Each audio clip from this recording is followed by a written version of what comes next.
Krishnamurti's Notebook. Written by Jiddu Krishnamurti. Narrated by Anthony Wren.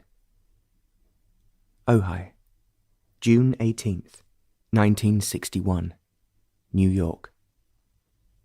In the evening it was there. Suddenly it was there, filling the room, a great sense of beauty, power and gentleness. Others noticed it. 19th.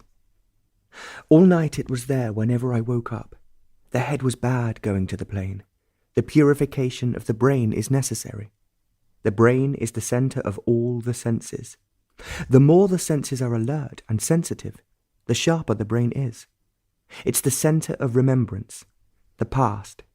It's the storehouse of experience and knowledge, tradition. So it's limited, conditioned. Its activities are planned, thought out, reasoned, but it functions in limitation, in space-time. So it cannot formulate or understand that which is the total, the whole, the complete. The complete, the whole is the mind. It is empty, totally empty, and because of this, the emptiness, the brain exists in space-time. Only when the brain has cleansed itself of its conditioning, greed, envy, ambition, then only it can comprehend that which is complete. Love is the completeness. 20th. In the car on the way to Ojai, again it began. The pressure and the feeling of immense vastness. One was not experiencing this vastness. It was simply there. There was no centre from which or in which the experience was taking place. Everything, the cars, the people, the billboards, was startlingly clear, and colour was painfully intense. For over an hour it went on, and the head was very bad. The pain right through the head. The brain can and must develop. Its development will always be from a cause, from a reaction, from violence to non-violence, and so on. The brain has developed from the primitive state, and however refined, intelligent, technical, it will be within the confines of space-time. Anonymity is humility. It does not lie in the change of name, cloth, or with the identification with that which may be anonymous, an ideal, a heroic act, country, and so on. Anonymity is an act of the brain, the conscious anonymity. There's an anonymity which comes with the awareness of the complete.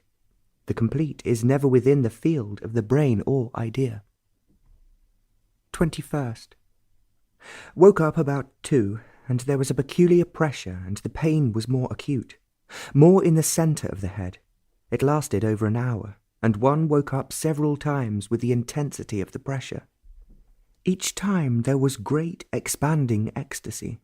This joy continued. Again, sitting in the dentist's chair, waiting, suddenly the pressure began. The brain became very quiet, quivering, fully alive. Every sense was alert.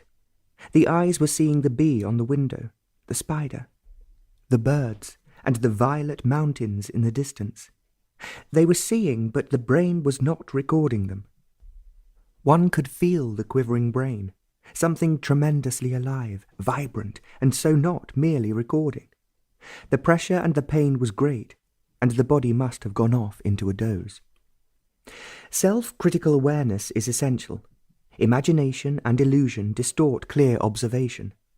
Illusion will always exist, so long as the urge for the continuation of pleasure and the avoidance of pain exist.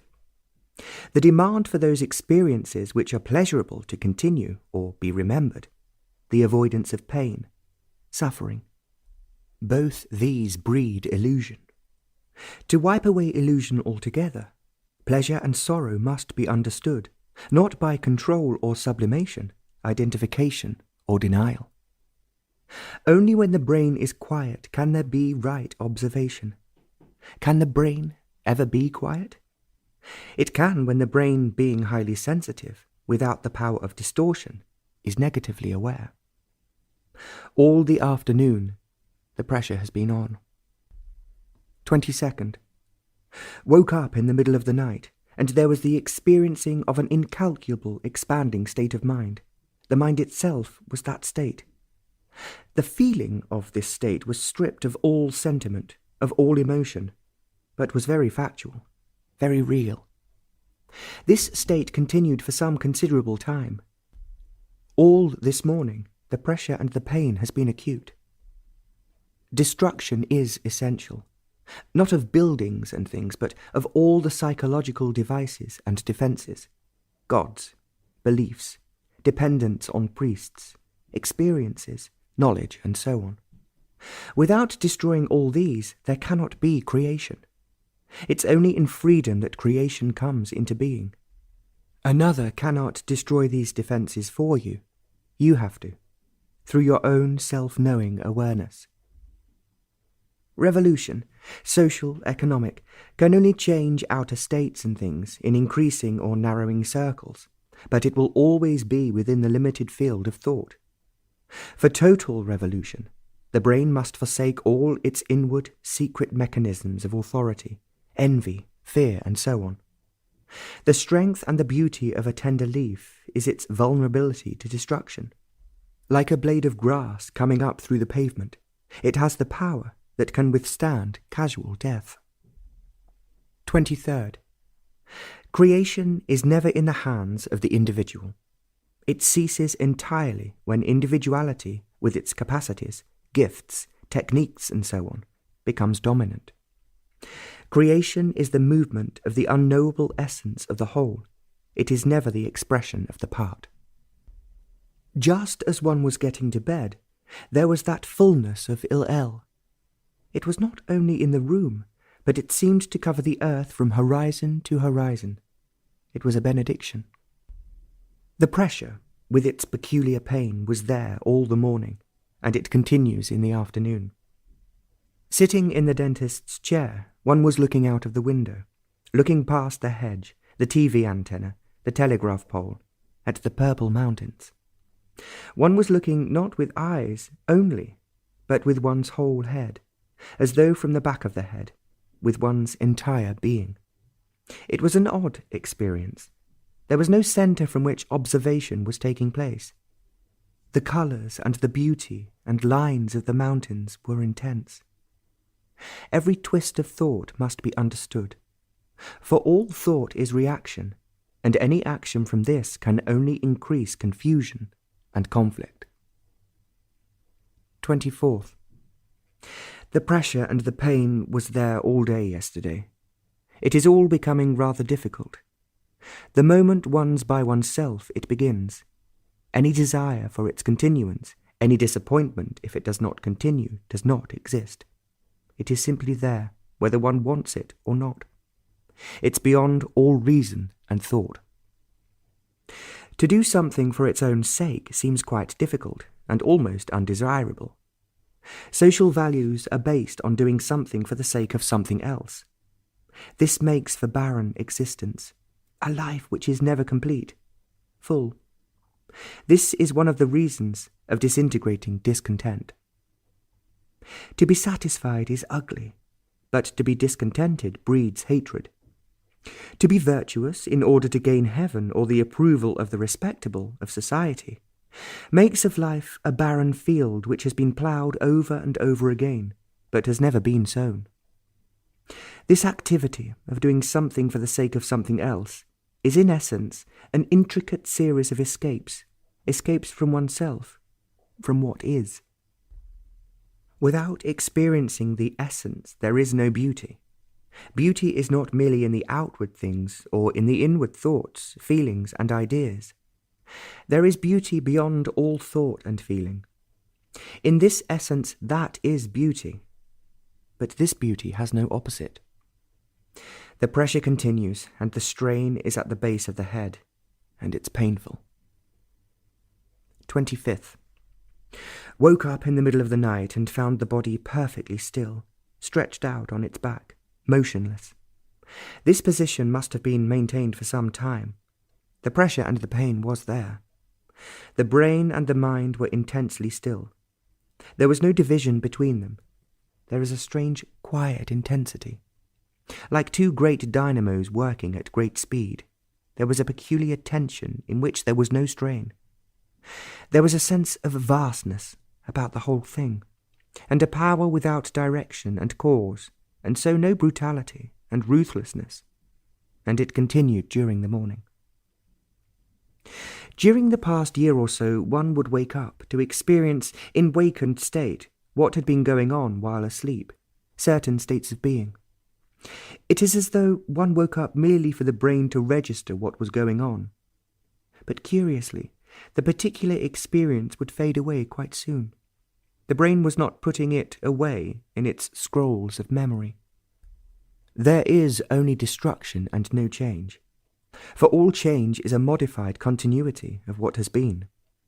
All social, economic revolutions are reactions, a modified continuation of that which has been. This change does not in any way destroy the roots of egocentric activities. Destruction, in the sense we are using the word, has no motive. It has no purpose which implies action for the sake of result. Destruction of envy is total and complete. It implies the freedom from suspension, control, and without any motive whatsoever. This total destruction is possible. It lies in seeing the total structure of envy. This seeing is not in space-time, but immediate. 26th. The pressure and the strain of it was there, very strongly, yesterday afternoon and this morning. Only there was a certain change. The pressure and the strain were from the back of the head, through the palate to the top of the head. A strange intensity continues. One has to be quiet only for it to begin. Control in any form is harmful to total understanding.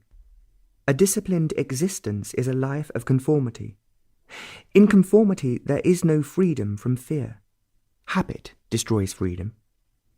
Habit of thought, habit of drinking, and so on, makes for a superficial and dull life. Organized religion, with its beliefs, dogmas, and rituals, denies the open entry into the vastness of mind. It is this entry that cleanses the brain of space-time. Being cleansed, the brain can then deal with time-space. 27th. That presence which was at Il-El was there, waiting patiently, benignly, with great tenderness. It was like the lightning on a dark night, but it was there, penetrating, blissful. Something strange is happening to the physical organism. One can't exactly put one's finger on it, but there's an odd insistency, drive. It's in no way self-created, bred out of imagination. It is palpable when one's quiet, alone, under a tree or in a room. It is there most urgently, as one's about to go off to sleep. It's there as this is being written, the pressure and the strain, with its familiar ache. Formulation and words about all this seem so futile. Words, however accurate, however clear the description, do not convey the real thing. There's a great and unutterable beauty in all this. There is only one movement in life, the outer and the inner. This movement is indivisible, though it is divided. Being divided, most follow the outer movement of knowledge, ideas, beliefs, authority, security, prosperity, and so on. In reaction to this, one follows the so-called inner life, with its visions, hopes, aspirations, secrecies, conflicts, despairs. As this movement is a reaction, it is in conflict with the outer, so there is contradiction, with its aches, anxieties, and escapes. There is only one movement, which is the outer and the inner. With the understanding of the outer, then the inner movement begins, not in opposition or in contradiction. As conflict is eliminated, the brain, though highly sensitive and alert, becomes quiet. Then only the inner movement has validity and significance. Out of this movement there is a generosity and compassion which is not the outcome of reason and purposeful self-denial. The flower is strong in its beauty, as it can be forgotten, set aside, or destroyed. The ambitious do not know beauty. The feeling of essence is beauty. 28th. Woke up in the middle of the night shouting and groaning. The pressure and the strain, with its peculiar pain, was intense. It must have been going on for some time, and it went on for some time after waking up. The shouting and groaning take place quite often. These do not take place from indigestion. Sitting in the dentist's chair while waiting, the whole thing began again, and it is going on in the afternoon, as this is being written. It is more noticeable when one is alone, or in some beautiful place, or even in a dirty, noisy street. That which is sacred has no attributes. A stone in a temple, an image in a church. A symbol is not sacred. Man calls them sacred, something holy to be worshipped out of complicated urges, fears, and longings. This sacredness is still within the field of thought. It is built up by thought, and in thought there's nothing new or holy. Thought can put together the intricacies of systems, dogmas, beliefs, and the images, symbols, its projects, are no more holy than the blueprints of a house or the design of a new aeroplane. All this is within the frontiers of thought, and there is nothing sacred or mystical about all this. Thought is matter, and it can be made into anything, ugly, beautiful. But there's a sacredness which is not of thought, nor of a feeling resuscitated by thought. It is not recognizable by thought, nor can it be utilized by thought. Thought cannot formulate it, but there's a sacredness, untouched by any symbol or word. It is not communicable. It is a fact. A fact is to be seen, and the seeing is not through the word. When a fact is interpreted, it ceases to be a fact. It becomes something entirely different. The seeing is of the highest importance. This seeing is out of space-time. It's immediate, instantaneous. And what's seen is never the same again. There's no again or in the meantime. This sacredness has no worshipper, the observer who meditates upon it. It's not in the market to be bought or sold. Like beauty, it cannot be seen through its opposite, for it has no opposite. That presence is here, filling the room, spilling over the hills, beyond the waters, covering the earth. Last night, as it has happened once or twice before, the body was just the organism and nothing else, functioning, empty, and still. 29th. The pressure and the strain of deep ache is there. It is as though, deep within, an operation was going on. It is not brought on through one's own volition, however subtle it might be. One has deliberately and for some time gone into it, deeply. One has tried to induce it, tried to bring about various outward conditions, being alone and so on. Then nothing happens. All this isn't something recent. Love's not attachment. Love does not yield sorrow. Love has no despair or hope. Love cannot be made respectable, part of the social scheme. When it is not there, every form of travail begins. To possess and to be possessed is considered a form of love. This urge to possess a person or a piece of property is not merely the demands of society and circumstances, but springs from a far deeper source. It comes from the depths of loneliness. Each one tries to fill this loneliness in different ways: drink, organized religion, belief, some form of activity, and so on. And these are escapes. But it's still there. To commit oneself to some organization, to some belief or action, is to be possessed by them, negatively, and positively is to possess. The negative and positive possessiveness is doing good, changing the world and the so-called love. To control another, to shape another in the name of love, is the urge to possess, the urge to find security, safety in another, and the comfort. Self-forgetfulness through another, through some activity, makes for attachment. From this attachment there's sorrow and despair. and from this there is the reaction, to be detached. And from this contradiction of attachment and detachment arises conflict and frustration. There's no escape from loneliness. It is a fact, and escape from facts breeds confusion and sorrow. But not to possess anything is an extraordinary state, not even to possess an idea, let alone a person or a thing. When idea, thought, takes root, it has already become a possession, and then the war to be free begins.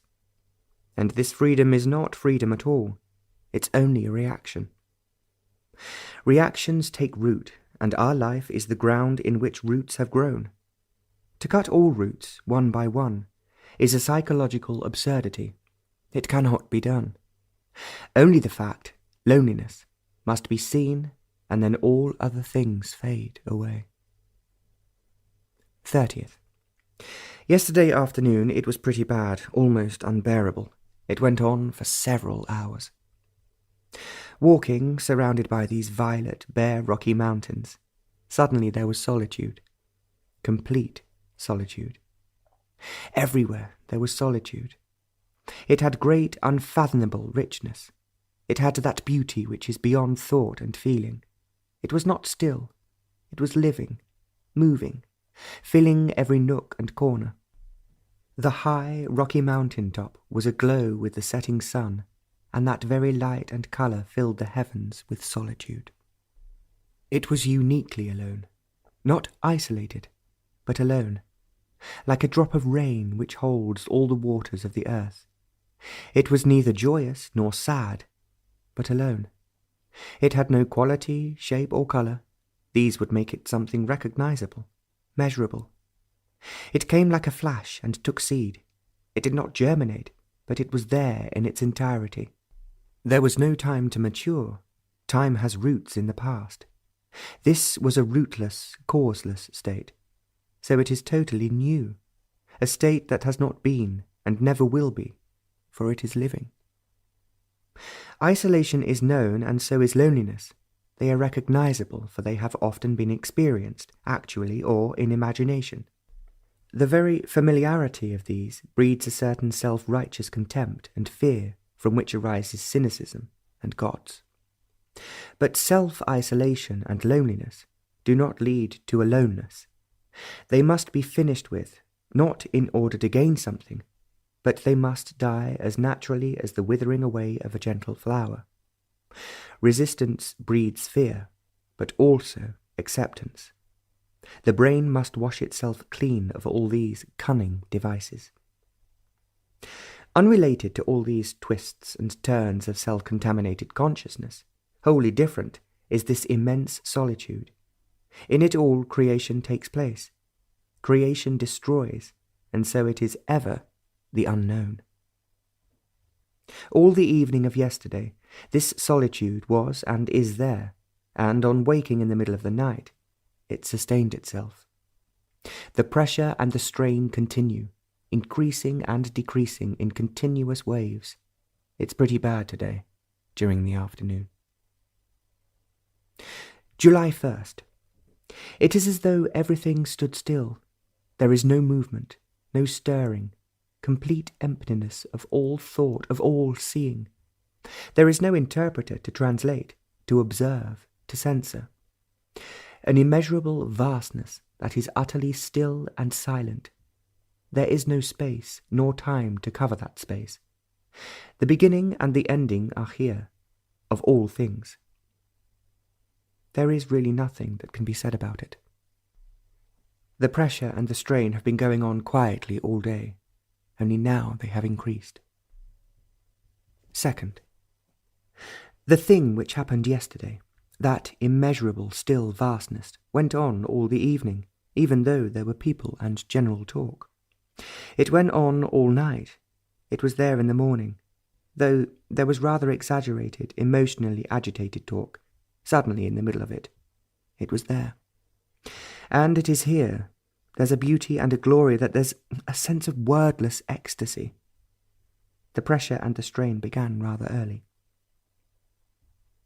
3rd. Been out all day. All the same, in a crowded town in the afternoon, For 2 or 3 hours, the pressure and the strain of it was on. Fourth, been busy, but in spite of it, the pressure and the strain of it was there in the afternoon.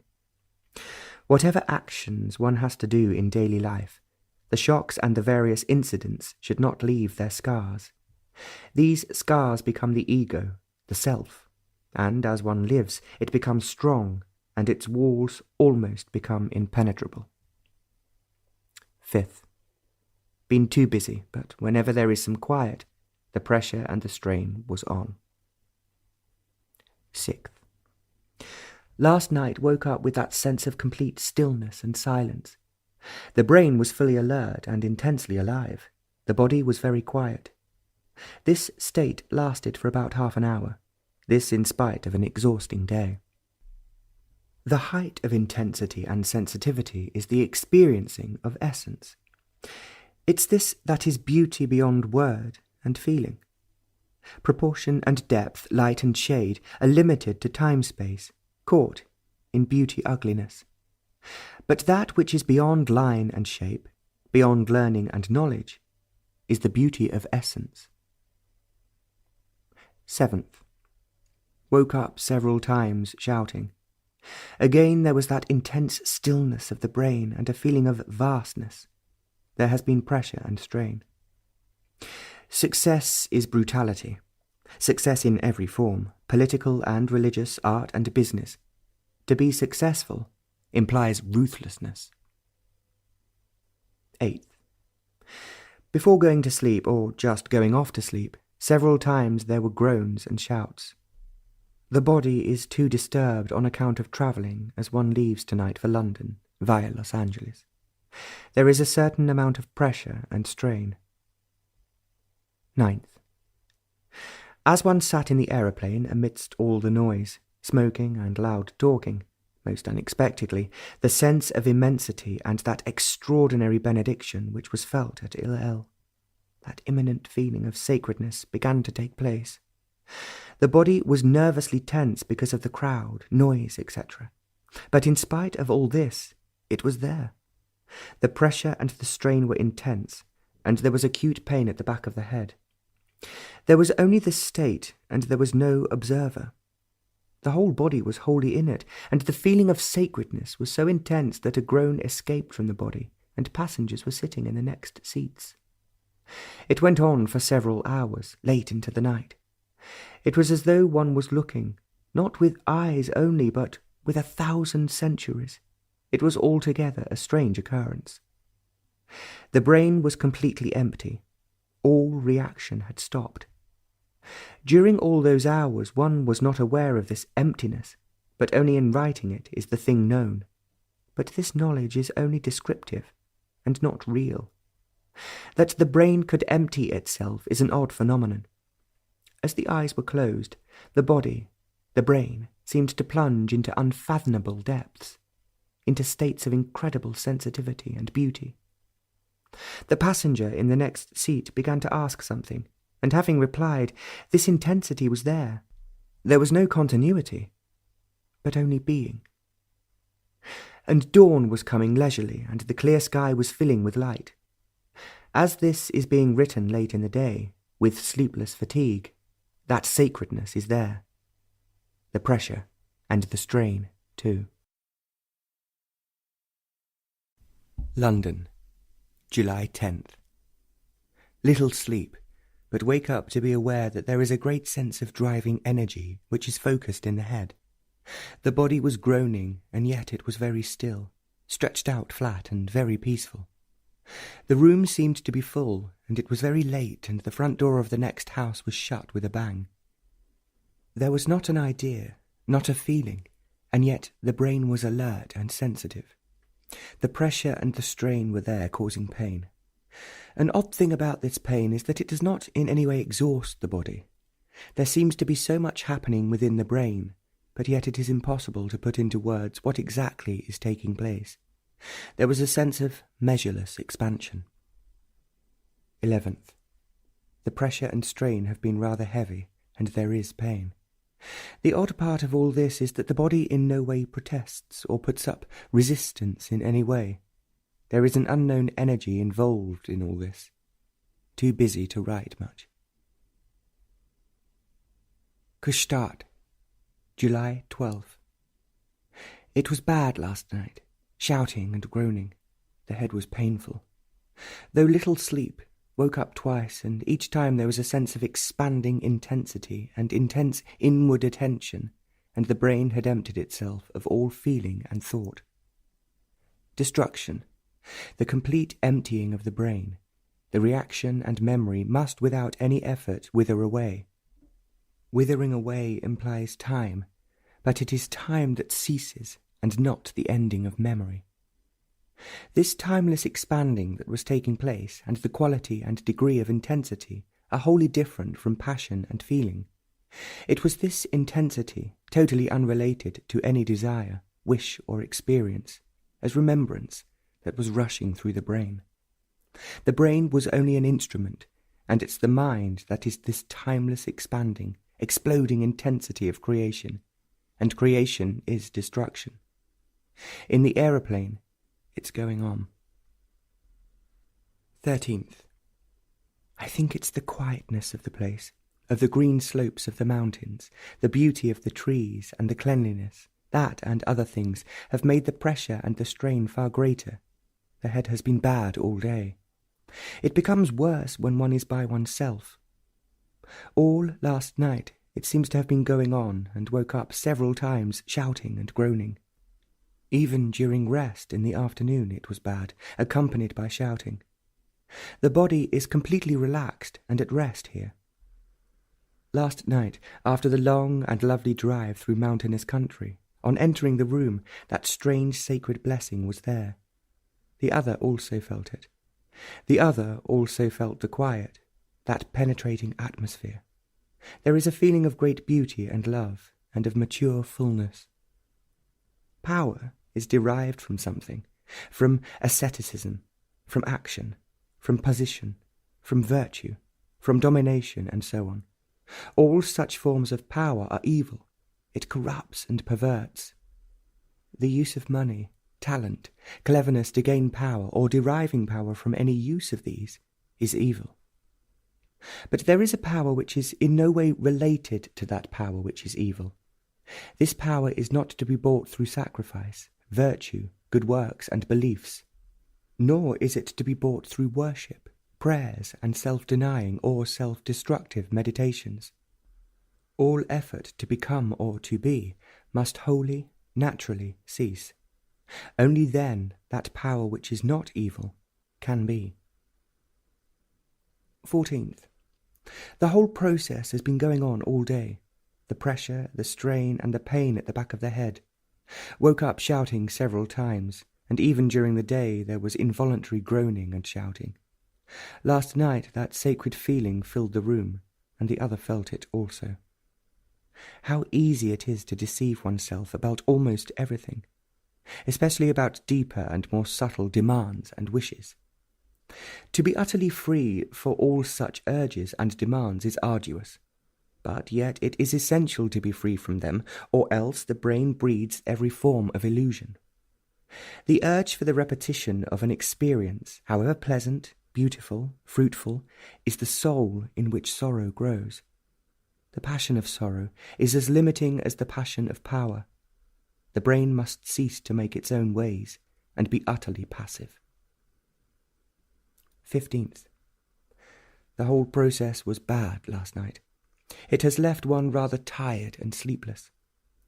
Woke up in the middle of the night with a sense of immense and measureless strength. It was not the strength that will or desire has put together, but the strength that is there in a river, in a mountain, in a tree. It is in man when every form of desire and will have completely ceased. It has no value, has no profit to a human being, but without it, the human being is not, nor the tree. The action of man is choice and will, and in such action there is contradiction and conflict, and so sorrow. All such action has a cause, a motive, and hence it is reaction. Action of this strength has no cause, no motive, and therefore is immeasurable, and the essence. 16th. The whole process went on most of the night. It was rather intense. How much can the body stand? The whole body was quivering, and this morning woke up with the head shaking. There was this morning that particular sacredness filling the room. It had great penetrating power, entering into every corner of one's being, filling, cleansing, making everything of itself. The other felt it too. It is a thing that every human being craves for, and because they crave for it, it eludes them. The monk, the priest, the sannyasi torture their bodies and their character in their longing for this, but it evades them. For it cannot be bought. Neither sacrifice, virtue, nor prayer can bring this love. This life, this love cannot be if death is the means. All seeking, all asking, must wholly cease. Truth cannot be exact. What can be measured is not truth. That which is not living can be measured, and its heights be found. 17th. We were going up the path of a steep wooded side of a mountain, and presently sat on a bench. Suddenly, most unexpectedly, that sacred benediction came upon us. The other felt it too, without our saying anything. As it several times filled a room, this time it seemed to cover the mountainside across the wide, extending valley and beyond the mountains. It was everywhere. All space seemed to disappear. What was far, the wide gap, the distant snow-covered peaks, and the person sitting on the bench faded away. There was not one or two or many, but only this immensity. The brain had lost all its responses. It was only an instrument of observation. It was seeing, not as the brain belonging to a particular person, but as a brain which is not conditioned by time-space, as the essence of all brains. It was a quiet night, and the whole process was not so intense. On waking this morning, there was an experiencing whose duration was perhaps a minute, an hour, or timeless. An experiencing that is informed with time ceases to be experiencing. What has continuity ceases to be the experiencing. On waking there was in the very depth, in the measureless depth of the total mind, an intense flame alive and burning furiously, of attention, of awareness, of creation. The word is not the thing. The symbol is not the real. The fires that burn on the surface of life pass, die away, leaving sorrow and ashes and remembrances. These fires are called life, but it's not life. It's decay. The fire of creation that is destruction is life. In it there is no beginning, no ending, neither tomorrow nor yesterday. It's there, and no surface activity will ever uncover it. The brain must die for this life to be. 18th. The process has been very acute, preventing sleep. Even in the morning and in the afternoon, shouting and groaning. The pain has been rather bad. Woke up this morning with a great deal of pain, but at the same time there was a flash of a seeing that was revealing. Our eyes and brain register the outward things, trees, mountains, swift running streams, accumulate knowledge, technique, and so on. With that same eyes and brain, trained to observe, to choose, to condemn and justify, we turn inward, look inward, with eyes and brain that recognize objects, build up ideas which are organized into reason. This inward look does not go very far, for it's still within the limitation of its own observation and reason.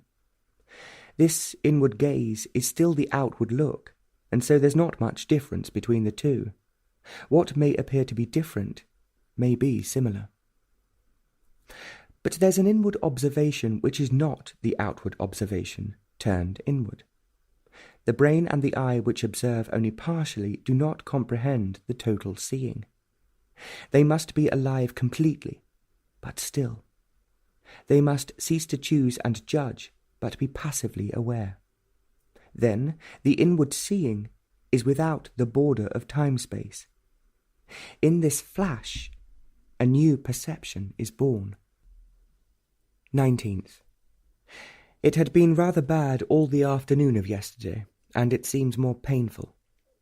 Towards the evening that sacredness came and filled the room, and the other felt it too.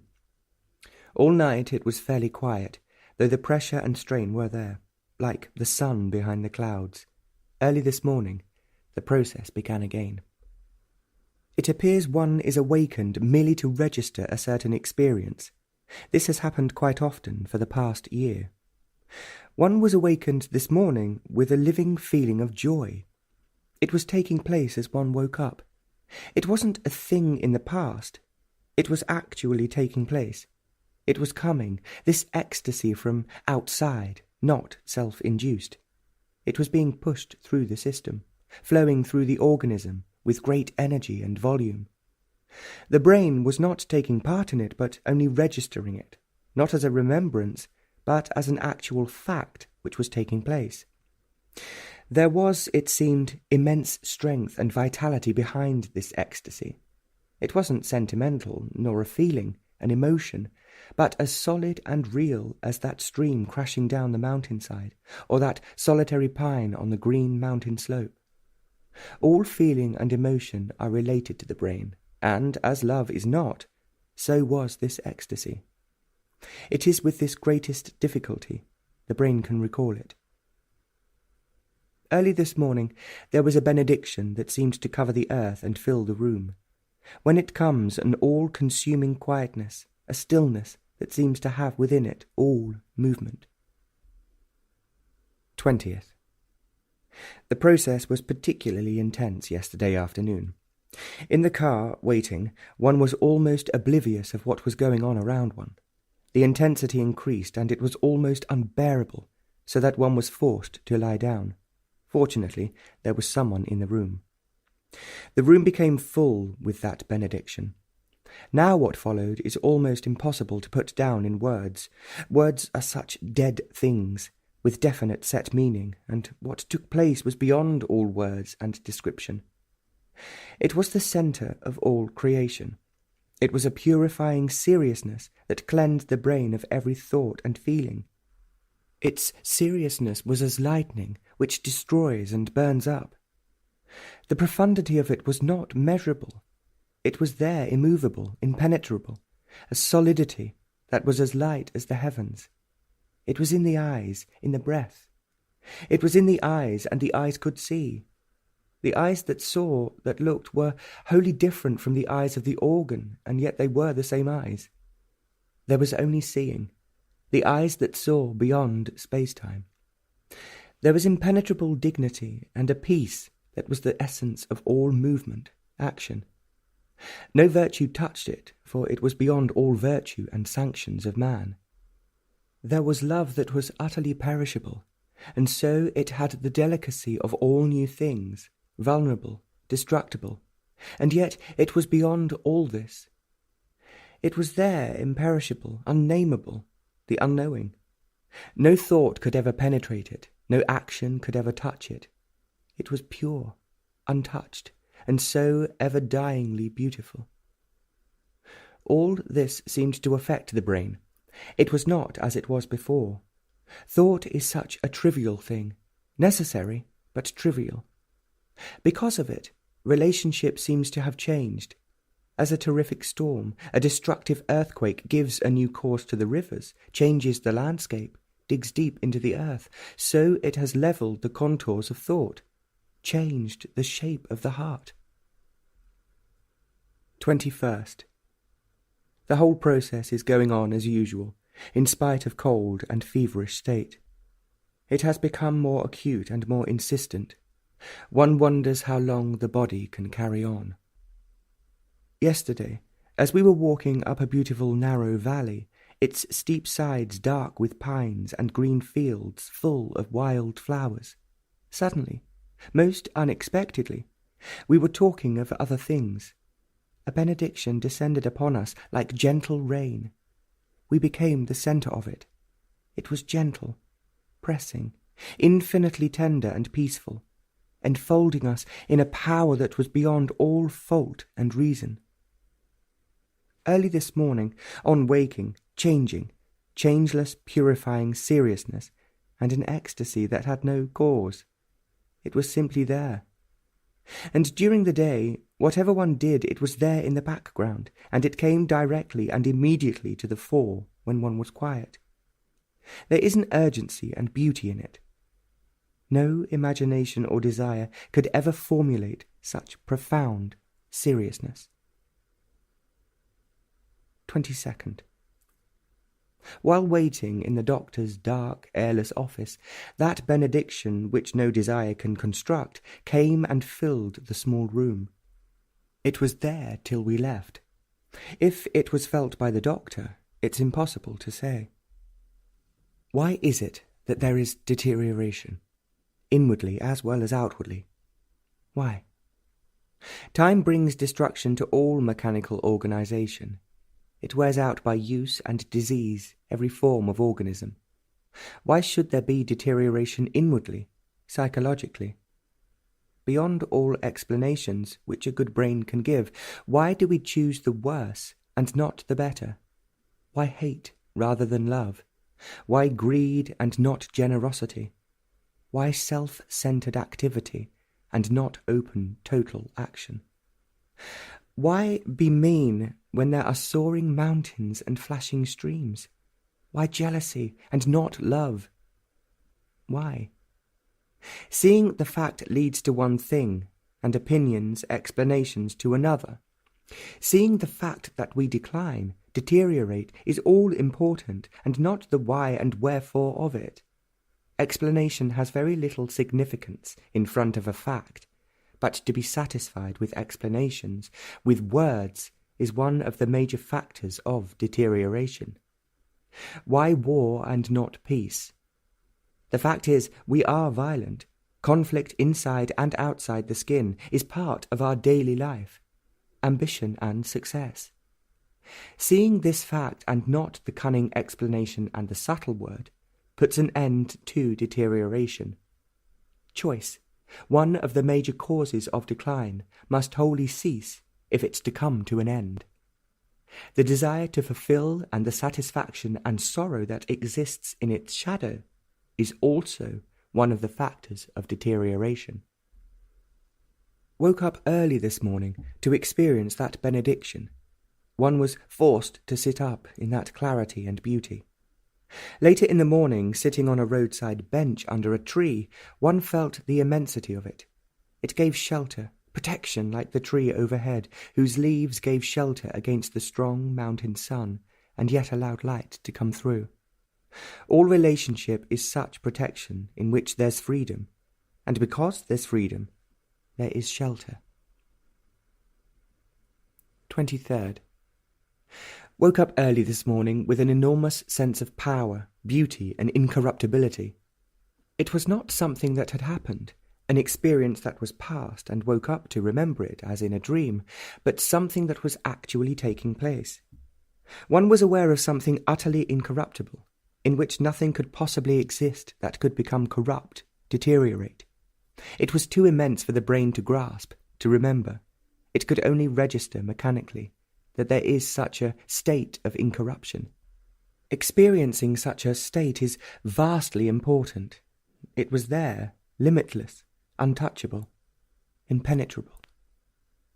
Because of its incorruptibility, there was in it beauty. Not the beauty that fades, nor something put together by the hand of man, nor the evil with its beauty. One felt that in its presence all essence exists, and so it was sacred. It was a life in which nothing could perish. Death is incorruptible, but man makes of it a corruption, as, for him, life is. With it all there was that sense of power, strength as solid as that mountain which nothing could shatter, which no sacrifice, prayer, virtue could ever touch. It was there, immense, which no wave of thought could corrupt, a thing remembered. It was there, and the eyes, the breath were of it. Time, laziness corrupts. It must have gone on for a certain period, Dawn was just coming, and there was dew on the car outside and on the grass. The sun wasn't up yet, but the sharp snow peak was clear in the grey-blue sky. It was an enchanting morning, with not a cloud. But it wouldn't last. It was too lovely. Why should all this happen to us? No explanation is good enough, though one can invent a dozen. But certain things are fairly clear. Number 1. One must be wholly indifferent to it coming and going. Number 2. There must be no desire to continue the experience or to store it away in memory. Number 3. There must be a certain physical sensitivity, a certain indifference to comfort. Number 4. There must be self-critical, humorous approach. But even if one had all these, by chance, not through deliberate cultivation and humility, even then they are not enough. Something totally different is necessary, or nothing is necessary. It must come, and you can never go after it, do what you will. You can also add love to the list, but it is beyond love. One thing is certain, the brain can never comprehend it, nor can it contain it. Blessed is he to whom it is given, and you can add also a still, quiet brain. 24th. The process has not been so intense, as the body for some days has not been well. But though it is weak, now and then one can feel the intensity of it. It's strange how this process adjusts itself to circumstance. Yesterday, driving through the narrow valley, a mountain stream noisily making its way beside the wet road, there was this benediction. It was very strong, and everything was bathed in it. The noise of the stream was part of it, and the high waterfall which became the stream were in it. It was like the gentle rain that was coming down, and one became utterly vulnerable. The body seemed to have become light as a leaf, exposed and trembling. This went on through the long, cool drive. Talk became monosyllabic. The beauty of it seemed incredible. All the evening it remained, and though there was laughter, the solid, the impenetrable seriousness remained. On waking this morning, early when the sun was still below the horizon, there was the ecstasy of this seriousness. It filled the heart and the brain, and there was a sense of immovability. To look is important. We look to immediate things, and out of immediate necessities to the future, coloured by the past. Our seeing is very limited, and our eyes are accustomed to near things. Our look is as bound by time-space as our brain. We never look, we never see beyond this limitation. We do not know how to look through and beyond these fragmentary frontiers. But the eyes have to see beyond them, penetrating deeply and widely, without choosing, without shelter. They have to wander beyond man-made frontiers of ideas and values, and to feel beyond love. Then there is a benediction, which no God can give. 25th. In spite of a meeting, the process is going on, rather gently, but going on. Woke up this morning rather early, with a sense of a mind that had penetrated into unknown depths. It was as though the mind itself was going into itself, deeply and widely, and the journey seemed to have been without movement. And there was this experience of immensity, in abundance, and a richness that was incorruptible. It's strange, though, that every experience, state, is utterly different. It is still the same movement. Though it seems to change, it is still the changeless. 26th. All yesterday afternoon the process was on, and it was pretty bad. Walking in the deep shadow of a mountain, beside a chattering stream, in the intensity of the process, one felt utterly vulnerable, naked and very open. One hardly seemed to exist, and the beauty of the snow-covered mountain, held in the cup of two dark pine slopes of curving hills, was greatly moving. Early in the morning, when the sun was not yet up, and the dew on the grass, still in bed, lying quietly, without any thought or movement, there was a seeing. Not the superficial seeing with the eyes, but seeing through the eyes from behind the head. The eyes from behind the head were only the instrument through which the immeasurable past was seeing into the immeasurable space that had no time. And later, still in bed, there was a seeing in which all life seemed to be contained. How easy it is to deceive oneself, to project desirable states which are actually experienced, especially when they are pleasure. There's no illusion, no deception, when there's no desire, conscious or unconscious, for any experience of any kind, when one's wholly indifferent to the coming and going of all experience, when one's not asking for anything. 27th. It was a beautiful drive through 2 different valleys, up to a pass. The sweeping mountainous rocks, fantastic shapes and curves, their solitude and grandeur, and far away the green sloping mountain, made an impression on the brain that was still. As we were driving, the strange intensity and the beauty of these many days came more and more pressing upon one, and the other felt it too. Woke up very early in the morning. That which is a benediction and that which is strength were there, and the brain was aware of them as it is aware of a perfume, but it was not a sensation, an emotion. They were simply there. Do what one will, they will always be there. There was nothing one could do about it. There was a talk this morning, and during the talk, the brain which reacts, thinks, constructs, was absent. The brain was not working, except probably for the memory of words. 28th. Yesterday we were walking along the favourite road beside the noisy stream. In the narrow valley of dark pine trees, fields with flowers, and in the distance the massive snow-covered mountain and a waterfall. It was enchanting, peaceful and cool. There, walking, that sacred blessing came, a thing that one could almost touch, and deep within one there were movements of change. It was an evening of enchantment and of beauty that was not of this world. The immeasurable was there, and then there was stillness. This morning woke up early to register that the process was intense, and through the back of the head, rushing forward as an arrow with that peculiar sound as it flies through the air, was a force, a movement that came from nowhere and was going nowhere. And there was a sense of vast stability, and a dignity that could not be approached, and an austerity that no thought could formulate, but with it a purity of infinite gentleness. All these are merely words, and so they can never represent the real. The symbol is never the real, and the symbol is without value.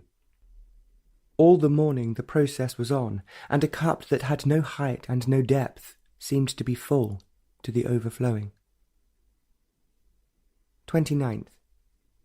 Had been seeing people, and after they left, one felt as though one was suspended between 2 worlds, and presently the world of the process and that unquenchable intensity came back. Why this separation? The people one saw were not serious. At least they thought they were serious, but they were serious only in a superficial way. One could not give oneself completely, and hence this feeling of not being at home again. But all the same, it was an odd experience. We were talking, and a little bit of the stream between the trees was pointed out. It was an ordinary sight, an everyday incident. But as one looked, several things took place.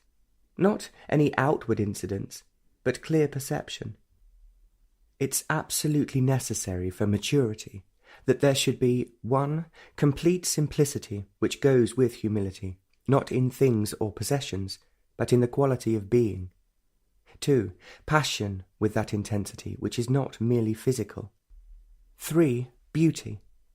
Not only the sensitivity to outward reality, but being sensitive to that beauty which is beyond and above thought and feeling. 4. Love, the totality of it, not the thing that knows jealousy, attachment, dependence, not that is divided into carnal and divine, the whole immensity of it. 5. And the mind that can pursue, that can penetrate without motive, without purpose, into its own immeasurable depths, that has no barrier, that is free to wander without time-space. Suddenly one was aware of all this, and all the implications involved in it, just the mere sight of a stream between decaying branches and leaves on a rainy, dismal day. As we were talking, for no reason, for what we were talking about was not too serious, out of some unapproachable depths, suddenly one felt this immense flame of power, destructive in its creation. It was the power that existed before all things came into being. It was unapproachable, and by its very strength one could not come near it. Nothing exists but that one thing, immensity and awe. Part of this experience must have continued while asleep, for on waking early this morning it was there, and the intensity of the process had awakened one. It is beyond all thought and words to describe what's going on, the strangeness of it and the love, the beauty of it.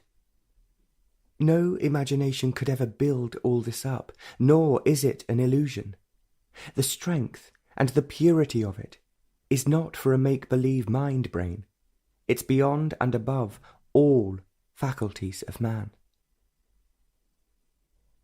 30th. It was a cloudy day, heavy with dark clouds. It had rained in the morning, and it had turned cold. After a walk we were talking, but more looking at the beauty of the earth, the houses, and the dark trees. Unexpectedly, there was a flash of that unapproachable power and strength that was physically shattering. The body became frozen into immobility, and one had to shut one's eyes not to go off into a faint. It was completely shattering, and everything that was didn't seem to exist. And the immobility of that strength, and the destructive energy that came with it, burned out the limitations of sight and sound. It was something indescribably great, whose height and depth are unknowable. Early this morning, just as dawn was breaking, with not a cloud in the sky, and the snow-covered mountains just visible, woke up with that feeling of impenetrable strength in one's eyes and throat. It seemed to be a palpable state, something that could never not be there. For nearly an hour it was there, and the brain remained empty. It was not a thing to be caught by thought and stored up in memory to be recalled. It was there, and all thought was dead. Thought is functional. It is only useful in that realm. Thought could not think about it, for thought is time, and it is beyond all time and measure. Thought, desire could not seek for its continuation or for its repetition. For thought, desire, was totally absent. Then what is it that remembers to write this down? Merely a mechanical record? But the record, the word, is not the thing. The process goes on, more gently, probably because of all the talks, and there is also a limit beyond which the body will crack. But it's there, persistent and insistent. 31st. While walking along the path that followed the fast-running stream, cool and pleasant, with many people about, there was that benediction, as gentle as the leaves, and there was in it a dancing joy. But there was beyond and through it that immense solid strength and power that was unapproachable. One felt that there was immeasurable depth behind it, unfathomable. It was there with every step, with an urgency and yet with infinite indifference. As a big, high dam holds back the river, forming a vast lake of many miles, so was this immensity. But every moment there was destruction, not the destruction to bring about a new change is ever new, but total destruction of what has been, so that it can never be. There was no violence in this destruction. There is violence in change, in revolution, in submission, in discipline, in control and domination. But here all violence, in any form with a different name, has totally ceased. It is this destruction that is creation. But creation is not peace. Peace and conflict belong to the world of change and time, to the outward and inward movement of existence. But this was not of time nor of any movement in space. It is pure and absolute destruction, and only then can the new be. This morning, on awaking, this essence was there. It must have been there all night, and on waking it seemed to fill the whole head and body, and the process is going on gently. One has to be alone and quiet, then it is there. As one writes, that benediction is there, a soft breeze among the leaves. August 1st. It was a beautiful day, and driving in the beautiful valley, there was that which was not to be denied. It was there as the air, the sky and the mountains. Woke up early, shouting, for the process was intense, but during the day, in spite of the talk, it has been going on with mildness. 2nd. Woke up early this morning. Unwashed, one was forced to sit up, and one has generally sat up in bed for some time before getting out of bed. But this morning it was beyond the usual procedure. It was an urgent and imperative necessity. As one sat up, in a little while there came that immense benediction, and presently one felt that this whole power, this whole impenetrable, stern strength, was in one, about one, and in the head, and in the very middle of all this immensity there was complete stillness. It was a stillness which no mind can imagine, formulate. No violence can produce this stillness. It had no cause. It was not a result. It was the stillness in the very centre of a tremendous hurricane. It was the stillness of all motion, the essence of all action. It was the explosion of creation, and it's only in such stillness that creation can take place. Again, the brain could not capture it. It could not record in its memories, in the past, for this thing is out of time. It had no future. It had no past or present. If it was of time, the brain could capture it and shape it according to its conditioning. As this stillness is the totality of all motion, the essence of all action, a living that was without shadow, the thing of shadow could not by any means measure it. It is too immense for time to hold it, and no space could contain it. All this may have lasted a minute or an hour. Before sleeping the process was acute, and it had continued in a mild way all day long. 3rd. Woke up early with that strong feeling of otherness, of another world that is beyond all thought. It was very intense and as clear and pure as the early morning, cloudless sky. Imagination and illusion are purged from the mind, for there is no continuance. Everything is, and it has never been before. Where there is a possibility of continuance, there is delusion. It was a clear morning, though soon clouds would be gathering.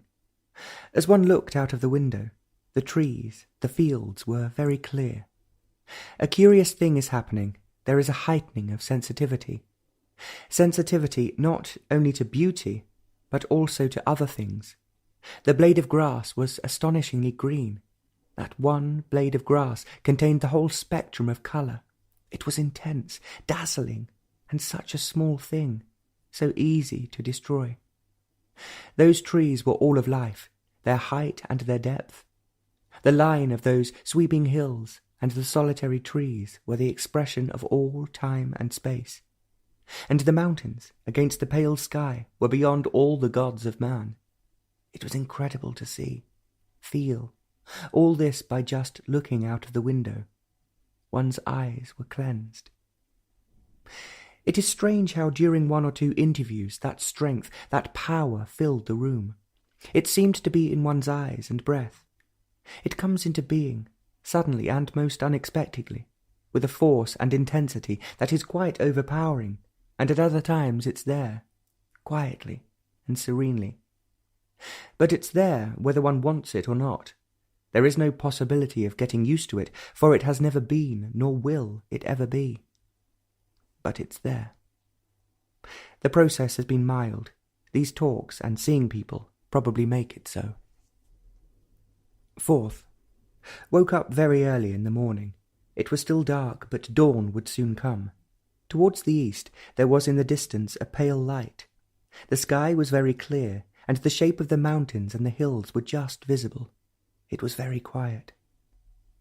Out of this vast silence, suddenly, as one sat up in bed, when thought was quiet and far away, when there wasn't even a whisper of a feeling, there came that which was now the solid, inexhaustible being.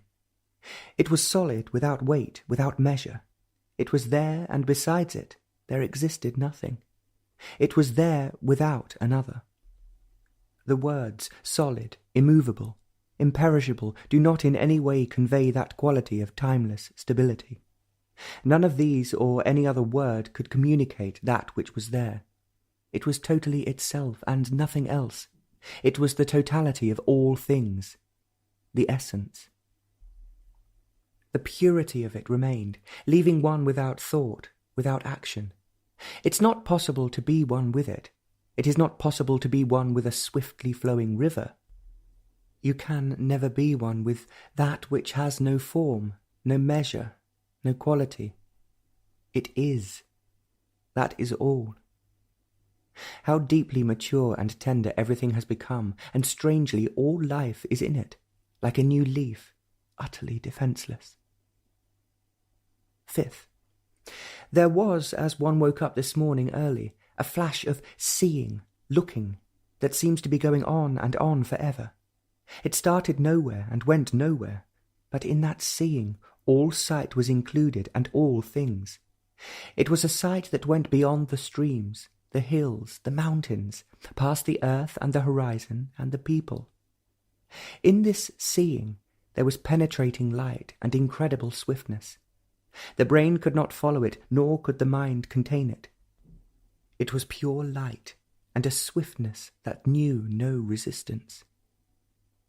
On the walk yesterday, the beauty of light among the trees and on the grass was so intense that it left one actually breathless and the body frail. Later this morning, as one was going to have breakfast, like a knife thrust into a soft earth, there was that benediction, with its power and strength. It came as does lightning, and was gone as quickly. The process was rather intense yesterday afternoon, and somewhat less this morning. There's a frailty about the body. Sixth, though one had slept not too well, on walking one was aware that all night the process was going, but much more, that there was a blossoming of that benediction. One felt as though it was operating upon one. On waking, there was an outpouring of this power and strength. It was as a stream rushing out of the rocks, out of the earth. There was a strange and unimaginable bliss in this, an ecstasy that had nothing to do with thought and feeling. There is an aspen tree, and its leaves are trembling in the breeze, and without that dance, life is not. Seventh, one was done up after the talk and seeing people, and towards the evening we went for a short walk. After a brilliant day, clouds were gathering, and it would rain during the night. Clouds were closing in on the mountains, and the stream was making a great deal of noise. The road was dusty with cars, and across the stream was a narrow wooden bridge. We crossed it, and went up a grassy path, and the green slope was full of flowers of so many colours. The path went up gently past a cowshed, but it was empty. The cattle had been taken to pastures much higher up. It was quiet up there, without people, but with the noise of the rushing stream. Quietly it came, so gently that one was not aware of it, so close to the earth among the flowers. It was spreading, covering the earth, and one was in it, not as an observer, but of it. There was no thought or feeling, the brain utterly quiet. Suddenly there was innocence, so simple, so clear and delicate. It was a meadow of innocence, past all pleasure and ache, beyond all torture of hope and despair. It was there, and it made the mind, one's whole being, innocent. One was of it, past measure, past word, the mind transparent, and the brain young without time. It went on for some time, and it was late, and we had to return. This morning, on waking, it took a little time for that immensity to come, but it was there, and thought and feeling were made still. As one was cleaning one's teeth, The intensity of it was sharp and clear. It comes as suddenly as it goes. Nothing can restrain it, and nothing can call it. The process has been rather acute, and the pain has been sharp. 8th. On waking, everything was quiet as the previous day had been tiring. It was surprisingly quiet, and one sat up to carry on with the usual meditation. Unexpectedly, as one hears a distant sound, it began, quietly, gently, and all of a sudden it was there in full force. It must have lasted for some minutes. It was gone, but it left its perfume deep in one's consciousness, and the seeing of it in one's eyes. During the talk this morning, that immensity with its benediction was there. Each one must have interpreted it in his way, thereby destroying its indescribable nature. All interpretation distorts. The process has been acute, and the body has become rather frail. But beyond all this, there is the purity of incredible beauty, the beauty not of things, which thought or feeling has put together, or the gift of some craftsman, but as a river that wanders, nourishing and indifferent, polluted and made use of. It's there, complete and rich in itself. And a strength that has no value in man's social structure and behaviour. But it is there, unconcerned, immense, untouchable. Because of this, all things are. 9th. Again this morning, on waking, one felt it was an empty night. It had been too much, for the body, with the talk the day before and seeing people, was tired. Sitting up in bed as usual, it was quiet. The country was asleep. There was no sound, and the morning was heavy with clouds. Wherever it has its being, it came suddenly and fully, this benediction with its strength and power. It remained filling the room and beyond, and presently it went, leaving behind a feeling of vastness, whose height was beyond the word. Yesterday, walking amidst hills, meadows and streams, among pleasant quietness and beauty, one was again aware of that strange and deeply moving innocence. It was quietly, without any resistance, penetrating, entering into every corner and twist of one's mind, cleansing it of all thought and feeling. It left one empty and complete. Suddenly all time had stopped. Each one was aware of its passage. The process is going on, but more gently and deeply. 10th. It had rained sharply and very heavily, washing off the white dust on the big round leaves by the unpaved road that went deep into the mountains. The air was soft and gentle, and at that altitude not heavy. The air was clean and pleasant, and there was the smell of rain-washed earth. Walking up the road, one was aware of the beauty of the earth, and the delicate line of the steep hills against the evening sky, of the massive, rocky mountain with its glacier and wide field of snow, of the many flowers in the meadows. It was an evening of great beauty and quietness. The stream, so boisterous, was made muddy by the recent heavy rain. It had lost that peculiar bright clarity of mountain water, but in a few hours it would again become clear.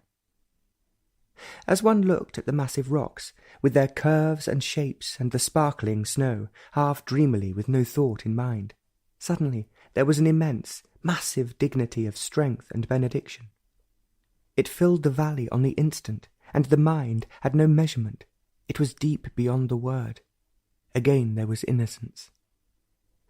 On waking early this morning, it was there, and meditation was a little thing, and all thought died, and all feeling had ceased.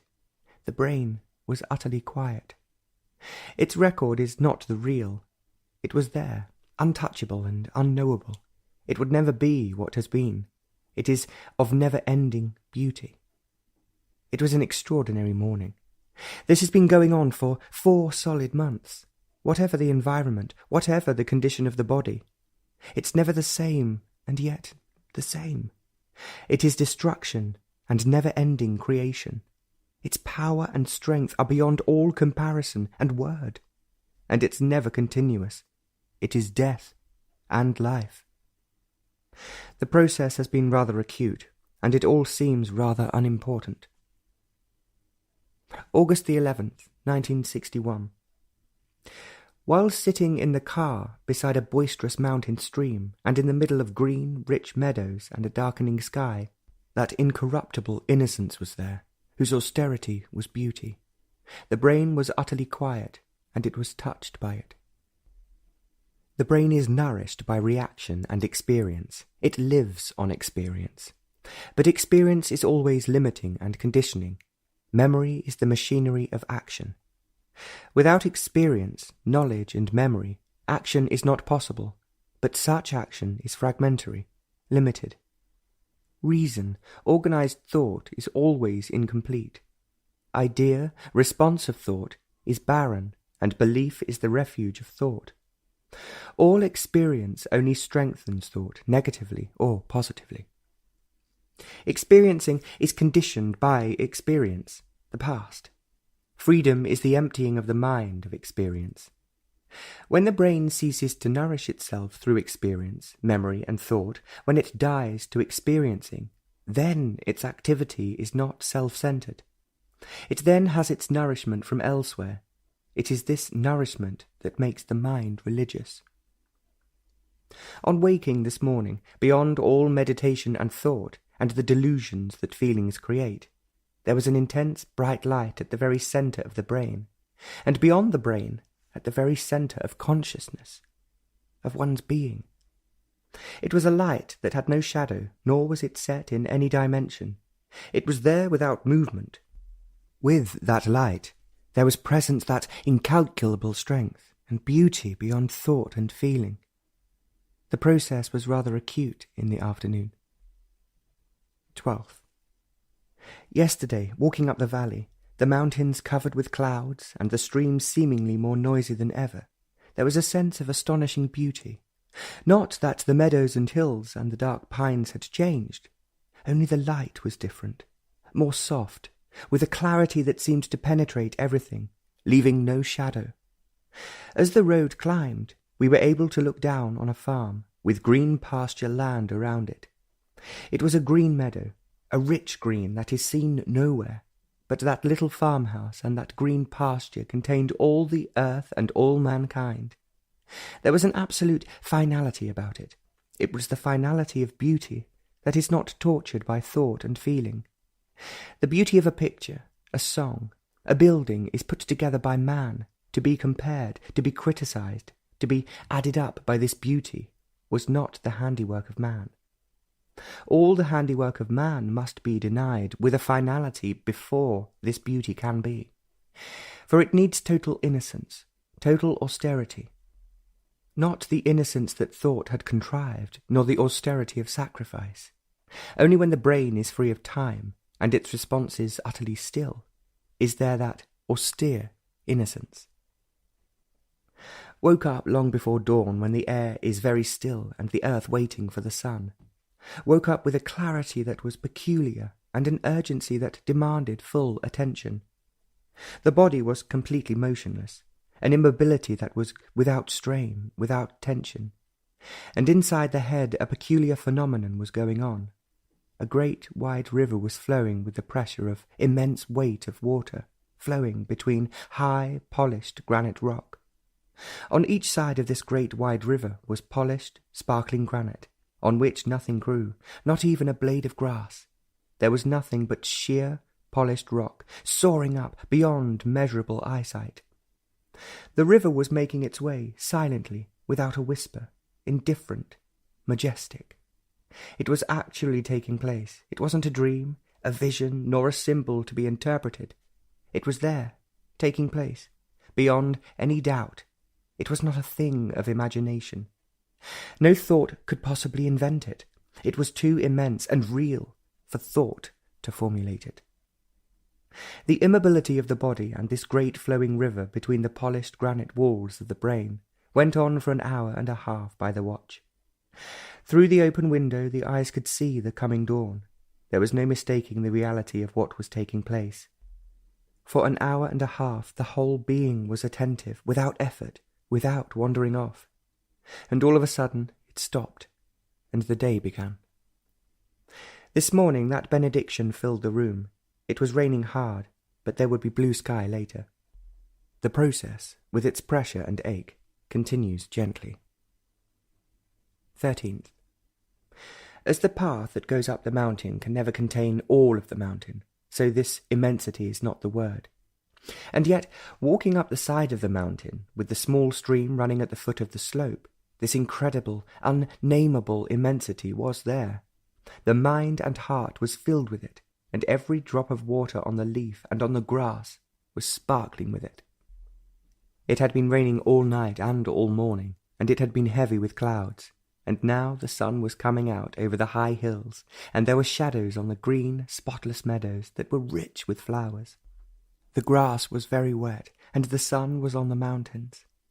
Up that path there was enchantment, and talking now and then seemed in no way to the beauty of that light, nor the simple peace that lay in the field. The benediction of that immensity was there, and there was joy.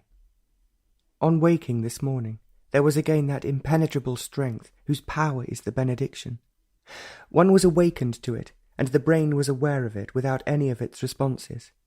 It made the clear sky and the Pleiades incredibly beautiful, and the early sun on the mountain with its snow was the light of the world.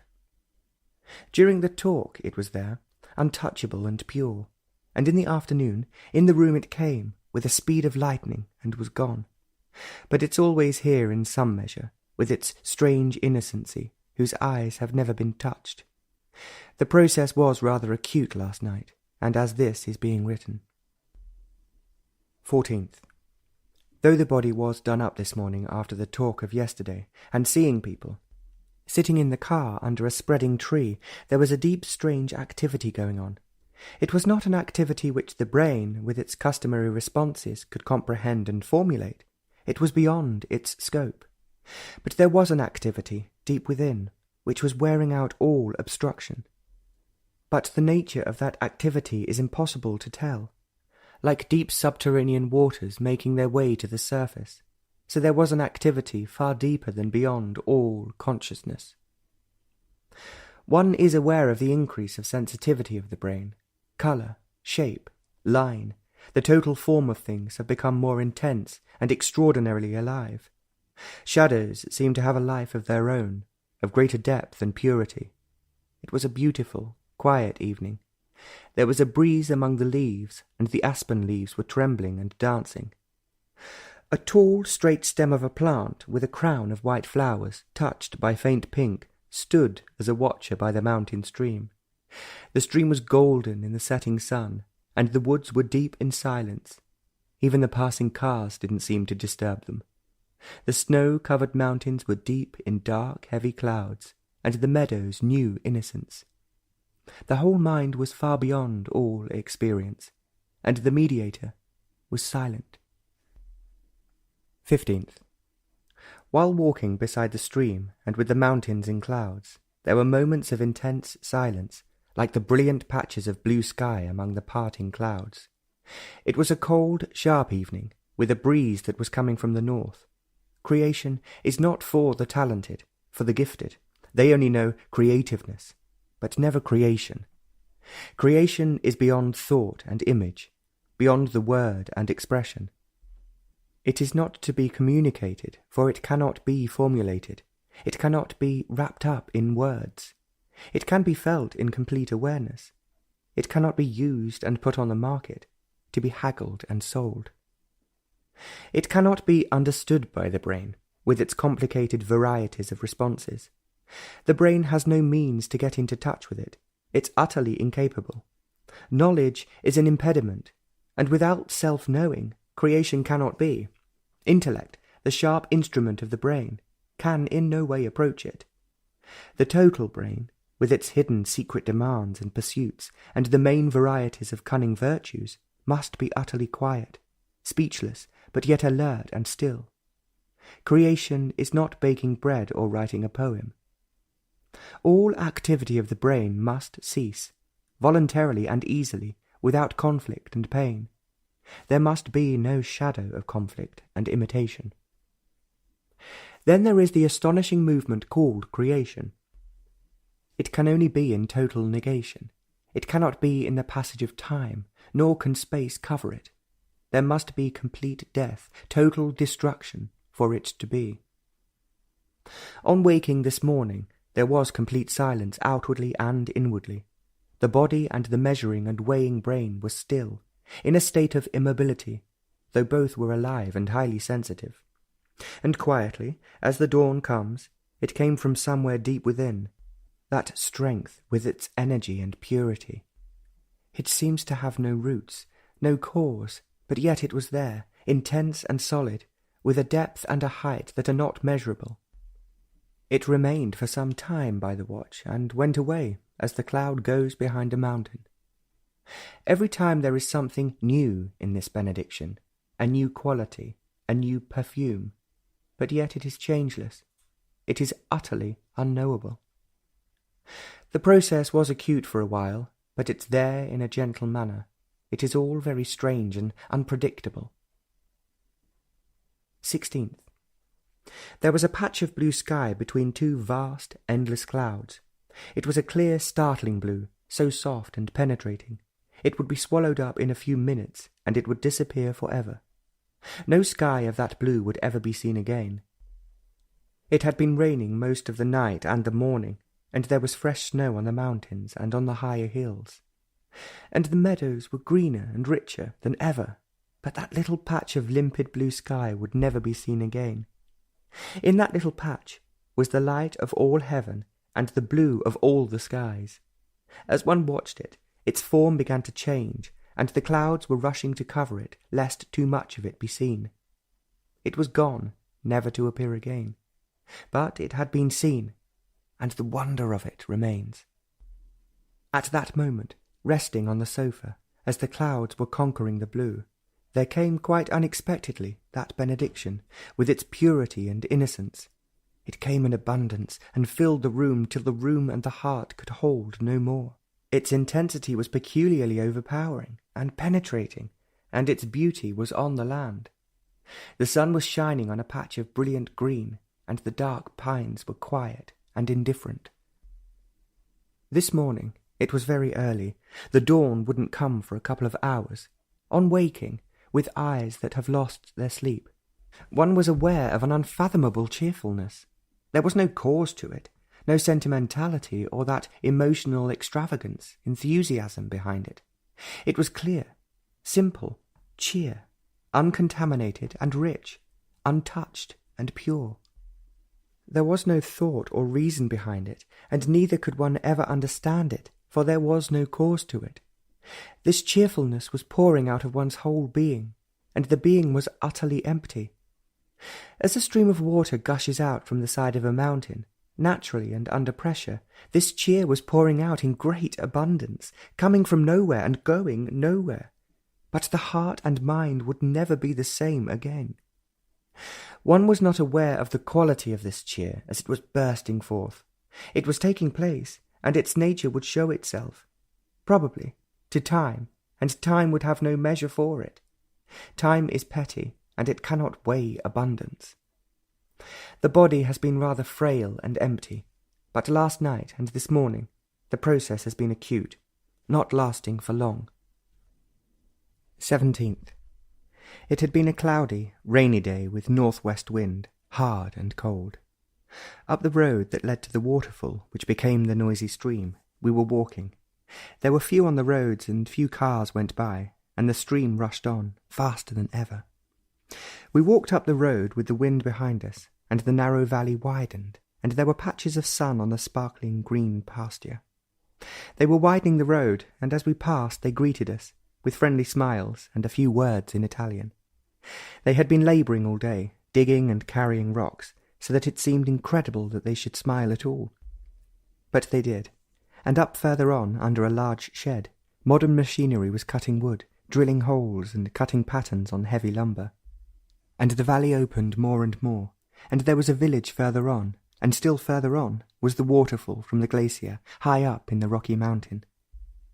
One felt more than one saw the beauty of the land and the weary people, the fast-running stream and the quiet meadows. On the way back, near the chalet, all the sky was covered with heavy clouds, and suddenly the setting sun was on some rocks high up in the mountain.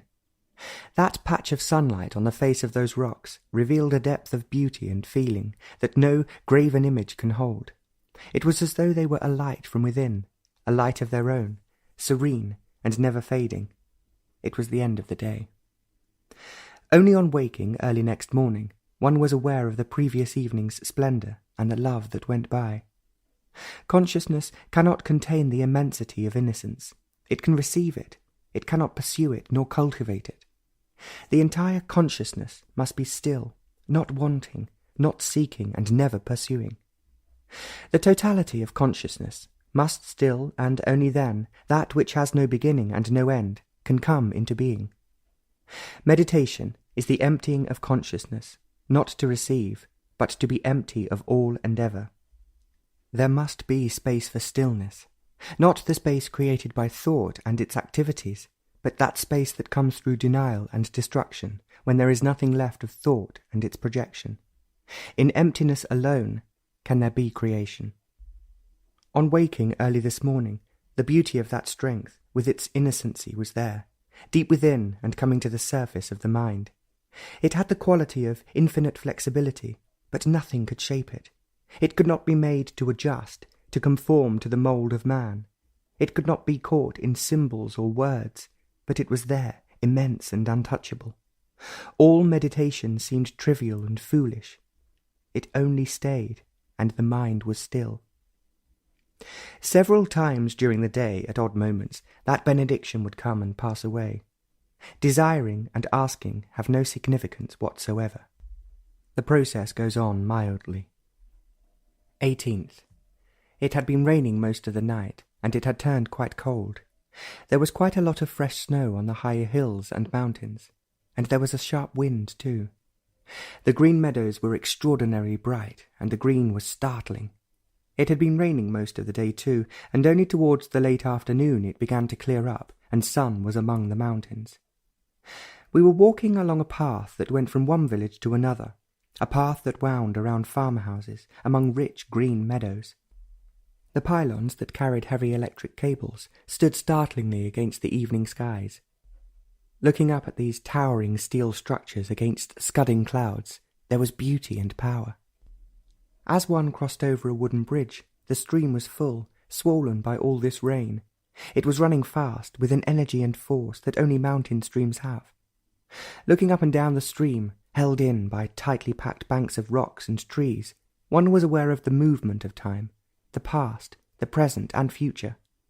The bridge was the present, and all life moved and lived through the present. But beyond all this, there was along that rain-washed and slushy lane an otherness, a world which could never be touched by human thought, its activities and its unending sorrows. This world was not the product of hope nor of belief. One was not fully aware of it at that moment. There were too many things to observe, feel, and smell. The clouds, the pale blue sky beyond the mountains, and the sun among them, and the evening light on the sparkling meadows, the smell of cowsheds and red flowers around the farmhouses. The otherness was there covering all this, never a little thing being missed, and as one lay awake in bed, it came pouring in, filling the mind and the heart. Then one was aware of its subtle beauty, its passion and love. It's not the love that is enshrined in images, evoked by symbols, pictures and words, nor that which is cloaked in envy and jealousy, but that which is there, freed from thought and feeling, a curving movement, everlasting. Its beauty is there with the self-abandonment of passion. There's no passion of that beauty if there is no austerity. Austerity is not a thing of the mind, carefully gathered through sacrifice, suppression, and discipline. All these must cease, naturally, for they have no meaning for that otherness. It came pouring in with its measureless abundance. This love had no centre, nor periphery, and it was so complete, so invulnerable, that there was no shadow in it, and so ever destructible. We always look from outside within. From knowledge we proceed to further knowledge, always adding, and the very taking away is another addition. And our consciousness is made up of 1,000 remembrances and recognitions, conscious of the trembling leaf, of the flower, of that man passing by, that child running across the field, conscious of the rock, the stream, the bright red flower, and the bad smell of a pigsty. From this remembering and recognizing, from the outward responses, we try to become conscious of the inner recesses, of the deeper motives and urges. We probe deeper and deeper into the vast depths of the mind. This whole process of challenges and responses, of the movement of experiencing and recognizing the hidden and the open activities, this whole is consciousness bound to time. The cup is not only the shape, the colour, the design, but also that emptiness inside the cup. The cup is the emptiness held within a form. Without that emptiness there would be no cup, nor form. We know consciousness by outer signs, but its limitations of height and depth, of thought and feeling. But all this is the outer form of consciousness. From the outer, we try to find the inner. Is this possible? Theories and speculations are not significant. They actually prevent all discovery. From the outer, we try to find the inner. From the known we probe, hoping to find the unknown. Is it possible to probe from the inner to the outer? The instrument that probes from the outer, we know, but is there such an instrument that probes from the unknown to the known? Is there? And how can there be? There cannot be. If there is one, it's recognizable, and if it's recognizable, it's within the area of the known. That strange benediction comes when it will, but with each visitation, deep within, there is a transformation. It is never the same. The process goes on, sometimes mild and sometimes acute. 19th. It was a beautiful day, a cloudless day, a day of shadows and light. After the heavy rains, the sun shone in a clear, limpid blue sky. The mountains with their snow were very close. One could almost touch them. They stood out sharply against the sky. The bright, brilliant meadows were sparkling in the sun. Every blade of grass did a dance of its own, and the leaves were heavier in their movement. The valley was radiant, and there was laughter. It was a magnificent day, and there were 1,000 shadows. Shadows are more alive than the reality. Shadows are longer, deeper, richer. They seem to have a life of their own, independent and protecting. There is a peculiar satisfaction in their invitation. The symbol becomes more important than reality. The symbol gives a shelter. It is easy to take comfort in its shelter. You can do what you will with it. It will never contradict. It will never change. It can be covered with garlands or ashes. There's an extraordinary satisfaction in a dead thing, in a picture, in a conclusion, in a word. They are dead, past all recalling, and there is pleasure in the many smells of yesterday. The brain is always the yesterday, and today is the shadow of yesterday, and tomorrow is the continuation of that shadow. Somewhat changed, but it still smells of yesterday. So the brain lives, and has its being in shadows. It is safer, more comforting. Consciousness is always receiving, accumulating, and from what it has gathered, interpreting, receiving through all its pores, storing up, experiencing from what it has gathered, judging, compiling, modifying. It looks not only through the eyes, through the brain, but through this background. Consciousness goes out to receive, and in receiving, it exists. In its hidden depths, it has stored what it has received through centuries, the instincts, the memories, the safeguard, adding, only to take away, to add further. When this consciousness looks out, it is to weigh, to balance, and to receive. And when it looks within, its look is still the outer look, to weigh, to balance, and to receive. The inward stripping is another form of adding. This time-binding process goes on and on with an ache, with fleeting joy and sorrow.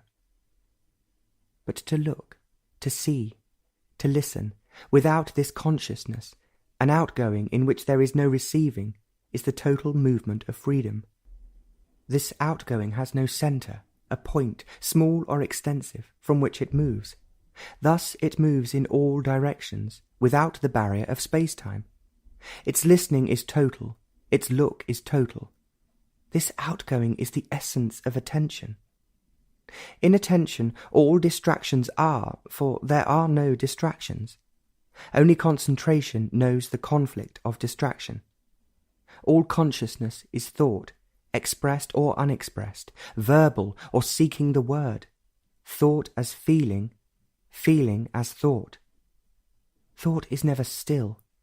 Reaction expressing itself is thought, and thought further increases responses. Beauty is the feeling which thought expresses. Love is still within the field of thought. Is there love and beauty within the enclosure of thought? Is there beauty when thought is? The beauty, the love that thought knows, is the opposite of ugliness and hate. Beauty has no opposite, nor has love. Seeing without thought, without word, without the response of memory, is wholly different from seeing with thought and feeling. What you see with thought is superficial, then seeing is only partial. This is not seeing at all. Seeing without thought is total seeing. Seeing a cloud over a mountain, without thought and its responses, is the miracle of the new. It's not beautiful, it's explosive in its immensity. It is something that has never been and never will be. To see, to listen, consciousness in its entirety, must be still for the destructive creation to be. It is the totality of life, and not the fragment of all thought. There is no beauty, but only a cloud over the mountain. It is creation. The setting sun touched the mountain tops, brilliant and breathtaking, and the land was still. There was only colour, and not different colours. There was only listening, and not the many sounds. This morning, waking late, when the sun was pressing the hills, like a brilliant light, that benediction was there. It seems to have a strength and power of its own, like a distant murmur of waters. There is an activity going on, not of the brain with its volitions and deceptions, but an activity of intensity. The process goes on with varying intensity. Sometimes it is fairly acute. 20th. It was a perfect day. The sky was intensely blue, and everything was sparkling in the morning sun. There were a few clouds floating about, leisurely, with nowhere to go. The sun on the fluttering leaves of aspen were brilliant jewels against the green sloping hills. The meadows overnight had changed, more intense, more soft, a green that is utterly unimaginable. There were 3 cows far up on the hill, lazily grazing, and their bells could be heard in the clear early morning air. They moved in a line, steadily chewing their way from one side of the meadow to the other, and the ski lift passed over them, and they never even bothered to look up or be disturbed. It was a beautiful morning, and the snow mountains were sharp against the sky, so clear that one could see the many small waterfalls. It was a morning of long shadows and infinite beauty. Strange how love has its being in this beauty. There was such gentleness that all things seemed to stand still, lest any movement should awaken a hidden shadow. And there were a few more clouds. It was a beautiful drive, in a car that seemed to enjoy what it was built for. It took every curve, however sharp, easily and willingly, and up the long incline it went, never grumbling, and there was plenty of power to go up wherever the road went. It was like an animal that knew its own strength. The road curved in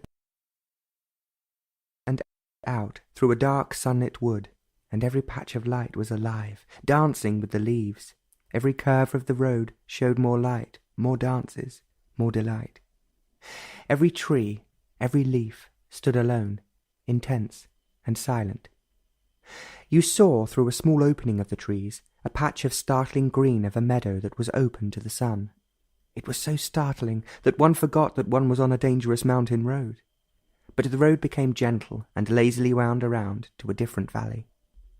The clouds were gathering in now, and it was pleasant not to have a strong sun. The road became almost flat, if a mountain road can be flat. It went on past a dark pine-covered hill, and there in front were the enormous, overpowering mountains, rocks and snow, green fields and waterfalls, small wooden huts, and the sweeping, curving lines of the mountain. One could hardly believe what the eyes saw. the overpowering dignity of those shaped rocks, the treeless mountain covered with snow, and crag after crag of endless rock, and right up to them were the green meadows, all held together in a vast embrace of a mountain. It was really quite incredible. There was beauty, love, destruction, and the immensity of creation. Not those rocks, not those fields, not those tiny huts. It wasn't in them or part of them. It was far beyond and above them. It was there with the majesty, with a roar that no eyes or ears could see or hear. It was there with such totality and stillness that the brain with its thoughts became as nothing as those dead leaves in the woods. It was there with such abundance, such strength, that the world, the trees, and the earth came to an end. It was love, creation, and destruction, and there was nothing else. There was the essence of depth. The essence of thought is that state when thought is not. However deeply and widely thought is pursued, thought will always remain shallow, superficial. The ending of thought is the beginning of that essence. The ending of thought is negation, and what is negative has no positive way. There is no method, no system to end thought. The method, the system, is a positive approach to negation, and thus thought can never find the essence of itself. It must cease for the essence to be. The essence of being is non-being, and to see the depth of non-being, there must be freedom from becoming. There is no freedom if there is continuity, and that which has continuity is time-bound. Every experience is binding thought to time, and a mind that's in a state of non-experiencing is aware of all essence. This state in which all experiencing has come to an end is not the paralysis of the mind. On the contrary, it is the additive mind, the mind that is accumulating, that is withering away. For accumulation is mechanical, a repetition. The denial to acquire and mere acquisition are both repetitive and imitative. The mind that destroys totally this accumulative and defensive mechanism is free, and so experiencing has lost its significance. Then there is only the fact, and not the experiencing of the fact, the opinion of the fact, the evaluation of it, the beauty and non-beauty of it, is the experiencing of the fact. The experiencing of the fact is to deny it, to escape from it. The experiencing of a fact without thought or feeling is a profound event. On waking this morning, there was that strange immobility of the body and of the brain. With it came a movement of entering into unfathomable depths of intensity and of great bliss, and there was that otherness. The process goes on mildly.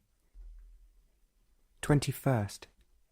Again it has been a clear sunny day, with long shadows and sparkling leaves. The mountains were serene, solid and close. The sky was of an extraordinary blue, spotless and gentle. Shadows filled the earth. It was a morning for shadows, the little ones and the big ones, the long, lean ones and the fat, satisfied ones, the squat, homely one and the joyful, sprightly ones. The rooftops of the farms and the chalets shone like polished marble, the new and the old. There seemed to be a great rejoicing and shouting among the trees and meadows. They existed for each other, and above them was heaven, not the man-made with its tortures and hopes. And there was life, vast, splendid, throbbing and stretching in all directions. It was life, always young and always dangerous. Life that never stayed, that wandered through the earth, indifferent, never leaving a mark, never asking or calling for anything. It was there in abundance, shadowless and deathless. It didn't care from where it came or where it was going. Wherever it was, there was life, beyond time and thought. It was a marvellous thing, free, light and unfathomable. It was not to be closed in. Where they closed it, in the places of worship, in the marketplace, in the home, there was decay and corruption and their perpetual reform. It was there, simple, majestic and shattering, and the beauty of it is beyond thought and feeling. It is so vast and incomparable that it fills the earth and heavens and the blade of grass that's destroyed so soon. It is there with love and death. It was cool in the wood, with a shouting stream a few feet below. The pines shot up to the skies without ever bending to look at the earth.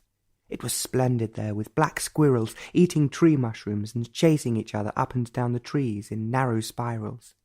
There was a robin that bobbed up and down, or what looked like a robin. It was cool and quiet there, except for the stream, with its cold mountain waters. And there it was, love, creation, and destruction, not as a symbol, not in thought and feeling, but an actual reality.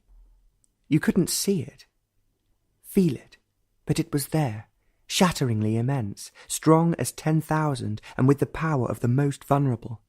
It was there, and all things became still, the brain and the body. It was a benediction, and the mind was of it. There is no end to depth.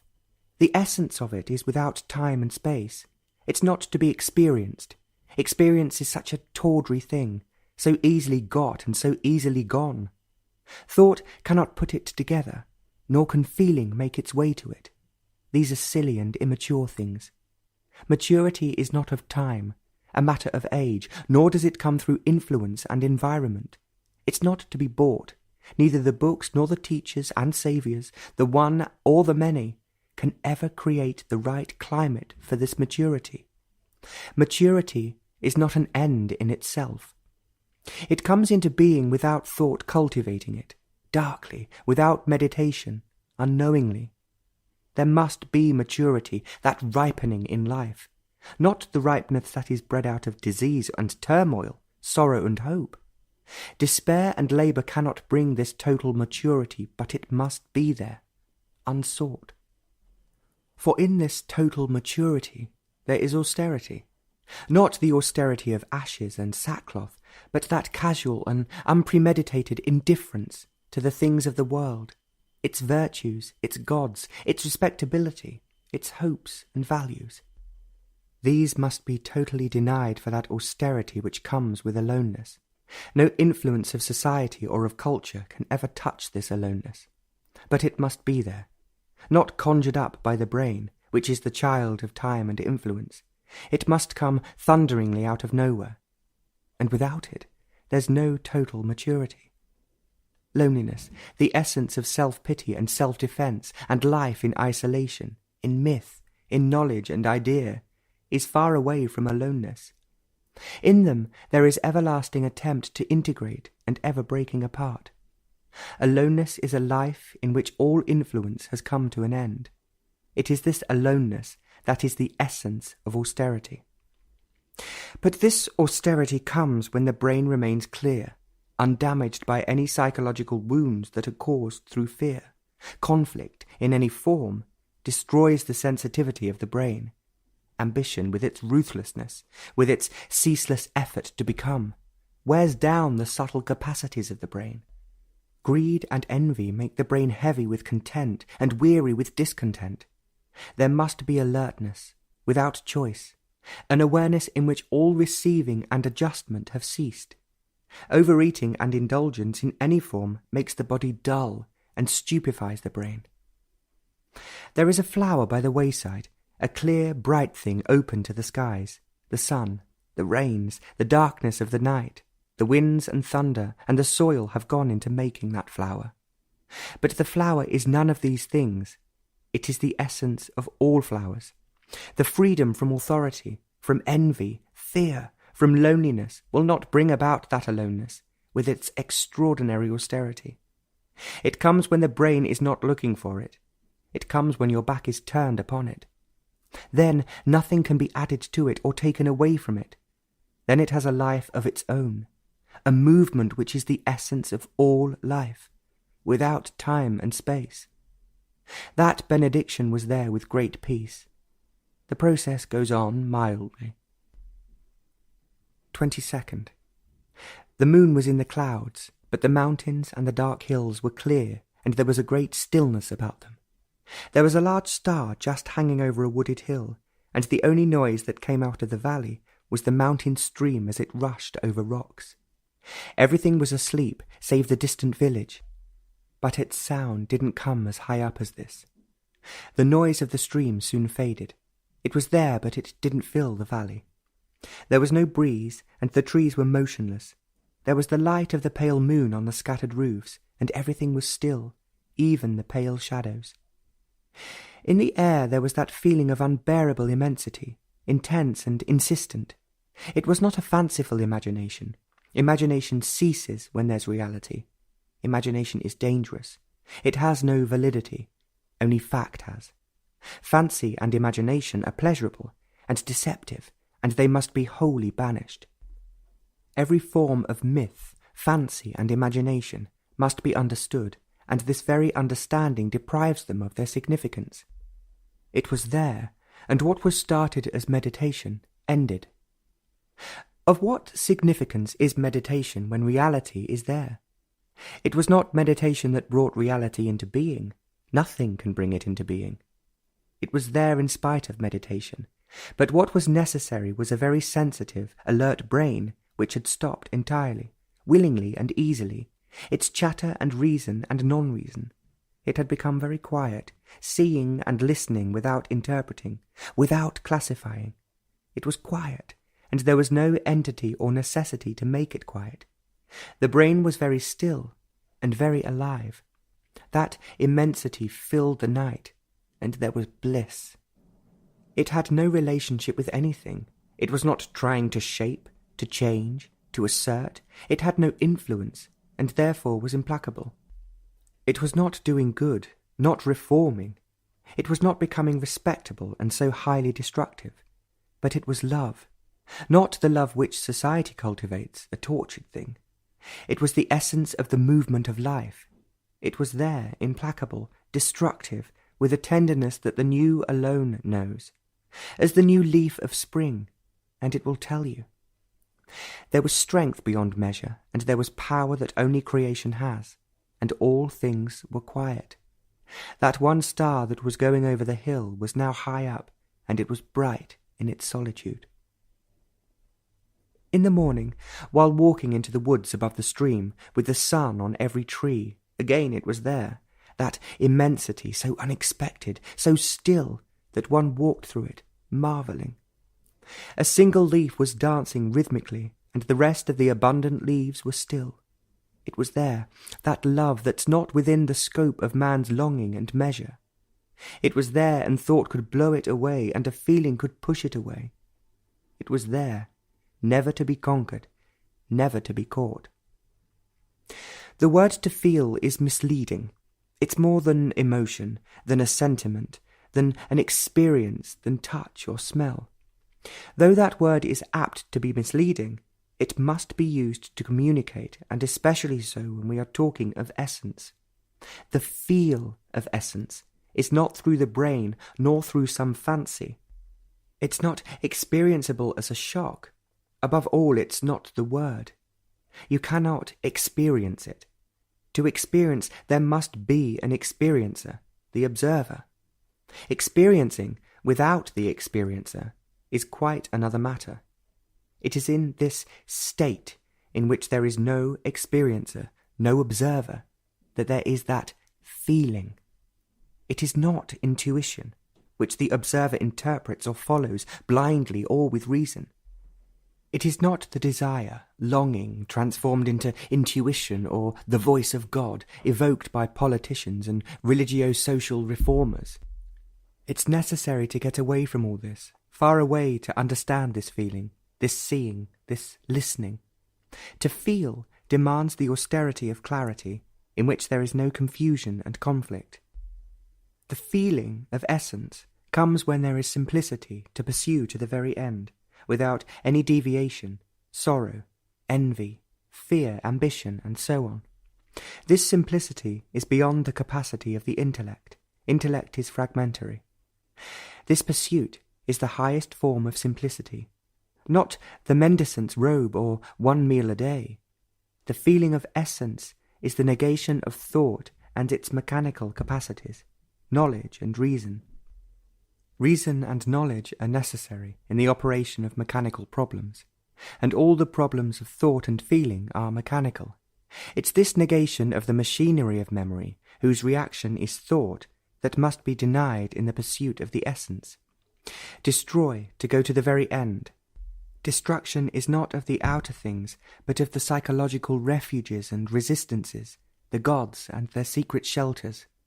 Without this, there's no journey into that depth whose essence is love, creation, and death. On waking early this morning, the body and the brain lay motionless, for there was that power and strength which is a benediction. The process is gentle. 23rd. There were a few wandering clouds in the early morning sky, which was so pale, quiet, and without time. The sun was waiting for the excellency of the morning to finish. The dew was on the meadows, and there was no shadows, and the trees were alone, waiting for them. It was very early, and even the stream was hesitant to make its boisterous run. It was quiet, and the breeze hadn't yet awakened, and the leaves were still. There was no smoke yet from any of the farmhouses, but the roofs began to glow with the coming light. The stars were yielding reluctantly to dawn, and there was that peculiar silent expectation when the sun is about to come. The hills were waiting, and so were the trees and meadows open in their joy. Then the sun touched the mountain tops, a gentle, soothing touch, and the snow became bright with the early morning light. The leaves began to stir from the long night, and smoke was going straight up from one of the cottages, and the stream was chattering away without any restraint. And slowly, hesitantly, and with delicate shyness, the long shadows spread across the land. The mountains cast their shadows on the hills, and the hills on the meadows, and the trees were waiting for their shadows. But soon they were there, the light ones and the deep ones, the feathery and the heavy, and the aspens were dancing. The day had begun. Meditation is this attention in which there is an awareness, without choice, of the movement of all things, the cawing of the crows, the electric saw ripping through the wood, the trembling of leaves, the noisy stream, a boy calling, the feelings, the motives, the thoughts chasing each other and going deeper, the awareness of total consciousness. And in this attention, time as yesterday pursuing in the space of tomorrow, and the twisting and turning of consciousness has become quiet and still. In this stillness, there is an immeasurable, not comparable movement, a movement that has no being.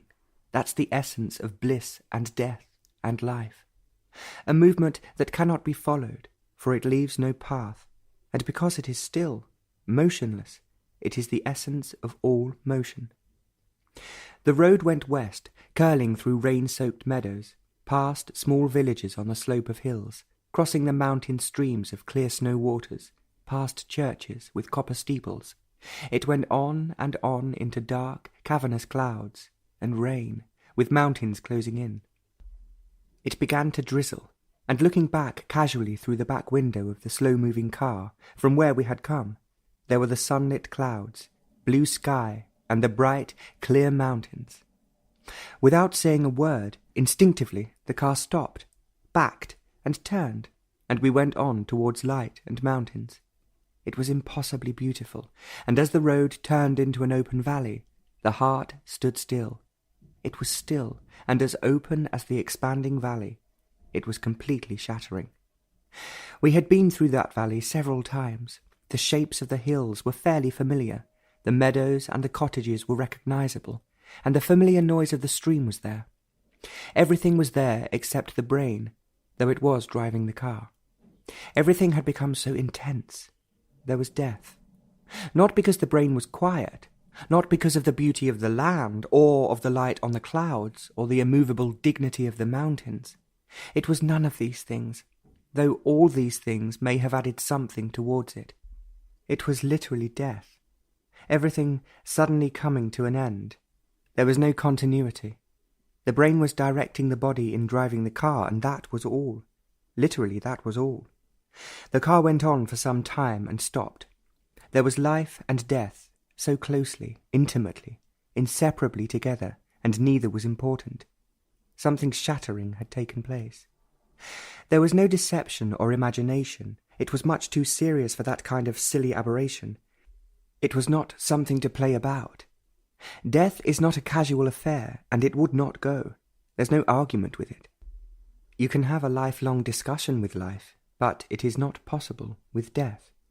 It's so final and absolute. It wasn't the death of the body. That would be a fairly simple and decisive event. Living with death was quite another matter. There was life, and there was death. They were there, inexorably united. It wasn't a psychological death. It wasn't a shock that drove out all thought, all feeling. It wasn't a sudden aberration of the brain, nor a mental illness. It was none of these things, nor a curious decision of a brain that was tired or in despair. It wasn't an unconscious wish for death. It was none of these things. These would be immature and so easily connived at. It was something in a different dimension. It was something that defied time-space description. It was there, the very essence of death. The essence of self is death, but this death was the very essence of life as well. In fact, they were not separate, life and death. This was not something conjured up by the brain for its comfort and ideational security. The very living was the dying, and the dying was living. In that car, with all that beauty and colour, with that feeling of ecstasy, death was part of love, part of everything. Death wasn't a symbol, an idea, a thing that one knew. It was there in reality, in fact, as intense and demanding as the honk of a car that wanted to pass. As life would never leave nor can be set aside, so death now would never leave or be put aside. It was there with an extraordinary intensity and with a finality. All night one lived with it. It seemed to have taken possession of the brain and the usual activities. Not too many of the brain's movements went on, but there was a casual indifference about them. There was indifference previously, but now it was past and beyond all formulation. Everything had become much more intense, both life and death. Death was there on waking, without sorrow, but with life. It was a marvellous morning. There was that benediction, which was the delight of the mountains and of the trees. 24th. It was a warm day and there were plenty of shadows. The rocks shone with a solid brilliance. The dark pines never seemed to move, unlike those aspens which were ready to tremble at the slightest whisper. There was a strong breeze from the west, sweeping through the valley. The rocks were so alive that they seemed to run after the clouds, and the clouds clung to them, taking the shape and the curve of the rocks. They flowed around them, and it was difficult to separate the rocks from the clouds. And the trees were walking with the clouds. The whole valley seemed to be moving, and the small, narrow paths that went up to the woods and beyond seemed to yield and come alive. And the sparkling meadows were the haunt of shy flowers. But this morning, rocks ruled the valley. They were of so many colours that there was only one colour. These rocks were gentle this morning, and they were of so many shapes and sizes. And they were so indifferent to everything, to the wind, rains, and to the explosions for the needs of man. They had been there, and they were going to be past all time. It was a splendid morning, and the sun was everywhere, and every leaf was stirring. It was a good morning for the drive. Not long, but enough to see the beauty of the land. It was a morning that was made new by death, not the death of decay, disease, or accident, but the death that destroys for creation to be. There is no creation if death does not sweep away all the things that the brain has put together to safeguard the self-centered existence. Death, previously, was a new form of continuity. Death was associated with continuity. With death came a new existence, a new experience, a new breath and a new life. The old ceased, and the new was born, and the new then gave place to yet another new. Death was the means to the new state, new invention, to a new way of life, to a new thought.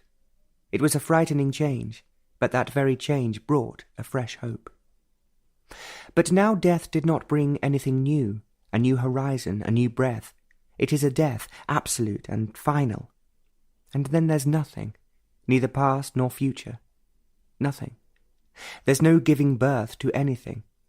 But there's no despair, no seeking, complete death without time.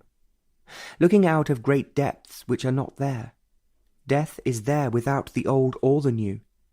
It is death without smile and tear. It is not a mask covering up, hiding some reality. The reality is death, and there's no need for cover. Death has wiped away everything and left nothing. This nothing is the dance of the leaf. It is the call of that child. It is nothing, and there must be nothing.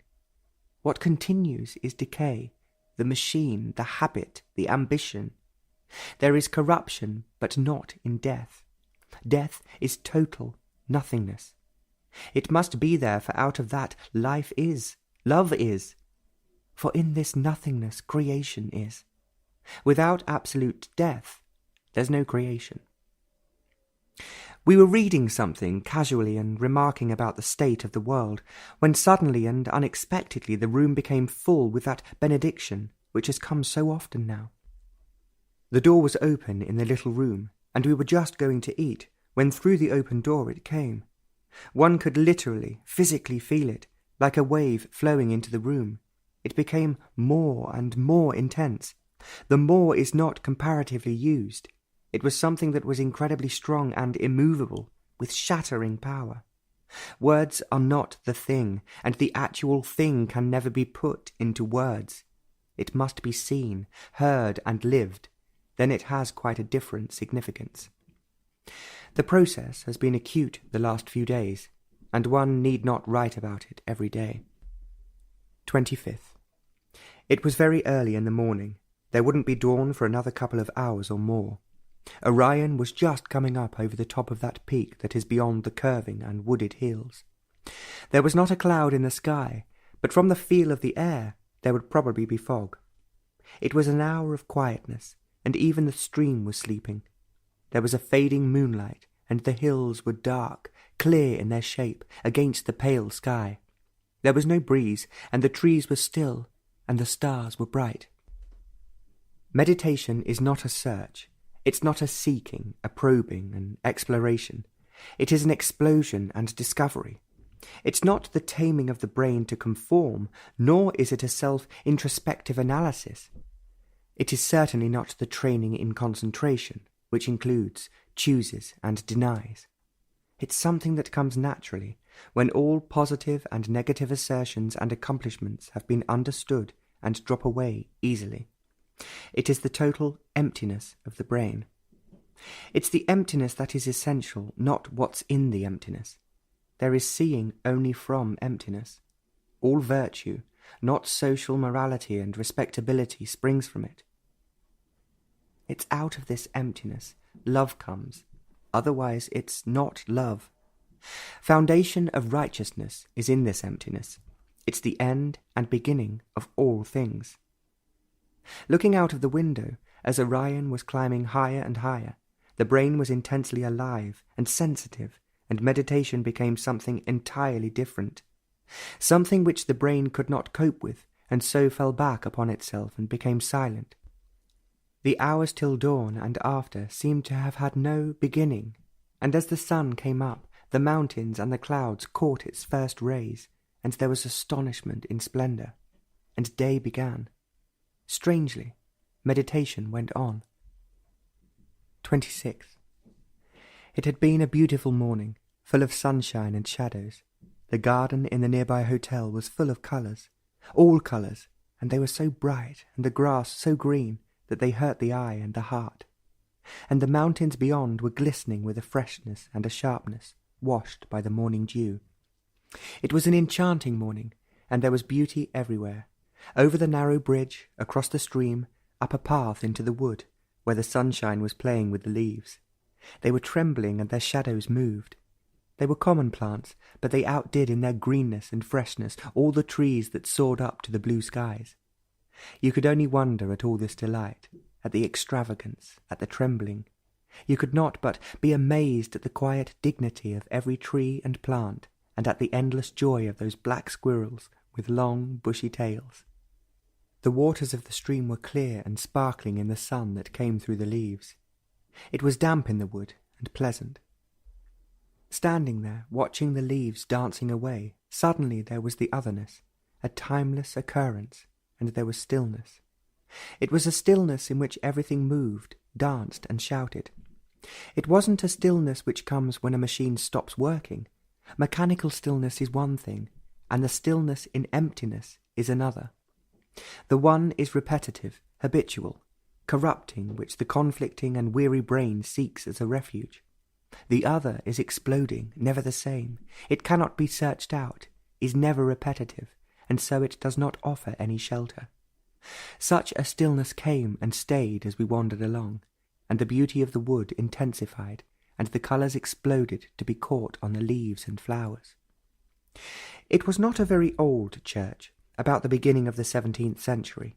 At least it said so over the arch. It had been renovated, and the wood was light-coloured pine, and the steel nails looked bright and polished, which was impossible, of course. One was almost sure that those who had gathered there to listen to some music never looked at those nails all over the ceiling. It was not an orthodox church. There was no smell of incense, candles, or images. It was there, and the sun came in through the windows. There were many children, told not to talk or play, which didn't prevent them from being restless, looking terribly solemn, and their eyes ready to laugh. One wanted to play, come close, but was too shy to come any nearer. They were rehearsing for the concert that evening, and everyone was dutifully solemn, and there was interest. Outside, the grass was bright, the sky clear blue, and shadows were numberless. Why this everlasting struggle to be perfect, to achieve perfection, as the machines are? The idea, the example, the symbol of perfection is something marvellous, ennobling. But is it? Of course there's the attempt to imitate the perfect example. Is imitation perfection? Is there perfection, or is it merely an idea given to man by the preacher to keep him respectable? In the idea of perfection, there's a great deal of comfort and security, and always it is profitable both to the priest and to the one who's trying to become perfect. A mechanical habit, repeated over and over again, can eventually be perfected. Only habit can be perfected. Thinking, believing the same thing over and over again without deviation, becomes a mechanical habit, and perhaps this is the kind of perfection everyone wants. This cultivates a perfect wall of resistance, which will prevent any disturbance, any discomfort. Besides, perfection is a glorified form of success, and ambition is blessed by respectability and the representatives and heroes of success. There's no perfection. It's an ugly thing, except in a machine. The attempt to be perfect is really to break the record, as in golf. Competition is saintly. To compete with your neighbour and with God for perfection is called brotherhood and love. But each attempt at perfection leads only to greater confusion and sorrow, which only gives greater impetus to be more perfect. It's curious. We always want to be perfect in or with something. This gives the means for achievement, and the pleasure of achievement, of course, is vanity. Pride in any form is brutal and leads to disaster. The desire for perfection, outwardly or inwardly, denies love, and without love, do what you will, there's always frustration and sorrow. Love is neither perfect nor imperfect. It's only when there's no love that perfection and imperfection arise. Love never strives after something. It does not make itself perfect. It's the flame without the smoke. In striving to be perfect, there's only greater volume of smoke. Perfection, then, lies only in striving, which is mechanical, more and more perfect in habit, in imitation, in engendering more fear. Each one is educated to compete, to become successful. Then the end becomes all-important. Love for the thing itself disappears. Then the instrument is not used for the love of the sound, but for what the instrument will bring, fame, money, prestige, and so on. Being is infinitely more significant than becoming. Being is not the opposite of becoming. If it's the opposite or in opposition, then there is no being. When becoming dies completely, then there's being. But this being is not static. It's not acceptance, nor is it mere denial. Becoming involves time and space. All striving must cease. then only there is beginning. Being is not within the field of social virtue or morality. It shatters the social formula of life.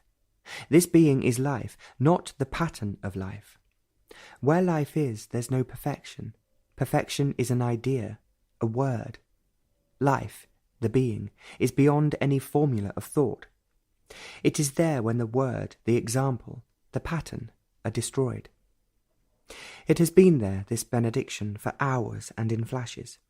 On waking this morning, many hours before sunrise, when there was the eclipse of the moon, it was there with such strength and power that sleep for a couple of hours was not possible.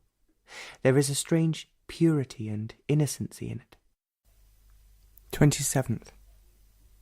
The stream, joined by other little streams, meandered through the valley, noisily, and the chatter was never the same. It had its own moods, but never unpleasant, never a dark mood. The little ones had a sharper note. There were more boulders and rocks. They had quiet pools in the shade, shallow with dancing shadows, and at night they had quite a different tone, soft, gentle, and hesitant. They came down through different valleys, from different sources, one much further away than the other, one from a glacier, and one from a winding waterfall, and the other must come from a source too far away to walk to. They both joined the bigger stream, which had a deep, quiet tone, more dignified, wider and swifter. All the three of them were tree-lined, and the long, curving lines of trees showed where these streams came from and where they went. They were the occupants of the valleys, and everyone else was a stranger, including the trees. One could watch them by the hour and listen to their endless chatter. They were very gay and full of fun, even the bigger one, though it had to maintain certain dignity. They were of the mountains, from dizzy heights, nearer the heavens, and so purer and nobler. They were not snobs, but they maintained their way, and they were rather distant and chilly. In the dark of the night they had a song of their own, when few were listening. It was a song of many songs. While crossing the bridge up in the sun-speckled wood, meditation was quite a different thing. Without any wish and search, without any complaint of the brain, there was unenforced silence. The little birds were chirping away, the squirrels were chasing up the trees, the breeze was playing with the leaves, and there was silence. The little stream, the one coming from a long distance, was more cheerful than ever, and yet there was silence. Not outside, but deep, far within. It was total stillness within the totality of the mind, which had no frontiers. It was not the silence within an enclosure, within an area, within the limits of thought, and so recognized as stillness. There were no frontiers, no measurements, and so the silence was not held within experience, to be recognized and stored away. It may never occur again, and if it did, it would be entirely different. Silence cannot repeat itself. Only the brain through memory and recollection can repeat what had been, but what had been is not the actual.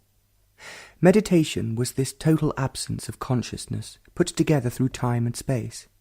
Thought, the essence of consciousness, cannot, do what it will, bring about this stillness. The brain, with all its subtle and complicated activities, must quiet down of its own accord, without the promise of any reward or of security. Only then it can be sensitive, alive and quiet. The brain, understanding its own activities, hidden and open, is part of meditation. It's the foundation in meditation. Without it, meditation is only self-deception, self-hypnosis, which has no significance whatsoever. There must be silence for the explosion of creation. Maturity is not of time and age. There is no interval between now and maturity. There is never in the meantime. Maturity is that state when all choice has ceased. It's only the immature that choose and know the conflict of choice. In maturity there's no direction, but there's a direction which is not a direction of choice. Conflict, at any level, at any depth, indicates immaturity. There's no such thing as becoming mature, except organically. The mechanical inevitability of certain things to ripen. The understanding which is the transcending of conflict, in all its complex varieties, is maturity. However complex it is, and however subtle, the depth of conflict within and without can be understood. Conflict, frustration, fulfillment is one single movement, within and without. The tide that goes out must come in, and for that movement itself, called the tide, there's no out and in. Conflict in all its forms must be understood, not intellectually, but actually coming emotionally into contact with conflict. The emotional contact, the shock, is not possible if it is intellectually, verbally accepted as necessary or denied sentimentally. Acceptance or denial does not alter a fact, nor will reason bring about a necessary impact. What does is seeing the fact. There's no seeing if there is condemnation, or justification, or identification with the fact. Seeing is only possible when the brain is not actively participating, but observing, abstaining from classification, judgment, and evaluation. There must be conflict when there is the urge to fulfill, with its inevitable frustrations. There is conflict when there is ambition, with its subtle and ruthless competition. Envy is part of this ceaseless conflict, to become, to achieve, to succeed. There's no understanding in time. Understanding does not come tomorrow. It will never come tomorrow. It is now or never. There's only now, and there's no never. The seeing is immediate. When from the brain the significance of seeing, understanding, eventually is wiped away, then seeing is immediate. Seeing is explosive, not reasoned, calculated. It is fear that often prevents seeing, understanding. Fear with its defences and its courage is the origin of conflict. The seeing is not only with the brain, but also beyond it. Seeing the fact brings its own action, entirely different from the action of idea, thought. Action from idea, thought, breeds conflict. Action then is an approximation, comparison with the formula, with the idea, and this brings conflict. There's no end to conflict, small or great, in the field of thought. The essence of conflict is non-conflict, which is maturity. On waking very early in the morning, that strange benediction was meditation, and meditation was that benediction. It was there with great intensity, while one walked in a peaceful wood. 28th. It had been rather a hot sunny day, hot even at this altitude. The snow on the mountains was white and glistening. It had been sunny and hot for several days, and the streams were clear, and the sky pale blue, but there was still that mountain intensity about the blue. The flowers across the way were extraordinarily bright and gay, and the meadows were cool. The shadows were dark, and there were so many. There's a little path through the meadows going up across the rolling hills, wandering past farmhouses. There was no one on the path, except for an old lady carrying a milk can and a small basket of vegetables. She must have been going up and down that path all her life, racing up the hills when she was young, and now, all bent and crippled, she was coming up, slowly, painfully, hardly looking up from the ground. She will die, and the mountains will go on. There were 2 goats higher up, white, with those peculiar eyes. They came up to be petted, keeping a safe distance from the electric fence, which kept them from wandering off. There was a white and black kitten belonging to the same farm as the goats. It wanted to play. There was another cat higher up still, in a meadow, perfectly still, waiting to catch a field rat. Up there in the shade, it was cool and fresh and beautiful. The mountains and the hills, the valleys and the shadows. The land was boggy in places, and there grew weeds, short and golden-coloured, and among the gold were white flowers. But this was not all. Going up and coming down, there was during that whole hour and a half that strength which is a benediction. It has the quality of enormous and impenetrable solidity. No matter could have, possibly, that solidity. Matter is penetrable, can be broken down, dissolved, vaporized. Thought and feeling have certain weight. They can be measured, and they too can be changed, destroyed, and nothing left of them. But this strength, which nothing could penetrate nor dissolve, was not the projection of thought, and certainly not matter. This strength was not an illusion, a creation of a brain that was secretly seeking power, or that strength that power gives. No brain could formulate such strength, with its strange intensity and solidity. It was there, and no thought could invent it or dispel it. There comes an intensity when there is no need for anything. Food, clothes, and shelter are necessities, and they are not needs. The need is the hidden craving which makes for attachment. The need for sex, for drinking, for fame, for worship, with their complex causes. The need for self-fulfillment, with its ambitions and frustrations. The need for God, for immortality. All these forms of need inevitably breed that attachment which causes sorrow, fear, and the ache of loneliness. The need to express oneself through music, through writing or through painting, and through some other means, makes for desperate attachment to the means. A musician who uses his instrument to achieve fame, to become the best, ceases to be a musician. He does not love music, but the profits of music. We use each other in our needs, and call it by sweet-sounding names. Out of this grows despair and unending sorrow.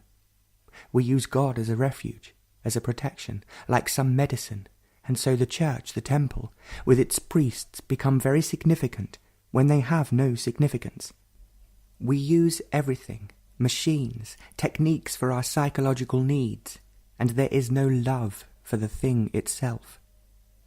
There is love only when there is no need. The essence of the self is this need, and the constant change of needs, and the everlasting search from one attachment to another, from one temple to another, from one commitment to another.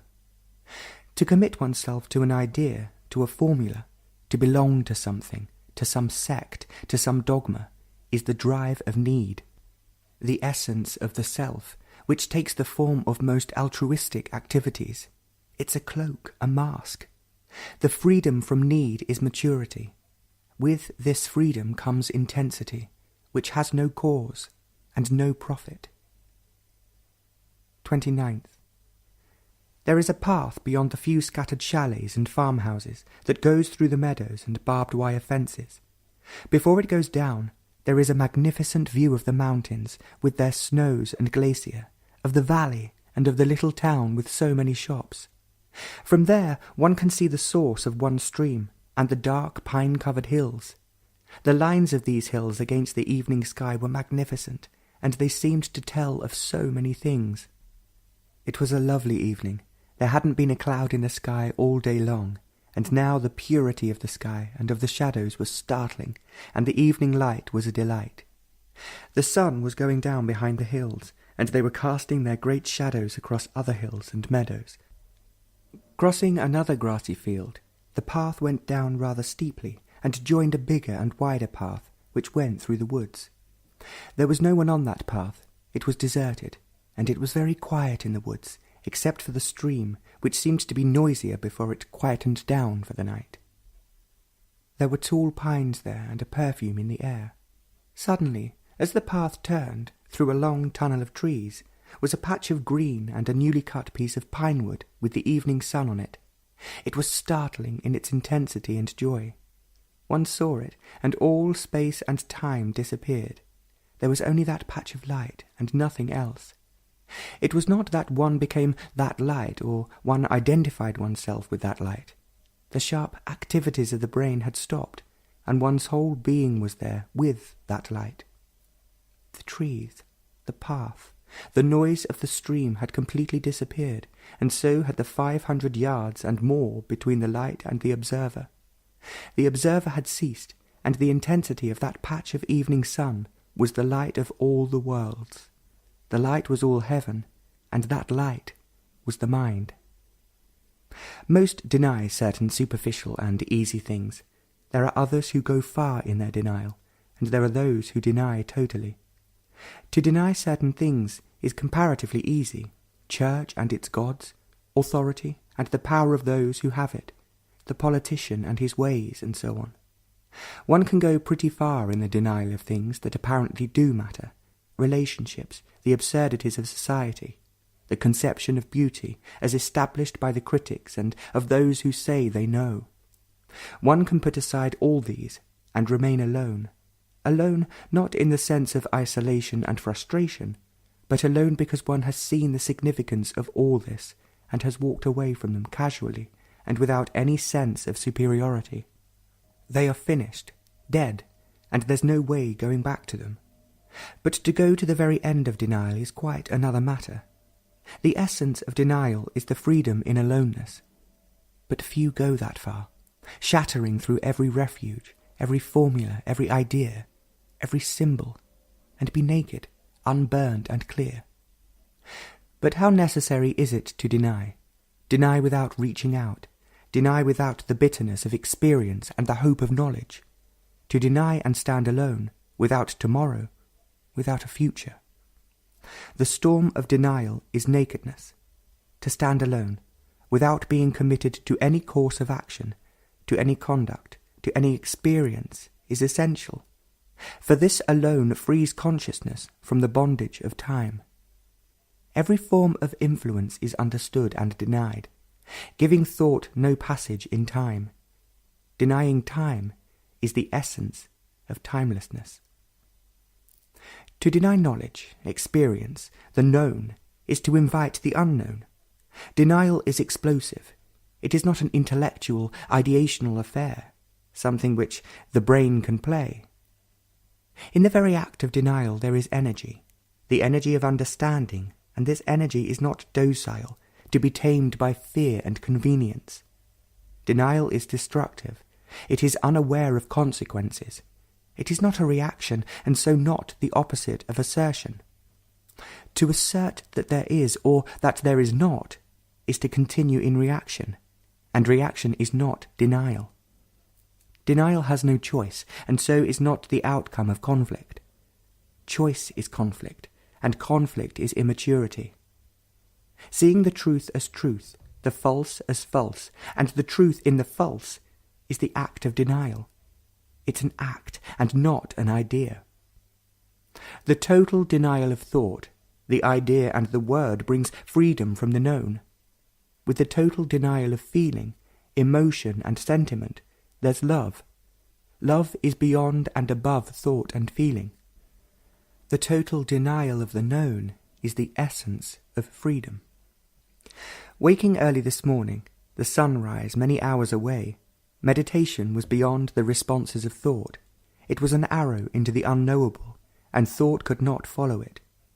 And dawn came to brighten the sky, and as soon as the sun was touching the highest peaks, there was that immensity whose purity is beyond the sun and the mountains.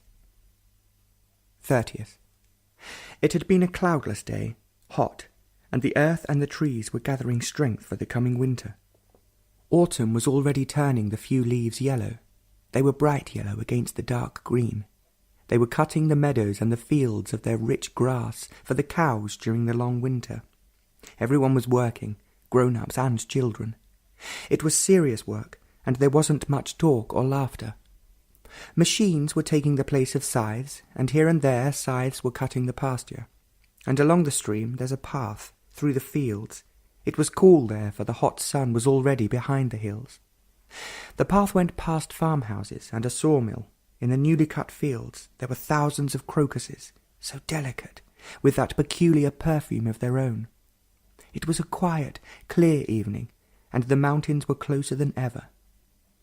The stream was quiet. There were not too many rocks, and the water ran fast. You would have to run to keep with it. There was, in the air, the smell of freshly cut grass, in a land that was prosperous and contented. Every farm had electricity, and there seemed to be peace and plenty. How few see the mountains or a cloud. They look, make some remarks, and pass on. Words, gestures, emotions prevent seeing. A tree, a flower, is given a name, put into a category, and that's that. You see a landscape through an archway or from a window, and if you happen to be an artist or are familiar with art, you say almost immediately that it is like those medieval paintings, or mention some name of some recent painter. Or, if you are a writer, you look in order to describe it. If you are a musician, probably you have never seen the curve of a hill or the flowers at your feet. You are caught up in your daily practice, or ambition has you by the throat. If you are a professional of some kind, probably you never see it. But to see there must be humility, whose essence is innocent. There's that mountain with the evening sun on it. To see it for the first time, to see it as though it had never been seen before, to see it with innocence, to see it with eyes that have been bathed in emptiness, that have not been hurt with knowledge. To see, then, is an extraordinary experience. The word experience is ugly. With it goes emotion, knowledge, recognition, and a continuity. It is none of these things. It is something totally new. To see this newness, there must be humility. That humility which has never been contaminated by pride, by vanity. With this certain happening, that morning, there was this seeing, as with the mountain top, with the evening sun. The totality of one's whole being was there, which was not in a state of need, conflict and choice. The total being was passive, whose passivity was active. There are two kinds of attention. One is active and the other is without movement. What was happening was actually new, a thing that had never happened before. To see it happening was the wonder of humility. The brain was completely still, without any response, though it was fully awake. To see that mountain peak, so splendid with the evening sun, though one had seen it 1,000 times, with eyes that had no knowledge, was to see the birth of the new. This is not silly romanticism or sentimentality with its cruelties and moods, or emotion with its waves of enthusiasm and depression. It is something so utterly new that in this total attention is silence. Out of this emptiness, the new is. Humility is not a virtue. It is not to be cultivated.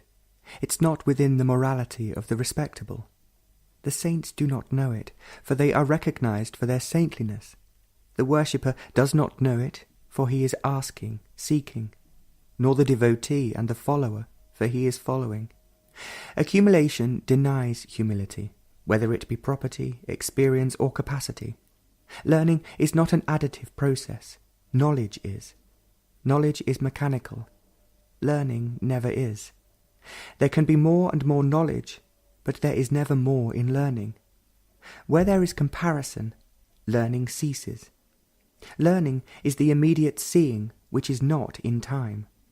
All accumulation and knowledge are measurable. Humility is not comparable. There's no more or less of humility, so it cannot be cultivated. Morality and technique can be cultivated. There can be more or less of them. Humility is not within the capacity of the brain, nor is love. Humility is ever the act of death. Very early this morning, many hours before dawn, on waking there was that piercing intensity of strength with its sternness. There was in this sternness bliss. By the watch it lasted for 45 minutes with increasing intensity. The stream and the quiet night with their brilliant stars were within it. 31st. Meditation without a set formula, without a cause and reason, without end and purpose, is an incredible phenomenon. It is not only a great explosion, which purifies, but also it is death that has no tomorrow. Its purity devastates, leaving no hidden corner where thought can lurk in its own dark shadows. Its purity is vulnerable. It is not a virtue brought into being through resistance. It is pure because it has no resistance, like love. There is no tomorrow in meditation, no argument with death. The death of yesterday and of tomorrow does not leave the petty present of time, and time is always petty, but a destruction is the new. Meditation is this, not the silly calculations of the brain in search of security.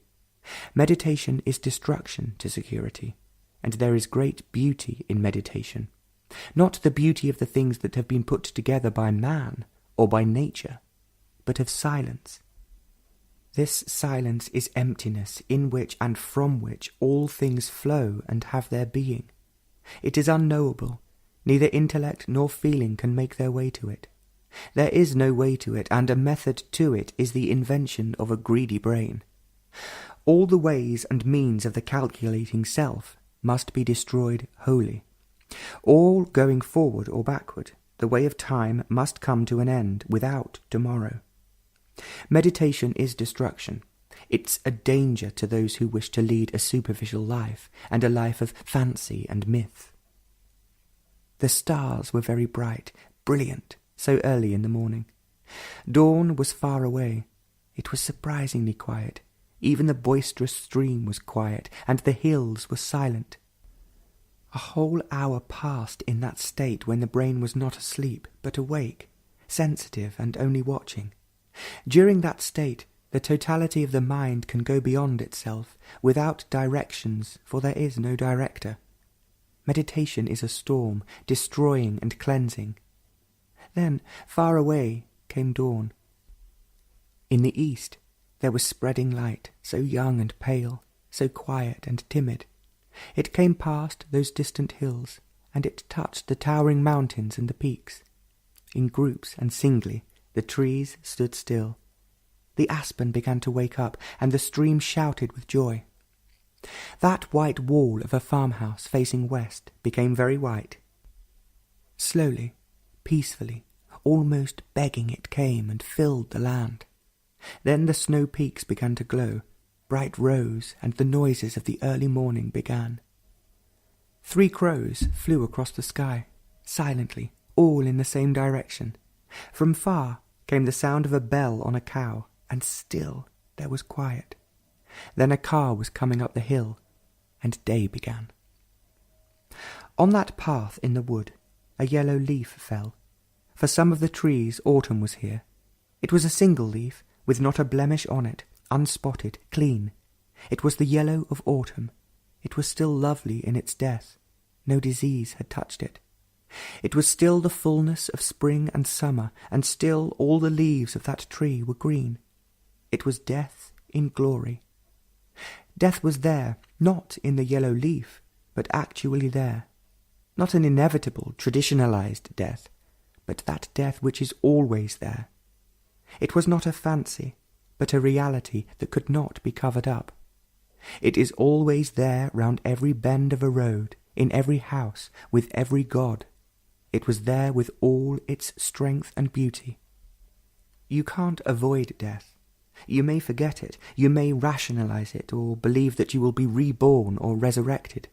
Do what you will, go to any temple or book, it is always there, in festival and in health. You must live with it to know it. You can't know it if you are frightened of it. Fear only darkens it.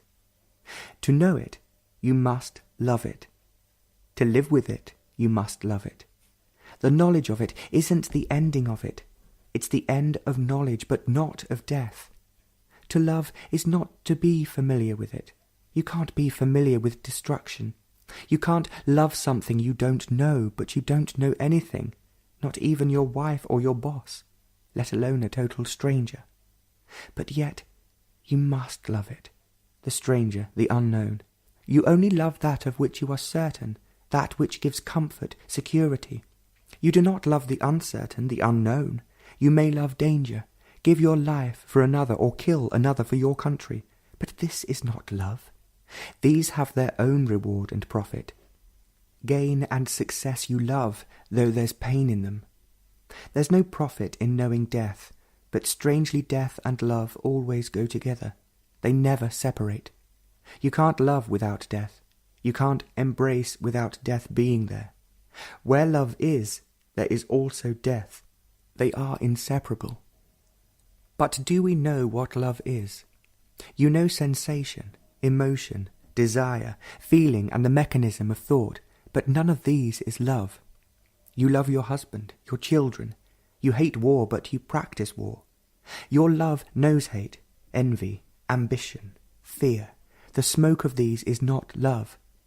Power and prestige you love, but power and prestige are evil, corrupting. Do we know what love is?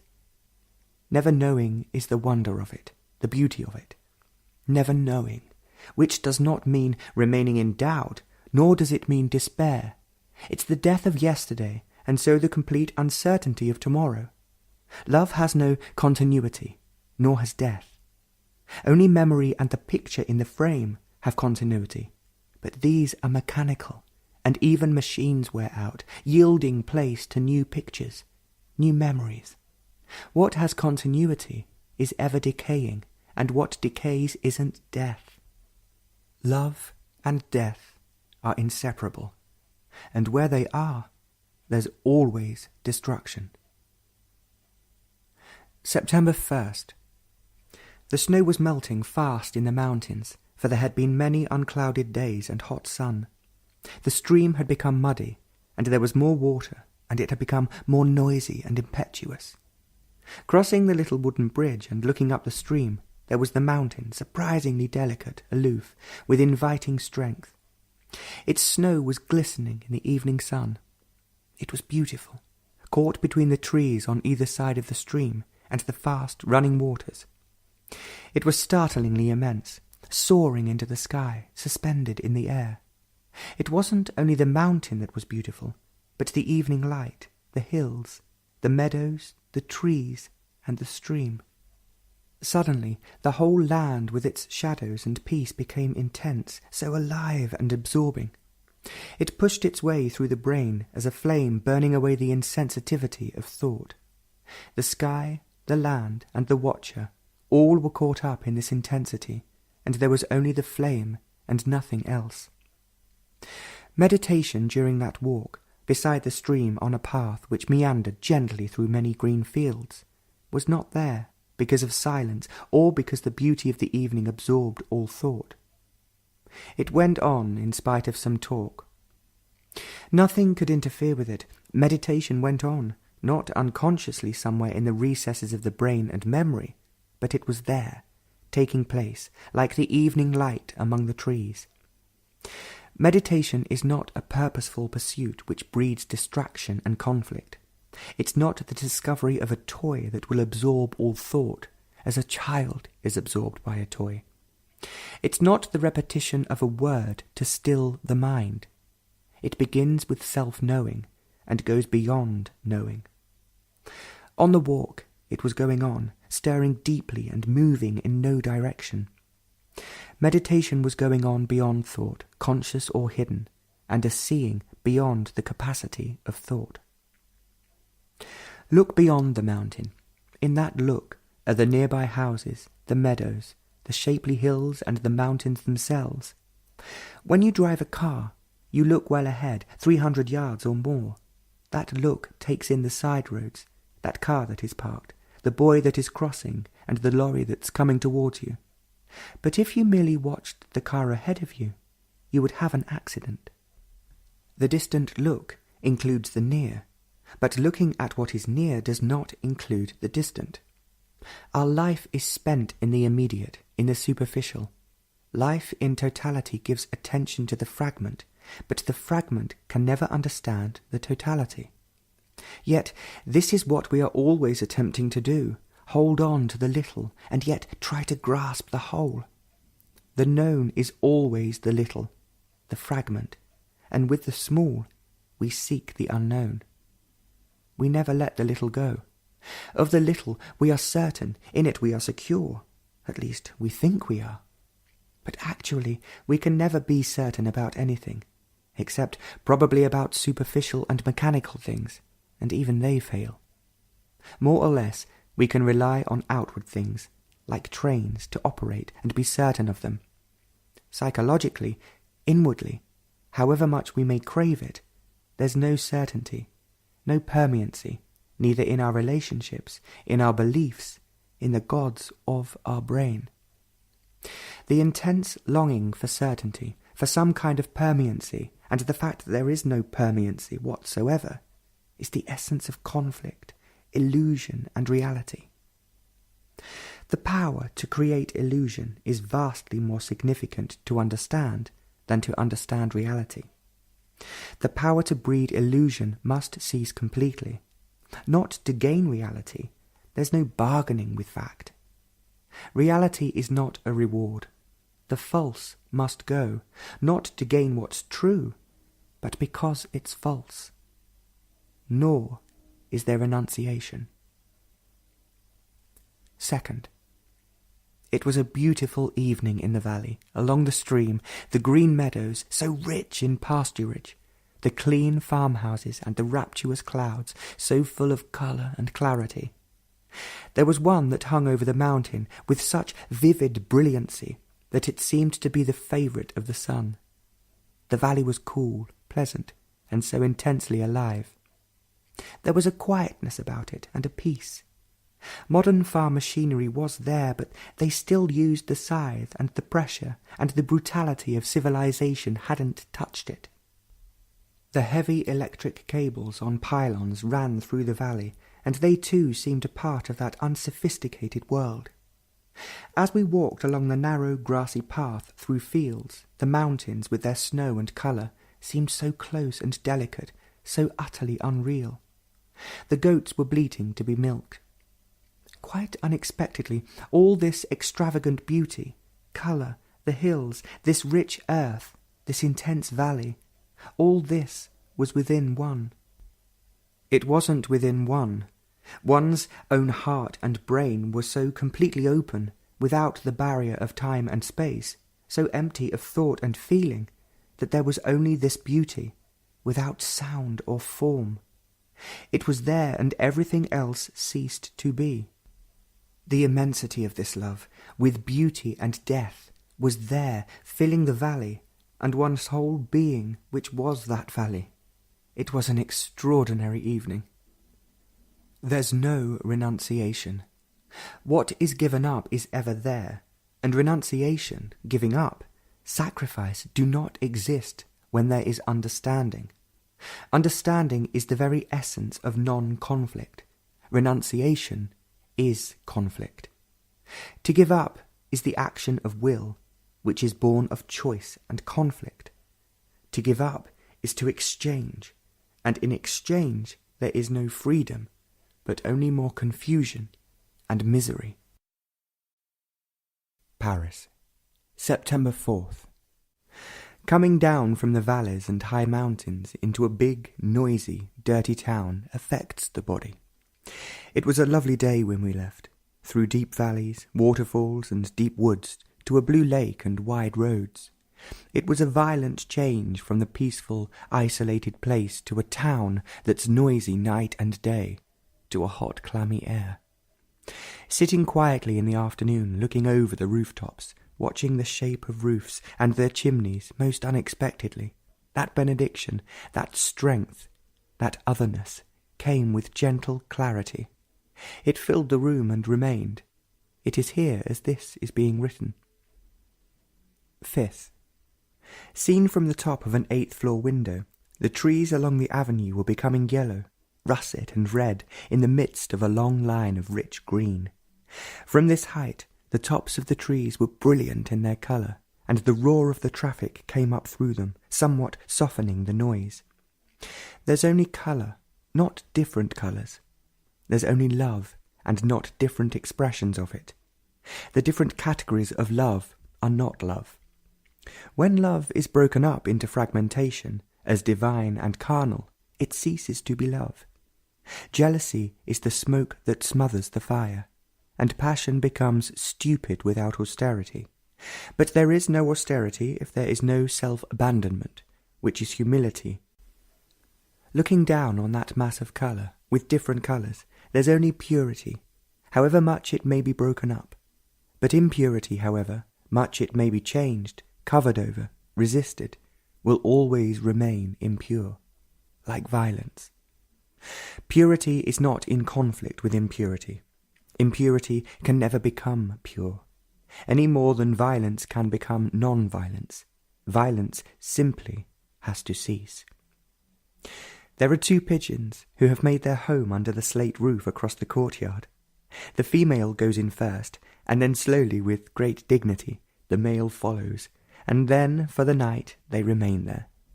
Early this morning they came out, the male first, and then the other. They stretched their wings, preened, and lay down flat on the cold roof. Soon, from nowhere, other pigeons came, a dozen of them. They settled around these two, preening, cooing, pushing each other in a friendly way. Then, all of a sudden, they all flew away, except the first two. The sky was overcast. There were heavy clouds full of light on the horizon, and a long streak of blue sky. Meditation has no beginning and no end. In it there's no achievement and no failure, no gathering and no renunciation. It is a movement without finality, and so beyond and above time and space. The experiencing of it is the denying of it, for the experiencer is bound to time and space, memory and recognition.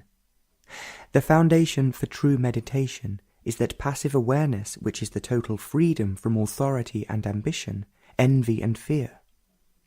Meditation has no meaning, no significance whatsoever, without its freedom, without self-knowing. As long as there's choice, there's no self-knowing.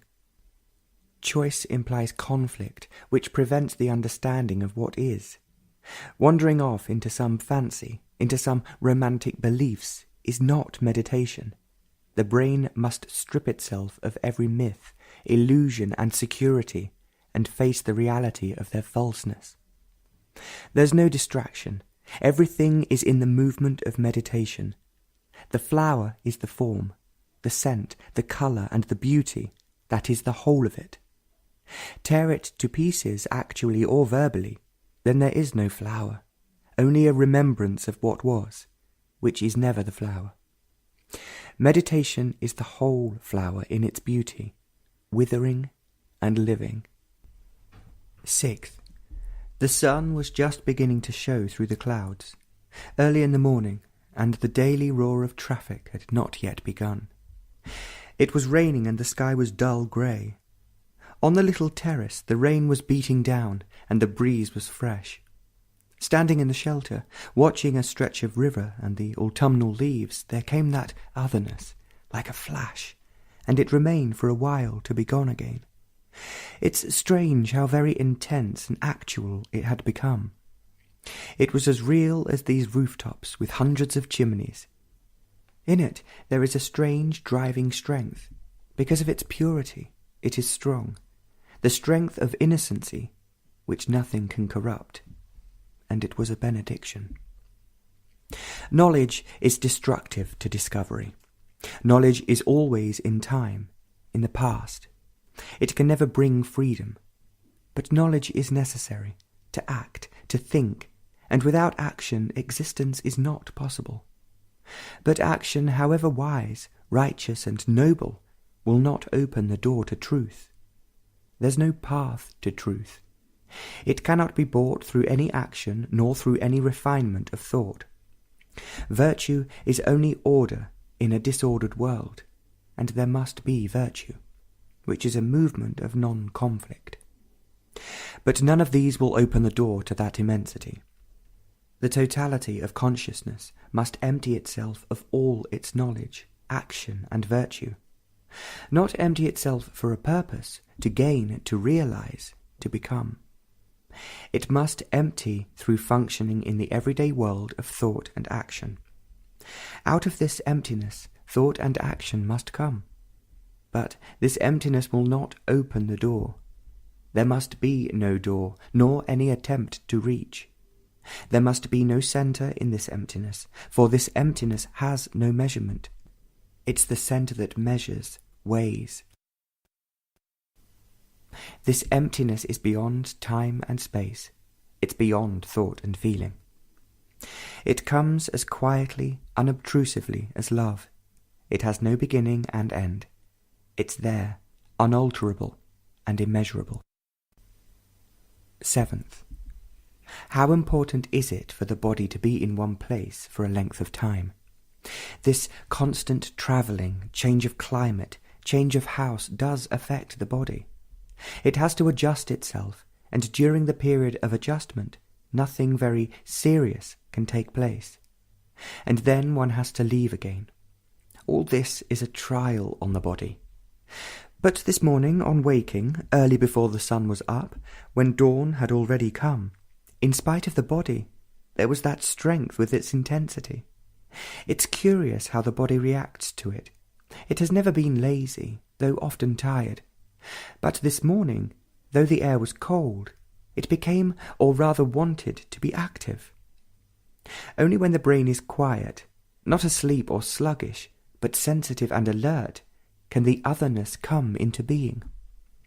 It was altogether unexpected this morning, for the body is still adjusting itself to new environment. The sun came up in a clear sky. You couldn't see it, for there were many chimneys in the way, but its radiance filled the sky. And the flowers on the little terrace seemed to come to life, and their colour become more brilliant and intense.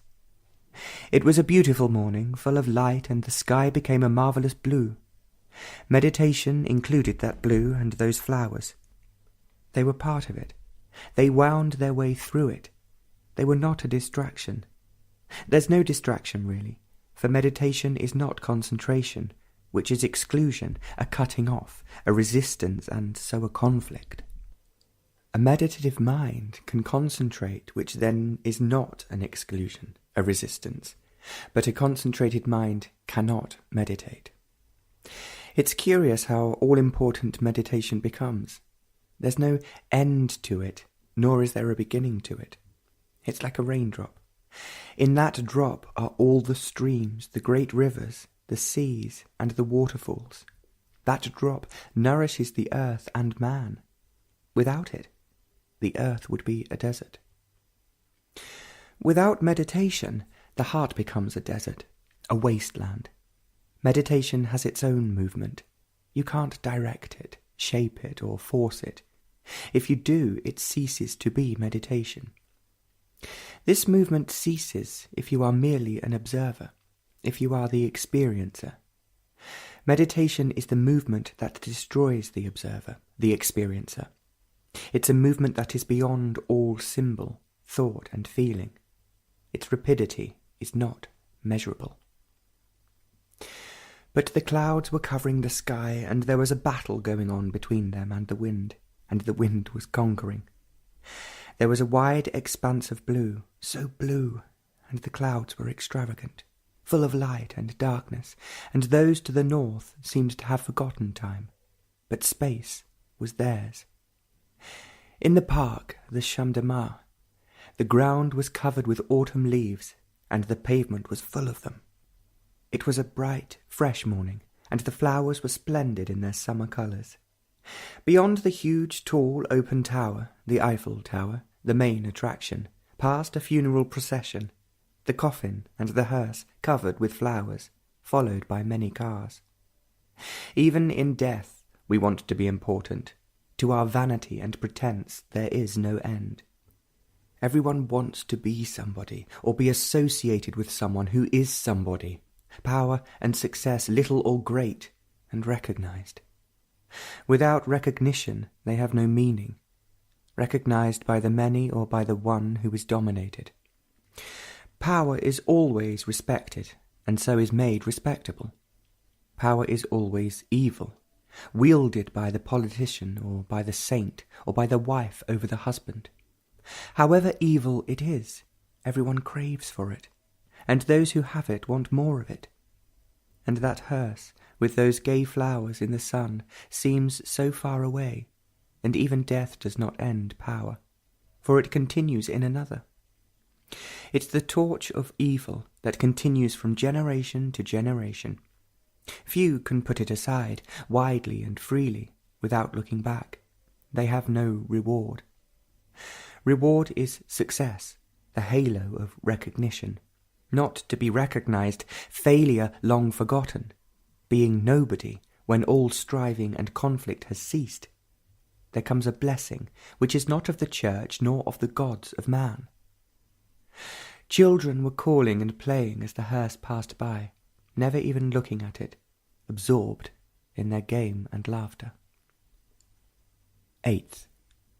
Even the stars can be seen in this well-lighted town, and there are other sounds than the roar of traffic, the cooing of pigeons and the chirping of sparrows. There are other smells than the monoxide gases, the smell of autumn leaves and the scent of flowers. There were a few stars in the sky and fleecy clouds early this morning, and with them came that intense penetration into the depths of the unknown. The brain was still, so still it could hear the faintest noise, and being still and so incapable of interfering, there was a movement which began from nowhere and went on, through the brain, into unknown depth, where the word lost its meaning. It swept through the brain and went on beyond time and space. One is not describing a fantasy, a dream, an illusion, but an actual fact which took place. But what took place is not the word or the description. There was a burning energy, a bursting, immediate vitality, and with it came this penetrating movement. It was like a tremendous wind, gathering strength and fury as it rushed along, destroying, purifying, leaving a vast emptiness. There was a complete awareness of the whole thing, and there was great strength and beauty. Not the strength and beauty that are put together, but of something that was completely pure and incorruptible. It lasted by the watch 10 minutes, but it was something incalculable. The sun arose amidst a glory of clouds, fantastically alive and deep in colour. The roar of the town had not begun yet, and the pigeons and sparrows were out. How curiously shallow the brain is! However subtle and deep thought is, it's nevertheless born of shallowness. Thought is bound by time, and time is petty. It's this pettiness that perverts seeing. Seeing is always instantaneous, as understanding, and the brain which is put together by time prevents and also perverts seeing. Time and thought are inseparable. Put an end to one, you put an end to the other. Thought cannot be destroyed by will, for will is thought in action. Thought is one thing, and the centre from which thought arises is another. Thought is the word, and the word is the accumulation of memory, of experience. Without the word is there thought. There's a movement which is not word, and it is not of thought. This movement can be described by thought, but it is not of thought. This movement comes into being when the brain is still but active, and thought can never search out this movement. Thought is memory, and memory is accumulated responses, and so thought is always conditioned, however much it may imagine it is free. Thought is mechanical, tied to the centre of its own knowledge. The distance thought covers depends on knowledge, and knowledge is always the remains of yesterday, of the movement that's gone. Thought can project itself into the future, but it is tied to yesterday. Thought builds its own prison and lives in it, whether it's in the future or in the past, gilded or plain. Thought can never be still. By its very nature it is restless, ever pushing and withdrawing. The machinery of thought is ever in motion, noisily or quietly, on the surface or hidden. It cannot wear itself out. Thought can refine itself, control its wanderings, can choose its own direction, and conform to environment. Thought cannot go beyond itself. It may function in narrow or wide fields, but it will always be within the limitations of memory, and memory is always limited. Memory must die psychologically, inwardly, but function only outwardly. Inwardly there must be death, and outwardly sensitivity to every challenge and response.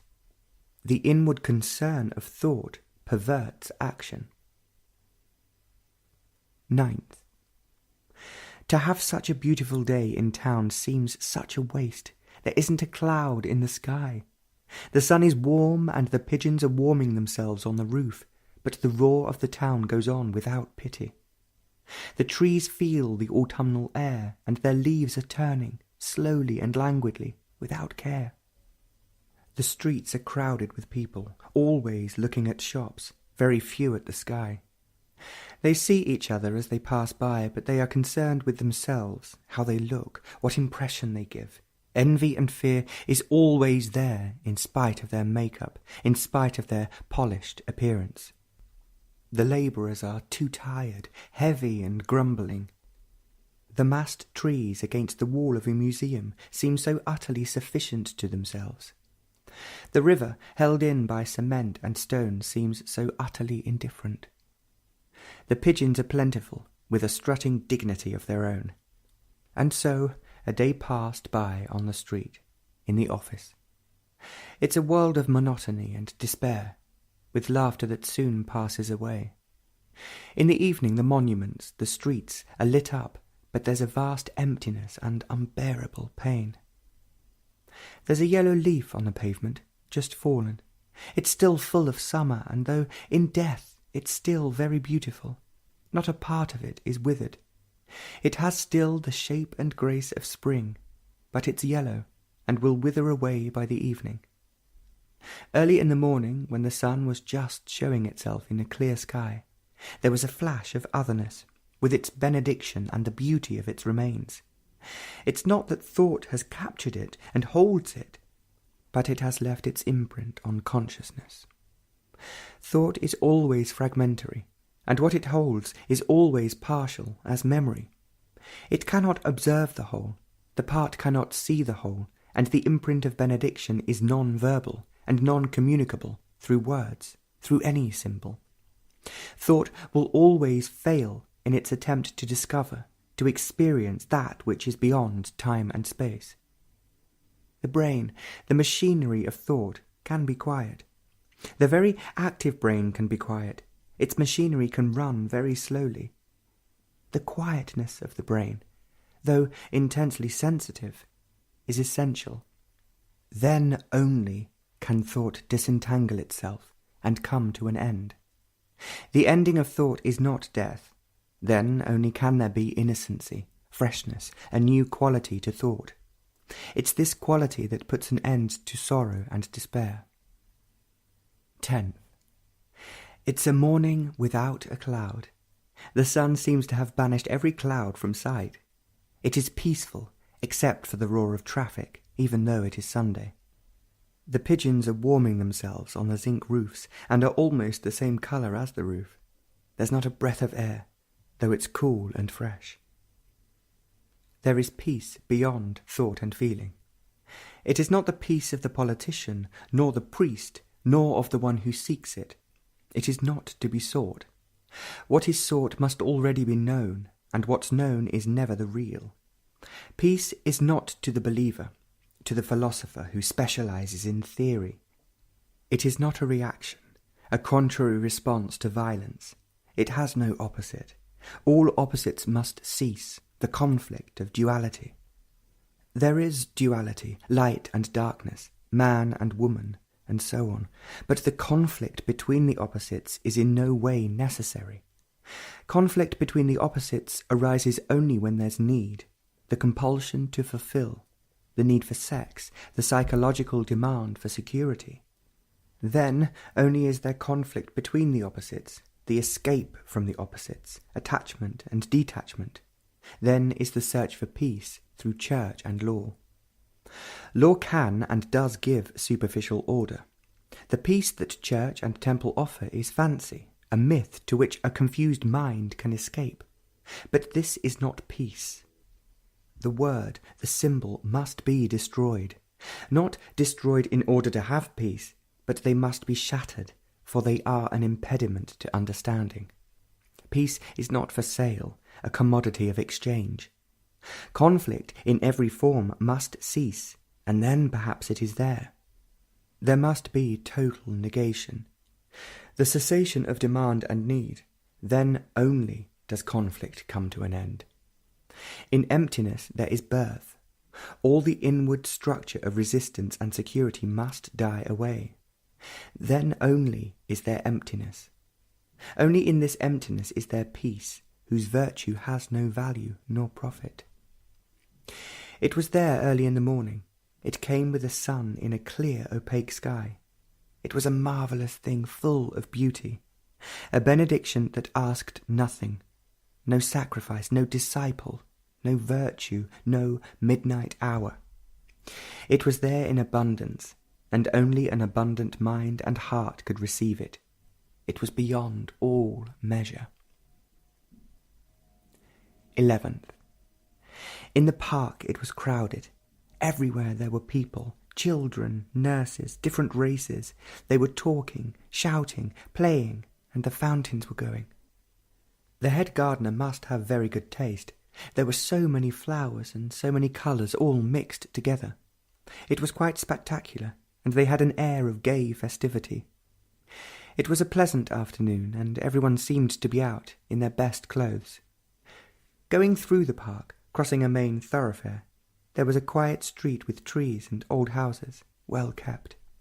The sun was just going down, setting fire to the clouds and to the river. It promised to be a nice day again tomorrow, and this morning the early sun caught a few clouds, turning them bright pink and rose. It was a good hour to be quiet, to be meditative. Lethargy and quietness don't go together. To be quiet, there must be intensity and meditation. Then it is not a meandering, but very active and forceful. Meditation is not a pursuit of thought or idea. It is the essence of all thought, which is to be beyond all thought and feeling. Then is it a movement into the unknown.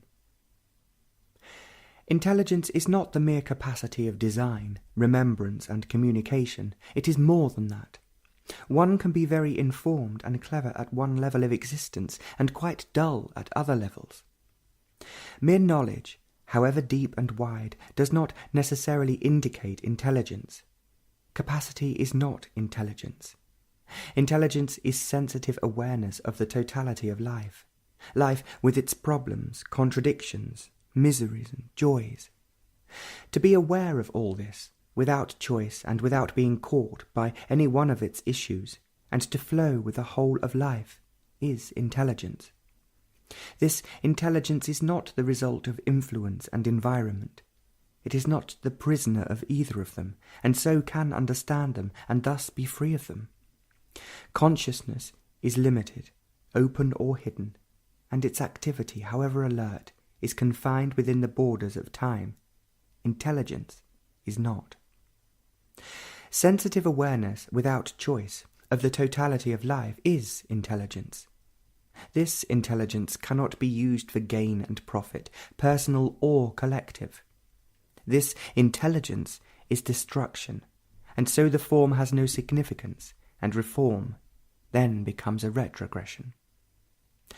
Without destruction, all change is modified continuity. Psychological destruction of all that has been, not mere outward change, that is the essence of intelligence. Without this intelligence, every action leads to misery and confusion. Sorrow is the denial of this intelligence. Ignorance is not the lack of knowledge, but of self-knowing. Without self-knowing, there is no intelligence. Self-knowing is not accumulative as knowledge. Learning is from moment to moment. It is not an additive process. In the process of gathering, adding, a centre is formed, a centre of knowledge. In this process, positive or negative, there is no understanding, for as long as there is an intention of gathering or resisting, the movement of thought and feeling are not understood. There is no self-knowing. Without self-knowing, there's no intelligence. Self-knowing is active present, not a judgment. All self-judgment implies an accumulation, evaluation from a centre of experience and knowledge. It is this past that prevents the understanding of the active present. In the pursuit of self-knowing, there is intelligence. 12. A town is not a pleasant place, however beautiful the town is, and this is. The clean river, the open spaces, the flowers, the noise, the dirt, and the striking tower, the pigeons and the people, all this and the sky make for a pleasant town, but it is not the country. The fields, the woods, and the clear air. The country is always beautiful. So far away from all the smoke and the roar of traffic, so far away, and there is the earth, so plentiful, so rich. Walking along the river, with the ceaseless roar of traffic, the river seemed to contain all the earth. Though it was held by rock and cement, it was vast. It was the waters of every river from the mountains to the plains. It became the colour of the sunset. Every colour that the eye had ever seen, so splendid and fleeting. The evening breeze was playing with everything, and autumn was touching every leaf. The sky was so close, embracing the earth, and there was peace past belief. And the night came slowly.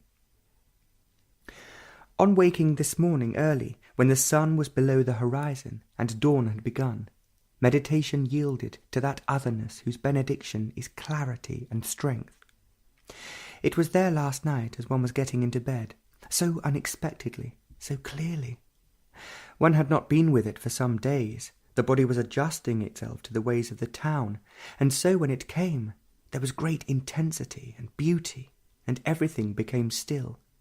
It was filling the room and far beyond the room. There was a certain rigidity, no, a certain immobility of the body, though relaxed. All during the night it must have gone on, for on waking it was there, actively present, filling the room and beyond. All description of it is of no significance, for the word can never cover the immensity nor the beauty of it.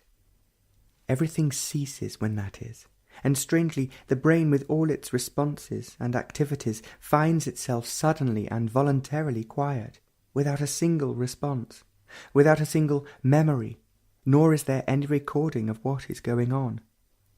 It is very much alive but utterly quiet. It is too immense for any imagination, which is rather immature and silly anyway. What is actually is so vital and significant that all imagination and illusion have lost their meaning. The understanding of need is of great significance. There is the outward need, necessary and essential, food, clothes, and shelter. But beyond that, is there any other need? Though each one is caught up in the turmoil of inward needs, are they essential? The need for sex, the need to fulfill, the compulsive urge of ambition, envy, greed, are they the way of life? Each one has made them the way of life for thousands of years. Society and church respects and honours them greatly. Each one has accepted that way of life, or being so conditioned to, that life goes along with it, struggling feebly against the current, discouraged, seeking escapes. And escapes become more significant than the reality. The psychological needs are a defensive mechanism against something much more significant and real. The need to fulfill, to be important, springs from the fear of something which is there but not experienced, known. Fulfillment and self-importance, in the name of one's country or party, or because of some gratifying belief, are escapes from the fact of one's own nothingness, emptiness, loneliness, of one's own self-isolating activities. The inward needs which seem to have no end multiply, change, and continue. This is the source of contradictory and burning desire. Desire is always there. The objects of desire change, diminish, or multiply, but it is always there. Controlled, tortured, denied, accepted, suppressed, allowed to run freely or cut off, it is always there, feeble or strong. What is wrong with desire? Why this incessant war against it?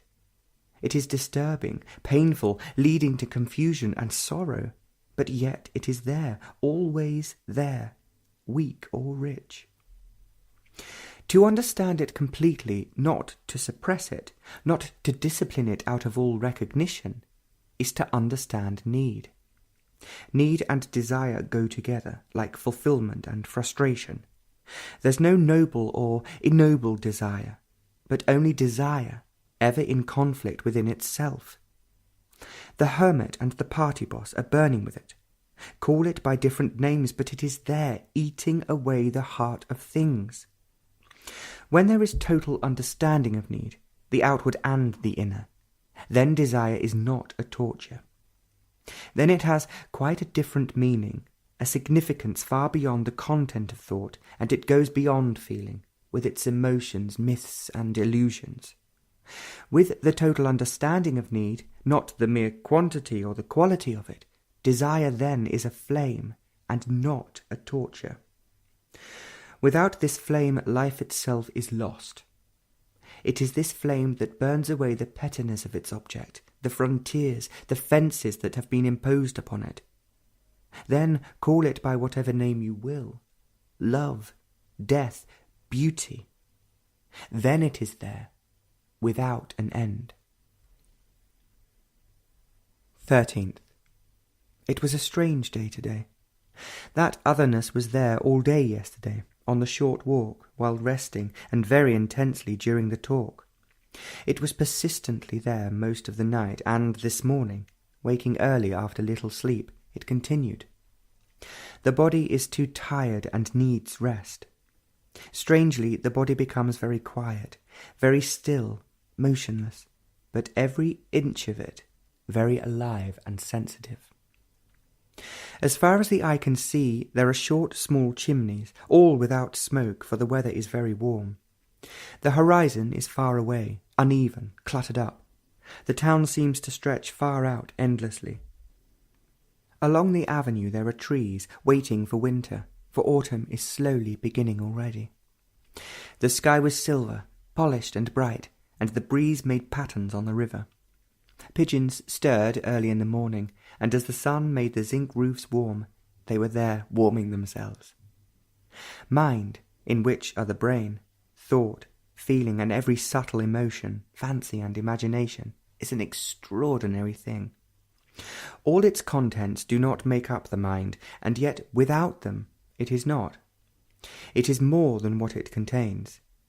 Without the mind, the contents would not be. They exist because of it.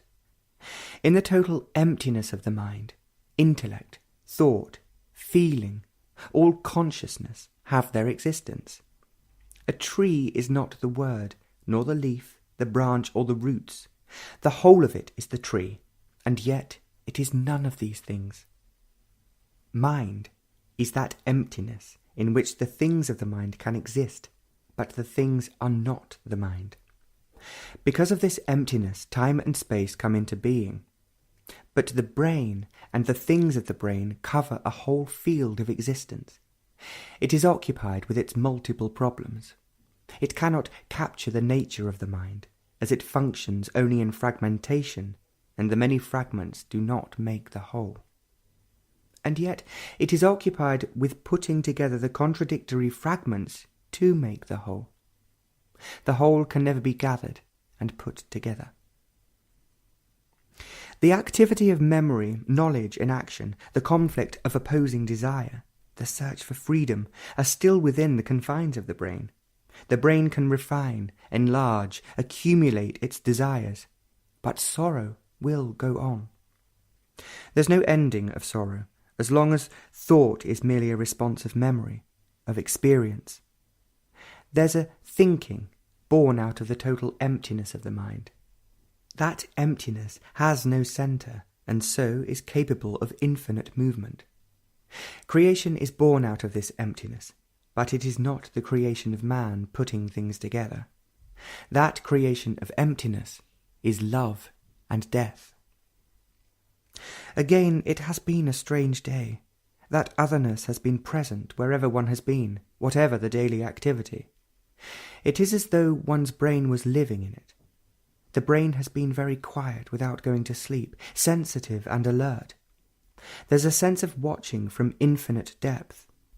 Though the body is tired, there's a peculiar alertness, a flame that is always burning. 14th. It has been raining all night, and it is pleasant after many weeks of sun and dust. The earth has been dry, parched, and there were cracks. Heavy dust covered the leaves, and lawns were being watered. In a crowded and dirty city, so many days of sun was unpleasant. The air was heavy, and now it has been raining for many hours. Only the pigeons don't like it. They take shelter where they can, depressed, and have stopped cooing. The sparrows used to take their baths wherever there was water with the pigeons, and now they are hidden away somewhere. They used to come on the terrace, shy and eager, but the driving rain has taken over, and the earth is wet. Again, most of the night, that blessing, that otherness was there. Though there was sleep, it was there. One felt it on waking, strong, persistent, urgent. It was here as though it had continued throughout the night. With it there is always great beauty, not of images, feeling, or thought. Beauty is neither thought nor feeling. It has nothing whatsoever to do with emotion or sentiment. There is fear. Fear is never an actuality. It is either before or after the active present. When there is fear in the active present, is it fear? It is there, and there is no escape from it, no evasion possible. There, at that actual moment, there is total attention at that moment of danger, physical or psychological. When there is complete attention, there is no fear.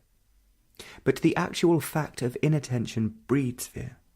Fear arises when there is an avoidance of the fact, a flight.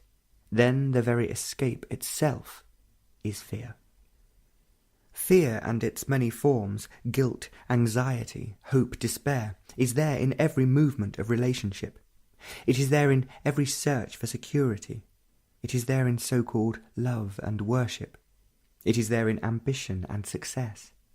It is there in life and in death. It is there in physical things and in psychological factors.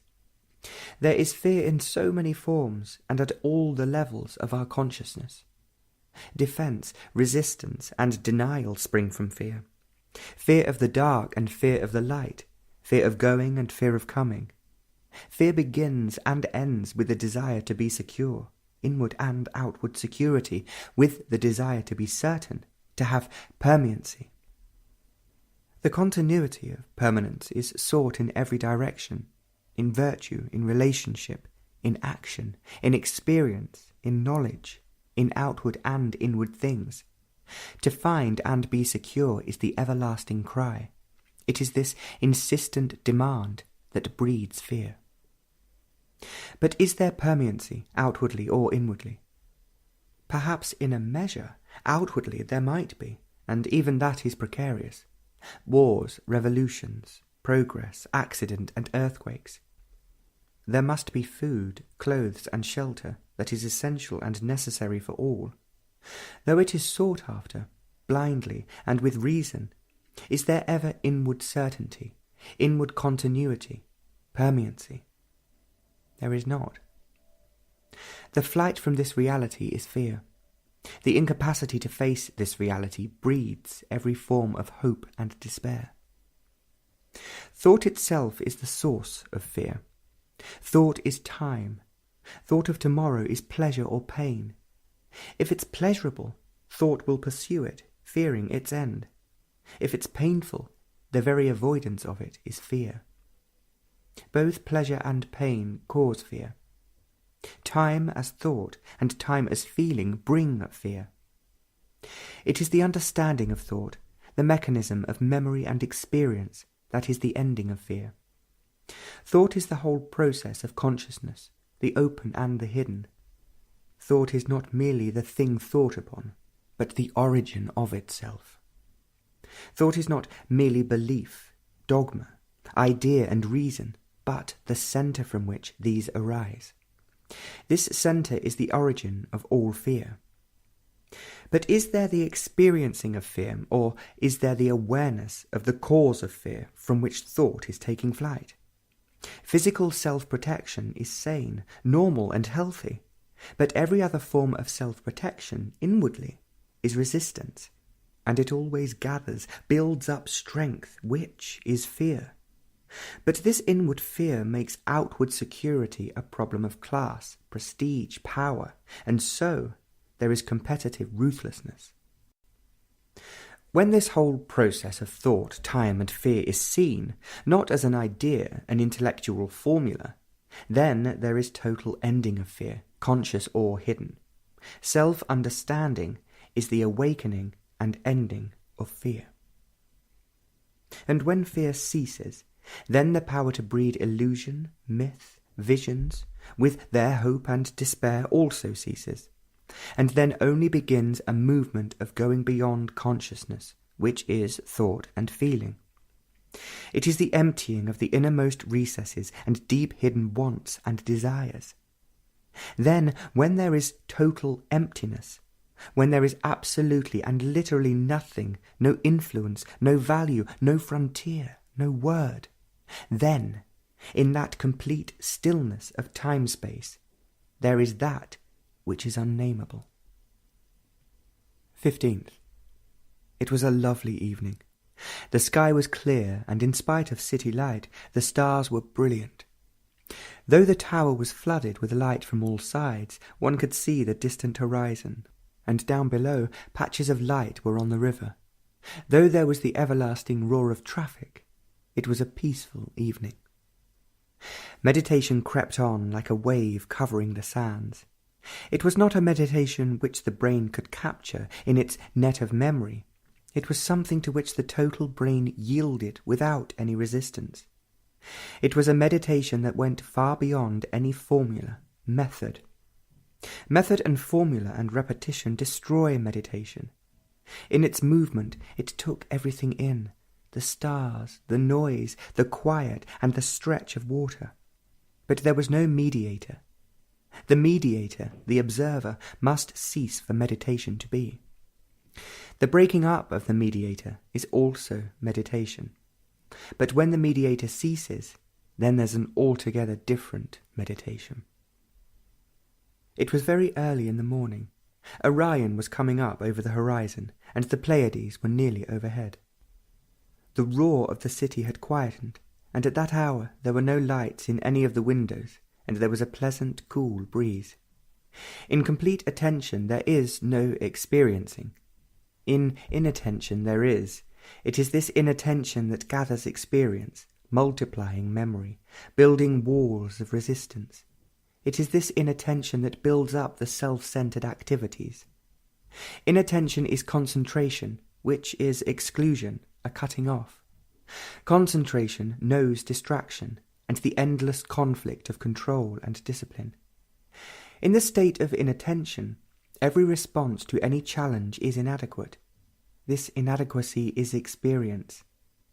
Experience makes for insensitivity, dulls the mechanism of thought, thickens the walls of memory, and habit, routine become the norm. Experience, inattention, is not liberating. Inattention is slow decay. In complete attention, there is no experiencing. There's no centre which experiences, nor a periphery within which experience can take place.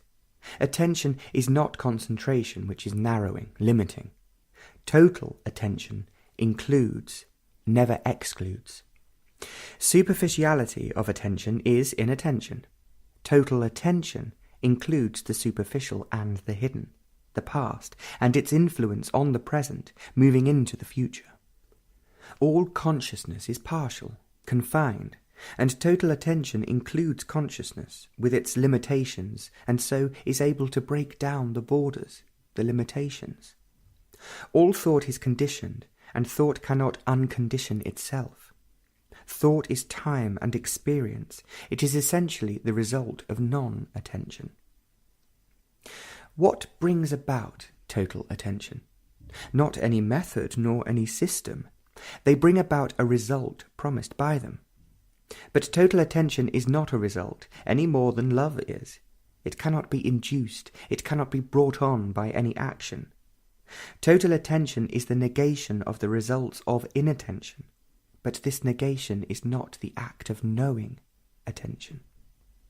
What is false must be denied, not because you already know what is true. If you know what is true, the false would not exist. The true is not the opposite of false. Love is not the opposite of hate. Because you know attention is not the outcome of the desire to achieve total attention. Seeing the false as the false and the true as the true, and the true in the false, is not the result of comparison. To see the false as the false is attention. The false as the false cannot be seen when there is opinion, judgment, evaluation, attachment, and so on, which are the result of non-attention. Seeing the whole fabric of non-attention is total attention. An attentive mind is an empty mind. The purity of the otherness is its immense and impenetrable strength. It was there with extraordinary stillness this morning. 16th. It was a clear, bright evening. There wasn't a cloud. It was so lovely that it was surprising that such an evening should happen in a town. The moon was between the arches of the tower, and the whole setting seemed so artificial and unreal. The air was so soft and pleasant that it might have been a summer's evening. On the balcony it was very quiet, and every thought had subsided, and meditation seemed a casual movement, without any direction. But there was, though. It began nowhere and went on into vast, unfathomable emptiness, where the essence of everything is. In this emptiness there is an expanding, exploding movement whose very explosion is creation and destruction. Love is the essence of this destruction. Either we seek through fear, or being free from it, we seek without any motive. This surge does not spring from discontent, not being satisfied with every form of thought and feeling. Seeing their significance is not discontent.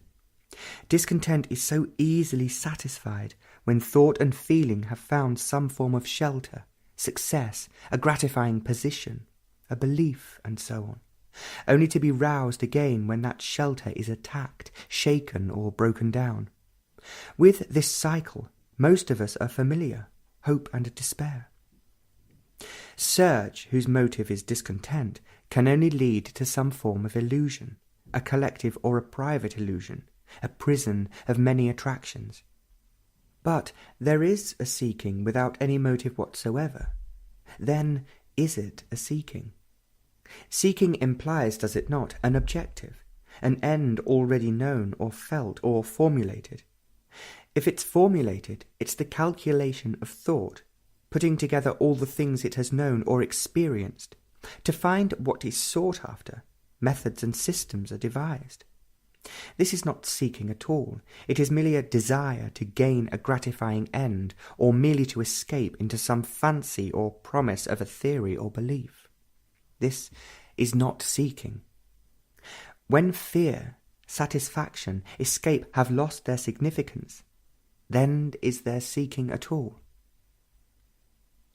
If the motive of all search has withered away, discontent and the urge to succeed are dead, is there seeking? If there is no seeking, will consciousness decay, become stagnant? On the contrary, it is this seeking, going from one commitment to another, from one church to another, that weakens that essential energy to understand what is. The what is never new. It has never been, and it will never be. The release of this energy is only possible when every form of search ceases. It was a cloudless morning, so early, and time seemed to have stopped. It was 4:30, but time seemed to have lost its entire meaning. It was as though there was no yesterday or tomorrow or the next moment. Time stood still, and life without a shadow went on. Life without thought and feeling went on. The body was there on the terrace. The high tower with its flashing warning light was there, and the countless chimneys. The brain saw all these, but it went no further. Time as measure, and time as thought and feeling, had stopped. There was no time. Every movement had stopped, but there was nothing static. On the contrary, there was an extraordinary intensity and sensitivity, a fire that was burning without heat and colour. Overhead were the Pleiades, and lower down towards the east was Orion, and the morning star was over the top of the roofs. And with this fire there was joy, bliss. It wasn't that one was joyous, but there was ecstasy. There was no identification with it. There couldn't be, for time had ceased. That fire could not identify itself with anything, nor be in relationship with anything. It was there, for time had stopped. And dawn was coming, and Orion and the Pleiades faded away, and presently the morning star too went its way. 17th. It had been a hot, smothering day, and even the pigeons were hiding, and the air was hot, and in a city it was not at all pleasant. It was a cool night, and the few stars that were visible were bright. Even the city lights couldn't dim them. They were there with amazing intensity. It was a day of the otherness. It went on quietly all day, and at moments it flared up, became very intense, and became quiet again, to go on quietly. It was there with such intensity that all movements became impossible. One was forced to sit down.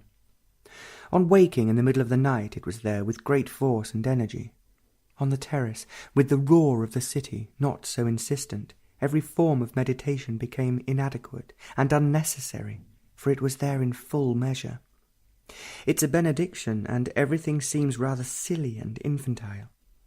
On these occasions the brain is always very quiet, but in no way asleep, and the whole of the body becomes motionless. It is a strange affair. How little one changes. Through some form of compulsion, pressure, outward and inner, one changes, which is really an adjustment. Some influence, a word, a gesture, makes one change the pattern of habit, but not very much. Propaganda, a newspaper, an incident does alter to some extent the course of life. Fear and reward break down the habit of thought, only to reform into another pattern. A new invention, a new ambition, a new belief does bring about certain changes. But all these changes are on the surface, like strong wind on water. They are not fundamental, deep, devastating. All change that comes through motive is no change at all. Economic, social revolution is a reaction, and any change brought about through reaction is not a radical change. It is only a change in pattern. Such change is merely adjustment, a mechanical affair of desire for comfort, security, mere physical survival. Then what brings about fundamental mutation? Consciousness, the open and the hidden, the whole machinery of thought, feeling, experience, is within the borders of time and space. It is an indivisible whole. The division, conscious and hidden, is there only for the convenience of communication, but the division is not factual. The upper level of consciousness can and does modify itself, adjust itself, change itself, reform itself, acquire new knowledge and technique. It can change itself to conform to a new social economic pattern, but such changes are superficial and brittle. The unconscious, the hidden, can and does intimate and hint through dreams its compulsions, its demands, its stored-up desires. Dreams need interpretations, but the interpreter is always conditioned. There is no need for dreams if during the waking hours there is a choiceless awareness in which every fleeting thought and feeling is understood. Then sleep has altogether a different meaning. Analysis of the hidden implies the observer and the observed, the censor and the thing that is judged. In this there is not only conflict, but the observer himself is conditioned, and his evaluation, interpretation can never be true. It will be crooked, perverted. So self-analysis, or an analysis by another, however professional, may bring about some superficial changes, an adjustment in relationship and so on, but analysis will not bring about a radical transformation of consciousness. Analysis does not transform consciousness. 18th. The late afternoon sun was on the river, and among the russet leaves of autumnal trees along the long avenue. The colours were burning intensely, and of such variety. The narrow water was aflame. A whole long queue was waiting along the wharf to take the pleasure boat, and the cars were making an awful noise. On a hot day the big town was almost unbearable. The sky was clear and the sun was without mercy. But very early this morning, when Orion was overhead and only 1 or 2 cars passed along the river, There was on the terrace quietness, and meditation was a complete openness of mind and heart, verging on death. To be completely open, to be utterly vulnerable, is death. Death, then, has no corner to take shelter. Only in the shade, in the secret recesses of thought and desire, there is death. But death is always there to a heart that has withered in fear and hope, is always there where thought is waiting and watching. In the park an owl was hooting, and it was a pleasant sound, clear and so early. It came and went with varied intervals, and it seemed to like its own voice, for not another replied. Meditation breaks down the frontiers of consciousness. It breaks down the mechanism of thought and the feeling which thought arouses. Meditation, caught in a method, in a system of rewards and promises, cripples and tames energy. Meditation is the freeing of energy in abundance, and control, discipline, and suppression spoil the purity of that energy.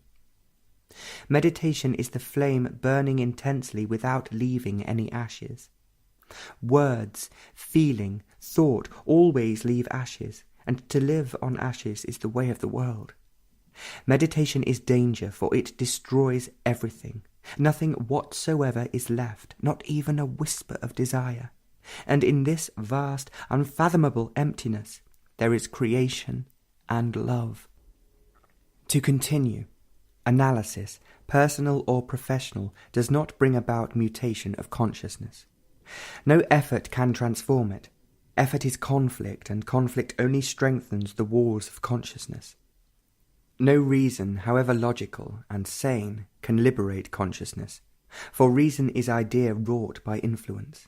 Experience and knowledge, and all these are the children of consciousness. When all this is seen as false, a false approach to mutation, the denial of the false, is the emptying of consciousness. Truth has no opposite, nor has love. The pursuit of the opposite does not lead to truth, only the denial of the opposite. There is no denial if it is the outcome of hope or of attaining. There is denial only when there is no reward or exchange. There is renunciation only when there is no gain in the act of renouncing. Denial of the false is the freedom from the positive with its opposite. The positive is authority with its acceptance, conformity, imitation, and experience with its knowledge. To deny is to be alone, alone from all influence, tradition, and from need, with its dependence and attachment. To be alone is to deny the conditioning, the background. The frame in which consciousness exists and has its being is its conditioning. To be choicely aware of this conditioning and the total denial of it is to be alone. This aloneness is not isolation, loneliness, self-enclosing occupation. Aloneness is not withdrawal from life. On the contrary, it is the total freedom from conflict and sorrow, from fear and death.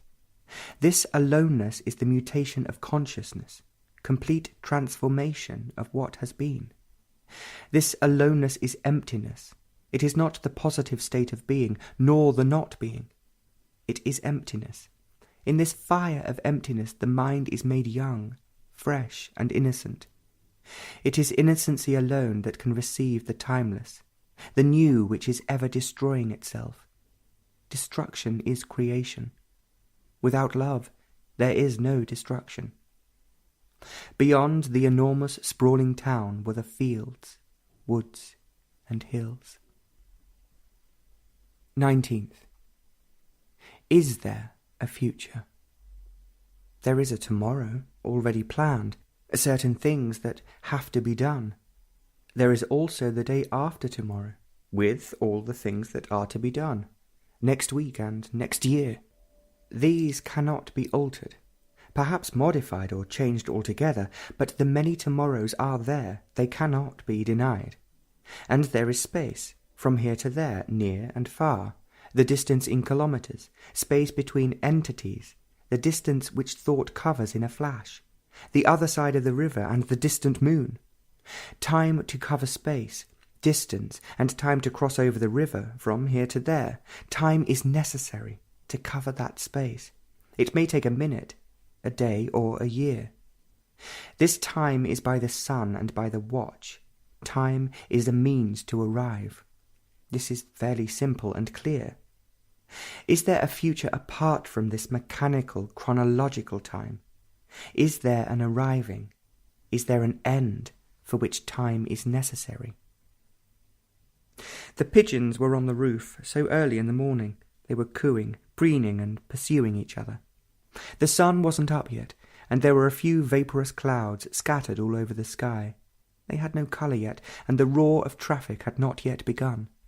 There was plenty of time yet for the usual noises to begin, and beyond all these walls were the gardens. In the evening yesterday, the grass where no one is allowed to walk, except of course the pigeons and a few sparrows, was very green, startlingly green, and the flowers were very bright. Everywhere else was man with his activities and interminable work. There was the tower, so strongly and delicately put together, and presently it would be flooded with brilliant light. The grass seemed so perishable, and the flowers would fade, for autumn was everywhere. But long before the pigeons were on the roof, on the terrace, meditation was gladness. There was no reason for this ecstasy. To have a cause for joy is no longer joy. It was simply there, and thought could not capture it and make it into a remembrance. It was too strong and active for thought to play with it, and thought and feeling became very quiet and still. It came wave upon wave, a living thing which nothing could contain, and with this joy there was benediction. It was all so utterly beyond all thought and demand. Is there an arriving? To arrive is to be in sorrow and within the shadow of fear. Is there an arriving inwardly, a goal to be reached, an end to be gained? Thought has fixed an end, God, bliss, success, virtue, and so on.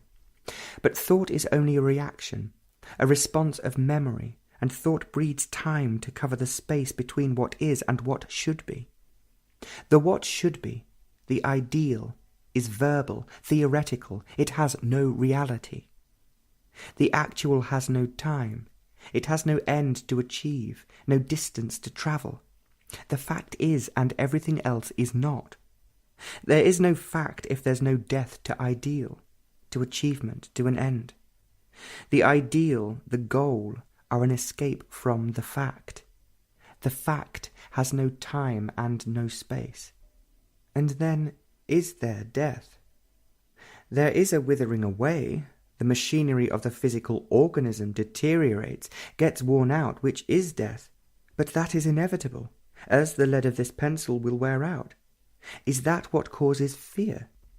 Or the death of the world, of becoming, gaining, achieving? That world has no validity. It's the world of make-believe, of escape. The fact, the what is, and the what should be are two entirely different things. The what should be involves time and distance, sorrow and fear. Death of these leaves only the fact, the what is. There is no future to what is. Thought, which breeds time, cannot operate on the fact. Thought cannot change the fact. It can only escape from it. And when all the urge to escape is dead, then the fact undergoes a tremendous mutation. But there must be death to thought, which is time. When time as thought is not, then is there the fact, the what is. When there is destruction of time as thought, there's no movement in any direction, no space to cover, there's only the stillness of emptiness. This is total destruction of time as yesterday, today and tomorrow, as the memory of continuity, of becoming. Then being is timeless. Only the active present, but that present is not of time. It is attention without the frontiers of thought and the borders of feeling. Words are used to communicate, and words, symbols, have no significance in themselves whatsoever. Life is always the active present. Time always belongs to the past, and so to the future. and death to time is life in the present. It is this life that is immortal, not the life in consciousness. Time is thought in consciousness, and consciousness is held within its frame. There is always fear and sorrow within the network of thought and feeling. The ending of sorrow is the ending of time. 20th. It had been a very hot day, and in that hot hall with a large crowd it was suffocating. But in spite of all this and tiredness, woke up in the middle of the night with the otherness in the room. It was there with great intensity, not only filling the room and beyond, but it was there deep down within the brain, so profoundly that it seemed to go through and beyond all thought, space, and time. It was incredibly strong, with such energy that it was impossible to be in bed, and on the terrace, with fresh, cool wind blowing, the intensity of it continued. It went on for nearly an hour, with great force and drive. All the morning it had been there. It is not a make-believe. It's not desire taking this form of sensation. Excitement. Thought has not built it up from past incidents. No imagination could formulate such otherness. Strangely, every time this takes place, it's something totally new, unexpected and sudden. Thought, having tried, realizes that it cannot recall what had taken place at other times, nor can it awaken the memory of what had taken place this morning. It is beyond all thought, desire, and imagination. It is too vast for thought or desire to conjure it up. It is too immense for the brain to bring it about. It's not an illusion. The strange part of all this is that one's not even concerned about all this. If it comes, it is there, without invitation, and if it doesn't, there is an indifference. The beauty and the strength of it is not to be played with. There's no invitation or denial of it. It comes and goes as it will. Early this morning, somewhat before sunrise, meditation in which every kind of effort has long ago ceased, become a silence in which there was no centre and so no periphery. It was just silence. It had no quality, no movement, neither depth nor height. It was completely still. It is this stillness that had movement expanding endlessly, and the measurement of it was not in time and space. This stillness was exploding, ever moving away. But it had no centre. If there was a centre, it would not be stillness. It would be stagnant decay. It had nothing whatsoever to do with the intricacies of the brain. The quality of the stillness which the brain can bring about, it's entirely different in every way from the stillness that was there this morning. It was a stillness that nothing could disturb, for it had no resistance. Everything was in it, and it was beyond everything. The early morning traffic of lorries bringing foodstuff and other things to the town in no way disturbed that stillness, nor the revolving beams of light from the high tower. It was there, without time. As the sun rose, a magnificent cloud caught it, sending streaks of blue light across the sky. It was light playing with darkness, and the play went on till the fantastic cloud went down behind 1,000 chimneys. How curiously petty the brain is! However intelligently educated and learned, it will always remain petty.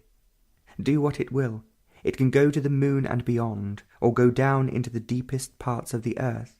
It can invent, put together the most complicated machines, computers that will invent computers. It can destroy itself and recreate itself, but do what it will ever remain petty. For it can only function in time and space. Its philosophies are bound by its own conditionings. Its theories, its speculations are spun out of its own cunningness. It cannot escape from itself. Do what it will. Its gods and its saviours, its masters and leaders are all as small and petty as itself. If it's stupid, it tries to become clever, and its cleverness is measured in terms of success. It is always pursuing or being chased. Its shadow is its own sorrow. do what it will ever remain petty. Its action is the inaction of pursuing itself. Its reform is action that ever needs further reform. It is held by its own action and inaction. It never sleeps, and its dreams are the awakening of thought. However active, however noble or ignoble, it is petty. There is no end to its pettiness. It cannot run away from itself. Its virtue is mean, and its morality mean. There is only one thing it can do: be utterly and completely quiet. This quietness is not sleep or laziness. The brain is sensitive, and to remain sensitive without its familiar self-protective responses, without its customary judgments, condemnation and approval, the only thing it can do is to be utterly quiet, which is to remain in a state of negation, complete denial of itself and its activities. In this state of negation, it's no longer petty. Then it is no longer gathering to achieve, to fulfill, to become. It is then what it is: mechanical, inventive, self-protective, calculating. A perfect machine is never petty, and when it functions at that level, it is a wonderful thing. Like all machines, it wears out and dies. It becomes petty when it proceeds to investigate the unknown, that which is not measurable. Its function is in the known, and it cannot function in the unknown. Its creations are in the field of the known, but the creation of the unknowable it can never capture, neither in paint nor in word. Its beauty it can never know. Only when it is utterly quiet, silent, without a word, and still without a gesture, without movement, there is that immensity. 21st. The evening light was on the river, and the traffic across the bridge was furious and fast. The pavement was crowded with people returning home after a day's work in offices. The river was sparkling. There were ripples, small ones, pursuing each other with such delight. You could almost hear them, but the fury of the traffic was too much. Further down the river, the light on the water was changing, becoming more deep, and it would soon be dark. The moon on the other side of the huge tower, looking so out of place, so artificial. It had no reality, but the high steel tower had. There were people on it. The restaurant up there was lit up, and you could see crowds of people going into it. And as the night was hazy, the beams of the revolving lights were far stronger than the moon. Everything seemed so far away, except the tower. How little we know about ourselves. We seem to know so much about other things: the distance to the moon, the atmosphere of Venus, how to put together the most extraordinary and complicated electronic brains, to break up the atoms and the minutest particle of matter. But we know so little about ourselves. To go to the moon is far more exciting than to go into ourselves. Perhaps one's lazy or frightened, or it's not profitable in the sense of money and success to go into ourselves. It's a much longer journey than to go to the moon. No machines are available to take this journey, and no one can help. No book, no theories, no guide. You have to do it yourself. You have to have more energy than in inventing and putting together parts of a vast machine. You cannot get this energy through any drug, through any interaction of relationship, nor through control, denial. No gods, rituals, beliefs, prayers can give it to you. On the contrary, in the very act of putting these aside, in being aware of their significance, that energy comes to penetrate into consciousness and beyond. You can't buy that energy through accumulating knowledge about yourself. Every form of accumulation and the attachment to it diminishes and perverts that energy. Knowledge about yourself binds, weighs, ties you down. There's no freedom to move, and you act and move within the limits of that knowledge. Learning about yourself is never the same as accumulating knowledge about yourself. Learning is active present, and knowledge is the past. If you are learning in order to accumulate, it ceases to be learning. Knowledge is static. More can be added to it or taken away from it, but learning is active. Nothing can be added or taken away from it, for there is no accumulation at any time. Knowing, learning about yourself, has no beginning and no end, whereas knowledge has. Knowledge is finite, and learning, knowing, is infinite. Learning about yourself, which is after all a result, an accumulation, a putting together of so many things, learning about this conditioning is the freeing of it. Learning is seeing. Seeing is perverted, and so there is no actual seeing, when there is choice always based upon like and dislike. There is no seeing what actually is, the fact, when in the seeing there is choosing. You are the accumulated result of the many thousand centuries of man, his hopes and desires, his guilts and anxieties, his belief and gods, his fulfillments and frustrations. You are all that, and more additions made to it in recent times. Learning about all this, deep down and on the surface, is not mere verbal or intellectual statements of the obvious, the conclusions. Learning is the experiencing of these facts, emotionally and directly. To come into contact with them not theoretically, verbally, but actually, like a hungry man. Learning is not possible if there's a learner. The learner is the accumulated, the past, the knowledge. There is a division between the learner and the thing he is learning about, and so there is conflict between them. This conflict destroys, diminishes energy to learn, to pursue to the very end the total make-up of consciousness. Choice is conflict, and choice prevents seeing. Condemnation, judgment also prevent seeing. When this fact is seen, understood, not verbally, theoretically, but actually seen as fact, then learning is a moment-to-moment affair. And there is no end to learning. Learning is all-important, not the failures, successes, and mistakes. There is only seeing, and not the seer and the thing seen. Consciousness is limited. Its very nature is restriction. It functions within the frame of its own existence, which is experience, knowledge, memory. Learning about this conditioning breaks down the frame. Then thought and feeling have their limited function. They then cannot interfere with the wider and deeper issues of life.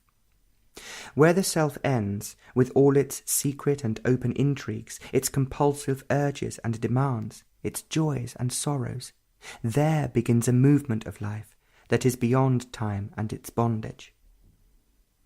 22nd. There is a little bridge across the river only meant for people. It is fairly quiet there.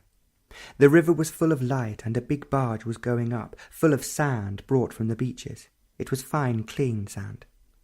There was a heap of it in the park, purposefully put there for children to play with. There were several, and they were making deep tunnels, a big castle with a moat around it. They were having great fun. It was a pleasant day, fairly cool, the sun not too strong, and there was a dampness in the air. More trees were turning brown and yellow, and there was the smell of autumn. The trees were getting ready for winter. Many branches were already naked, black against the pale sky. Every tree had its own pattern of colour, in varying strength, from the russet brown to the pale yellow. Even in dying they were beautiful. It was a pleasant evening, full of light and peace, in spite of the roar of the traffic. There are a few flowers on the terrace, and this morning the yellow ones were more bright and eager than ever. In the early morning light they seemed more awake and had more colour, much more so than their neighbours. The east was beginning to get brighter, and there was that otherness in the room. It had been there for some hours. On waking in the middle of the night, it was there, something wholly objective, which no thought or imagination could possibly bring about. Again, on waking, the body was perfectly still, without any movements, as was also the brain. The brain was not dormant, but very much awake, watching without any interpretation. It was the strength of unapproachable purity, with an energy that was startling. It was there, ever new, ever penetrating. It wasn't just outside there, in the room or on the terrace. It was inside and outside, but there was no division. It was something in which the whole mind and heart were caught up, and the mind and heart ceased to be. There is no virtue, only humility.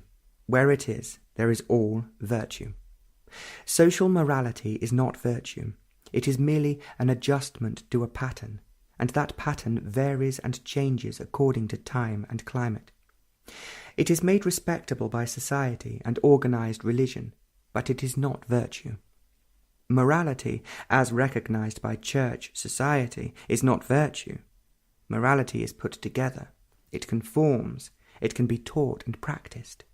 It can be brought about through reward and punishment, through compulsion. Influence shapes morality, as does propaganda.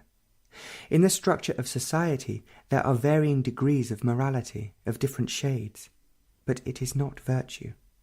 Virtue is not of time and influence. It cannot be cultivated. It is not the result of control and discipline. It is not a result at all, as it has no cause. It cannot be made respectable. Virtue is not divisible as goodness, charity, brotherly love, and so on. It is not the product of an environment, of social affluence or poverty, nor of the monastery, nor of any dogma. It is not born out of a cunning brain. It is not the outcome of thought and emotion, nor is it a revolt against social morality, with its respectability. A revolt is a reaction, and a reaction is a modified continuity of what has been. Humility cannot be cultivated. When it is pride taking on the cloak of humility, which has become respectable. Vanity can never become humility, any more than love can become hate. Violence cannot become non-violence. Violence has to cease. Humility is not an ideal to be pursued. Ideals have no reality. Only what is has reality. Humility is not the opposite of pride. It has no opposite. All opposites are interrelated, and humility has no relationship with pride. Pride has to end, not by any decision or discipline or for some profit. It ceases only in the flame of attention, not in the contradiction and confusion of concentration. To see pride, outwardly and inwardly, in its many forms, is the ending of it. To see it is to be attentive to every movement of pride. In attention there is no choice.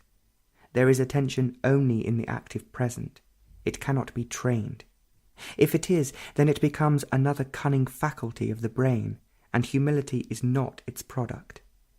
There is attention when the brain is utterly still, alive and sensitive, but still. There is no centre from which to attend, whereas concentration has a centre with its exclusions. Attention, the complete and instant seeing of the whole significance of pride, ends pride. This awakened state is humility. Attention is virtue, for in it flowers goodness and charity. Without humility, there is no virtue. 23rd. It was hot and rather oppressive, even in the gardens. It had been so hot for so long, which was unusual. A good rain and cool weather will be pleasant. In the gardens they were watering the grass, and in spite of the heat and lack of rain, the grass was bright and sparkling, and the flowers were splendid. There were some trees in flower, out of season, for winter will be here soon. Pigeons were all over the place, shyly avoiding the children, and some of the children were chasing them for fun, and the pigeons knew it. The sun was red in a dull, heavy sky. There was no colour except in the flowers and in the grass. The river was opaque and indolent. Meditation at that hour was freedom, and it was like entering into an unknown world of beauty and quietness. It is a world without image, symbol, or word, without waves of memory. Love was the death of every minute, and each death was the renewing of love. It was not attachment. It had no roots. It flowered without cause, and it was a flame that burned away the borders, the carefully built fences of consciousness. It was beauty beyond thought and feeling. It was not put together on canvas, in words or in marble. Meditation was joy, and with it came a benediction. It is very odd how each one craves power, the power of money, position, capacity, knowledge. In gaining power there's conflict, confusion and sorrow. The hermit and the politician, the housewife and the scientist are seeking it. They will kill and destroy each other to get it. The ascetics, through self-denial, control, suppression, gain that power. The politician, by his word, capacity, cleverness, derives that power. The domination of the wife over the husband, and he over her, feel this power. The priest, who has assumed, who has taken upon himself the responsibility of his God, knows this power. Everyone seeks this power, or wants to be associated with divine or worldly power. Power breeds authority, and with it comes conflict, confusion, and sorrow. Authority corrupts him that has it, and those that are near it or seeking it. The power of the priest and the housewife, of the leader and the efficient organizer, of the saint and the local politician, is evil. The more power, the greater the evil. It is a disease that every man catches and cherishes and worships. But with it come always endless conflict, confusion and sorrow. But no one will deny it, put it aside. With it goes ambition and success, and a ruthlessness that has made respectable and so acceptable. Every society, temple and church gives it its blessing, and so love is perverted and destroyed. And envy is worshipped, and competition is moral. But with it all comes fear, war and sorrow, but yet no man will put these aside. To deny power in every form is the beginning of virtue. Virtue is clarity. It wipes away conflict and sorrow. This corrupting energy, with its endless cunning activities, always brings its inevitable mischief and misery. There is no end to it. However much it is reformed and fenced in, by law or by moral convention, it will find its way out, darkly and unbidden. For it is there, hidden in the secret corners of one's thoughts and desires. It is these that must be examined and understood if there is to be no conflict, confusion and sorrow. Each one has to do this, not through another, not through any system of reward or punishment. Each one has to be aware of the fabric of his own make-up. To see what is the ending of that which is. With the complete ending of this power, with its confusion, conflict and sorrow, each one faces what he is, a bundle of memories and deepening loneliness. The desire for power and success is an escape from this loneliness and the ashes which are memories. To go beyond, one has to see them, face them, not avoid them in any way, by condemning them or through fear of what is. Fear arises only in the very act of running away from the fact, the what is. One must completely and utterly, voluntarily and easily put aside power and success, and then, in facing, seeing, being passively aware, without choice, the ashes and loneliness have a wholly different significance. To live with something is to love it, not to be attached. To live with the ashes of loneliness, there must be great energy, and this energy comes when there is no longer fear. When you have gone through this loneliness, as you would go through a physical door, then you will realize that you and the loneliness are one. You are not the observer watching that feeling which is beyond the word. You are that. And you cannot get away from it as you did before in many subtle ways. You are that loneliness. There is no way to avoid it, and nothing can cover it or fill it. Then only are you living with it. It is part of you. It is the whole of you.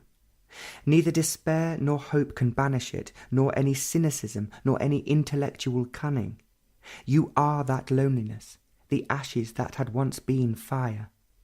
This is complete loneliness, irremediable, beyond all action. The brain can no longer devise ways and means of escape. It is the creator of this loneliness, through its incessant activities of self-isolation, of defense and aggression. When it is aware of this, negatively, without any choice, then it is willing to die, to be utterly still. Out of this loneliness, out of these ashes, a new movement is born. It is the movement of the alone. It is that state when all influences, all compulsion, every form of search and achievement have naturally and completely stopped. It is death of the known. Then only is there the never-ending journey of the unknowable. Then is there power whose purity is creation. 24th. There was a beautifully kept lawn, not too large, and it was incredibly green. It was behind an iron grill, well watered, carefully looked after, rolled and splendidly alive, sparkling in its beauty. It must have been many 100 years old. Not even a chair was on it, isolated and guarded by a high and narrow railing. At the end of the lawn was a single rose bush, with a single red rose in full bloom. It was a miracle. The soft lawn and the single rose. They were there apart from the whole world of noise, chaos, and misery.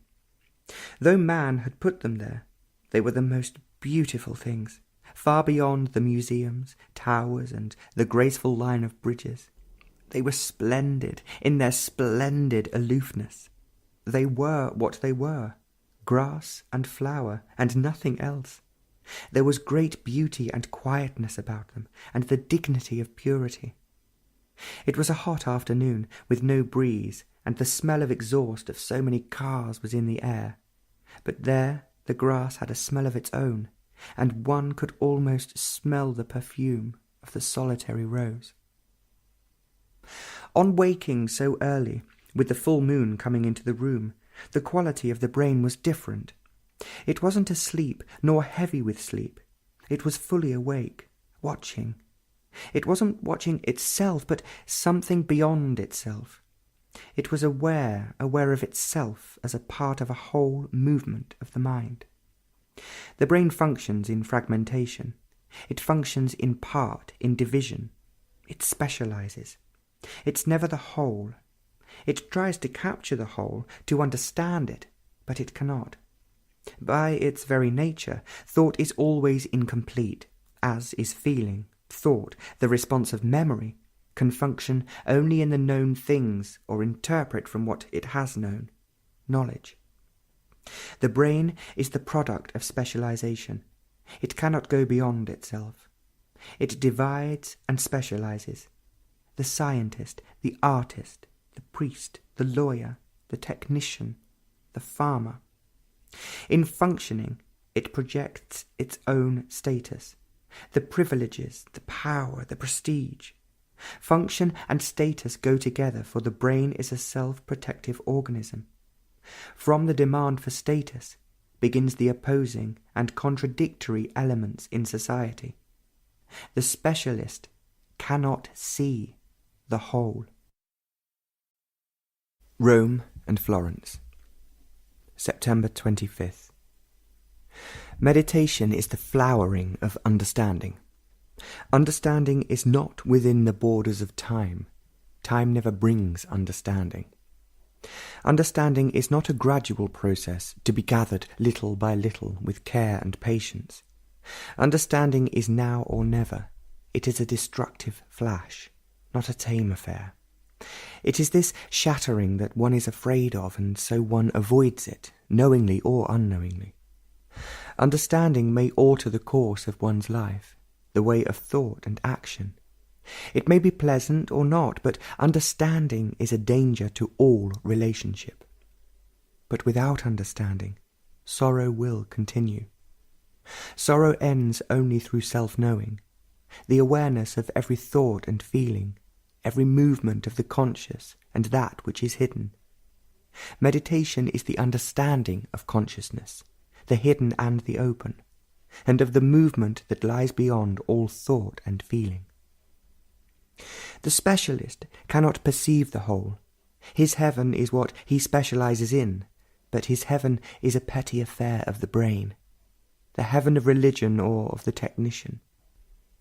Capacity, gift, is obviously detrimental, for it strengthens self-centeredness. It is fragmentary and so breeds conflict. Capacity has significance only in the total perception of life, which is in the field of the mind and not of the brain. Capacity and its function is within the limits of the brain, and so becomes ruthless, indifferent to the total process of life.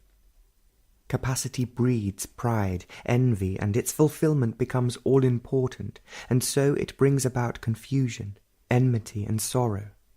It has its meaning only in the total awareness of life. Life is not merely at one fragmentary level: bread, sex, prosperity, ambition.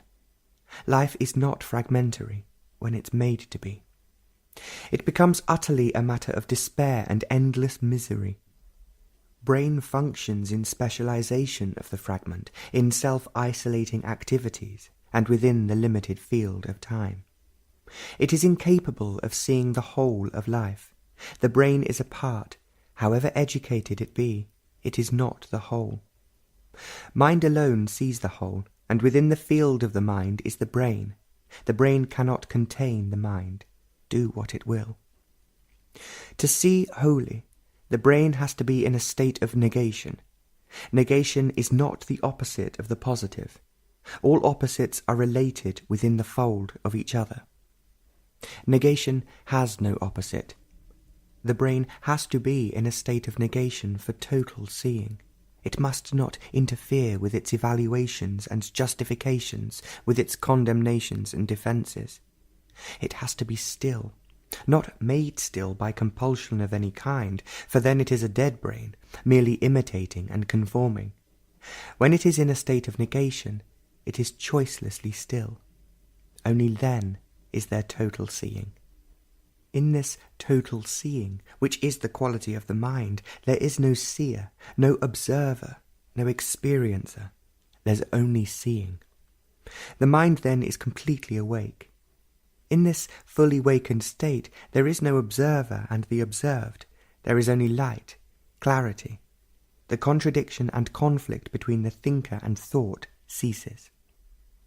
27th.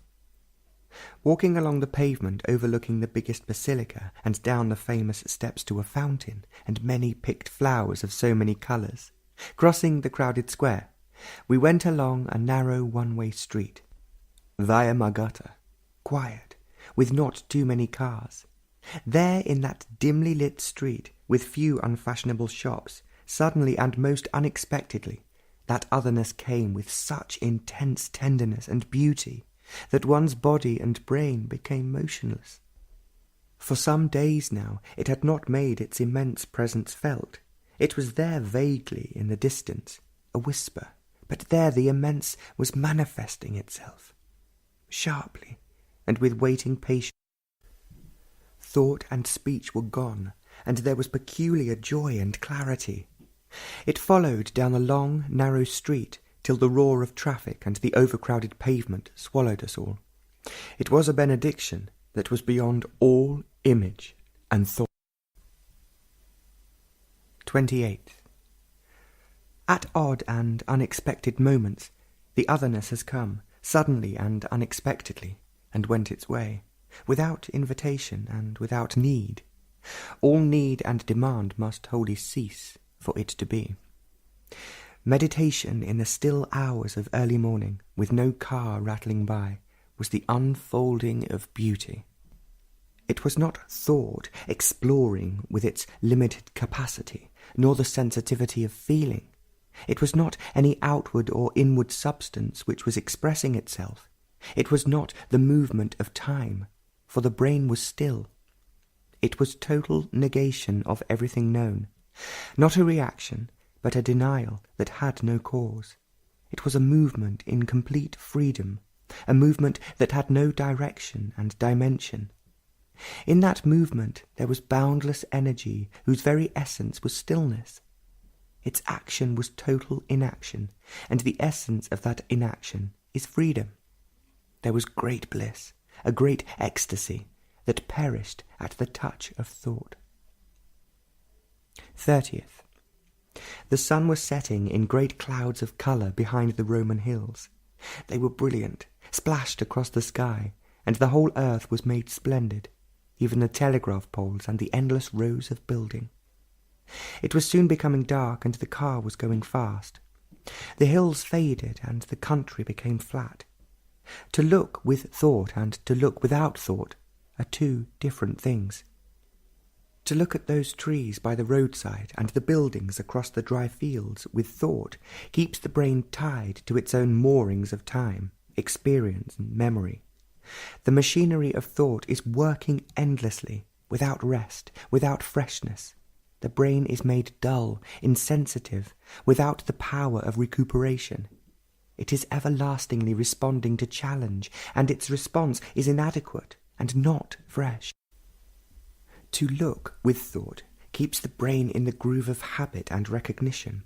It becomes tired and sluggish. It lives within the narrow limitations of its own making. It is never free. This freedom takes place when thought is not looking. To look without thought does not mean a blank observation, absence in distraction. When thought does not look, then there is only observation, without the mechanical process of recognition and comparison, justification and condemnation.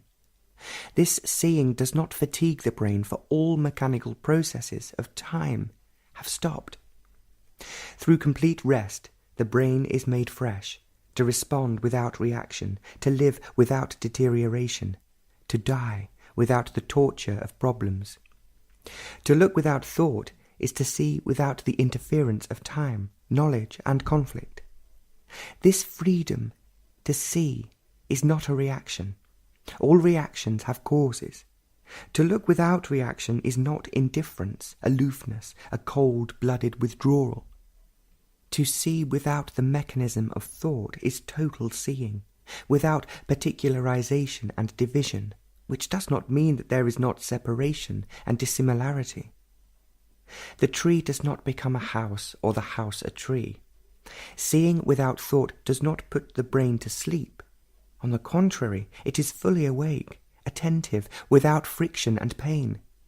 Attention without the borders of time is the flowering of meditation. October 3rd. The clouds were magnificent. The horizon was filled with them, except in the west where the sky was clear. Some were black, heavy with thunder and rain.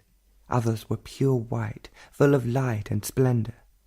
They were of every shape and size, delicate, threatening, billowy. They were piled up one against the other, with immense power and beauty. They seemed motionless, but there was violent movement within them, and nothing could stop their shattering immensity. A gentle wind was blowing from the west, driving these vast mountainous clouds against the hills. The hills were giving shape to the clouds, and they were moving with these clouds of dark and light. The hills, with their scattered villages, were waiting for the rains that were so long in coming. They would soon be green again, and the trees would soon lose their leaves with the coming winter. The road was straight, with shapely trees on either side, and the car was holding the road at great speed, even at the curves. The car was made to go fast, and to hold the road, and it was performing very well that morning. It was shaped for speed, low, hugging the road. We were too soon leaving the country and entering into the town, but those clouds were there, immense, furious, and waiting. In the middle of the night, at Jiddu, it was utterly quiet, save for an occasional hoot of an owl, which was calling without a reply. In a little house in the woods, meditation was pure delight, without a flutter of thought, with its endless subtleties. It was a movement that had no end, and every movement of the brain was still, watching from emptiness. It was an emptiness that had known no knowing. It was emptiness that had known no space. It was empty of time. It was empty past all seeing, knowing, and being. In this emptiness there was fury, the fury of a storm, the fury of exploding universe, the fury of creation which could never have any expression. It was the fury of all life, death, and love. But yet it was empty, a vast, boundless emptiness, which nothing could ever fill, transform, or cover up. Meditation was the ecstasy of this emptiness. The subtle interrelationship of the mind, the brain, and the body is the complicated play of life. There is misery when one predominates over the other, and the mind cannot dominate the brain or the physical organism. When there is harmony between the two, then the mind can consent to abide with them. It is not a plaything of either. The whole can contain the particular, but the little, the part, can never formulate the whole. It is incredibly subtle for the two to live together in complete harmony, without one or the other forcing, choosing, dominating. The intellect can and does destroy the body, and the body with its dullness, insensitivity, can pervert, bring about the deterioration of the intellect. The neglect of the body, with its indulgent and demanding tastes, with its appetites, can make the body heavy and insensitive, and so make dull thought. And thought, becoming more refined, more cunning, can and does neglect the demands of the body, which then sets about to pervert thought. A fat, gross body does interfere with the subtleties of thought, and thought, escaping from the conflicts and problems it has bred, does make the body a perverse thing. The body and the brain have to be sensitive and in harmony to be with the incredible subtleness of the mind, which is ever explosive and destructive. The mind is not a plaything of the brain, whose function is mechanical. When the absolute necessity of complete harmony of the brain and body is seen, then the brain will watch over the body, not dominating it, and this very watching sharpens the brain and makes the body sensitive. The seeing is the fact, and with the fact there is no bargaining. It can be put aside, denied, avoided, but it still remains a fact. The understanding of the fact is essential, and not the evaluation of the fact. When the fact is seen, then the brain is watchful of the habits, the degenerating factors of the body. Then thought does not impose a discipline on the body, nor control it. For discipline, control, makes for insensitivity, and any form of insensitivity is deterioration, a withering away.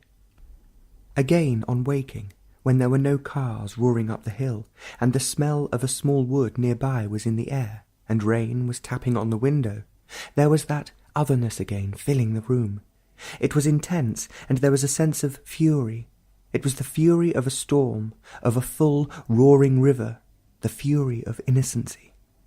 It was there in the room with such abundance that every form of meditation came to an end, and the brain was looking, feeling out of its own emptiness.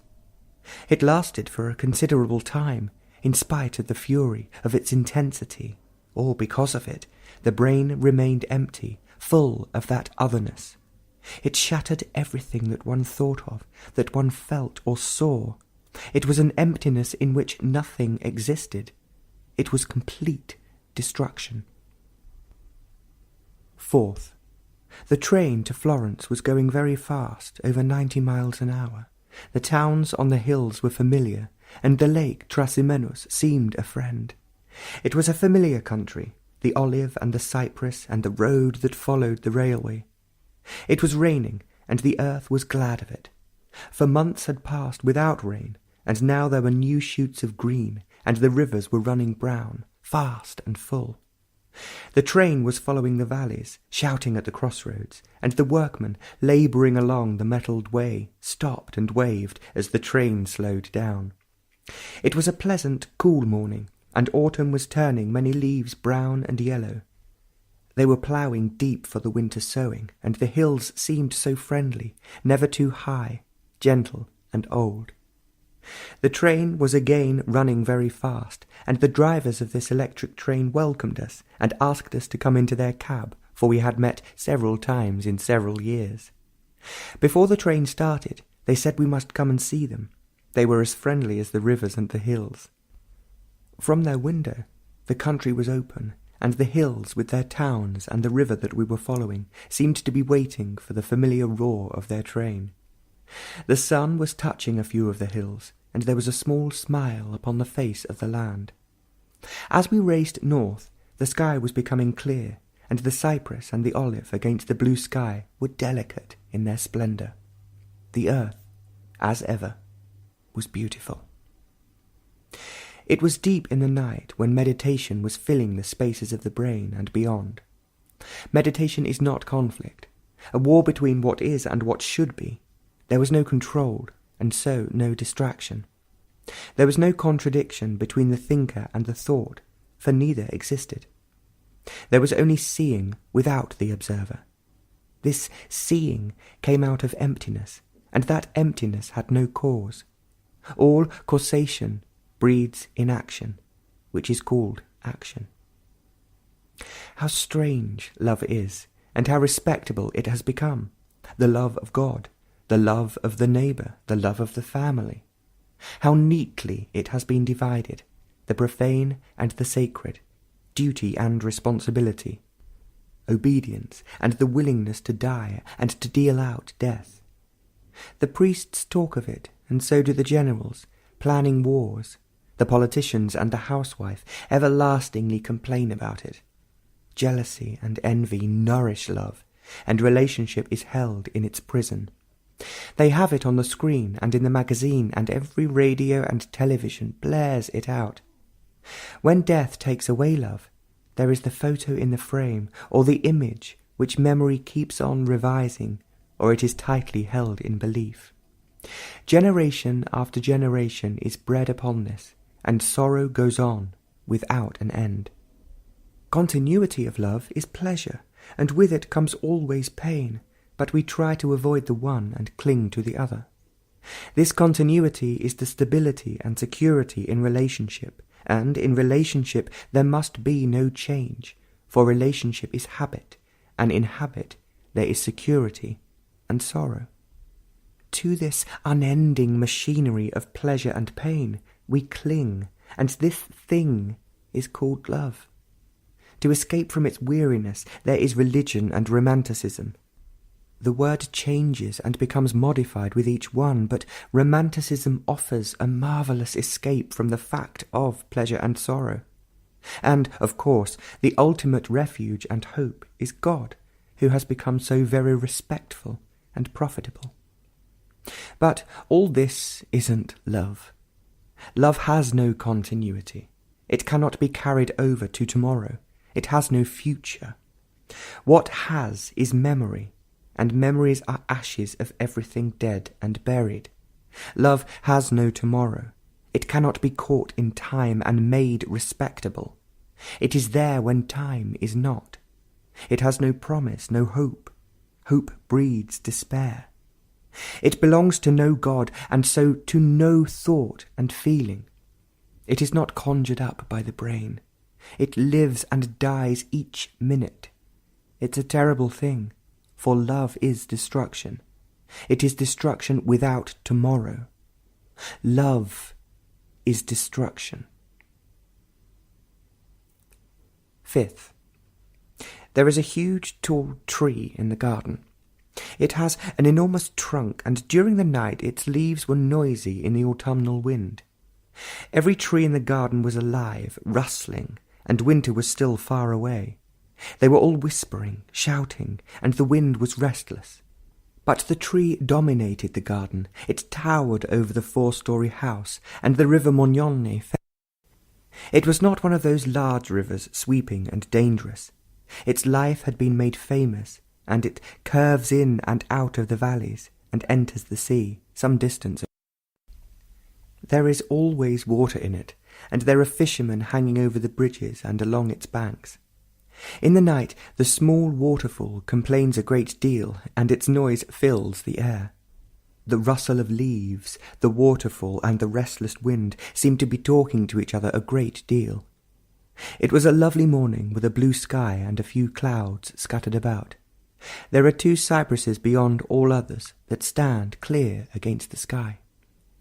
Again, well after midnight, when the wind was noisy among the trees, meditation became a fierce explosion, destroying all the things of the brain. Every thought shapes every response and limits action. Action born of idea is non-action.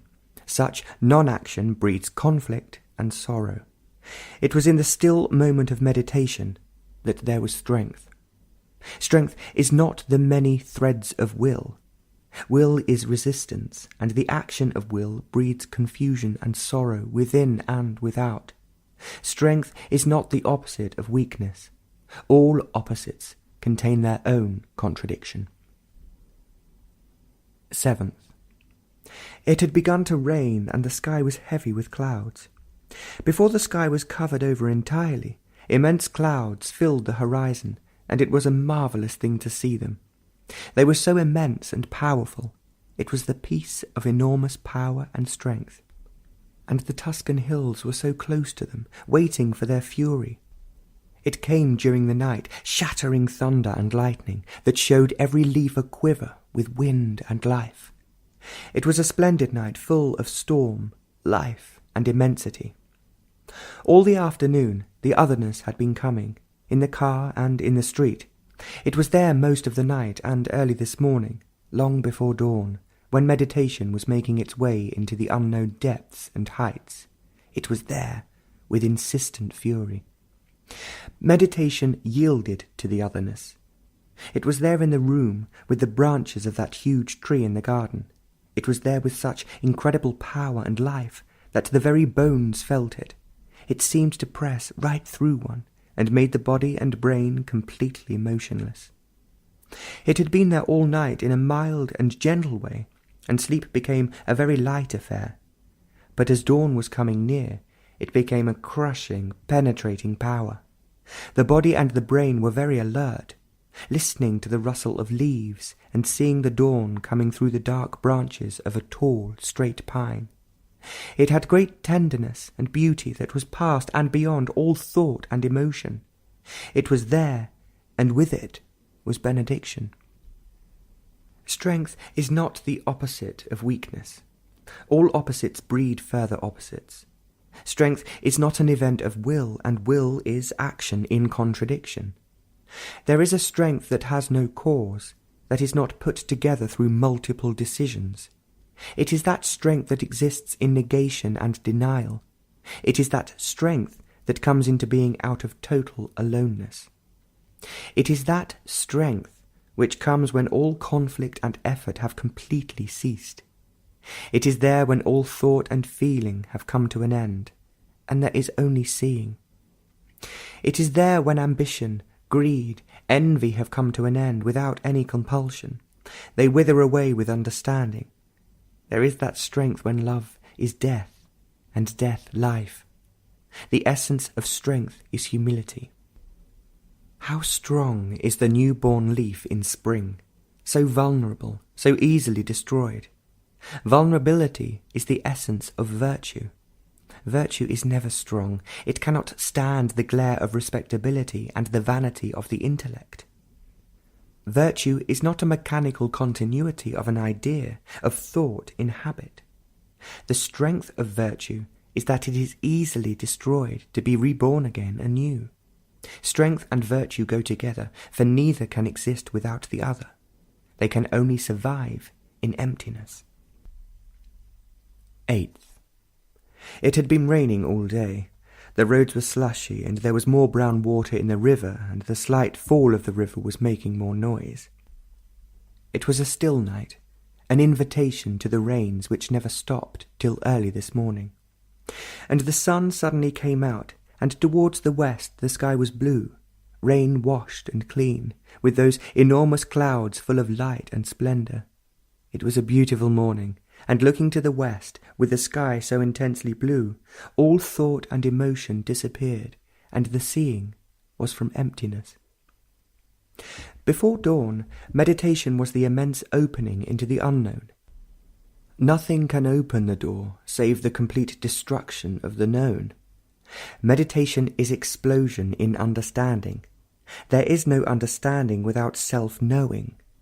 Learning about the self is not accumulating knowledge about it. Gathering of knowledge prevents learning. Learning is not an additive process. Learning is from moment to moment, as is understanding. This total process of learning as explosion in meditation. 9th. Early this morning the sky was without a cloud. The sun was coming up behind the Tuscan hills, grey with olive, with dark cypress. There were no shadows on the river, and the aspen leaves were still. A few birds that had not yet migrated were chattering, and the river seemed motionless. As the sun came up behind the river, it cast long shadows on the quiet water. But a gentle breeze was coming over the hills and through the valleys. It was among the leaves, setting them trembling and dancing with the morning sun on them. There were long and short shadows, fat ones and little ones, on the brown sparkling waters. A solitary chimney began to smoke, grey fumes carrying across the trees. It was a lovely morning, full of enchantment and beauty. There were so many shadows and so many leaves trembling. There was perfume in the air, and though it was an autumnal sun, there was the breath of spring. A small car was going up the hill, making an awful noise, but 1,000 shadows remained motionless. It was a lovely morning.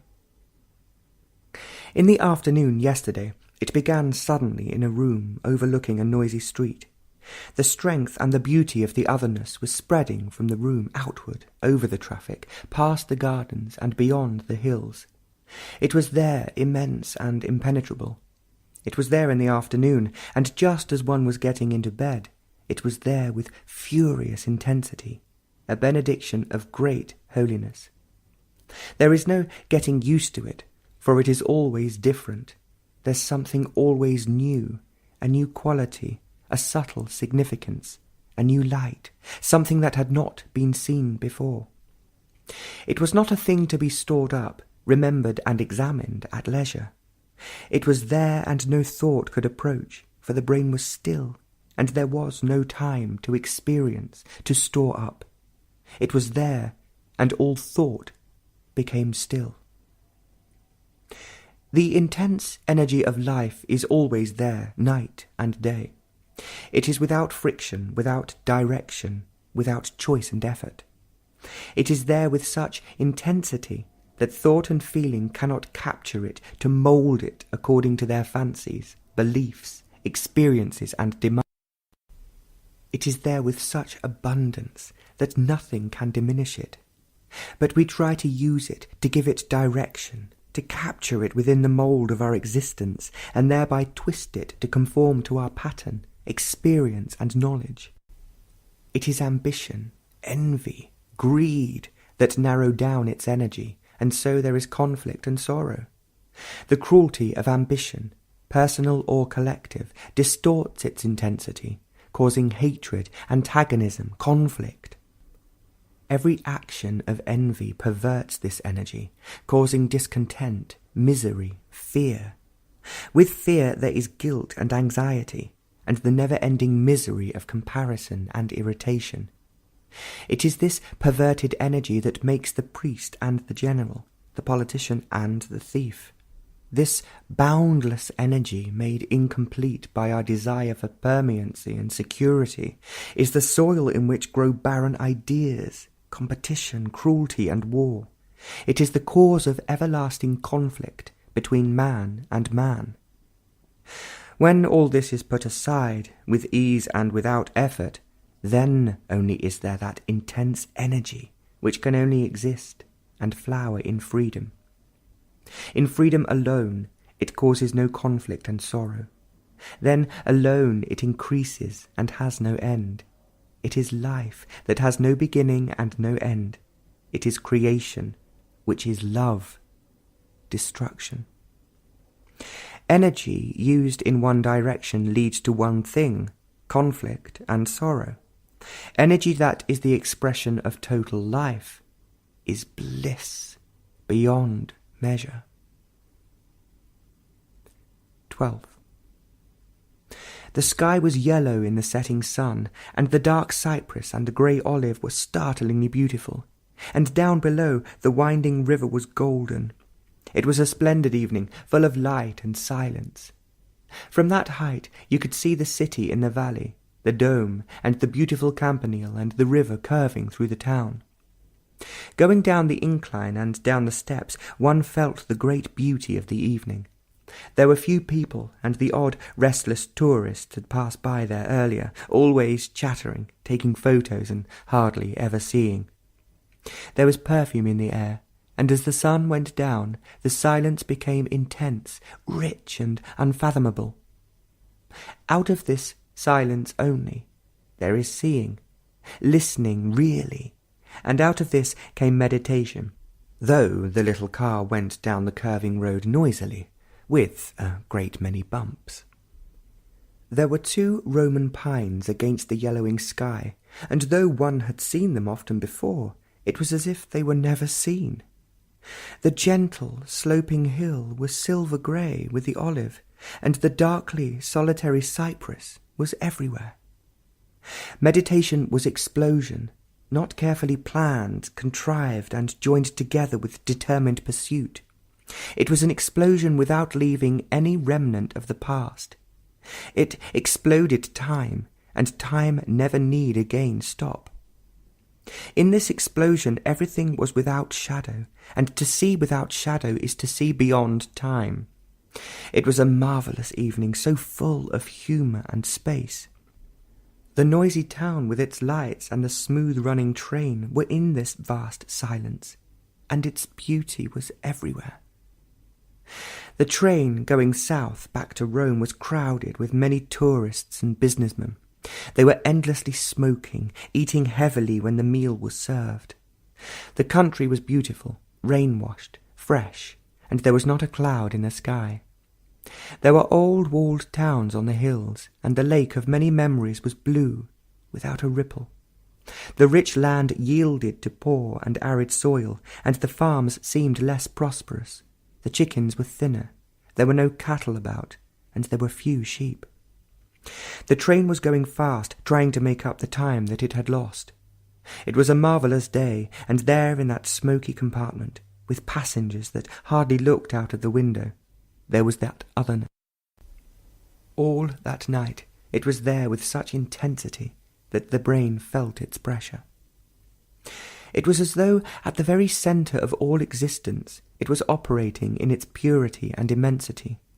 The brain watched as it was watching the scene racing by, and in this very act it went beyond its own limitations. And during the night, at odd moments, meditation was a fire of explosion. 13th. The skies are clear. The small wood across the way is full of light and shadows. Early in the morning, before the sun showed over the hill, when dawn was still on the land and there were no cars going up the hill, meditation was inexhaustible. Thought is always limited. It cannot go very far, for it is rooted in memory. And when it does go far, it becomes merely speculative, imaginative, without validity. Thought cannot find what is and what is not beyond its own borders of time. Thought is time-binding. Thought unravelling itself, untangling itself from the net of its own making, is not the total movement of meditation. Thought in conflict with itself is not meditation. The ending of thought and the beginning of the new is meditation. The sun was making patterns on the wall. Cars were coming up the hill, and presently the workmen were whistling and singing on the new building across the way. The brain is restless, an astonishingly sensitive instrument. It's always receiving impressions, interpreting them, storing them away. It is never still, waking or sleeping. Its concern is survival and security. The inherited animal responses. On the basis of these, its cunning devices are built within and without its gods, its virtues, its moralities, or its defences. Its ambitions, desires, compulsions and conformities are the urges of survival and security. Being highly sensitive, the brain with its machinery of thought begins the cultivation of time, the yesterdays, the today, and the many tomorrows. This gives it an opportunity of postponement and fulfilment. The postponement, the ideal, and the fulfilment are the continuity of itself. But in this there is always sorrow. From this there is the flight into belief, dogma, action, and into multiple forms of entertainment, including the religious rituals. But there is always death and its fear. Thought then seeks comfort and escape in rational and irrational beliefs, hopes, conclusions. Words and theories become amazingly important, living on these and building its whole structure of existence on these feelings which words and conclusions arouse. The brain and its thought function at a very superficial level, however deeply thought may have hoped it has journeyed. For thought, however experienced, however clever and erudite, is superficial. The brain and its activities are a fragment of the whole totality of life. The fragment has become completely important to itself and its relationship to other fragments. This fragmentation and the contradiction it breeds is its very existence. It cannot understand the whole, and when it attempts to formulate the totality of life, it can only think in terms of opposites and reactions which only breed conflict, confusion, and misery. Thought can never understand or formulate the whole of life. Only when the brain and its thoughts are completely still, not asleep or drugged by discipline, compulsion, or hypnotized, then only is there the awareness of the whole. The brain, which is so astonishingly sensitive, can be still in its sensitivity, widely and deeply attentive, but entirely quiet.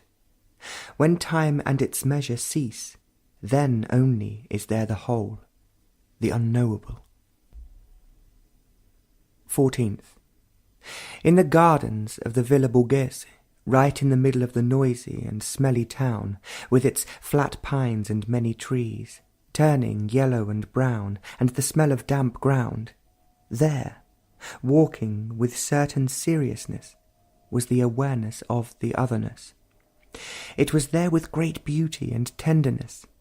It was not that one was thinking about it, it avoids all thought, but it was there so abundantly that it caused surprise and great delight.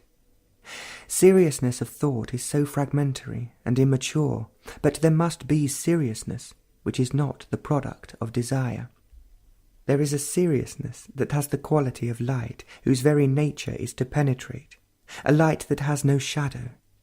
This seriousness is infinitely pliable, and therefore joyous. It was there, and every tree and leaf, every blade of grass and flower became intensely alive and splendid, colour intense, and the sky immeasurable. The earth, moist and leaf-strewn, was life. 15th. The morning sun is on the little wood on the other side of the road. It is a quiet, peaceful morning, soft. The sun not too hot, and the air is fresh and cool. Every tree is so fascinatingly alive, with so many colours, and there are so many shadows. They are all calling and waiting.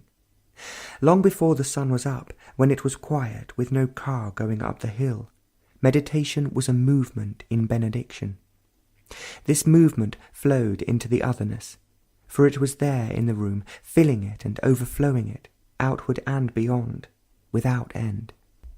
There was in it a depth that was unfathomable, of such immensity, and there was peace. This peace never knew contact, was uncontaminated by thought and time. It was not the peace of ultimate finality. It was something that was tremendously and dangerously alive, and it was without defence. Every form of resistance is violence, so also is concession. It was not the peace that conflict engenders. It was beyond all conflict and its opposites. It was not the fruit of satisfaction and discontent, in which are the seeds of deterioration. 16th. It was before dawn, when there was no noise and the city was still asleep, that the waking brain became quiet, for the otherness was there. It came in so quietly and with hesitant care, for there was sleep still in the eyes, but there was great delight. the delight of great simplicity and purity. 18th. On the plain. There was thunder and a great downpour of rain.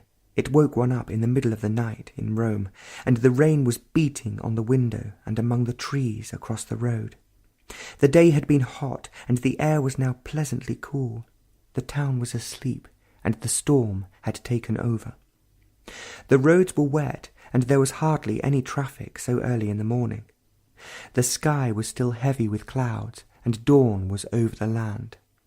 The church, St. Giovanni in Laterano, with its golden mosaic, was bright with artificial light. The airport was far away, and the powerful car was running beautifully. It was trying to race the clouds. It passed the few cars that were on the road, and hugged the road round every corner at high speed. It had been held too long in the city, and now it was on the open road. And there was the airport too soon. The smell of the sea and the damp earth was in the air. The freshly ploughed fields were dark, and the green of the trees so bright, though autumn had touched a few leaves. The wind was blowing from the west, and there would be no sun during all that day on the land. Every leaf was washed clean, and there was beauty and peace on the land. In the middle of the night, when it was quiet after thunder and lightning, the brain was utterly still, and meditation was an opening into immeasurable emptiness. The very sensitivity of the brain made it still. It was still for no cause. The action of stillness with cause is disintegration. It was so still that the limited space of a room had disappeared and time had stopped. There was only an awakened attention, with a centre which was attentive. It was the attention in which the origin of thought had ceased, without any violence, naturally, easily. It could hear the rain and movement in the next room. It was listening without any interpretation and watching without knowledge. The body was also motionless. Meditation yielded to the otherness. It was of shattering purity. Its purity left no residue. It was there. That is all, and nothing existed. As there was nothing, it was. It was the purity of all essence. This peace is a vast, boundless space of immeasurable emptiness. Bombay and Rishi Valley. 20th. The sea far below, nearly 40,000 feet below, seemed to be without a wave, so calm, so vast, so empty of any movement. The desert, the burning red hills, treeless, beautiful and pitiless. More sea and the distant lights of the town where all the passengers were getting down, the clamour, the mountain of bags, inspection, and the long drive through ill-lit streets and the pavement crowded with ever-increasing population, the many penetrating odours, the shrill voices, the decorated temples, cars festooned with flowers, for it was a day of festival. The rich houses, the dark slums, and down a steep incline, the car stopped, and the door was opened. There is a tree full of green bright leaves, very quiet in its purity and dignity, surrounded by houses that are ill-proportioned with people that have never looked at it or one single leaf of it. But they make money, go to offices, drink, beget children, and eat enormously. There was a moon over it last night, and all the splendid darkness was alive. And waking towards dawn, meditation was the splendour of light, for the otherness was there, in an unfamiliar room. Again it was an imminent and urgent peace, not the peace of politicians or of the priests, nor of the contented. It was too vast to be contained in space and time, to be formulated by thought or feeling. It was the weight of the earth and the things upon it. It was the heavens and beyond it. Man has to cease for it to be. Time is always repeating its challenge and its problems. The responses and answers are concerned with the immediate. We are taken up with the immediate challenge and with the immediate reply to it. This immediate answer to the immediate call is worldliness, with all its indissoluble problems and agonies. The intellectual answers with action born of ideas which have their roots in time, in the immediate, and the thoughtless, amazed, follow him. The priest of the well-organized religion of propaganda and belief responds to the challenge according to what he has been taught. The rest follow the pattern of like and dislike, of prejudice and malice. And every argument and gesture is the continuity of despair, sorrow, and confusion. There is no end to it. To turn your back on it all, calling this activity by different names, is not to end it. It is there whether you deny it or not, whether you have critically analyzed it or whether you say the whole thing is an illusion, maya. It is there, and you are always measuring it. It is these immediate answers to a series of immediate calls that has to come to an end. Then you will answer from the emptiness of no time to the immediate demand of time, or you may not answer at all, which may be the true response. All reply of thought and emotion will only prolong the despair and the agony of problems that have no answers. The final answer is beyond the immediate. In the immediate is all your hope, vanity, and ambition, whether that immediacy is projected into the future of many tomorrows or in the now. This is the way of sorrow. The ending of sorrow is never in the immediate response to the many challenges. The ending lies in seeing this fact. 21st. The palms were swaying with great dignity, bending with pleasure in the westerly breeze from the sea. They seemed so far away from the noisy, crowded street. Against the evening sky, they were dark. Their tall trunks were shapely, made slender with many years of patient work. They dominated the evening of stars and the warm sea. They almost stretched their palms to receive you, to snatch you away from the sordid street, but the evening breeze took them away to fill the sky with their movement.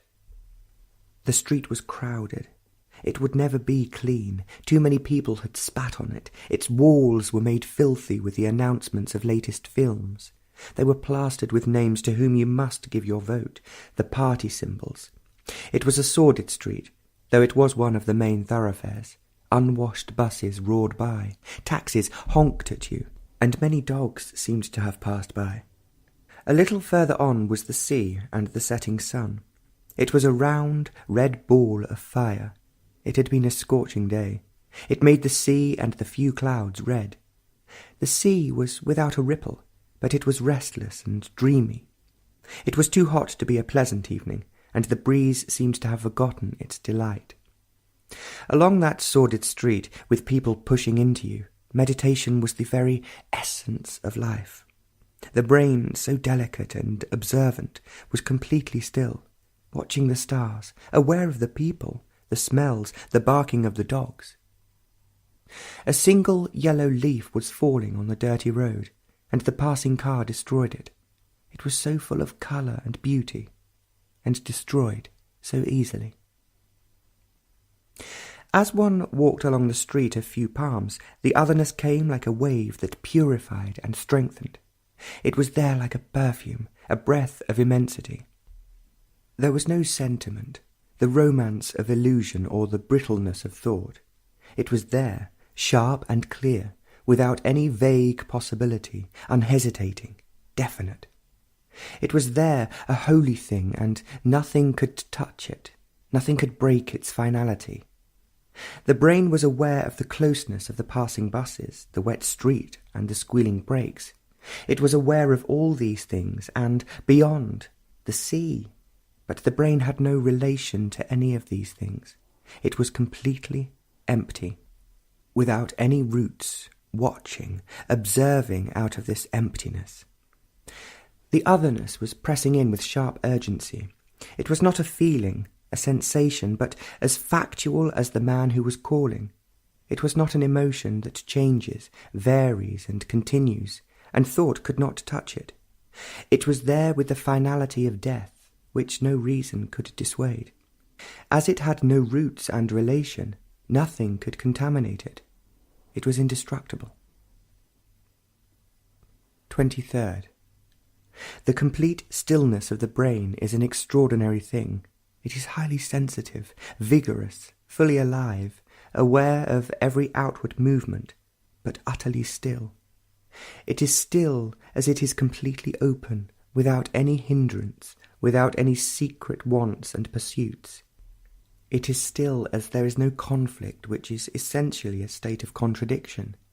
It is utterly still in emptiness. This emptiness is not a state of vacuum, a blankness. It is energy without a centre, without a border. While one walked down the crowded street, smelly and sordid, with the buses roaring by, the brain was aware of the things about it, and the body was walking along, sensitive, alive to the smells, to the dirt, to the sweating labourers, but there was no centre from which watching, directing, censoring took place.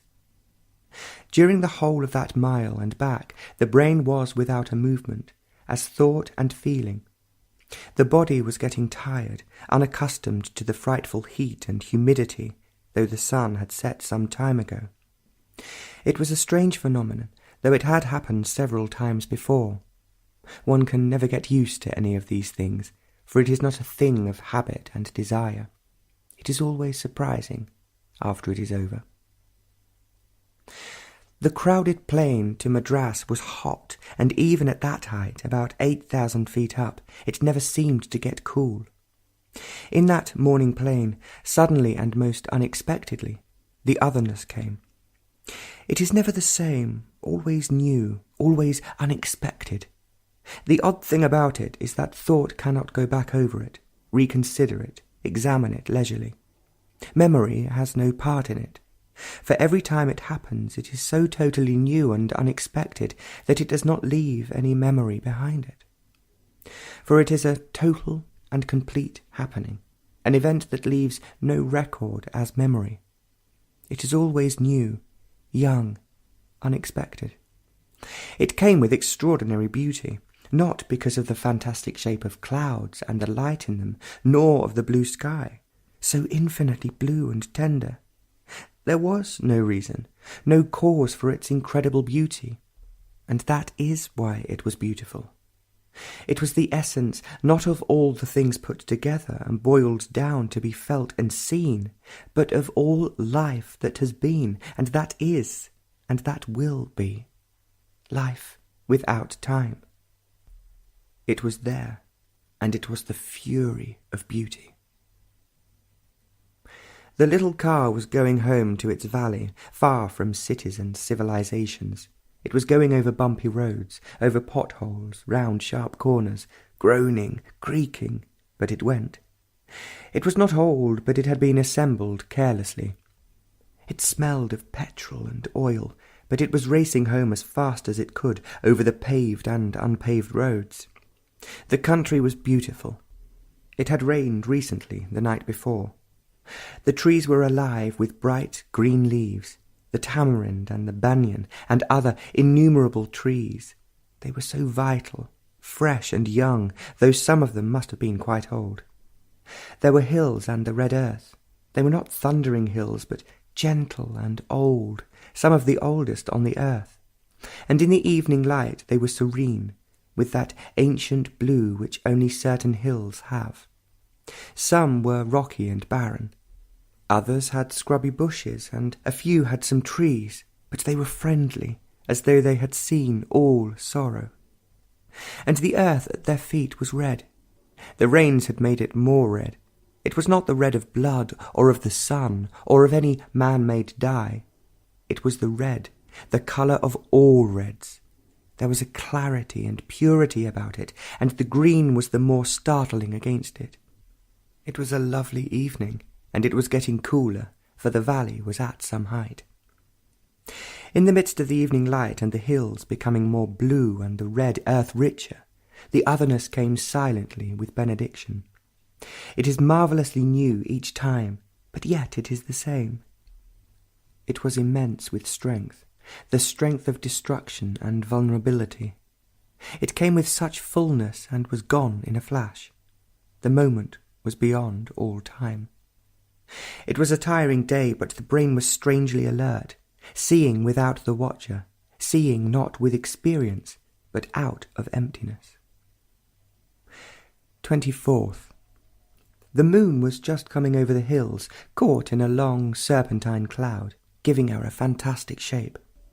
She was huge, dwarfing the hills, the earth, and the green pastures. Where she was coming up was more clear, fewer clouds, but she soon disappeared in dark, rain-bearing clouds. It began to drizzle, and the earth was glad. It doesn't rain much here, and every drop counts. The big banyan and the tamarind and the mango would struggle through, but the little plants and the rice crop were rejoicing at even a little rain. Unfortunately, even the few drops stopped, and presently the moon shone in a clear sky. It was raining furiously on the coast, but here, where the rain was needed, the rain-bearing clouds passed away. It was a beautiful evening, and there were deep dark shadows of many patterns. The moon was very bright, and the shadows were very still, and the leaves, washed clean, were sparkling. While walking and talking, meditation was going on below the words and the beauty of the night. It was going on at a great depth, flowing outwardly and inwardly. It was exploding and expanding. One was aware of it. It was happening. One wasn't experiencing it. Experiencing is limiting. It was taking place. There was no participation in it. Thought could not share it, for thought is such a futile and mechanical thing anyhow, nor could emotion get entangled in it. It was too disturbingly active for either. It was happening at such an unknown depth for which there was no measurement, but there was great stillness. It was quite surprising and not at all ordinary. The dark leaves were shining, and the moon had climbed quite high. She was on the westerly course and flooding the room. Dawn was many hours away, and there was not a sound. Even the village dogs, with their shrill yapping, were quiet. Waking, it was there, with clarity and precision. The otherness was there, and waking up was necessary, not sleep. It was deliberate, to be aware of what was happening, to be aware with full consciousness of what was taking place. Asleep it might have been a dream, a hint of the unconscious, a trick of the brain. But fully awake, this strange and unknowable otherness was a palpable reality, a fact, and not an illusion, a dream. It had a quality, if such a word can be applied to it, of weightlessness and impenetrable strength. Again, these words have certain significance, definite and communicable. But these words lose all their meaning when the otherness has to be conveyed in words. Words are symbols, but no symbol can ever convey the reality. It was there with such incorruptible strength that nothing could destroy it, for it was unapproachable. You can approach something with which you are familiar. You must have the same language to commune, some kind of thought process, verbal or non-verbal. Above all, there must be mutual recognition. There was none. On your side you may say it is this or that quality, but at the moment of the happening there was no verbalization, for the brain was utterly still, without any movement of thought. But the otherness is without relationship to anything, and all thought and being is a cause-effect process, and so there was no understanding of it or relationship with it. It was an unapproachable flame, and you could only look at it and keep your distance. And on waking, suddenly, it was there. And with it came unexpected ecstasy, an unreasonable joy. There was no cause for it has never been sought or pursued. There was this ecstasy on waking again at the usual hour.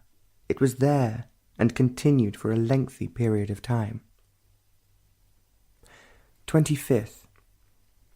There is a long-stemmed weed, grass of some kind, which grows wildly in the garden, and it has a feathery flowering, burnt gold, flashing in the breeze. swaying till it almost breaks, but never breaking, except in a strong wind. There is a clump of these weeds of golden beige, and when the breeze blows it sets them dancing. Each stem has its own rhythm, its own splendour, and they are like a wave when they all move together. The colour, then, with the evening light, is indescribable. It is the colour of the sunset, of the earth, and of the golden hills and clouds. The flowers beside them were too definite, too crude, demanding that you look at them. These weeds had a strange delicacy. They had a faint smell of wheat and of ancient times. They were sturdy and pure, full of abundant life. An evening cloud was passing by, full of light as the sun went down behind the dark hill. The rain had given to the earth a goodly smell, and the air was pleasantly cool. The rains were coming, and there was hope in the land. Of a sudden it happened, coming back to the room. It was there with an embracing welcome, so unexpected. One had come in only to go out again. We had been talking about several things, nothing too serious. It was a shock and a surprise to find this welcoming otherness in the room. It was waiting there with such open invitation that an apology seemed futile. Several times on the common, far away from here under some trees, along a path that was used by so many, it would be waiting just as the path turned. With astonishment one stood there, near those trees, completely open, vulnerable, speechless, without a movement. It was not a fancy, a self-projected delusion. The other who happened to be there felt it too. On several occasions it was there with an all-embracing welcome of love, and it was quite incredible every time. It had a new quality, a new beauty, a new austerity. And it was like that in this room, something totally new and wholly unexpected. It was beauty that made the entire mind still, and the body without a movement. It made the mind, the brain, and the body intensely alert and sensitive. It made the body tremble, and in a few minutes that welcoming otherness was gone, as swiftly as it must have come. No thought or fanciful emotion could ever conjure up such a happening. Thought is petty, do what it will, and feeling is so fragile and deceitful. Neither of them, in their wildest endeavour, could build up these happenings. They are too immeasurably great, too immense in their strength and purity for thought or feeling. These have roots, and they have none. They are not to be invited or held. Thought-feeling can play every kind of clever and fanciful trick, but they cannot invent or contain the otherness. It is by itself, and nothing can touch it. Sensitivity is wholly different from refinement. Sensitivity is an integral state. Refinement is always partial. There is no partial sensitivity. Either it is the state of one's whole being, total consciousness, or it is not there at all. It is not to be gathered bit by bit. It cannot be cultivated. It is not the result of experience and thought. It is not a state of emotionalism. It has the quality of precision, no overtones of romanticism and fancy. Only the sensitive can face the actual without escaping into all kinds of conclusions, opinions, and evaluations. Only the sensitive can be alone, and this aloneness is destructive. This sensitivity is stripped of all pleasure, and so it has the austerity, not of desire and will, but of seeing and understanding. There is pleasure in refinement. It has to do with education, culture, environment. The way of refinement is endless. It is the outcome of choice, conflict, and pain, and there is always the chooser, the one who refines, the censor. And so there is always conflict and contradiction and pain. Refinement leads to isolation, self-enclosing aloofness, the separation which intellect and knowledge breed. Refinement is self-centered activity, however enlightened aesthetically and morally. There is great satisfaction in the refining process, but no joy of depth. It is superficial and petty, without great significance. sensitivity and refinement are two different things. One leads to isolating death, and the other to life that has no end. 26. There is a tree just across the veranda with large leaves and with many large red flowers. They are spectacular, and the green, after the recent rains, is vivid and strong. The flowers are orange-red, and against the green and the rocky hill, they seem to have taken the earth to themselves, and they cover the whole space of the early morning. It was a beautiful morning, cloudy, and there was that light which made every colour clear and strong. Not a leaf was stirring, and they were all waiting, hoping for more rain. The sun would be hot, and the earth needed far more rain. The riverbeds had been silent for many years. Bushes were growing in them, and water was needed everywhere. The wells were very low, and the villagers would suffer if there was not more water. The clouds were black over the hills, heavy with the promise of rain. There was thunder and distant lightning, and presently there was a downpour. It didn't last long, but enough for the time being, and there was a promise of more. When the sun goes down and over the bridge of a dry riverbed of red sand, the westerly hills were dark, heavy with brooding, and in the evening light the luscious green fields of rice were incredibly beautiful. Across them were dark green trees, and the hills to the north were violet. The valley lay open to the heavens. There was every colour, seen or unseen, in that valley that evening. Every colour had its overtones, hidden and open, and every leaf and every blade of rice was exploding in the delight of colour. Colour was God, not mild and gentle. The clouds were gathering black and heavy, especially over the hills, far away over the hills, and silent. There were already a few drops. It was raining among the hills, and it would soon be here. A blessing to a starving land.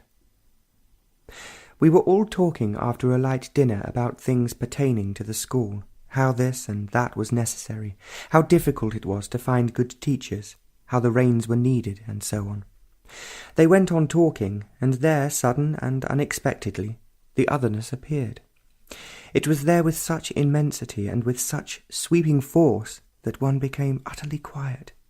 The eyes saw it, the body felt it, and the brain was alert without thought. The conversation was not too serious, and in the midst of this casual atmosphere something tremendous was taking place. One went to bed with it, and it went on as a whisper during the night. There is no experiencing of it. It is simply there with a fury and benediction. To experience, there must be an experiencer, but when there is neither, it is an altogether different phenomenon. There is neither accepting it or denying it. It is simply there as a fact. This fact had no relation to anything, neither in the past nor in the future, and thought could not establish any communication with it. It had no value in terms of utility and profit. Nothing could be got out of it. But it was there, and by its very existence there was love, beauty, immensity. Without it there is nothing. Without rain, the earth would perish. Time is illusion. There is tomorrow, and there have been many yesterdays. This time is not an illusion. Thought, which uses time as a means to bring about an inward change, a psychological change, is pursuing a non-change, for such a change is only a modified continuity of what has been. Such thought is sluggish, postpones, takes shelter in the illusions of gradualness, in ideals, in time. Through time, mutation is not possible. The very denial of time is mutation. Mutation takes place where the things which time has brought into being, habit, tradition, reforms, the ideals are denied. Deny time and mutation has taken place, a total mutation, not the alteration in patterns nor the substitution of one pattern by another. But acquiring knowledge, learning a technique, require time, which cannot and must not be denied. They are essential for existence. Time to go from here to there is not an illusion, but every other form of time is illusion. In this mutation, there is attention, and from this attention there is a totally different kind of action. Such action does not become a habit, a repetition of a sensation, of an experience, of knowledge which dulls the brain, insensitive to a mutation. Virtue, then, is not the better habit, the better conduct. It has no pattern, no limitation. It is not the stamp of respectability. It is not, then, an ideal to be pursued, but put together by time. Virtue, then, is a danger, not a tame thing of society. To love, then, is destruction, a revolution, not economic and social, but of total consciousness. 27th. Several of us were chanting and singing, learning new chants and songs. The room overlooked the garden that was with great difficulty maintained, as there was little water. The flowers and the bushes were watered by small buckets, really kerosene tins. It was quite a nice garden with many flowers, but the trees dominated the garden.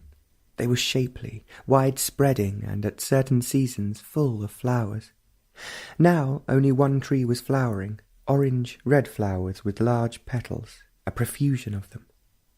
There were several trees with fine, small, delicate leaves, mimosa-like trees, but with greater abundance of foliage. So many birds came, and now, after 2 long heavy showers, they looked bedraggled, soaked to the skin, their feathers drenched. There was a yellow bird with black wings, larger than a starling, nearly as big as a blackbird. The yellow was so bright against the dark green foliage, and its bright, elongated eyes were watching everything. The slightest movement among the trees and the coming and going of other birds. There were 2 blackbirds, smaller than crows, their feathers soaked, sitting close to the yellow one on the same tree. They had spread out their tail feathers and were fluttering their wings to get them dry. Several other birds of different sizes came to that tree, all at peace with each other, all alertly watching. The valley needed the rain very badly, and every drop was welcome. The wells were low, and the big urban tanks were empty, and these rains would help to fill them. They had been empty for many years, and there was hope now. The valley had become very beautiful, rain-washed, fresh, filled with varying rich green. The rocks had been washed clean and had lost their heat, and the stunted bushes that grew among the rocks in the hills looked pleased, and the dry riverbeds were singing again. The land was smiling again. The chant and the song went on in that rather bare room without furniture, and to sit on the floor seemed normal and comfortable. In the midst of a song, quite suddenly and unexpected, the other appeared. Others went on with the song, but they too became silent, not being aware of their silence. It was there with a benediction, and it filled the space between the earth and the heavens. About ordinary things, up to a certain point, communication is possible through words. Words have significance, but words lose altogether their limited significance when we are trying to commune about events that cannot be verbalized. Love is not the word, and it is something entirely different when all verbalization and the silly division of what is and what is not ceases. This event is not an experience, not a thing of thought, the recognition of a happening of yesterday, not the product of consciousness at whatever depth. It is not contaminated by time. It is something beyond and above all this. It was there, and that is enough for heaven and earth. Every prayer is a supplication, and there is no asking where there is clarity and the heart unburdened. Instinctively, in time of trouble, a supplication of some kind comes to the lips to avert the trouble, the ache, or to gain some advantage. There is hope that some earthly gods or the gods of the mind will answer satisfactorily, and sometimes by chance or through some strange coincidence of events, a prayer is answered. Then God has answered, and faith has been justified. The gods of men, the only true gods, are there to comfort, to shelter, to answer all the petty and noble demands of man. Such gods are plentiful. Every church, every temple and mosque has them. The earthly gods are even more powerful and more immediate. Every state has them. But man goes on suffering in spite of every form of prayer and supplication. With the fury of understanding only can sorrow end, but the other is easier, respectable, and less demanding. And sorrow wears away the brain and the body, makes it dull, insensitive, and weary. Understanding demands self-knowing, which is not an affair of the moment. Learning about oneself is endless, and the beauty and the greatness of it is that it is endless. But self-knowing is from moment to moment. This self-knowing is only in the active present. It has no continuity as knowledge. But what has continuity is habit, the mechanical process of thought. Understanding has no continuity. 28th. There is a red flower among the dark green leaves, and from the veranda you only see that. There are the hills, the red sand of the riverbeds, the big high banyan tree, and the many tamarinds, but you only see that flower. It is so gay, so full of colour. There is no other colour. The patches of blue sky, the burning clouds of light, the violet hills, the rich green of the rice field, all these fade away, and only this wondrous colour of that flower remains. It fills the whole sky and the valley. It will fade and fall away. It will cease, and the hills will endure. But this morning it was eternity, beyond all time and thought. It held all love and joy. There was no sentiment and romantic absurdities in it, nor was it a symbol of something else.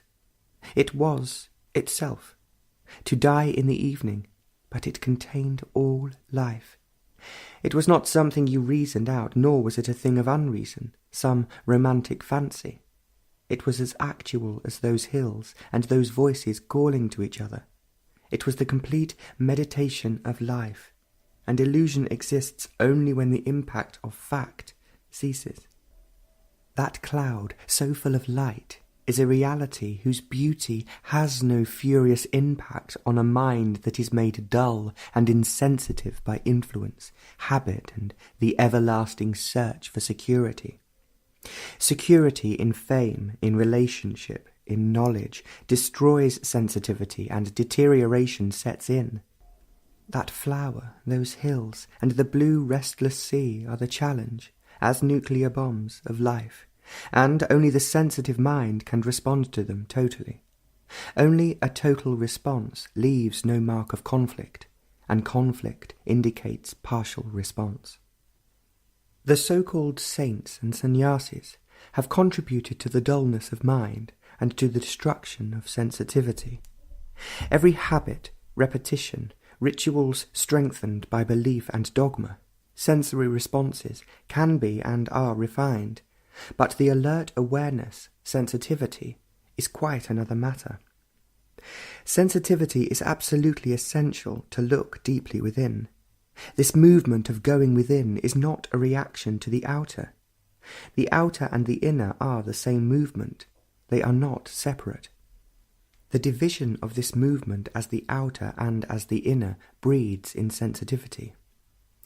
Going within is the natural flow of the order. The movement of the inner has its own action, expressed outwardly, but it is not a reaction of the outer. Awareness of this whole movement is sensitivity. 29th. It was really quite an extraordinarily beautiful evening. It had been drizzling off and on all day. One had been cooped up indoors all day. There was a talk, discussion, seeing people, and so on. It had stopped raining for some hours, and it was good to get out. To the west the clouds were dark, almost black, heavy with rain and thunder.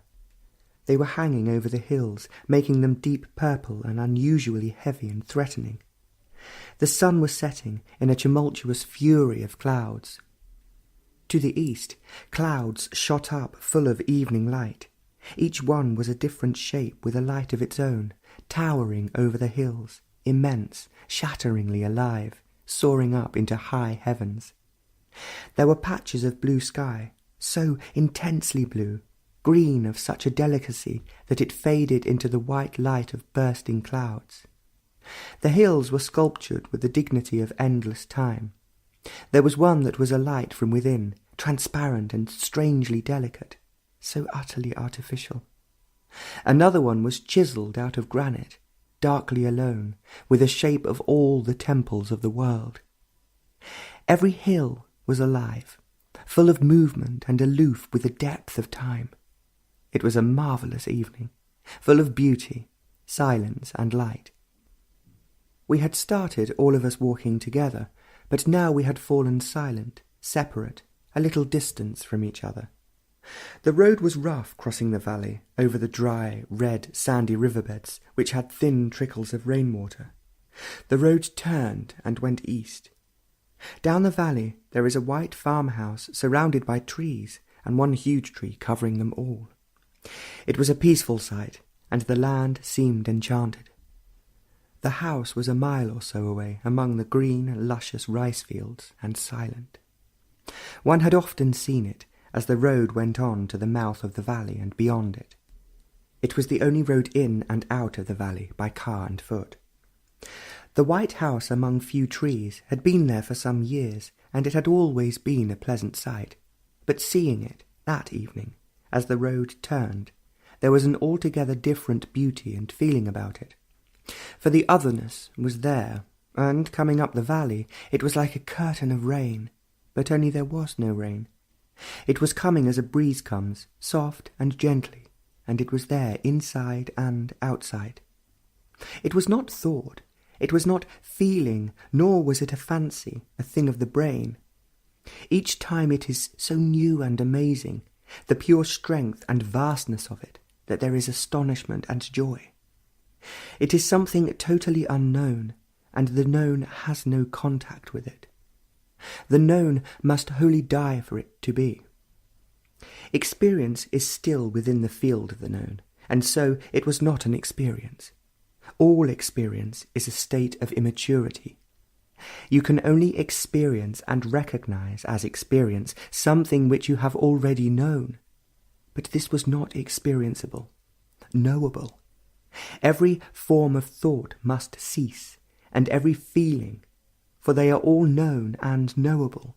The brain and the totality of consciousness must be free of the known and be empty without any form of effort. It was there, inside and outside. One was walking in it and with it. The hills, the land, the earth were with it. It was quite early in the morning, and it was still dark. The night was thunderous and rainy. Windows banged, and rain was pouring into the room. Not a star was visible. The sky and the hills were covered with clouds, and it was raining with fury and noise. On waking, the rain had stopped, and it was still dark. Meditation is not a practice, following a system, a method. These only lead to the darkening of the mind, and it is ever a movement within the boundaries of the known. There is despair and illusion within their activity. It was very quiet so early in the morning, and not a bird or leaf was stirring. Meditation, which began at unknown depths and went on with increasing intensity and sweep, carved the brain into total silence, scooping out the depths of thought, uprooting feeling, emptying the brain of the known and its shadow. It was an operation, and there was no operator, no surgeon. It was going on as a surgeon operates for cancer, cutting out every tissue which has been contaminated, lest the contamination should again spread. It was going on, this meditation, for an hour by the watch, and it was meditation without the meditator.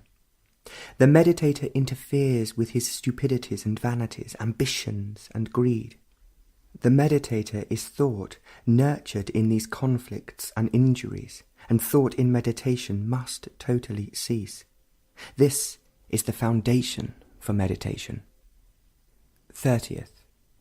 Everywhere there was silence, The hills were motionless, the trees were still, and the riverbeds empty. The birds had found shelter for the night, and everything was still, even the village dogs.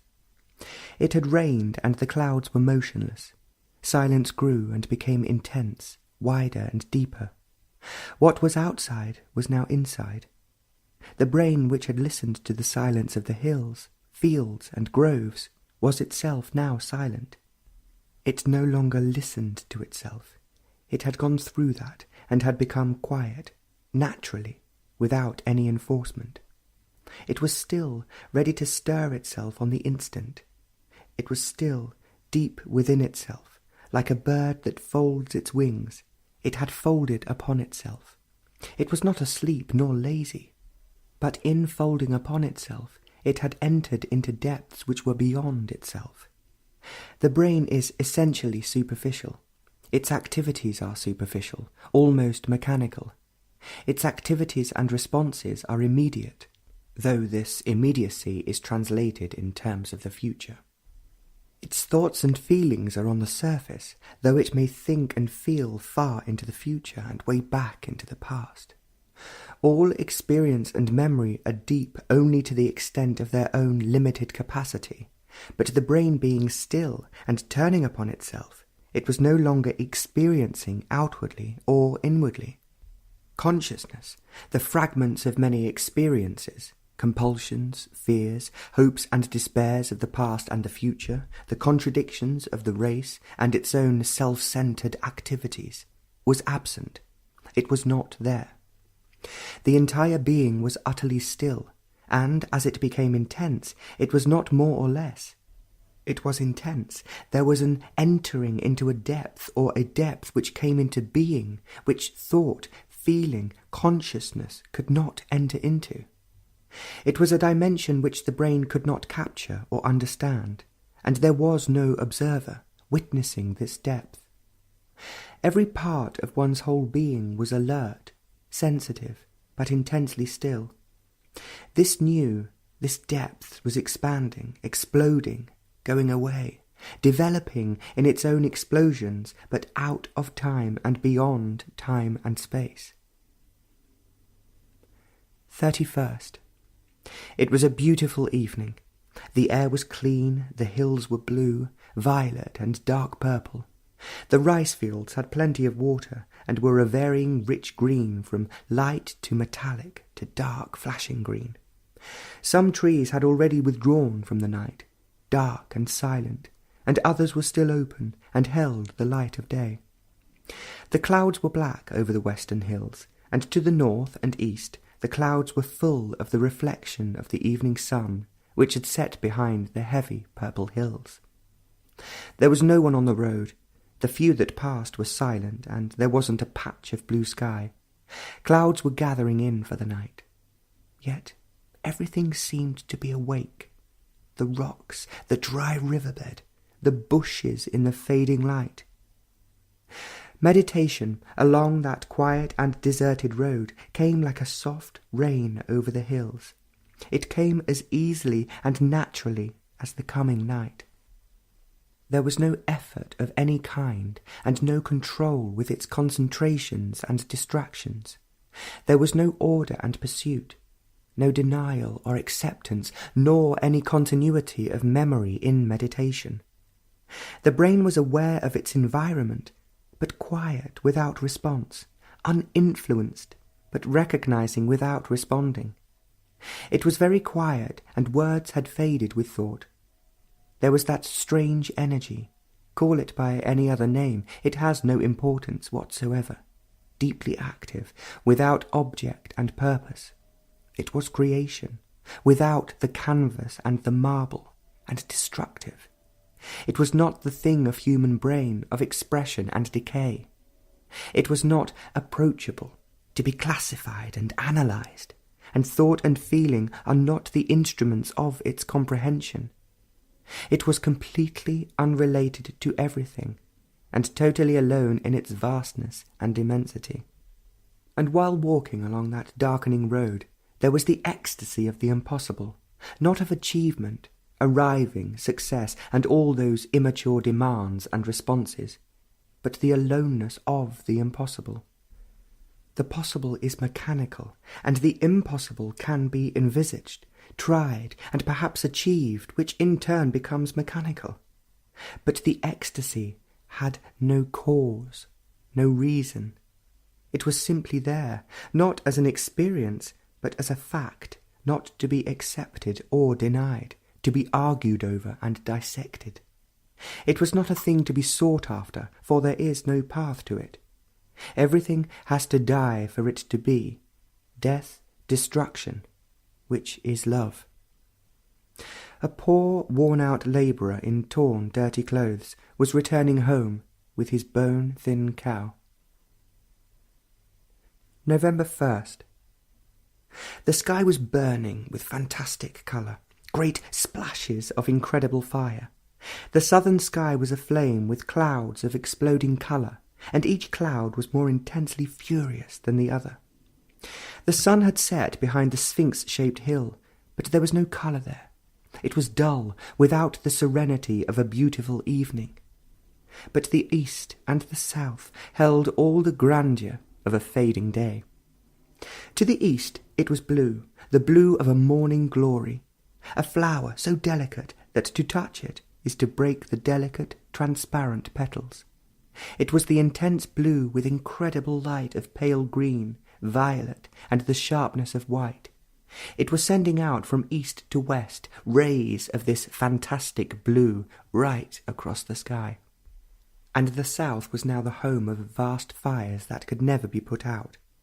Across the rich green of rice fields was a stretch of sugar-cane in flower. It was feathery, pale violet, the tender light beige of a mourning dove. It stretched over and across the luscious green rice fields, with the evening light through it to the hills, which were almost the same colour as the sugar-cane flower. The hills were in league with the flower, the red earth and the darkening sky, and that evening the hills were shouting with joy, for it was an evening of their delight. The stars were coming out, and presently there was not a cloud, and every star shone with astonishing brilliance in a rain-washed sky. And early this morning, with dawn far away, Orion held the sky, and the hills were silent. Only across the valley the hoot of a deep-throated owl was answered by a light-throated one at a higher pitch. In the clear, still air their voices carried far, and they were coming nearer until they seemed quiet among a clump of trees. Then they rhythmically kept calling to each other, one at a lower note than the other, till a man called and a dog barked. It was meditation in emptiness, a void that had no border. Thought could not follow, it had been left where time begins, nor was there feeling to distort love. This was emptiness without space. The brain was in no way participating in this meditation. It was completely still, and in that stillness, going within itself and out of itself, but in no way sharing with this vast emptiness. The totality of the mind was receiving or perceiving or being aware of what was taking place, and yet it was not outside of itself, something extraneous, something foreign. Thought is an impediment to meditation, but only through meditation can this impediment be dissolved. For thought dissipates energy, and the essence of energy is freedom from thought and feeling. Second, it had become very cloudy. All the hills were heavy with them, and clouds were piling up in every direction. It was spitting with rain, and there wasn't a blue patch anywhere. The sun had set in darkness, and the trees were aloof and distant. There is an old palm tree that stood out against the darkening sky, and whatever light there was held by it. The riverbeds were silent, their red sand moist, but there was no song. The birds had become silent, taking shelter among the thick leaves. A breeze was blowing from northeast, and with it came more dark clouds and a spattering of rain, but it hadn't begun in earnest. That would come later, in gathering fury. And the road in front was empty. It was red, rough, and sandy, and the dark hills looked down on it. It was a pleasant road with hardly any cars, and the villagers with their ox-drawn carts going from one village to another. They were dirty, skeleton thin, in rags, with their stomachs drawn in, but they were wiry and enduring. They had lived like that for centuries, and no government is going to change all this overnight. But these people had a smile, though their eyes were weary. They could dance after a heavy day's labour, and they had fire in them. They were not hopelessly beaten down. The land had not had good rain for many years, and this may be one of those fortunate years which may bring more food for them, and fodder for their thin cattle. And the road went on, and joined at the mouth of the valley, the big road, with few buses and cars. On this road, far away, were the cities with their filth, industries, rich houses, temples, and dull mines. But here, on this open road, there was solitude, and the many hills full of age and indifference. Meditation is the emptying the mind of all thought, for thought and feeling dissipate energy. They are repetitive, producing mechanical activities which are a necessary part of existence. But they are only part, and thought and feeling cannot possibly enter into the immensity of life. Quite a different approach is necessary, not the path of habit, association, and the known. There must be freedom from these. Meditation is the emptying of the mind of the known. It cannot be done by thought or by the hidden prompting of thought, nor by desire in the form of prayer, nor through the self-effacing hypnotism of words, images, hopes, and vanities. All these have come to an end, easily, without effort and choice, in the flame of awareness. And there, walking on that road, there was complete emptiness of the brain, and the mind was free of all experience, the knowing of yesterday, though 1,000 yesterdays had been. Time, the thing of thought, had stopped. Literally, there was no movement before and after. There was no going or arriving or standing still. Space as distance was not. There were the hills and bushes, but not as high and low. There was no relationship with anything, but there was an awareness of the bridge and the passer-by. The totality of the mind, in which is the brain with its thoughts and feelings, was empty. And because it was empty, there was energy, a deepening and widening energy without measure. All comparison, measurement, belonged to thought, and so to time. The otherness was the mind without time. It was the breath of innocence and immensity. Words are not reality. They are only means of communication, but they are not the innocence and the immeasurable. The emptiness was alone.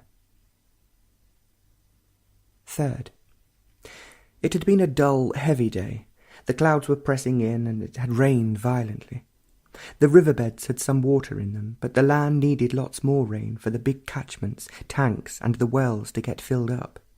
There would be no rain for several months, and the hot sun would burn the land. Water was needed urgently for this part of the country, and every drop was welcome. One had been indoors all day, and it was good to get out. The roads were running with water. There was a heavy shower, and under every tree there was a puddle, and the trees were dripping with water. It was getting dark. The hills were visible. They were just dark against the sky, the colour of the clouds. The trees were silent and motionless, lost in their brooding. They had withdrawn and refused to communicate. One was aware suddenly of that strange otherness. It was there, and it had been there, only there had been talks, seeing people, and so on, and the body had not had enough rest to be aware of the strangeness. But on going out, it was there, and only then there was a realization that it had been there. Still, it was unexpected and sudden, with that intensity which is the essence of beauty. One went with it down the road, not as something separate, not as an experience, something to be observed and examined, to be remembered. These were the ways of thought, but thought had ceased, and so there was no experiencing of it. All experiencing is separative and deteriorating.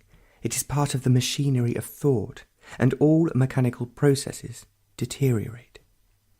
It was something, each time, totally new, and that which is new has no relation whatsoever with the known, with the past, and there was beauty beyond all thought and feeling.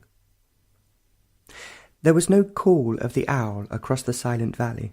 It was very early. The sun would not be over the hill for several hours yet. It was cloudy and no stars were visible. If the sky were clear, Orion would be this side of the house, facing west, but everywhere there was darkness and silence.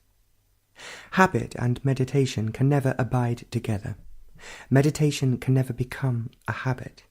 Meditation can never follow the pattern laid down by thought, which forms habit.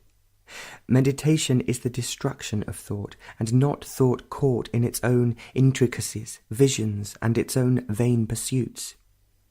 Thought shattering itself against its own nothingness is the explosion of meditation. This meditation has its own movement, directionless and so causeless. And in that room, in that peculiar silence, when the clouds are low, almost touching the treetops, meditation was a movement in which the brain emptied itself and remained still. It was a movement of the totality of the mind in emptiness, and there was timelessness. Thought is matter held within the bonds of time. Thought is never free, never new. Every experience only strengthens the bondage, and so there is sorrow. Experience can never free thought. It makes it more cunning, and refinement is not the ending of sorrow. Thought, however astute, however experienced, can never end sorrow. It can escape from it, but it can never end it. The ending of sorrow is the ending of thought. There is no one who can put an end to it, to thought. Not its own gods, its own ideals, beliefs, dogmas. Every thought, however wise or petty, shapes the response to the challenge of limitless life, and this response of time breeds sorrow. Thought is mechanical, and so it can never be free. Only in freedom there is no sorrow. The ending of thought is the ending of sorrow. Fourth, it had been threatening to rain, but it never rained. The blue hills were heavy with clouds. They were always changing, moving from one hill to another, but there was a long white grey cloud stretching west over many hills to the horizon, which had its birth in one of the eastern hills. It seemed to begin from there, from the side of the hill, and went on to the western horizon in a rolling movement, alive with the light of the setting sun. It was white and grey, but deep within it was violet, a fading purple. It seemed to be carrying on its way the hills it covered. In the western gap, the sun was setting in a fury of clouds, and the hills were getting darker and more grey, and the trees were heavy with silence. There is a huge, unmolested banyan tree, many years old, by the side of the road. It is really magnificent, huge, vital, unconcerned, and that evening it was the lord of the hills, the earth and the streams. It had majesty, and the stars seemed very small. Along that road, a villager and his wife were walking, one behind the other. The husband led, and the wife followed. They seemed a little more prosperous than the others than one met on the road. They passed us. She never looked at us, and he looked at the far village. We caught up with her. She was a small woman, never taking her eyes off the ground. She wasn't too clean. She had a green, soiled sari, and her blouse was salmon-coloured and sweat-stained. She had a flower in her oily hair, and was walking barefooted. Her face was dark, and there was about her a great sadness. There was a certain firmness and gaiety in her walk, which in no way touched her sadness. Each was leading its own life, independent, vital, and unrelated. But there was great sadness, and you felt it immediately. It was an irremediable sadness. There was no way out, no way to soften it, no way to bring about a change. It was there, and it would be there. She was across the road, a few feet away, and nothing could touch her. We walked side by side for a while, and presently she turned off and crossed the riverbed of sand and went on to her village, the husband leading, never looking back, and she following. Before she turned off, a curious thing was taking place. The few feet of road between us disappeared, and with it also disappeared the two entities. There was only that woman walking in her impenetrable sadness. It was not an identification with her, nor overwhelming sympathy and affection. These were there, but they were not because of the phenomenon. Identification with another, however deep, still maintains separation and division. There are still two entities, one identifying with the other, a conscious or an unconscious process, through affection or hate. In it there is an endeavour of some kind, subtle or open. But here there was none at all. She was the only human being that existed on that road. She was, and the other was not. It was not a fancy or an illusion. It was a simple fact, and no amount of clever reasoning and subtle explanation could alter that fact. Even when she turned off the road and was going away, the other was not on that straight road that went on. It was some time before the other found himself walking beside a long heap of broken stones, ready for renewing the road. Along that road, over the gap in the southern hills, came that otherness with such intensity and power that it was with the greatest difficulty that one could stand up and continue to walk. It was like a furious storm, but without the wind and the noise, and its intensity was overwhelming. Strangely, every time it comes, there is always something new. It is never the same, and always unexpected. This otherness is not something extraordinary, some mysterious energy, but is mysterious in the sense that it is something beyond time and thought. A mind that is caught in time and thought can never comprehend it. It is not a thing to be understood, any more than love can be analysed and understood. But without this immensity, strength and energy, life and all existence at any level becomes trivial and sorrowful. There is an absoluteness about it, not a finality. It is absolute energy. It is self-existent without cause. It is not the ultimate final energy, for it is all energy. Every form of energy and action must cease for it to be. But in it, all action is. Love and do what you will. There must be death and total destruction for it to be. Not the revolution of outward things, but the total destruction of the known in which all shelter and existence is cultivated. There must be total emptiness, and only then that otherness, the timeless, comes. But this emptiness is not to be cultivated. It is not the result whose cause can be bought and sold, nor is it the outcome of time and evolutionary process. Time can only give birth to more time. Destruction of time is not a process. All methods and processes prolong time. Ending of time is the ending of total thought and feeling.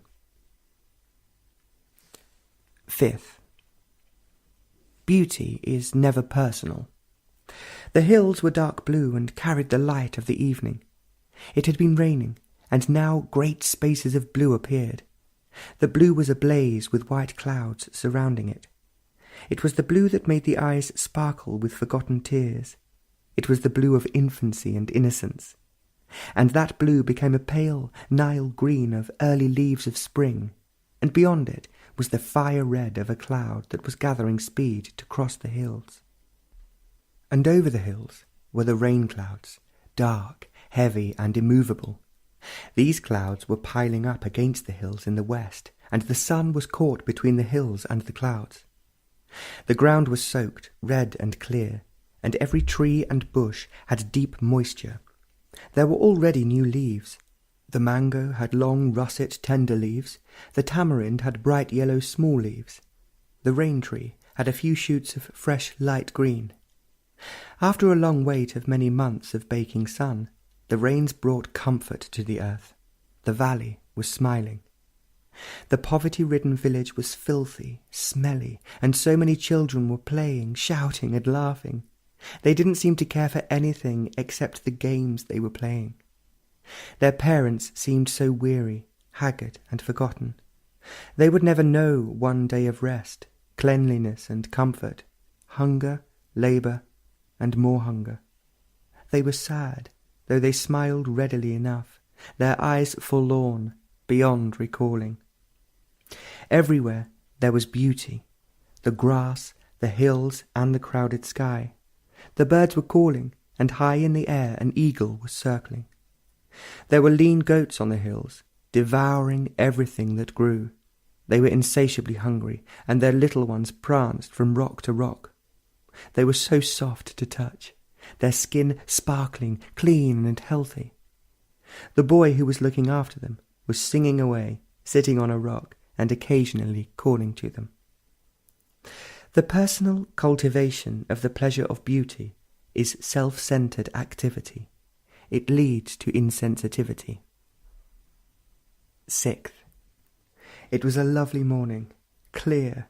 Every star was ablaze, and the valley was full of silence. The hills were dark, darker than the sky, and cool air had a smell of rain, the scent of leaves, and some strong scented flowering jasmine. Everything was asleep, and every leaf was still, and the beauty of the morning was magic. It was the beauty of the earth, heavens, and of man, of the sleeping birds, and the fresh stream in a dry riverbed. It was incredible that it was not personal.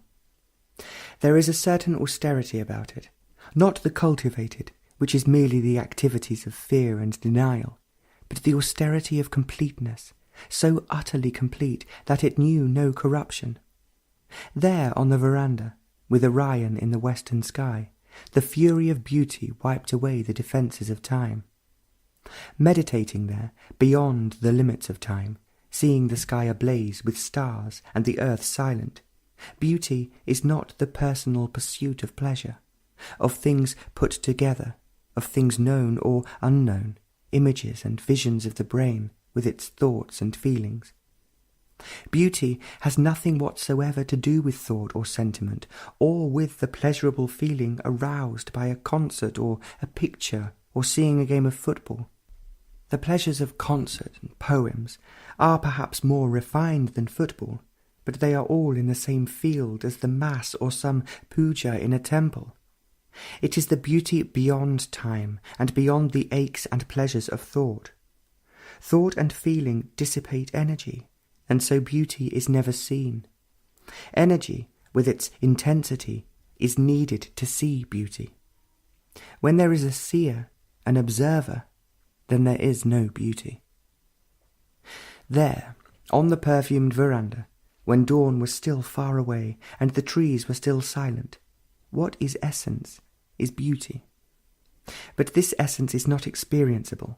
Experiencing must cease, for experience only strengthens the known. The known is never the essence. Meditation is never the further experiencing. It is not only the ending of experience, which is the response to challenge, great or small, but it is the opening of the door to essence, opening the door of a furnace whose fire utterly destroys, without leaving any ashes. There are no remains. We are the remains, the yes-sayers of many thousand yesterdays, a continuous series of endless memories of choice and despair. The big self and the little self are the pattern of existence, and existence is thought, and thought is existence, with never-ending sorrow. In the flame of meditation, thought ends, and with it feeling, for neither is love. Without love, there is no essence. Without it, there are only ashes on which is based our existence.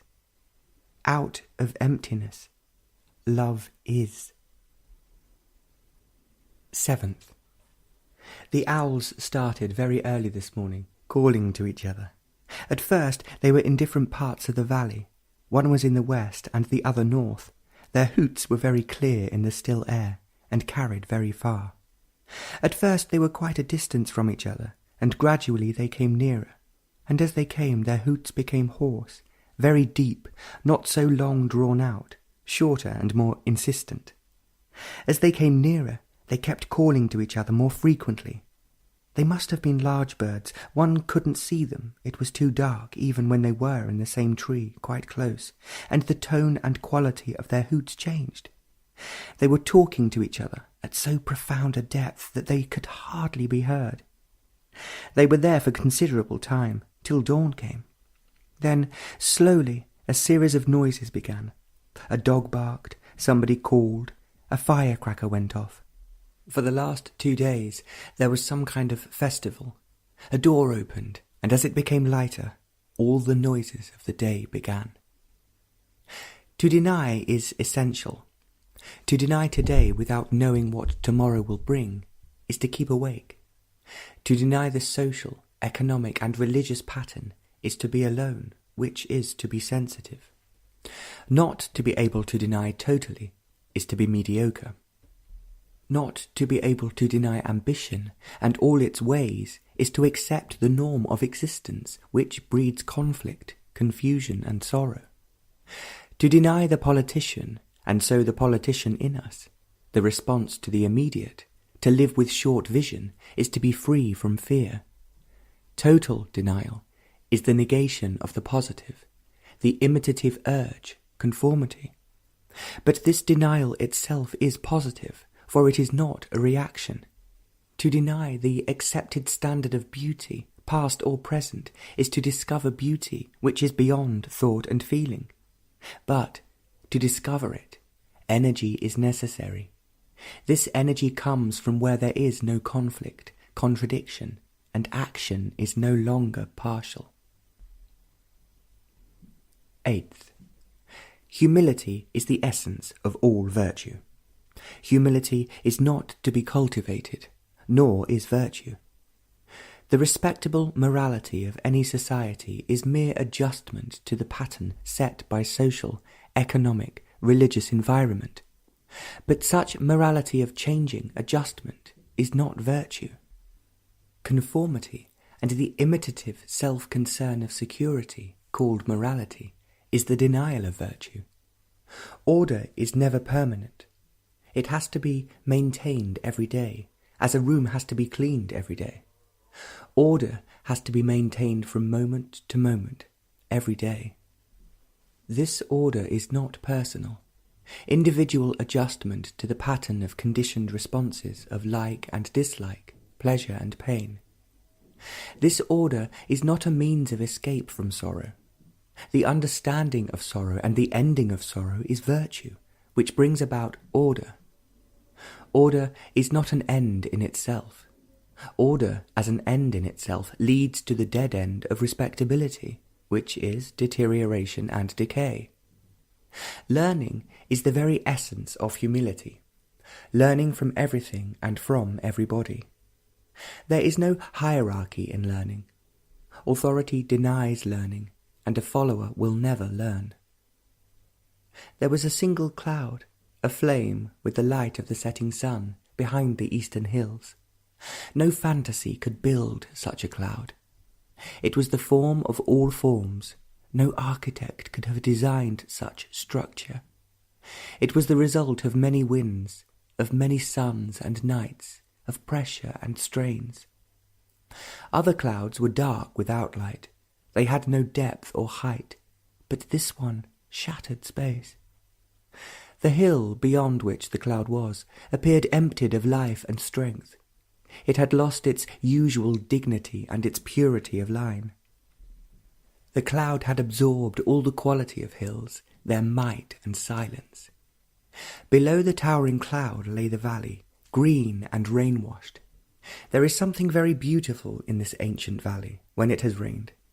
It becomes spectacularly bright and green, green of every shade, and the earth becomes more red. The air is clear, and the big rocks on the hills are polished red, blue, green, and pale violet. There were several people in the room, some sitting on the floor and some on chairs. There was the quietness of appreciation and enjoyment. A man was playing on an 8-stringed instrument. He was playing with his eyes closed, delighted as the little audience. It was pure sound, and on that sound one rode, far and very deep. Each sound carried one deeper. The quality of sound that instrument produced made the journey infinite. From the moment he touched it till the moment he stopped, it was the sound that mattered, not the instrument, not the man, not the audience. It had the effect of shutting out all other sound, even the fireworks that the boys were setting off. You heard them crash and crack, but it was part of the sound, and the sound was everything. The cicadas that were singing, the boys laughing, the call of a small girl, and the sound of silence. He must have played for over half an hour, and during that entire period, the journey far and deep continued. It was not a journey that is taken in imagination, on the wings of thought, or in the frenzy of emotion. Such journeys are short, with some meaning or pleasure. This had no meaning and no pleasure. There was only sound and nothing else, no thought, no feeling. That sound carried one through and beyond the confines of time. And quietly it went on into great, immense emptiness, from which there was no return. What is returning, always, is memory, a thing that has been. But here there was no memory, no experience. Fact has no shadow.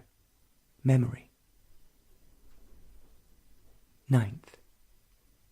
There wasn't a cloud in the sky as the sun went down behind the hills. The air was still and not a leaf moved. Everything seemed held tight, in the light of a cloudless sky.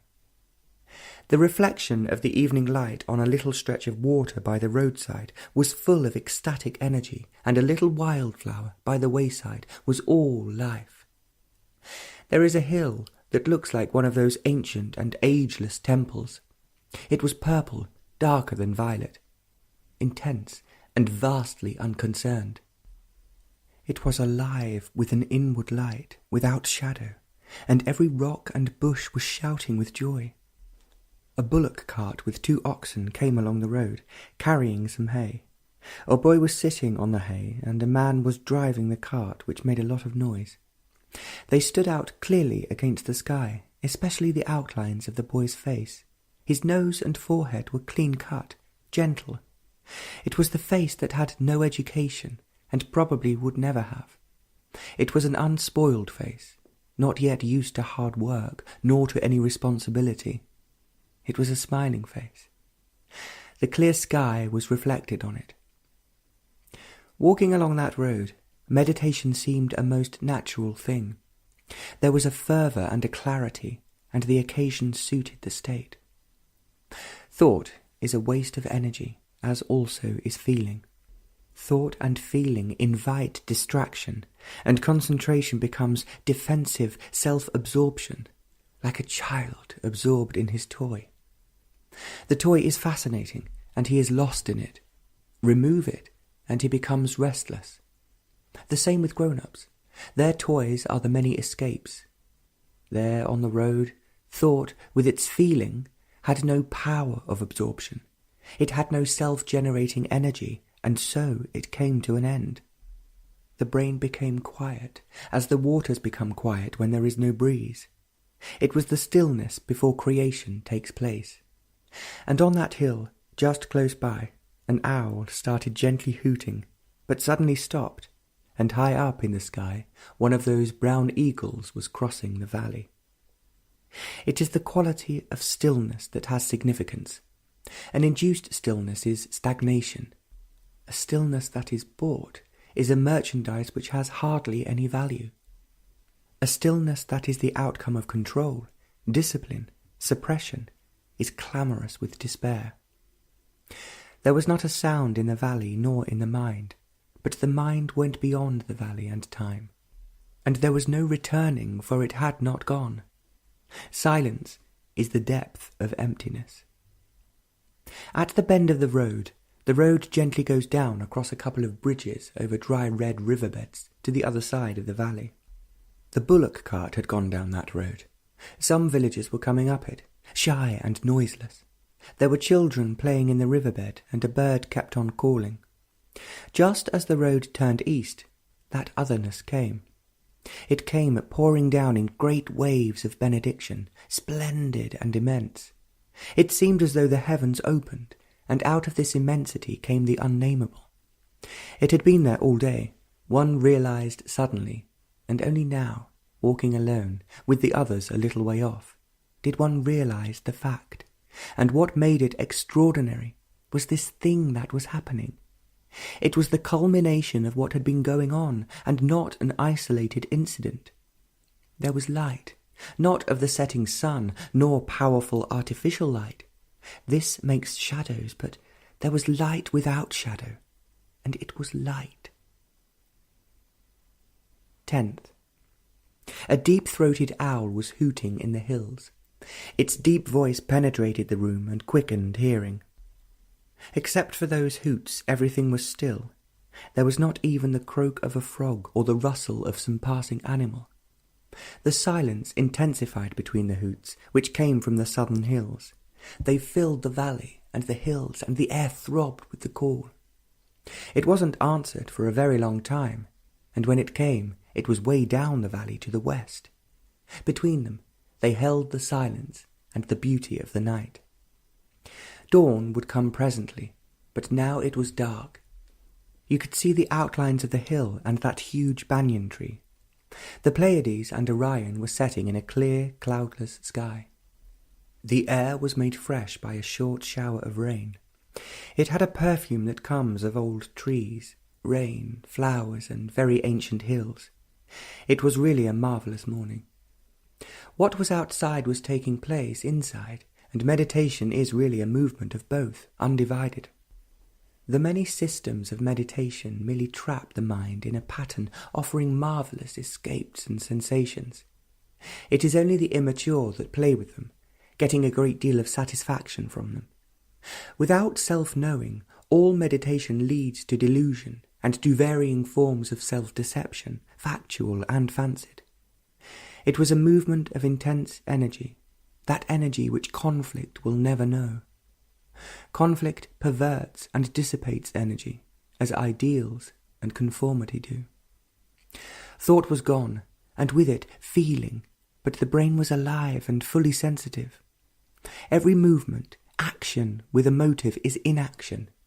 It is this inaction that corrupts energy. Love with motive ceases to be love. There is love without motive. The body was completely motionless, and the brain utterly still, and both were actually aware of everything, but there was neither thought nor motion.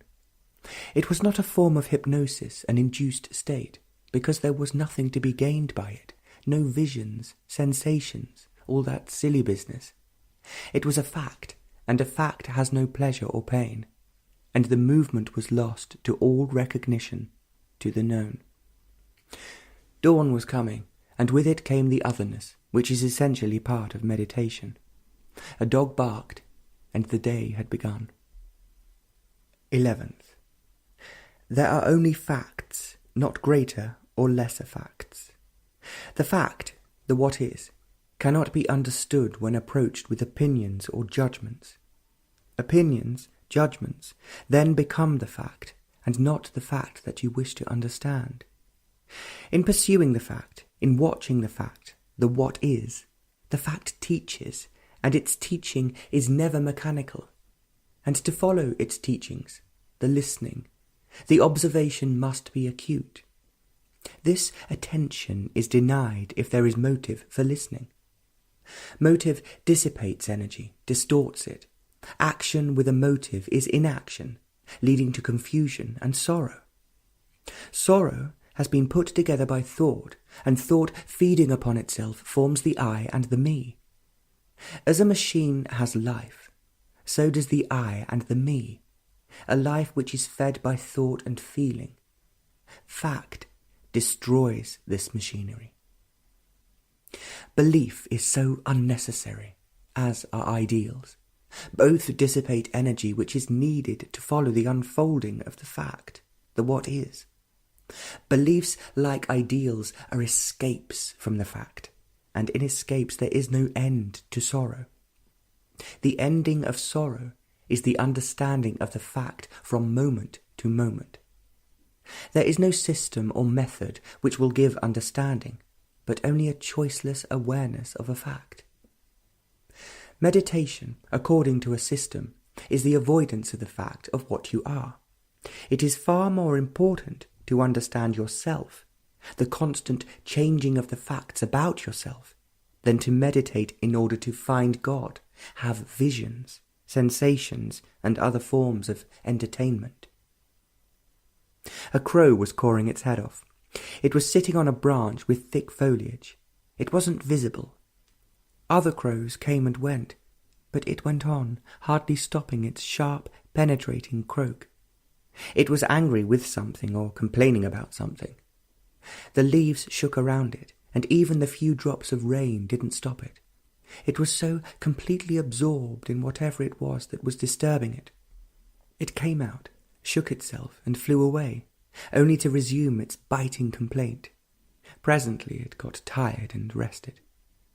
And from the same crow, in the same place, came a different caw, subdued, somewhat friendly and inviting. There were other birds on the tree, the Indian cuckoo, a bright yellow bird with black wings, a silvery grey fat bird, one of many who were scratching at the foot of the tree. One of those small striped squirrels came along and went up the tree. They were all there in that tree, but the crow's call was the loudest and most persistent. The sun came out of the clouds, and the tree cast a heavy shadow, and across the small, narrow dip in the land came the sounds of a flute, strangely moving. 12. It had been cloudy all day, heavy dark clouds, but they brought no rain, and if it didn't rain heavily and for many hours, the people would suffer. The land would be empty, and there would be no voices in the riverbed. The sun would bake the land. The green of these few weeks would disappear. The earth would be bare. It would be a disaster, and all the villagers around here would suffer. They were used to suffering, to deprivation, to go with little food. Rain was a blessing, and if it didn't rain now, there would be no rain for the next 6 months, and the soil was poor, sandy, rocky. The rice fields would be watered from the wells, and there would be the danger that they too might go dry. Existence was hard, brutal, with little pleasure. The hills were indifferent. They had seen sorrow from generation to generation. They had seen all the varieties of misery, the coming and the going, for they were some of the most ancient hills in the world, and they knew, and they couldn't do much. People cut down their forests, their trees for firewood, and the goats destroyed their bushes, and the people had to live. And they were indifferent. Sorrow would never touch them. They were aloof, and though they were so close, they were far away. They were blue that morning, and some were violet and grey in their greenness. They could offer no help, though they were strong and beautiful, with that sense of peace that comes so naturally and easily, with deep inward intensity, complete and without roots. But there would be neither peace nor plenty if the rains didn't come. It is a terrible thing to depend for one's happiness on rain, and the rivers and irrigation canals were far away, and government was busy with its politics and schemes. Water, that is so alive with light, and that dances tirelessly, was needed, not words and hope. It was drizzling, and low on the hill was a rainbow, so delicate and fanciful. It circled just over the trees and across the northern hills. It didn't stay long, for the drizzle was a passing thing, but it had left so many drops on the mimosa-like leaves of the spreading tree close by. On these leaves 3 crows were taking a bath, fluttering their black-grey wings to get the drops on the under part of their wings and their bodies. They called to each other, and there was pleasure in their caw. When there were no more drops, they moved to another part of the tree. Their bright eyes looked at you, and their really black beaks were sharp. There is a little water running in one of the riverbeds close by, and there is a leaky tap which forms a decent pool for birds. They were there often, but these 3 crows must have taken a fancy to having their morning bath among the cool, refreshing leaves. It is a wide-spreading tree, beautiful in shape, and many birds come to take shelter at noonday. There is always some bird in it, calling or chattering away or scolding. The trees are beautiful, in life and in death. They live and have never thought of death. They are always renewing themselves. How easy is it to degenerate in every way, to let the body waste, become sluggish, fat, to allow feelings to wither away, the mind allowing itself to become shallow, petty and dull. A clever mind is a shallow mind, and it cannot renew itself, and so withers away in its own bitterness. It decays by the exercise of its own brittle sharpness, by its own thought. Every thought shapes the mind in the mould of the known. Every feeling, every emotion, however refined, becomes wasteful and empty, and the body fed on thought and feeling loses its sensibility. It is not physical energy, though it is necessary, that breaks through the wearying dullness. It is not enthusiasm or sentiment which brings about sensitivity of one's whole being. Enthusiasm and sentiment corrupt. It is thought that is the disintegrating factor, for thought has its roots in the known. A life based on thought and its activities becomes mechanical. However smoothly it may run, it is still mechanical action. Action with motive dissipates energy, and so disintegration sets in. All motives, conscious or unconscious, generate from the known. A life of the known, though projected into the future as the unknown, is decay. In that life there is no renewal. Thought can never bring about innocency and humility, and yet it is innocency and humility that keep the mind young, sensitive, incorruptible. Freedom from the known is the ending of thought. To die to thought, from moment to moment, is to be free from the known. It is this death that puts an end to decay. 13th. There is a huge boulder which projects itself from the southern hills. It changes its colour from hour to hour. It is red, highly polished marble of deep rose, a dull brick red, a rain-washed, sunburnt terracotta, a grey of mossy green, a flower of many hues, and sometimes it seems just a block of rock without any life. It is all these things, and this morning, just as dawn was making the clouds grey, this rock was afire, a flame among the green bushes. It is moody as a spoiled person, but its moods are never dark, threatening. It always has colour, flamboyant or quiet, shouting or smiling, welcoming or withdrawn. It might be one of the gods that is worshipped, but it is still a rock of colour and dignity. All these hills seem to have something special to each of them. None of them is too high. They are hard in a hard climate. They seem to be sculptured and exploding.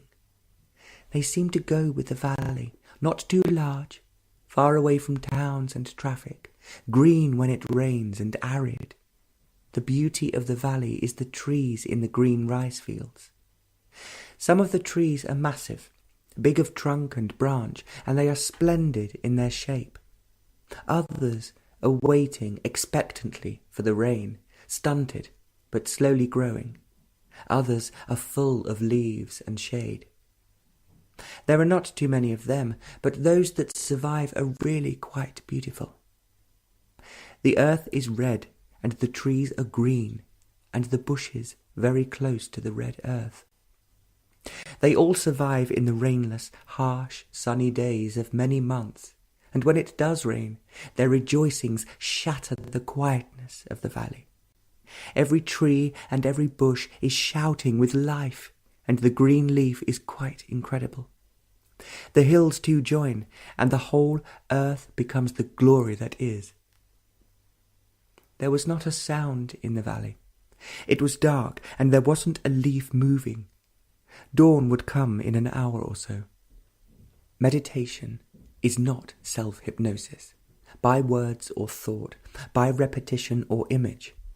All imaginations of every kind must be put aside, for they lead to delusion.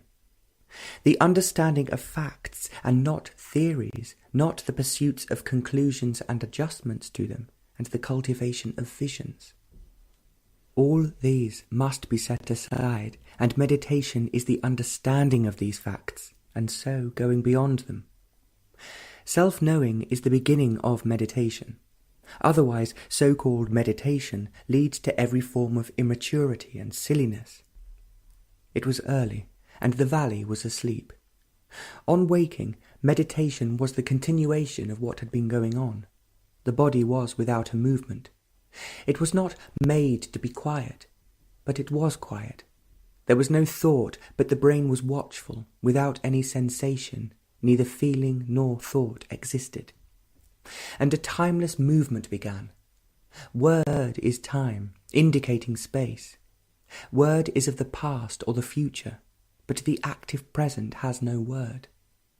The dead can be put into words, but the living cannot. Every word used to communicate about the living is the denial of the living. It was a movement that passed through and between the walls of the brain, but the brain had no contact with it. It was incapable of pursuit or of recognition. This movement was something that was not born out of the known. The brain could follow the known as it could recognize it, but here no recognition of any kind was possible. A movement has direction, but this had no direction. It was not static. Because it was without direction, it was the essence of action. All direction is of influence or of reaction.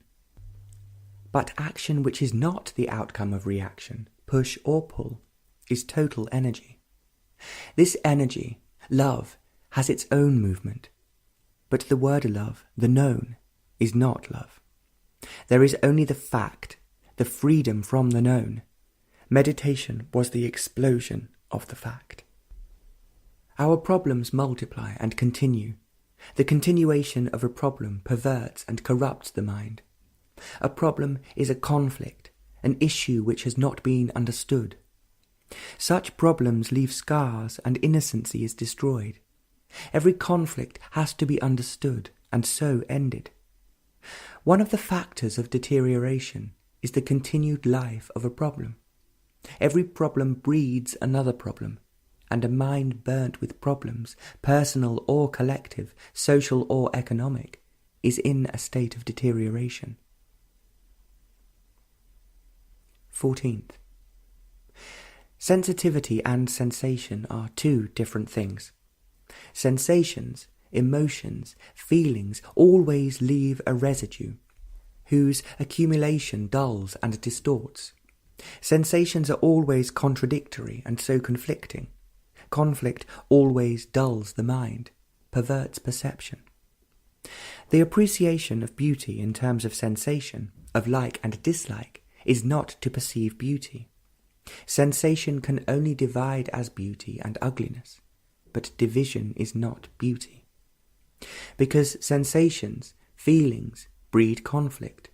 To avoid conflict, discipline, control, suppression have been advocated, but this only builds resistance, and so increases conflict and brings about greater dullness and insensitivity. The saintly control and suppression is the saintly insensitivity and brutal dullness which is so highly regarded. To make the mind more stupid and dull, ideals and conclusions are invented and spread around. All forms of sensations, however refined or gross, cultivate resistance and a withering away. Sensitivity is the dying to every residue of sensation. To be sensitive utterly and intensely, to a flower, to a person, to a smile, is to have no scar of memory, for every scar destroys sensitivity. To be aware of every sensation, feeling, thought as it arises from moment to moment, choicelessly, is to be free from scars, never allowing a scar to be formed. Sensations, feelings, thoughts are always partial, fragmentary and destructive. Sensitivity is a total of body, mind and heart. Knowledge is mechanical and functional. Knowledge, capacity, used to acquire status, breeds conflict, antagonism, envy. The cook and the ruler are functions, and when status is stolen by either, then begin the quarrels, snobbery, and the worship of position, function, and power. Power is always evil, and it is this evil that corrupts society. The psychological importance of function breeds the hierarchy of status.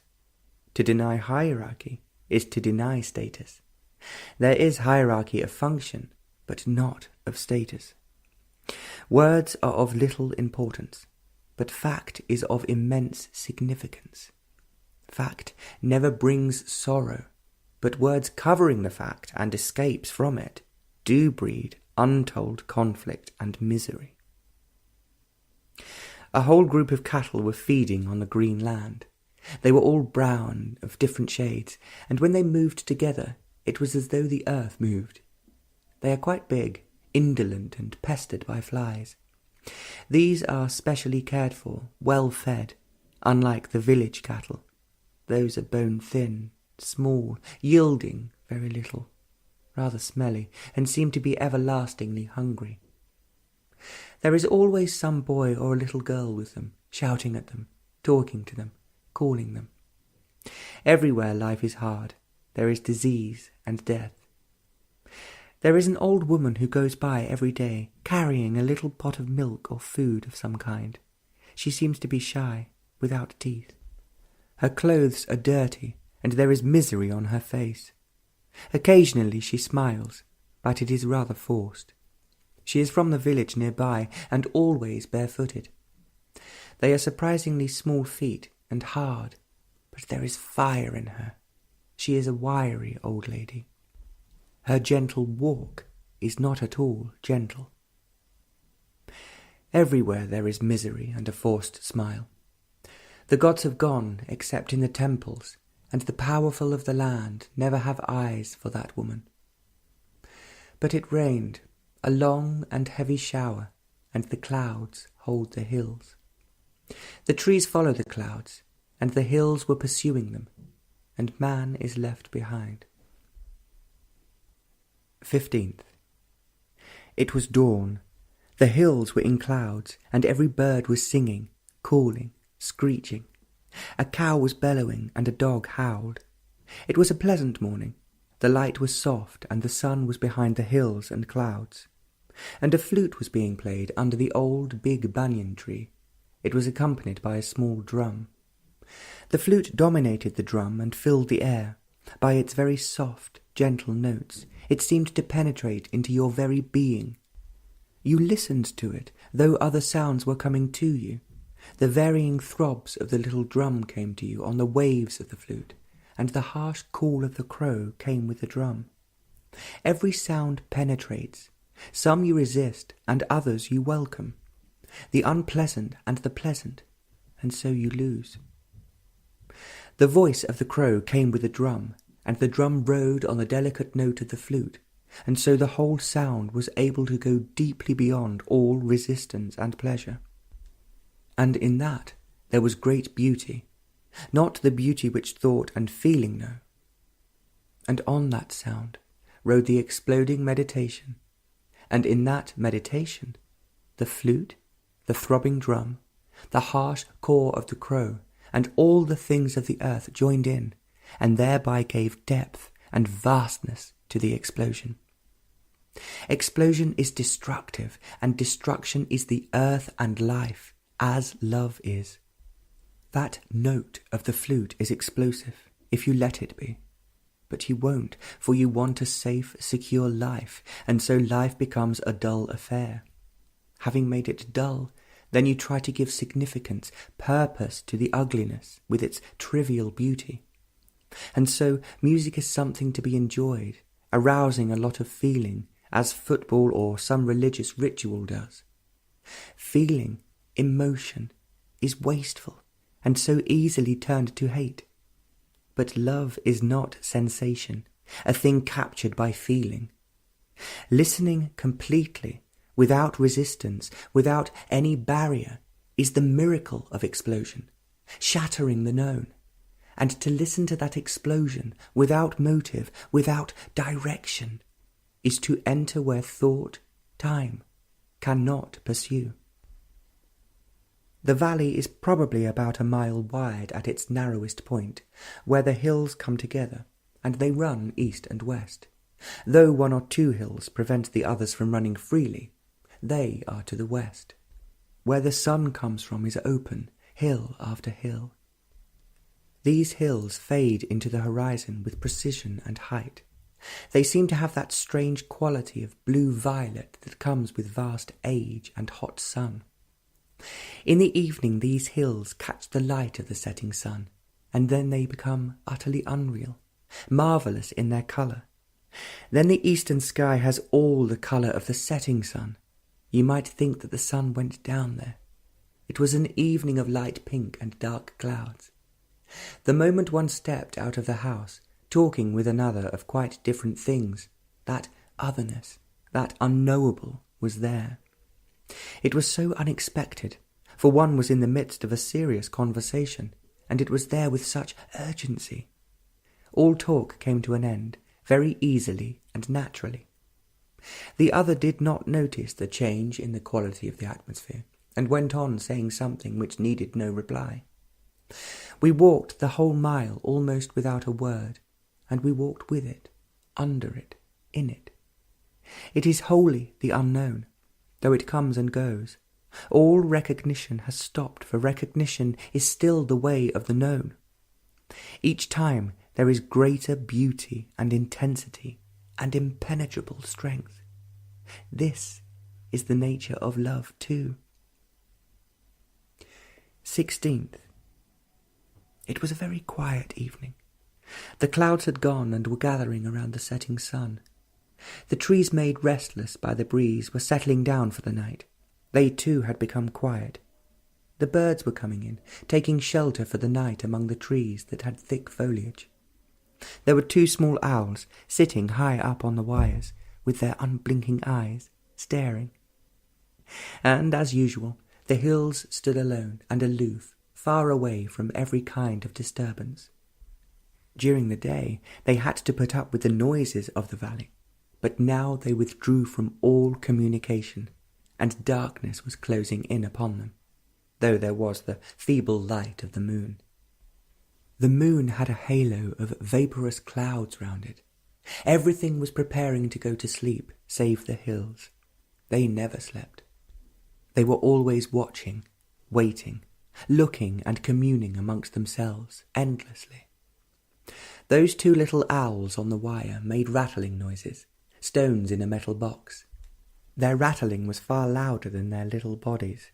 Like large fists, you would hear them in the night, going from tree to tree, their flight as silent as the big ones. They flew off the wire, flying low, just above the bushes, rising again to the lower branches of the tree, and from a safe distance they would watch and soon lose interest. On the crooked telephone pole further down was a large owl. It was brown, with enormous eyes, and with a sharp beak that seemed to come out between those staring eyes. It flew off with a few beats of its wings, with such a quietness and deliberation that it made you wonder at the structure and the strength of those graceful wings. It flew off into the hills and lost itself in darkness. This must be the owl, with its mate that has the deep hoot, calling the other in the night. Last night they must have gone into the other valleys beyond the hills. They would come back, for their home was in one of those northern hills where you could hear their early evening calls if you happened to pass by quietly. Beyond these hills were more fertile lands, with green, luscious rice fields. Questioning has become merely a revolt, a reaction to what is, and all reactions have little meaning. The communists revolt against the capitalists, the son against the father, refusal to accept the social norm, to break through the economic and class bondage. Perhaps these revolts are necessary, but yet they are not very deep. Instead of the old, a new pattern is repeated, and in the very breaking of the old, a new one is, closing in the mind, and so destroying it. The endless revolt within the prison is the questioning reaction of the immediate, and remodelling and redecorating the prison walls seems to give us such intense satisfaction that we never break through the walls. The questioning discontent is within the walls, which doesn't get us very far. It would take you to the moon and to the neutron bombs, but all this is still within the call of sorrow. But the questioning of the structure of sorrow and going beyond it is not the escape of reaction. This questioning is far more urgent than going to the moon or to the temple. It is this questioning that tears down the structure and not the building of a new and more expensive prison, with its gods and saviours, with its economists and leaders. This questioning destroys the machinery of thought, and not the substitution of one by another thought, conclusion, theory. This questioning shatters authority, the authority of experience, word, and the most respected evil, power. This questioning, which is not born of reaction, of choice and motive, explodes the moral, respectable, self-centered activity. It is this activity that is always being reformed and never smashed. This endless reformation is the endless sorrow. What has cause and motive inevitably breeds agony and despair. We are afraid of this total destruction of the known, the ground of the self, the me and the mine. The known is better than the unknown. The known with its confusion, conflict and misery. Freedom from this known may destroy what we call love, relationship, joy, and so on. Freedom from the known, the explosive questioning, not reaction, ends sorrow. And so love then is something that thought and feeling cannot measure. Our life is so shallow and empty. Petty thoughts and petty activities woven in conflict and misery, and always journeying from the known to the known, psychologically demanding security. There is no security in the known, however much one may want it. Security is time, and there is no psychological time. It is a myth and an illusion, breeding fear. There is nothing permanent now or in the hereafter, in the future. By right questioning and listening, the pattern moulded by thought and feeling, the pattern of the known, is shattered. Self-knowing, knowing the ways of thought and feeling, listening to every movement of thought and feeling, ends the known. The known breeds sorrow, and love is the freedom from the known. 17th. The earth was the colour of the sky, the hills, the green ripening rice fields, the trees and the dry sandy riverbed were the colour of the sky. Every rock on the hills, the big boulders, were the clouds, and they were the rocks. Heaven was the earth, and the earth heaven. The setting sun had transformed everything. The sky was blazing fire, bursting in every streak of cloud, in every stone, in every blade of grass, in every grain of sand. The sky was ablaze with green, purple, violet, indigo, with the fury of flame. Over that hill it was a vast sweep of purple and gold. Over the southern hills a burning delicate green and fading blues. To the east there was a counter-sunset, a splendid incardinal red and burnt ochre, magenta and fading violet. The counter-sunset was exploding in splendour as in the west. A few clouds had gathered themselves around the setting sun, and they were pure, smokeless fire which would never die. The vastness of this fire and its intensity penetrated everything and entered the earth. The earth was the heavens, and the heavens the earth. And everything was alive and bursting with colour, and colour was God, not the God of man. The hills became transparent, every rock and boulder was without weight, floating in colour, and the distant hills were blue, the blue of all the seas, and the sky of every clime. The ripening rice fields were intense, pink and green, a stretch of immediate attention. And the road that crossed the valley was purple and white, so alive that it was one of the rays that raced across the sky. You were of that light, burning, furious, exploding, without shadow, without root and word. And as the sun went further down, every colour became more violent, more intense, and you were completely lost, past all recalling. It was an evening that had no memory. Every thought and feeling must flower for them to live and die. Flowering of everything in you, the ambition, the greed, the hate, the joy, the passion. In the flowering there is their death and freedom. It is only in freedom that anything can flourish, not in suppression, in control and discipline. These only pervert, corrupt. Flowering and freedom is goodness and all virtue. To allow envy to flower is not easy. It is condemned or cherished, but never given freedom. It is only in freedom the fact of envy reveals its colour, its shape, its depth, its peculiarities. If suppressed, it will not reveal itself fully and freely. When it has shown itself completely, there is an ending of it only to reveal another fact: emptiness, loneliness, fear. And as each fact is allowed to flower in freedom in its entirety, the conflict between the observer and the observed ceases. There is no longer the censor, but only observation, only seeing.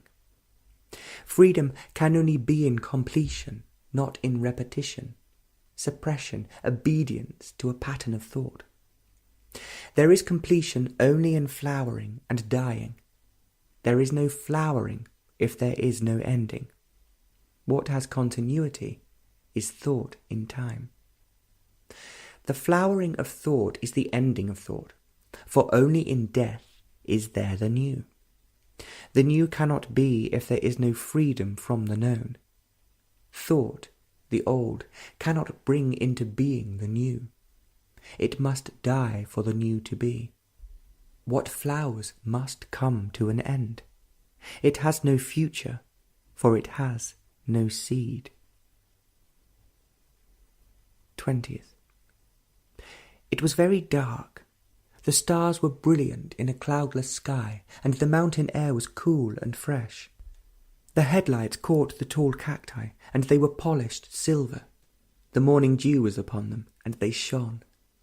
The little plants were bright with the dew, and the headlights made the green sparkle and flash with a green that was not of the day. Every tree was silent, mysterious and dreaming and unapproachable. Orion and the Pleiades were setting among the dark hills. Even the owls were far away and silent. Except for the noise of the car, the country was asleep. Only the nightjars, with red, sparkling eyes, caught by the headlights, sitting on the road, stared at us and flutteringly flew away. So early in the morning, the villagers were asleep, and the few people on the road had wrapped themselves up, just showing their face, and were walking wearily from one village to another. They looked as though they had been walking all night. A few were huddled around a blaze, throwing long shadows across the road. A dog was scratching itself in the middle of the road. It wouldn't move, and the car had to go round it. Then, suddenly, the morning star showed itself. It was easily as large as a saucer, astonishingly bright, and seemed to hold the whole east in sway. As it climbed, Mercury appeared, just below her, pale and overpowering. There was a slight glow, and far away was the beginning of dawn. The road curved in and out, hardly ever straight, and trees on either side of the road held it from wandering off into the fields. There were large stretches of water to be used for irrigation purposes in the summer when water would be scarce. The birds were still asleep, except for one or two, and as dawn came closer, they began to wake up, crows, vultures, pigeons, and the innumerable small birds. We were climbing and went over a long wooded range. No wild animals crossed the road, and there were monkeys on the road now, a huge fellow sitting under the large trunk of the tamarind. It never moved as we passed by, though the others scampered off in every direction. There was a little one, it must have been a few days old, clinging to the belly of her mother, who looked rather displeased with things. Dawn was yielding to day, and the lorries that crashed by had turned off their lights. And now the villagers were awake, people sweeping their front steps and throwing dirt in the middle of the road. Mangy dogs still fast asleep right in the middle of the road. They seemed to prefer the very centre of the road. Lorries went around them, cars and people. Women were carrying water from the well, with little children following them. The sun was getting hot and glary, and the hills were harsh, and there were fewer trees, and we were leaving the mountains and going towards the sea in a flat, open country. The air was moist and hot, and we were coming nearer the big, crowded, dirty city, and the hills were far behind. The car was going fairly fast, and it was a good place to meditate, to be free of the word and not to give too much importance to it, to see that the word is not the thing, and the thing is never the word, not to get caught in the overtones of the word, and yet use words with care and understanding, to be sensitive to words and not be weighed down by them, to break through the verbal barrier and to consider the fact, to avoid the poison of words and feel the beauty of them, to put away all identification with words and to examine them, for words are a trap and a snare. They are the symbol and not the real. The screen of words acts as a shelter for the lazy, the thoughtless, and the deceiving mind. Slavery to words is the beginning of inaction, which may appear to be action, and a mind caught in symbols cannot go far. Every word, thought, shapes the mind, and without understanding every thought, mind becomes a slave to words, and sorrow begins. Conclusions and explanations do not end sorrow. Meditation is not a means to an end. There is no end, no arrival. It is a movement in time and out of time. Every system, method, binds thought to time.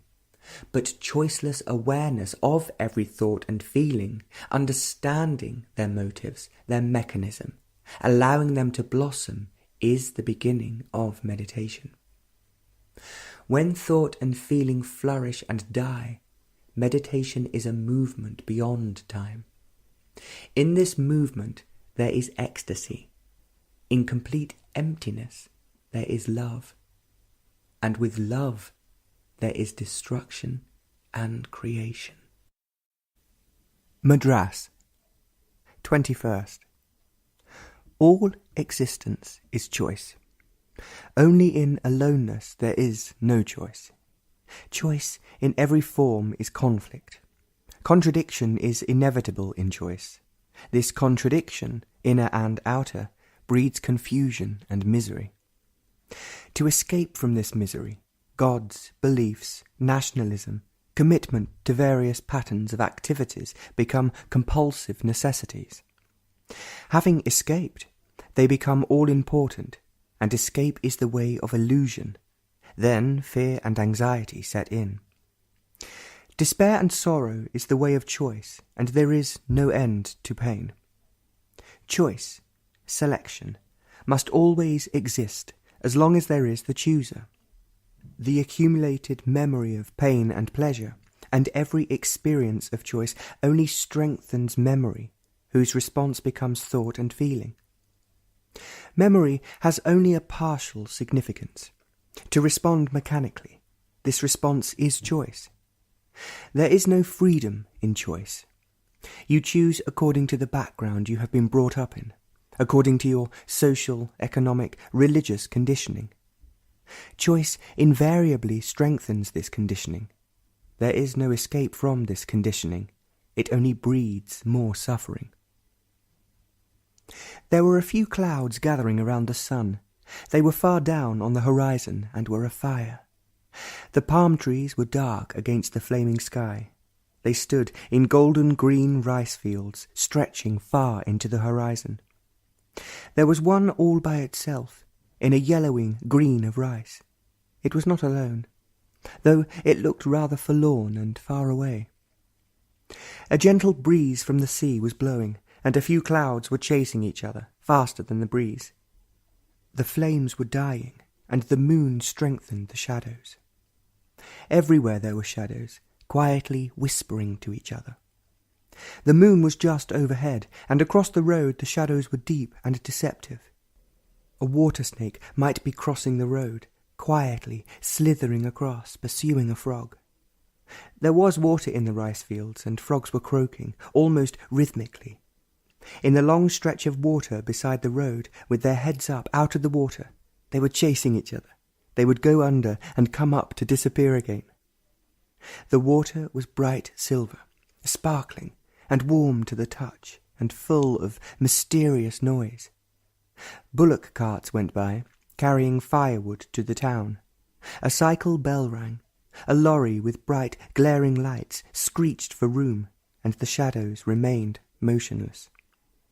It was a beautiful evening, and there on that road, so close to town, there was deep silence, and not a sound disturbed it, not even the moon and the lorry.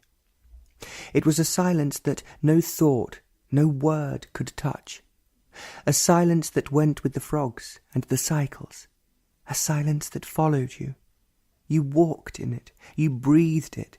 You saw it. It was not shy. It was there, insisting and welcoming.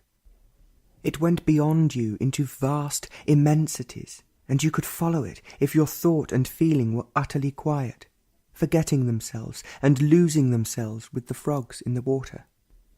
They had no importance, and could so easily lose themselves, to be picked up when they were wanted. It was an enchanting evening, full of clarity and fast fading smile. Choice is always breeding misery. Watch it, and you will see it, lurking, demanding, insisting and begging. But before you know where you are caught in its net of inescapable duties, responsibilities and despairs. Watch it, and you will be aware of the fact. Be aware of the fact. You cannot change the fact. You may cover it up, run away from it, but you cannot change it. It is there. If you will let it alone, not interfering with it with your opinions and hopes, fears and despairs, with your calculated and cunning judgments, it will flower and show all its intricacies, its subtle ways, and there are many, its seeming importance and ethics, its hidden motives and fancies. If you will leave the fact alone, it will show you all these and more. But you must be choicelessly aware of it, walking softly. Then you will see that choice, having flowered, dies, and there is freedom. Not that you are free, but there is freedom. You are the maker of choice. You have ceased to make choice. There is nothing to choose. Out of this choiceless state, there flowers aloneness. Its death is never ending. It is always flowering, and it is always new. Dying to the known is to be alone. All choice is in the field of the known. Action in this field always breeds sorrow. There is the ending of sorrow in aloneness. 22nd.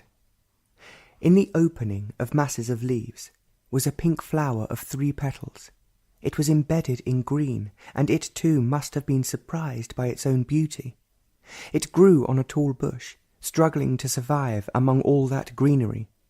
There was a huge tree towering over it, and there were several other bushes, all fighting for life. There were many other flowers on this bush, but this one among the leaves had no companion. It was all by itself, and so more startling. There was a slight breeze among the leaves, but it never got to this flower. It was motionless and alone, and because it was alone, it had a strange beauty, like a single star when the sky is bare. And beyond the green leaves was a black trunk of the palm. It wasn't really black, but it looked like the trunk of an elephant. And as you watched it, the black turned to a flowering pink. The evening sun was upon it, and all the tree-tops were afire, motionless.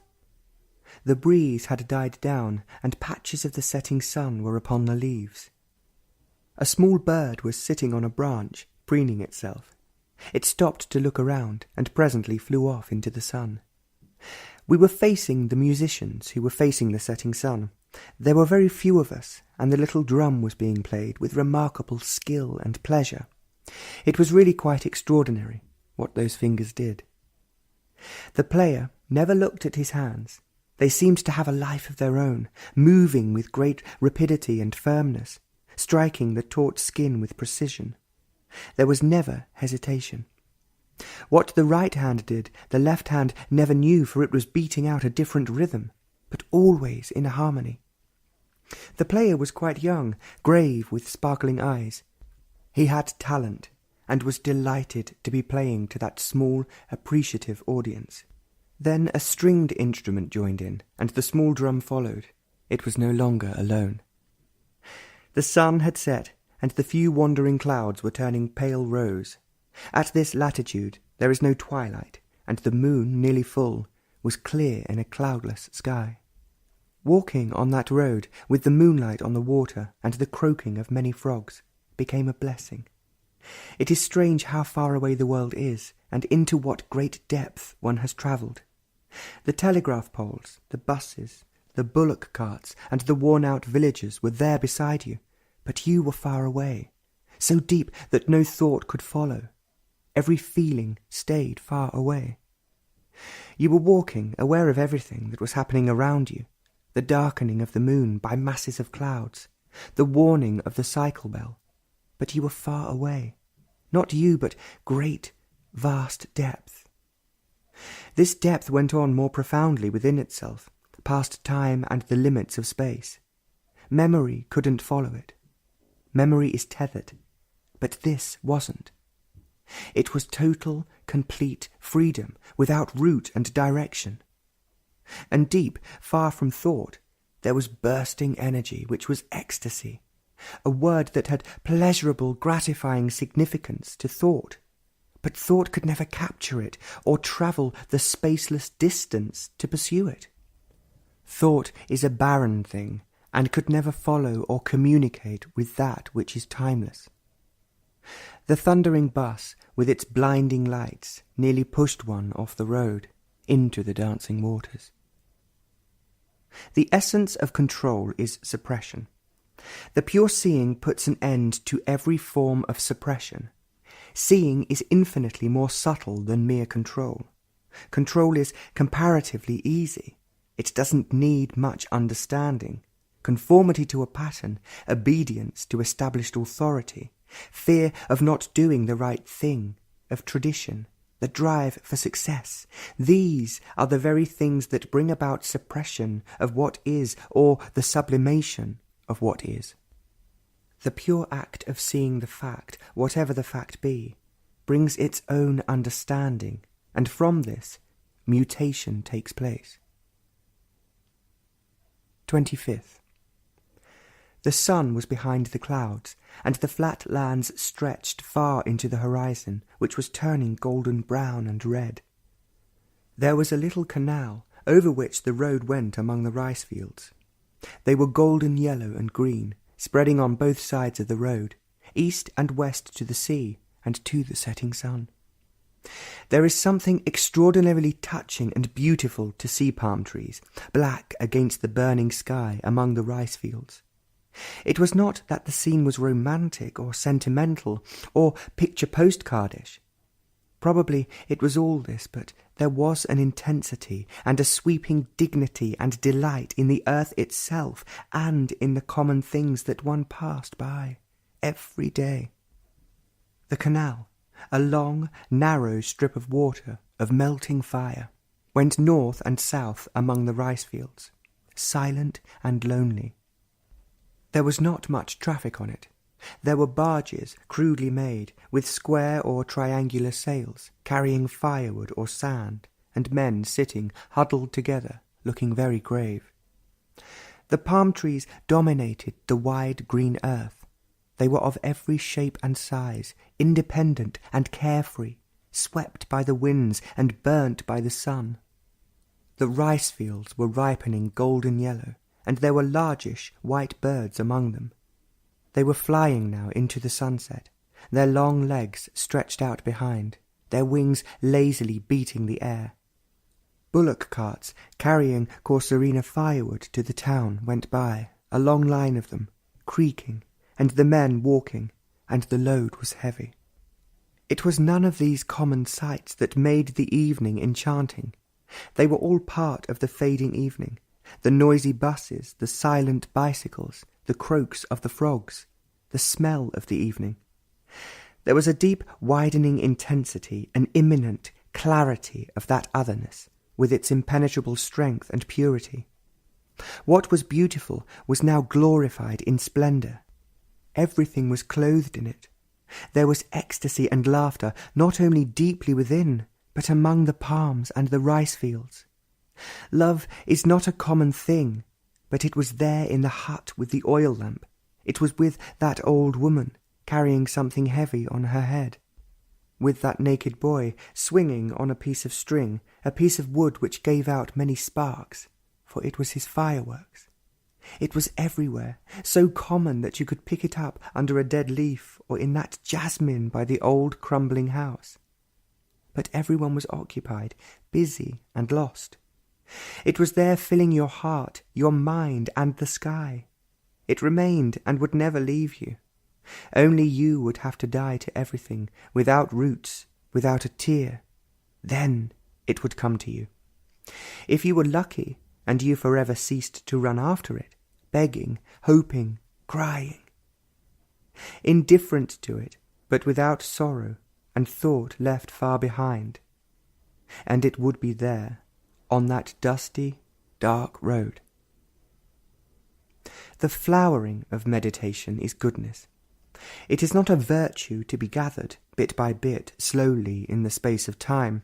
It is not morality made respectable by society, nor is it the sanction of authority. It is the beauty of meditation that gives perfume to its flowering. How can there be joy in meditation if it is the coaxing of desire and pain? How can it flower if you are seeking it through control, suppression, and sacrifice? How can it blossom in the darkness of fear, or in corrupting ambition and in the smell of success? How can it bloom in the shadow of hope and despair? You will have to leave all these far behind, without regret, easily, naturally. You see, meditation has not the strain of building defences, to resist and to wither.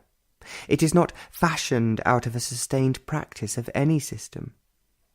All systems will inevitably shape thought to a pattern, and conformity destroys the flowering of meditation. It blossoms only in freedom, and the withering of that which is. Without freedom, there is no self-knowing, and without self-knowing, there is no meditation. Thought is always petty and shallow, however far it may wander in search of knowledge.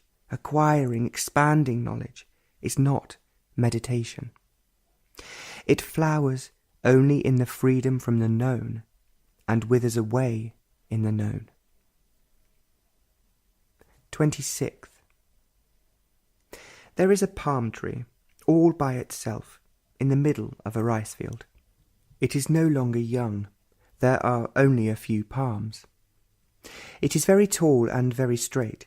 It has the quality of righteousness without the fuss and noise of respectability. It is there, and it is alone. It has never known anything else, and it would continue to be that way until it died or is destroyed.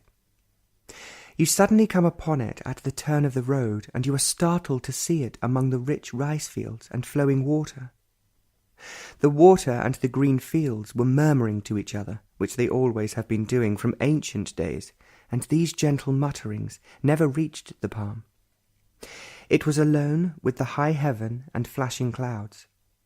It was by itself, complete and aloof, and it would be nothing else.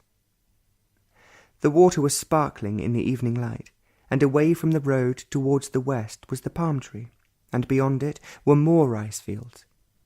Before coming upon it, you had to go through some noisy, dirty, dusty streets full of children, goats, and cattle. The buses raised clouds of dust which nobody seemed to mind, and the mangy dogs crowded the road. The car turned off the main thoroughfare, which went on, past many small houses and gardens, past rice fields. The car turned left, went through some pompous gates, and a little further on, there in the open, were deer grazing. There must have been 2 or 3 dozen. Some had tall, heavy antlers, and some of the young ones were already showing sharply what they would be. Many of them were spotted white. They were nervous, flicking their large ears, but they went on grazing. Many crossed the red road into the open, and there were several more waiting among the bushes to see what was going to happen. The little car had stopped, and presently all of them crossed over and joined the others. The evening was clear, and the stars were coming out, bright and clear. The trees were withdrawing for the night, and the impatient chattering of the birds had come to an end. The evening light was on the water. In that evening light, along that narrow road, the intensity of delight increased, and there was no cause for it. It had begun while watching a small jumping spider which jumped with astonishing rapidity on flies and held them fiercely. It had begun while watching a single leaf fluttering while the other leaves were still. It had begun while watching the small striped squirrel scolding something or other, its long tail bobbing up and down. The delight had no cause, and joy that is a result is so trivial anyway and changes with the change. This strange unexpected delight increased in its intensity, and what is intense is never brutal. It has the quality of yielding, but still it remains intense. It is not the intensity of all energy concentrated. It is not brought about by thought pursuing an idea or occupied with itself. It is not a heightened feeling, for all these have motives and purposes. This intensity had no cause, no end, nor was it brought into being through concentration, which really bars the awakening of the total energy. It increased without something being done about it. It was as something outside of you, over which you had no control. You had no say in the matter. In the very increasing of intensity, there was gentleness. This word is spoiled. It indicates weakness, sloppiness, irresolution, uncertainty, a shy withdrawal, a certain fear, and so on. But it was none of these things. It was vital and strong, without defences, and so intense. You couldn't cultivate it if you wished. It didn't belong to the category of the strong and the weak. It was vulnerable, as love is. The delight with its gentleness increased in intensity. There was nothing else but that. The coming and the going of people, the drive in the car and the talk, the deer and the palm tree, the stars and the rice field were there in their beauty and freshness, but they were all inside and outside this intensity. A flame has a form, a line, but inside the flame there is only intense heat, without form and line. 27th. The clouds were piling up to the southwest, driven by a strong wind. They were magnificent, great billowing clouds full of fury and space. They were white and dark grey, rain-bearing, filling the sky. The old trees were angry with them and the wind. They wanted to be left alone, though they wanted rain. It would wash them clean again, wash away all the dust, and their leaves would sparkle again. But they didn't like being disturbed, like old people. The garden had so many flowers, so many colours, and each flower was doing a dance, a skip and a jump, and every leaf was astir. Even the little blades of grass on the little lawn were being shaken. And 2 old, thin women were weeding it. 2 old women, old before their age, thin and worn out. They were squatting upon the lawn, chatting and weeding leisurely. They weren't all there. They were somewhere else, carried away by their thoughts, though they were weeding and talking. They looked intelligent, their eyes sparkling, but perhaps too many children and lack of good food had made them old and weary. You became them. They were you and the grass and the clouds. It wasn't a verbal bridge over which you crossed out of pity or out of some vague, unfamiliar sentiment. You were not thinking at all, nor were your emotions stirred. They were you, and you were they. Distance and time had ceased. A car came with a chauffeur, and he entered into that world. His shy smile and salute were those of yours, and you were wondering at whom he was smiling and whom he was saluting. He was feeling a little awkward, not quite used to the feeling of being together. The women and the chauffeur were you, and you were they. The barrier which they had built was gone, and as the clouds overhead went by, it all seemed a part of a widening circle, including so many things, the filthy road and the splendid sky and the passer-by. It had nothing to do with thought. Thought is such a sordid thing anyway, and feeling was involved in no way. It was like a flame that burned its way through everything, leaving no mark, no ashes. It wasn't an experience, with its memories to be repeated. They were you, and you were they, and it died with the mind. It is strange, the desire to show off or to be somebody. Envy is hate, and vanity corrupts. It seems so impossibly difficult to be simple, to be what you are and not pretend. To be what you are is in itself very arduous, without trying to become something, which is not too difficult. You can always pretend, put on a mask, but to be what you are is an extremely complex affair, because you are always changing. You are never the same, and each moment reveals a new facet, a new depth, a new surface. You can't be all this at one moment, for each moment brings its own change. So, if you are at all intelligent, you give up being anything. You think you are very sensitive, and an incident, a fleeting thought, shows that you are not. You think you are clever, well-read, artistic, moral, but turn round the corner, you find you are none of these things, but that you are deeply ambitious, envious, insufficient, brutal, and anxious. You are all these things turn by turn, and you want something to be continuous, permanent. Of course, only that which is profitable, pleasurable. So you run after that, and all the many other yous are clamouring to have their way, to have their fulfilment. So you became the battlefield, and generally ambition, with all its pleasures and pain, gaining with envy and fear. The word love is thrown in for respectability's sake, and to hold the family together, but you are caught in your own commitments and activities, isolated, clamouring for recognition and fame, you and your country, you and your party, you and your comforting God. So to be what you are is an extremely arduous affair. If you are at all awake, you know all these things and the sorrow of it all. So you drown yourself in your work, in your belief, in your fantastic ideals and meditations. By then you have become old and ready for the grave, if you are not already dead inwardly. To put away all these things, with their contradictions and increasing sorrow, and be nothing, is the most natural and intelligent thing to do. But before you can be nothing, you must have unearthed all these hidden things, exposing them, and so understanding them. To understand these hidden urges and compulsions, you will have to be aware of them, without choice, as with death. Then, in the pure act of seeing, they will wither away, and you will be without sorrow, and so be as nothing. To be as nothing is not a negative state. The very denial of everything you have been is the most positive action, not the positive of reaction, which is inaction.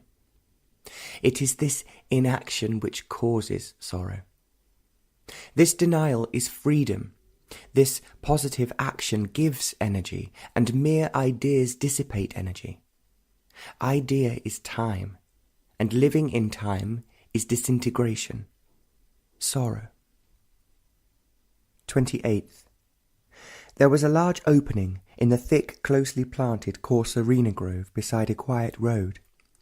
Towards the evening it was dark, deserted, and the opening invited the heavens. Further down the road there was a thin, walled hut with palm leaves woven together for its roof. In the hut was a dim light, a wick burning in a saucer of oil, and two people, a man and a woman, were sitting on the floor, eating their evening meal, chatting loudly, with occasional laughter. Two men were coming through the rice fields on a narrow path, dividing the fields, and to hold water. They were talking volubly, carrying something on their heads. There was a group of villagers, laughing shrilly and explaining something to each other with a great many gestures. A few days-old calf was being led by a woman, followed by the mother, softly assuring the baby. A flock of white birds with long legs were flying north, their wings beating the air slowly and rhythmically. The sun had set in a clear sky, and a rose-coloured ray shot across the sky, almost from horizon to horizon. It was a very quiet evening, and the lights of the city were far away. It was that little opening in the Corsorina grove that held the evening, and as one walked past it, one was aware of its extraordinary stillness. All the light and glare of the day had been forgotten, and the bustle of men coming and going.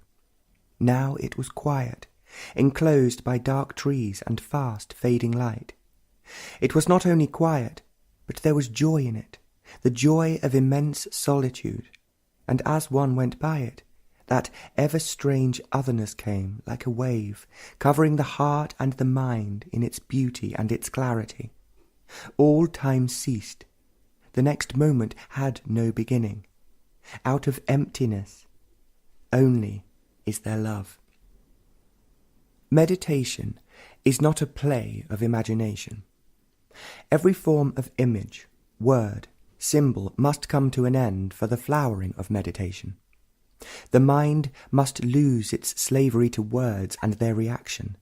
Thought is time and symbol, however ancient and significant, must lose its grip on thought. Thought, then, has no continuity. It is then only from moment to moment, and so loses its mechanical insistency.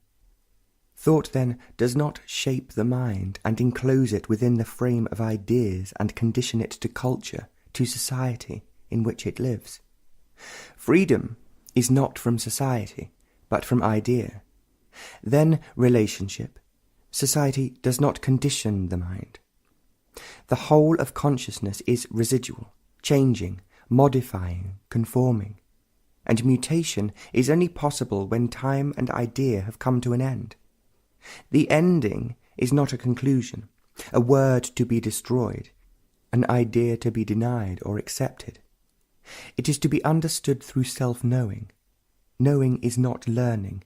Knowing is recognition and accumulation, which prevents learning.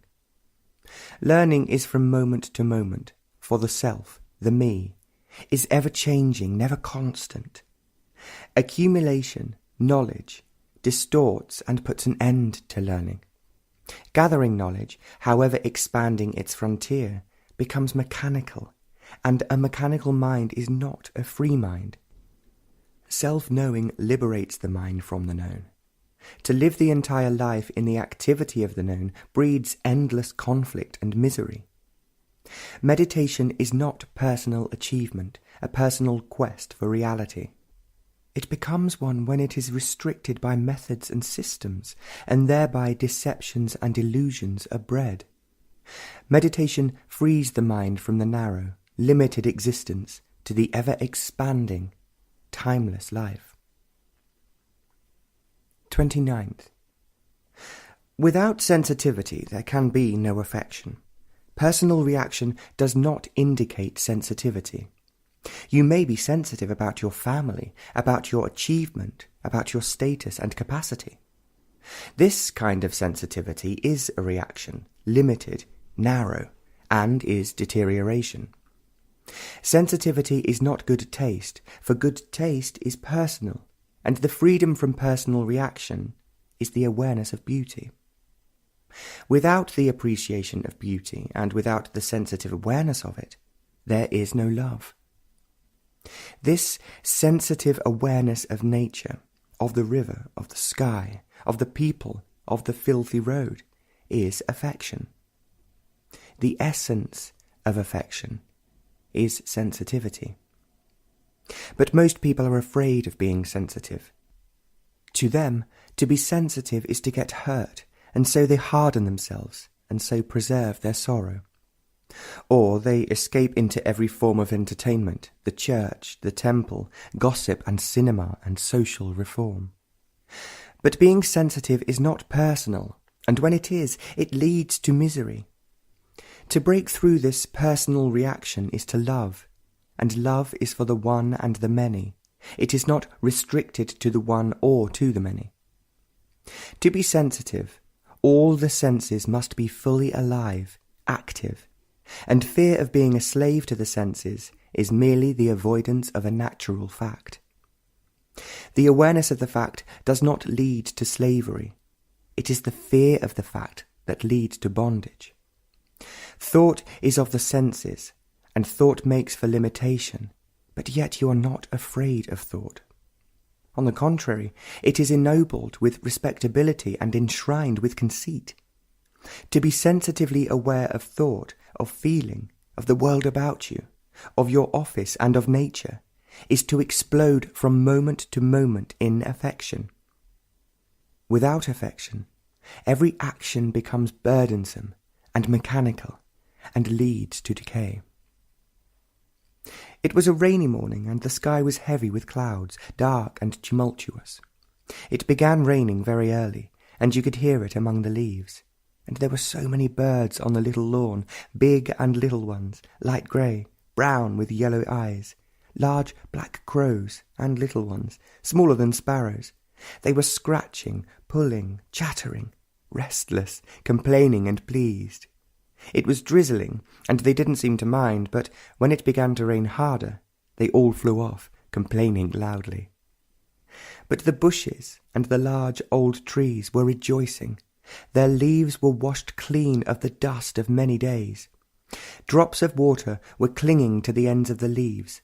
One drop would fall to the ground, and another would form to fall. Each drop was the rain, the river, and the sea. And every drop was bright, sparkling. It was richer than all the diamonds, and more lovely. It gathered to a drop, remained in its beauty, and disappeared into the ground, leaving no mark. It was an endless procession, and disappeared into the ground. It was an endless procession beyond time. It was raining now, and the earth was filling itself for the hot days of many months. The sun was behind many clouds, and the earth was taking rest from the heat. The road was very bad, full of deep potholes, filled with brown water. Sometimes the little car went through them, sometimes dodged them, but went on. There were pink flowers which crept up trees along the barbed wire fences, growing wildly over bushes, and the rain was among them, making their colours softer and more gentle. They were everywhere, and would not be denied. The road went past a filthy village, with filthy shops and filthy restaurants, and as it turned, there was a rice field enclosed among the palm trees. They surrounded it, almost holding it to themselves, lest men should spoil it. The rice field followed the curving lines of the palms, and beyond it were banana groves whose large, shining leaves were visible through the palms. That rice field was enchanted. It was so amazingly green, so rich and wondrous. It was incredible. It took your mind and heart away. You looked, and you disappeared, never to be again the same. That colour was God, was music, was the love of the earth. The heavens came to the palms and covered the earth, but that rice field was the bliss of eternity. And the road went on to the sea. That sea was pale green, with enormous rolling waves crashing on a sandy beach. They were murderous waves, and angry with the pent-up fury of many storms. The sea looked furiously calm, and the waves showed its danger. There were no boats on the sea, those flimsy catamarans, so crudely put together by a piece of rope. All the fishermen were in those dark, palm-thatched huts on the sands, so close to the water. And the clouds came rolling along, carried by winds that you couldn't feel, and it would rain again, with a pleasant laughter. To the so-called religious, to be sensitive is to sin, an evil reserved for the worldly. To the religious, the beautiful is temptation, to be resisted. It's an evil distraction to be denied. Good works are not a substitute for love, and without love all activity leads to sorrow, noble or ignoble. The essence of affection is sensitivity, and without it all worship is an escape from reality. To the monk, to the sannyasi, the senses are the way of pain, save thought, which must be dedicated to the God of their conditioning. But thought is of the senses. It is thought that puts together time, and it is thought that makes sensitivity sinful. To go beyond thought is virtue, and that virtue is heightened sensitivity, which is love. Love, and there is no sin. Love, and do what you will, and then there is no sorrow. 30th. A country without a river is desolate. It is a small river, if it can be called a river, but it has a fairly large bridge of stone and brick. It is not too wide, and the buses and cars have to go slowly, and there are always people on foot and the inevitable bicycle. It pretends to be a river, and during the rains it looks like a deep, full river. But now, when the rains are nearly over, it looks like a large sheet of water with a large island, with many bushes in the middle of it. It goes to the sea due east, with a great deal of animation and joy. But now there is a wide sandbar, and so it waits for the next rainy reason. Cattle were fording onto the island, and a few fishermen were trying to catch some fish. The fish were always small, about the size of a large finger, and they smelt dreadful as they were being sold under the trees. And that evening, in the quiet waters, was a large heron, utterly frozen and still. It was the only bird on the river. In the evening crows and other birds would be flying across the river, but there were none that evening, except for this single heron. You couldn't help seeing it. It was so white, motionless, with a sunlit sky. The yellow sun and the pale green sea were some distance, and as the land went towards them, 3 large palm trees faced the river and the sea. The evening sun was upon them, and the sea beyond, restless, dangerous, and pleasantly blue. From the bridge, the sky seemed so vast, so close and unspoiled. It was far from the airport. But that evening, that single heron and the 3 palm trees were the whole earth, time past and present, and life that had no past. Meditation became a flowering without roots, and so a dying. Negation is a marvellous movement of life, and the positive is only a reaction to life, a resistance. With resistance there is no death, but only fear. Fear breeds further fear and degeneration. Death is the flowering of the new. Meditation is the dying of the known. It is strange that one can never say, "I don't know." To really say it and feel it, there must be humility. But one never admits to the fact of never knowing. It is vanity that feeds the mind with knowledge. Vanity is a strange disease, ever hopeful and ever dejected. But to admit to not knowing is to stop the mechanical process of knowing. There are several ways of saying "I don't know," pretense and all its subtle and underhand methods, to impress, to gain importance, and so on. The "I don't know" which is really marking time to find out, and the "I don't know" which is not searching out to know. The former state never learns, it only gathers and so never learns, and the latter is always in a state of learning, without ever accumulating. There must be freedom to learn, and so the mind can remain young and innocent. Accumulation makes the mind decay, grow old and wither. Innocency is not the lack of experience, but to be free of experience. This freedom is to die to every experience and not let it take root in the soil of the enriching brain. Life is not without experience, but life is not when the soil is full of roots. But humility is not the conscious clearing of the known. That is the vanity of achievement, but it is that complete not knowing which is dying. Fear of death is only in knowing, not in not knowing. There is no fear of the unknown, only in the changing of the known, in the ending of the known. But the habit of the word, the emotional content of the word, the hidden implications of the word, prevent the freedom from the word. Without this freedom, you are a slave to words, to conclusions, to ideas. If you live on words, as so many do, the inward hunger is insatiable. It is forever ploughing and never sowing. Then you live in the world of unreality, of make-believe, of sorrow that has no meaning. A belief is a word, a conclusion of thought, made up of words, and it is that corrupts, spoiling the beauty of the mind. To destroy the word is to demolish the inward structure of security, which has no reality in any way. To be insecure, which is not the violent wrenching from security, leading to various forms of illness, but that insecurity which comes from the flowering of security, is humility, and innocency whose strength the arrogant can never know.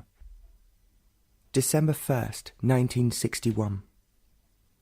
The road was muddy, deep-rutted, full of people. It was outside the town, and slowly a suburb was being built. But now it was incredibly dirty, full of holes, dogs, goats, wandering cattle, buses, cycles, cars, and more people. Shops were selling coloured drinks in bottles, shops that had cloth to sell, food, wood for fire. A bank, a cycle repair shop, more food, goats, and more people. There was still country on either side of the road, palm trees, rice fields, and great puddles of water. The sun was among the clouds behind the palm trees, bursting with colour and vast shadows. The pools were ablaze, and every bush and tree was amazed by the vastness of the sky. The goats were nibbling at their roots, women were washing their clothes at a tap, children went on playing. Everywhere there was activity, and nobody bothered to look at the sky or at those clouds bearing colour. It was an evening that would soon disappear, never to appear again, and nobody seemed to care. The immediate was all important, the immediate that may extend into the future beyond sight. The long vision is the immediate vision. The bus came hurtling along, never giving an inch, sure of itself, everyone giving way. But the heavy buffalo stopped it. It was right in the middle, moving at its own heavy gait, never paying attention to the horn, and the horn stopped in exasperation. At heart, everyone is a politician, concerned with the immediate and trying to force all life into the immediate. And later on, there would be sorrow, round the corner, but it could be avoided. There was the pill, the drink, the temple, and the family of immediacies. You could end it all if you believed in something ardently, or drowned yourself in work, or committed yourself to some pattern of thought. But you have tried them all, and your mind was as barren as your heart, and you crossed to the other side of the road and got lost in the immediate. The clouds were now heavy in the sky, and there was only a patch of colour where the sun had been.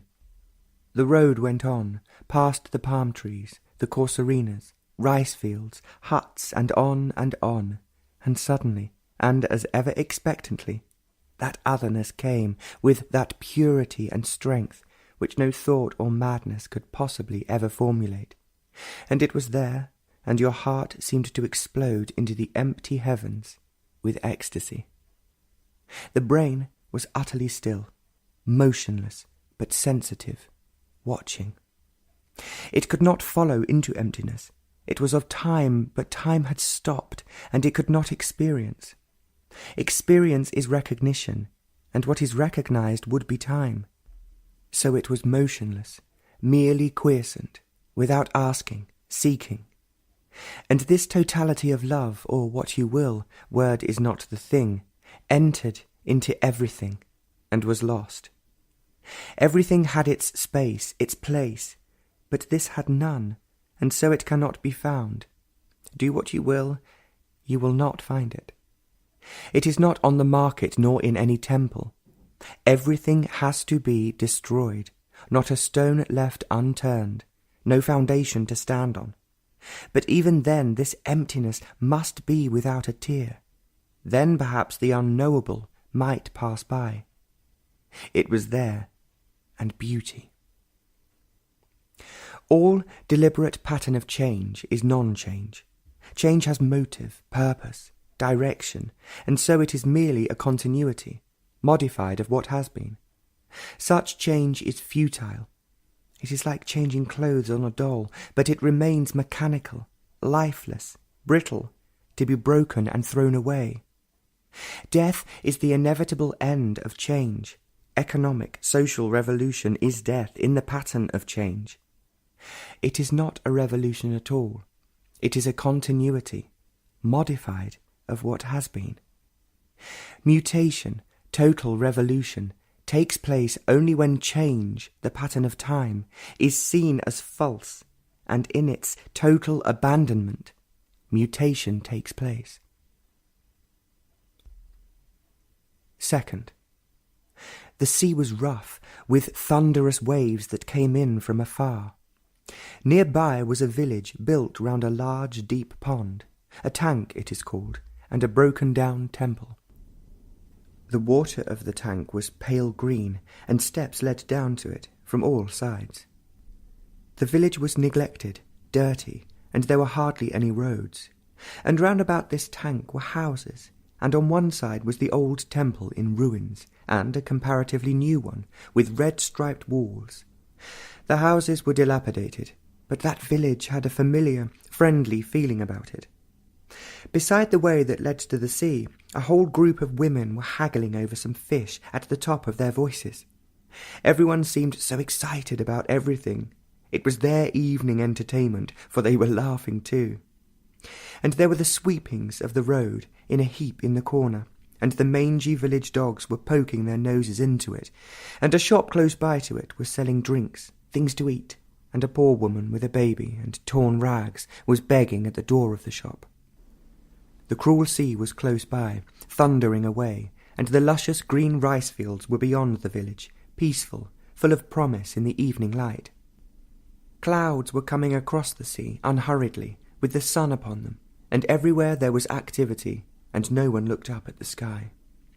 The dead fish, the noisy group, the green waters in that deep pond, the striped walls of the temple seemed to hold back the setting sun.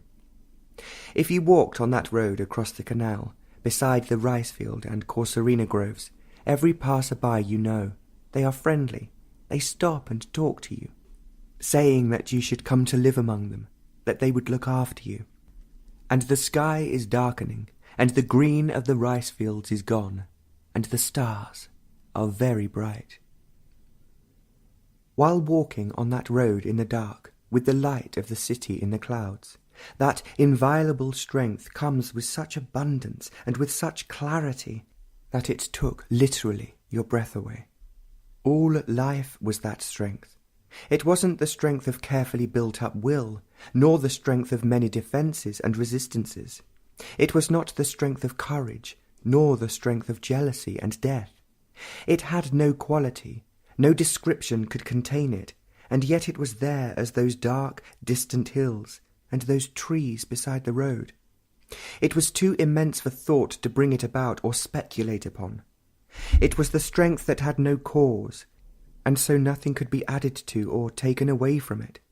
It cannot be known, it has no shape, form, and cannot be approached. Knowing is recognition, but it is always new, something that cannot be measured in time. It had been there all day, uncertainly, without insistence, like a whisper, but now it was there with an urgency and with such abundance that there was nothing but that. Words have been spoiled and made common. The word love is on the market, but that word had a totally different meaning, walking on that empty road. It came with that impenetrable strength. The two were inseparable, like the colour of a petal. The brain, the heart, and the mind were totally consumed by it, and there was nothing left but that. But yet the buses rattled by, the villagers were talking loudly, and the Pleiades were just over the horizon. It continued, walking alone or walking with others, and it went on during the night until the morning came among the palm trees. But it is there like a whisper, among the leaves. What an extraordinary thing meditation is! If there is any kind of compulsion, effort to make thought conform, imitate, then it becomes a wearisome burden. The silence which is desired ceases to be illuminating. If it is the pursuit of visions and experiences, then it leads to illusions and self-hypnosis. Only in the flowering of thought, and so ending thought, does meditation have significance. Thought can only flower in freedom, not in ever-widening patterns of knowledge. Knowledge may give newer experiences of greater sensation, but a mind that is seeking experiences of any kind is immature. Maturity is the freedom from all experience. It is no longer under any influence to be and not to be. Maturity in meditation is the freeing of the mind from knowledge, for its shapes and controls is the craving for greater and wider experience. Meditation is the wandering through the world of knowledge and being free of it, to enter into the unknown. Third, they were quarrelling in that little hut with an oil lamp on that pleasant road. In a high-pitched, screechy voice, she was screaming something about money. There wasn't enough left over with which to buy rice. He, in a low, cowed tone, was mumbling something. You could hear her voice quite far away, and only the crowded bus drowned it. The palm trees were silent, and even the feathery tops of the corsarinas had stopped their gentle movement. There was no moon, and it was dark, the sun having set among the gathering clouds some time ago. Buses and cars passed, so many of them, for they all had been to see an ancient temple by the sea, and again the road became quiet, isolated, and far away. The few villagers that passed talked quietly, worn out after a day's labour. That strange immensity was coming, and it was there with incredible gentleness and affection, as a tender new leaf in spring, so easily destroyed. It was there, utterly vulnerable, and so everlastingly indestructible. Every thought and feeling disappeared, and recognition ceased. It is strange how important money has become, both to the giver and to the receiver, to the man in power and to the poor. They talk everlastingly of money, or avoid talking of money, as it is bad form, but are conscious of money. Money to do good work, money for the party, money for the temple, and money to buy rice. If you have money, you are miserable, and if you haven't, you are in misery too. They tell you what he is worth, as they tell you his position and the degrees he has taken, his cleverness, his capacity, and how much he is making. The envy of the rich and the envy of the poor. The competition to show off. Knowledge, clothes, and the brilliancy of conversation. Everyone wants to impress somebody. The larger the crowd, the better. But money is more important than anything else except power. These two things are a marvellous combination. The saint has power, though he has no money. He is influencing the rich and poor. The politician will use the country, the saint the gods that be, to come to the top and tell you the absurdity of ambition and the ruthlessness of power. There is no end to money and power. The more you have, the more you want, and there is no end to it. But behind all money and power, there is sorrow which cannot be denied. You may put it aside, try to forget it, but it is always there. You can't argue it away, and it is always there, a deep wound that nothing seems to heal. Nobody wants to be free of it. It is too complex to understand sorrow. It is all explained in the books, and the books, words, conclusions become all important, but sorrow is still covered over with ideas. And escape becomes significant.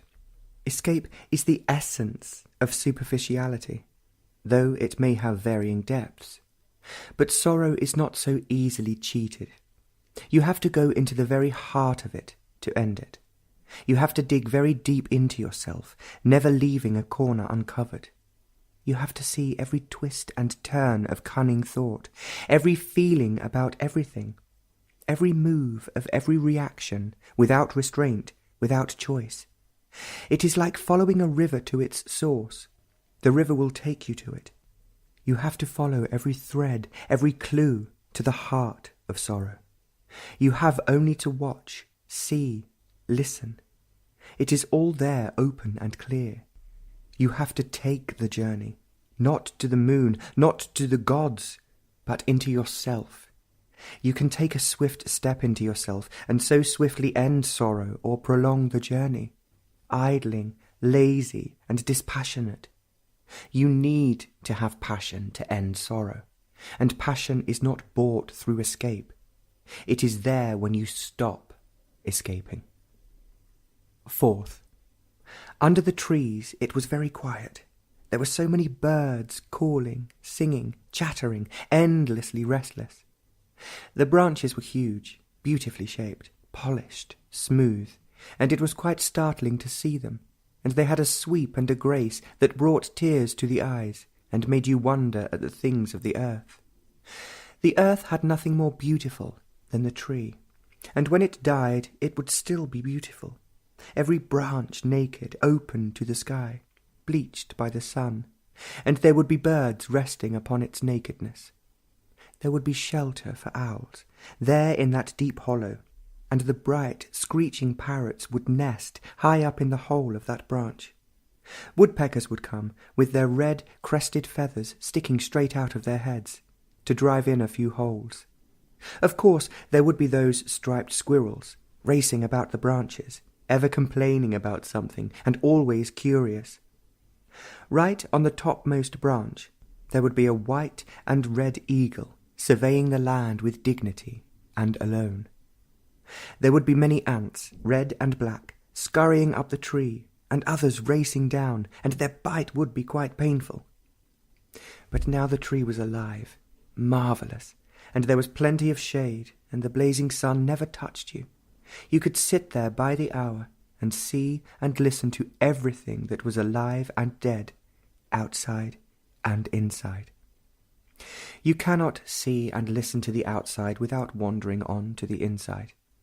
Really, the outside is the inside, and the inside is the outside, and it is difficult, almost impossible, to separate them. You look at this magnificent tree, and you wonder who is watching whom, and presently there is no watcher at all. Everything is so intensely alive, and there is only life, and the watcher is as dead as that leaf. There is no dividing line between the tree, the birds, and that man sitting in the shade, and the earth that is so abundant. Virtue is there without thought, and so there is order. Order is not permanent. It is there only from moment to moment, and that immensity comes with the setting sun so casually, so freely welcoming. The birds have become silent, for it is getting dark, and everything is slowly becoming quiet, ready for the night. The brain, that marvellous, sensitive, alive thing, is utterly still, only watching, listening without a moment of reaction, without recording, without experiencing, only seeing and listening. With that immensity, there is love and destruction, and that destruction is unapproachable strength. These are all words like that dead tree, a symbol of that which was and it never is. It has gone, moved away from the word. The word is dead, which would never capture that sweeping nothingness. Out of that immense emptiness is there love, with its innocency. How can the brain be aware of that love? The brain that is so active, crowded, burdened with knowledge, with experience? Everything must be denied for that to be. Habit, however convenient, is destructive of sensitivity. Habit gives the feeling of security, and how can there be alertness, sensitivity, when habit is cultivated? Not that insecurity brings alert awareness. How quickly everything becomes habit, sorrow as well as pleasure, and then boredom sets in, and that peculiar thing called leisure. After habit, which has been working for 40 years, then you have leisure, or leisure at the end of the day. Habit had its turn, and now it's the turn of leisure, which again turns into habit. Without sensitivity, there is no affection, and that integrity which is not the driven reaction of contradictory existence. The machinery of habit is thought, which is always seeking security, some comforting state from which it will never be disturbed. It is this search for the permanent that denies sensitivity. Being sensitive never hurts, only those things in which you have taken shelter cause pain. To be totally sensitive is to be wholly alive, and that is love. But thought is very cunning. It will evade the pursuer, which is another thought. Thought cannot pursue another thought. Only the flowering of thought can be seen, listened to, and what flowers in freedom comes to an end, dies, without leaving a mark. Fifth, this cuckoo, which has been calling from dawn, was smaller than a crow, greyer, with long tail and brilliant red eyes. It was sitting on a small palm tree, half hidden, calling in clear, soft tones. Its tail and head were showing, and there, on a small tree, was its mate. It was smaller, more shy, more hidden. Then the male flew to the female, who came out onto an open branch. They stayed there, the male calling, and presently they flew away. There were clouds in the sky, and a soft breeze was playing among the leaves. The heavy palms were still. Their time would come, later in the day, towards the evening, to do their heavy dancing. But now they were still, lethargic and indifferent. It must have been raining during the night, and the ground was wet and the sand was brittle. The garden was peaceful, for the day had not yet begun. The heavy trees were somnolent, and the little ones were all awake, and 2 squirrels were chasing each other playfully in and out of the branches. The clouds of early dawn were giving way to the clouds of day, and the corsarenas were swaying. Every act of meditation is never the same. There is a new breath, a new shattering. There is no pattern to be torn down, for there is no building of another, a new habit covering the old. All habits, however recently acquired, are old. They are formed out of the old. But meditation is not shattering the old for a new pattern. It was new and shattering. It was new, not in the field of the old. It had never entered into that ground. It was new as it had never known the old. It was shattering in itself. It was not breaking down something, but it itself was destruction. It destroyed, and so it was new, and there was creation. There is no toy in meditation which absorbs you or you absorb it. It is the destruction of all toys, visions, ideas, experience that goes to the making of meditation. You must lay the foundation for true meditation, otherwise you will be caught in various forms of illusion. Meditation is purest negation, negation which is not the outcome of reaction. To deny and to remain with the denial in negation is action without motive, which is love. 6th. There was a grey-speckled bird, nearly as large as a crow. It wasn't a bit shy, and it could be watched as long as one liked. It was eating berries, choosing very carefully, which were hanging down in heavy bunches, green and silver. Presently, 2 other birds, nearly as large as the speckled one, came to hang on the other bunches. They were the cuckoos of yesterday. There was no soft-throated calls this time. They were all eating busily. They generally are shy birds, these cuckoos, but they didn't seem to mind someone standing so close, watching them, only a few feet away. Then the striped squirrel came to join them, but all the 3 flew off, and the squirrel set to, and was eating away ravenously, when a crow came cawing, and this was too much for it, and it raced away. The crow didn't eat any of the berries, but probably didn't like others enjoying themselves. It was a cool morning, and the sun was coming up slowly behind the thick trees. There were long shadows, and the soft dew was still on the grass, and in the little pond there were 2 blue lilies with hearts of gold. It was light golden in colour, and the blue was the blue of spring skies, and the pads were round, very green, and a small frog was sitting on one of them, motionless, eyes staring. The 2 lilies were the delight of the whole garden. Even the large trees looked down upon them without shadow. They were delicate, soft, and quiet in their pond. When you looked at them, all reaction ceased. Your thoughts and feelings faded away, and only they remained, in their beauty and their quietness. They were intense, like every living thing is, except man, who is so everlastingly occupied with himself. As you watched these 2, the world changed, not into some better social order with less tyranny and more freedom or poverty eliminated, but there was no pain, no sorrow, the coming and going of anxiety, and there was no toil of boredom. It was changed because these 2 were there, blue with golden hearts. It was the miracle of beauty. That road was familiar with us all now. The villager, the long line of bullock carts with a man walking beside each one of them, 15 or 20 of them in a long line, with the dogs, goats, and the ripening rice fields. And that evening it was smilingly open, and the skies were very close. It was dark, and the road shone with the light of the sky, and night was closing in. Meditation is not the way of effort. Every effort contradicts, resists. Effort and choice always breed conflict, and meditation then only becomes an escape from fact, the what is. But on that road, meditation yielded to that otherness, utterly silencing the already quiet brain.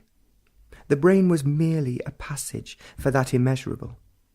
As a deep wide river between 2 steep banks, this strange otherness moved, without direction, without time. 7. Out of the window you could see a young palm tree, and a tree full of large pink-petalled flowers among the green leaves. The palm leaves were waving in every direction, heavily and clumsily, and the flowers were motionless. Far away was the sea, and you heard it all night, deep and penetrating. It never varied its heavy sound, which kept rolling in. In it there was threat, restlessness, and brutal force. With the dawn, the roar of the sea faded, and other noises took over. The birds, cars, and the drum. Meditation was the fire that burned away all time and distance, achievement and experience. There was only vast, boundless emptiness, but in it there was movement, creation. Thought cannot be creative. It can put things together on a canvas, in words, in stone, or in a marvellous rocket. Thought, however polished, however subtle, is within the boundaries of time. It can only cover space. It cannot go beyond itself. It cannot purify itself. It cannot pursue itself. It can only flower, if it does not block itself and die. All feeling is sensation, and experience is of it, and feeling with thought builds the boundaries of time. 9th. From a long way you could hear the sea, thundering away, wave after wave, endlessly. These were not harmless waves. They were dangerous, furious, ruthless. The sea looked as though it was calm, dreaming, patient, but the waves were huge, high and frightening.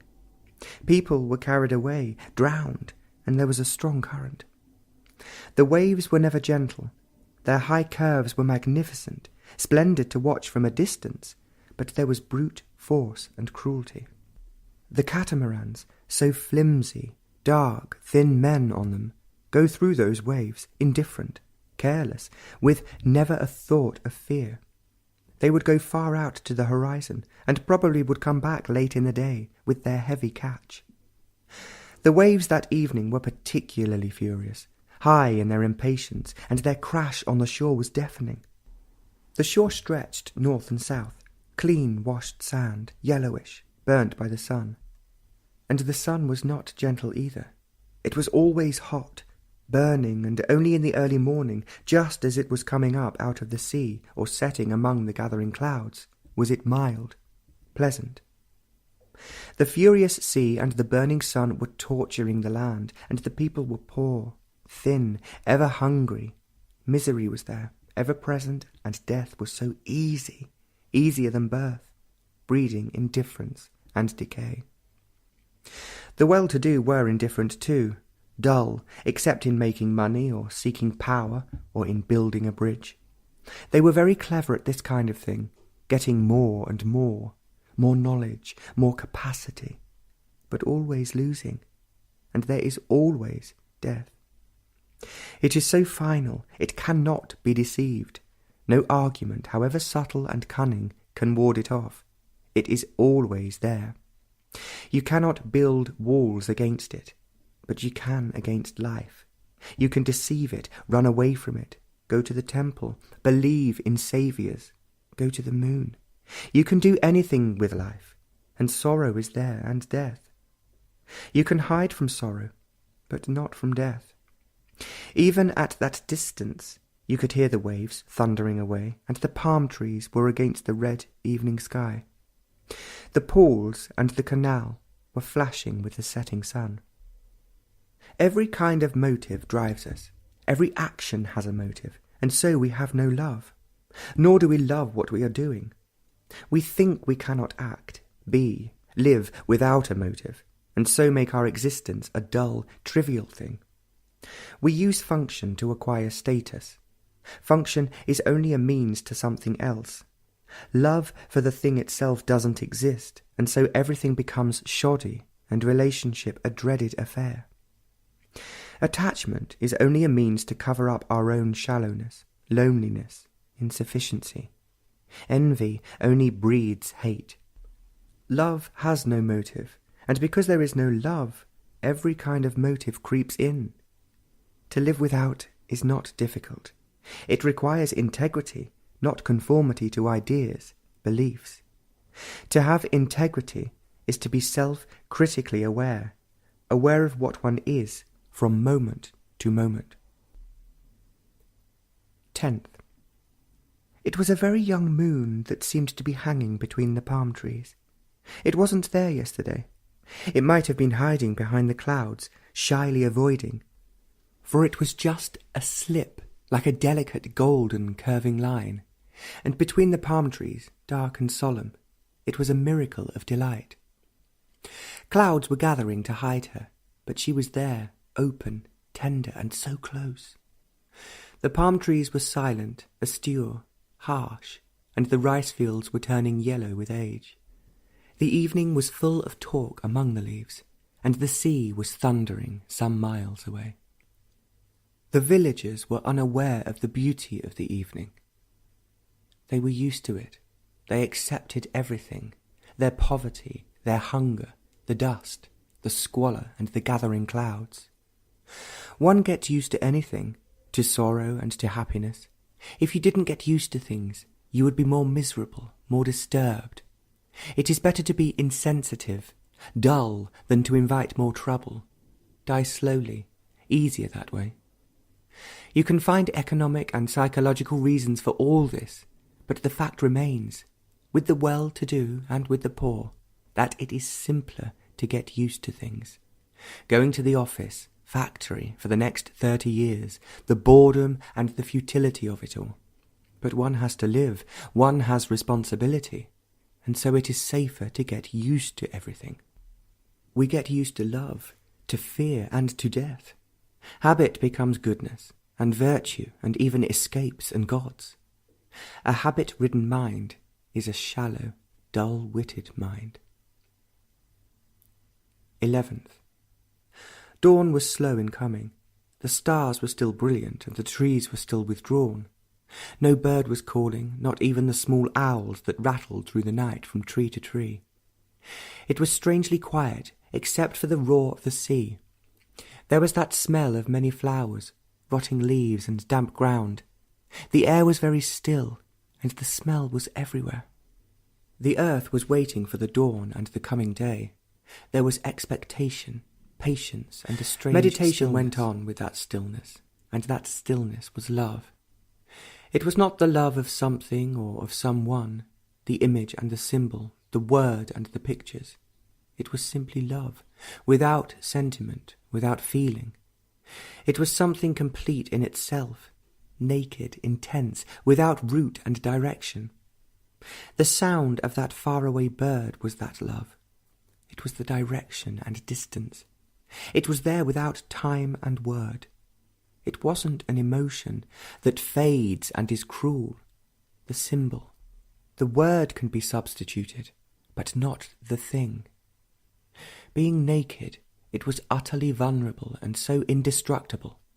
It had that unapproachable strength of that otherness, the unknowable, which was coming through the trees and beyond the sea.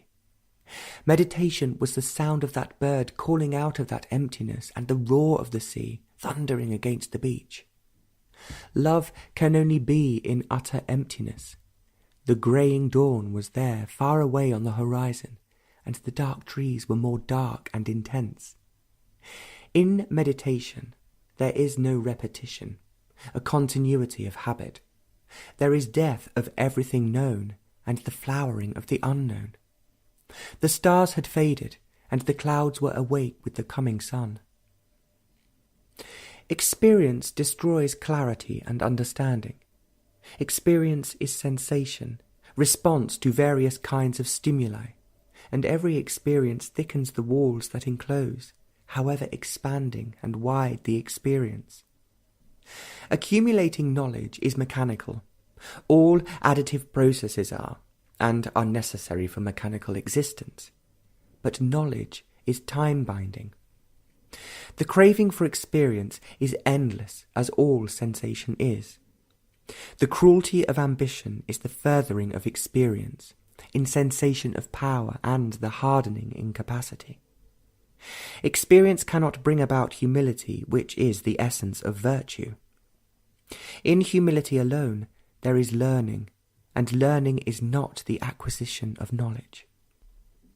A crow began the morning, and every bird in the garden joined in, and suddenly everything was awake, and the breeze was among the leaves, and there was splendour. 13th. There was a long stretch of black clouds, heavy with rain, from horizon to horizon, north and south, and white were the breakers. It was pouring in the north and slowly coming south, and from the bridge over the river there was a long white line of waves against the black horizon. Buses, cars, bicycles, and naked feet were making their way across the bridge, and rain was coming in a fury.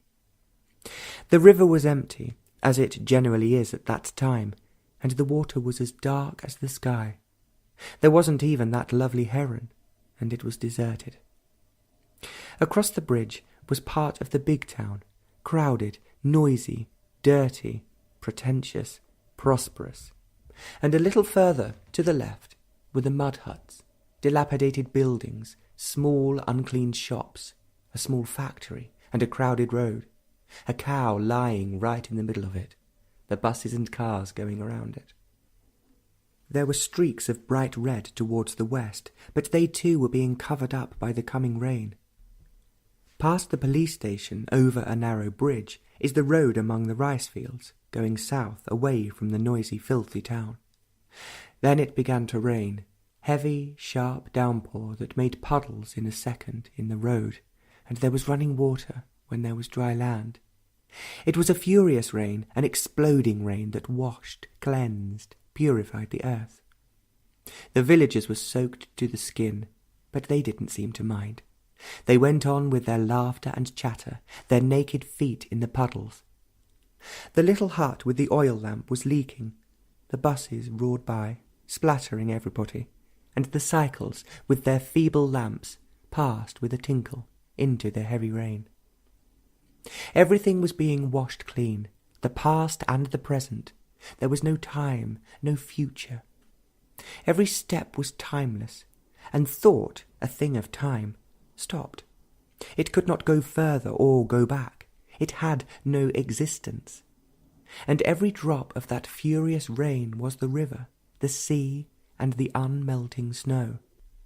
There was total, complete emptiness, and in it were creation, love and death, not separate.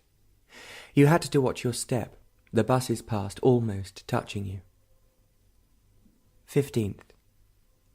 It was a beautiful evening. A few clouds had gathered around the setting sun. There were a few wandering clouds, heavy with burning colour, and the young moon was caught among them. The roar of the sea came through the casuarina and the palm, softening the fury. The tall, straight palms were black against the bright, burning rose of the sky, and a whole group of white water birds were going north, group after group, their thin legs stretched out behind them, their wings moving slowly. And a long line of creaking bullock carts were making their way to the town, laden with the firewood, the felled casuarinas.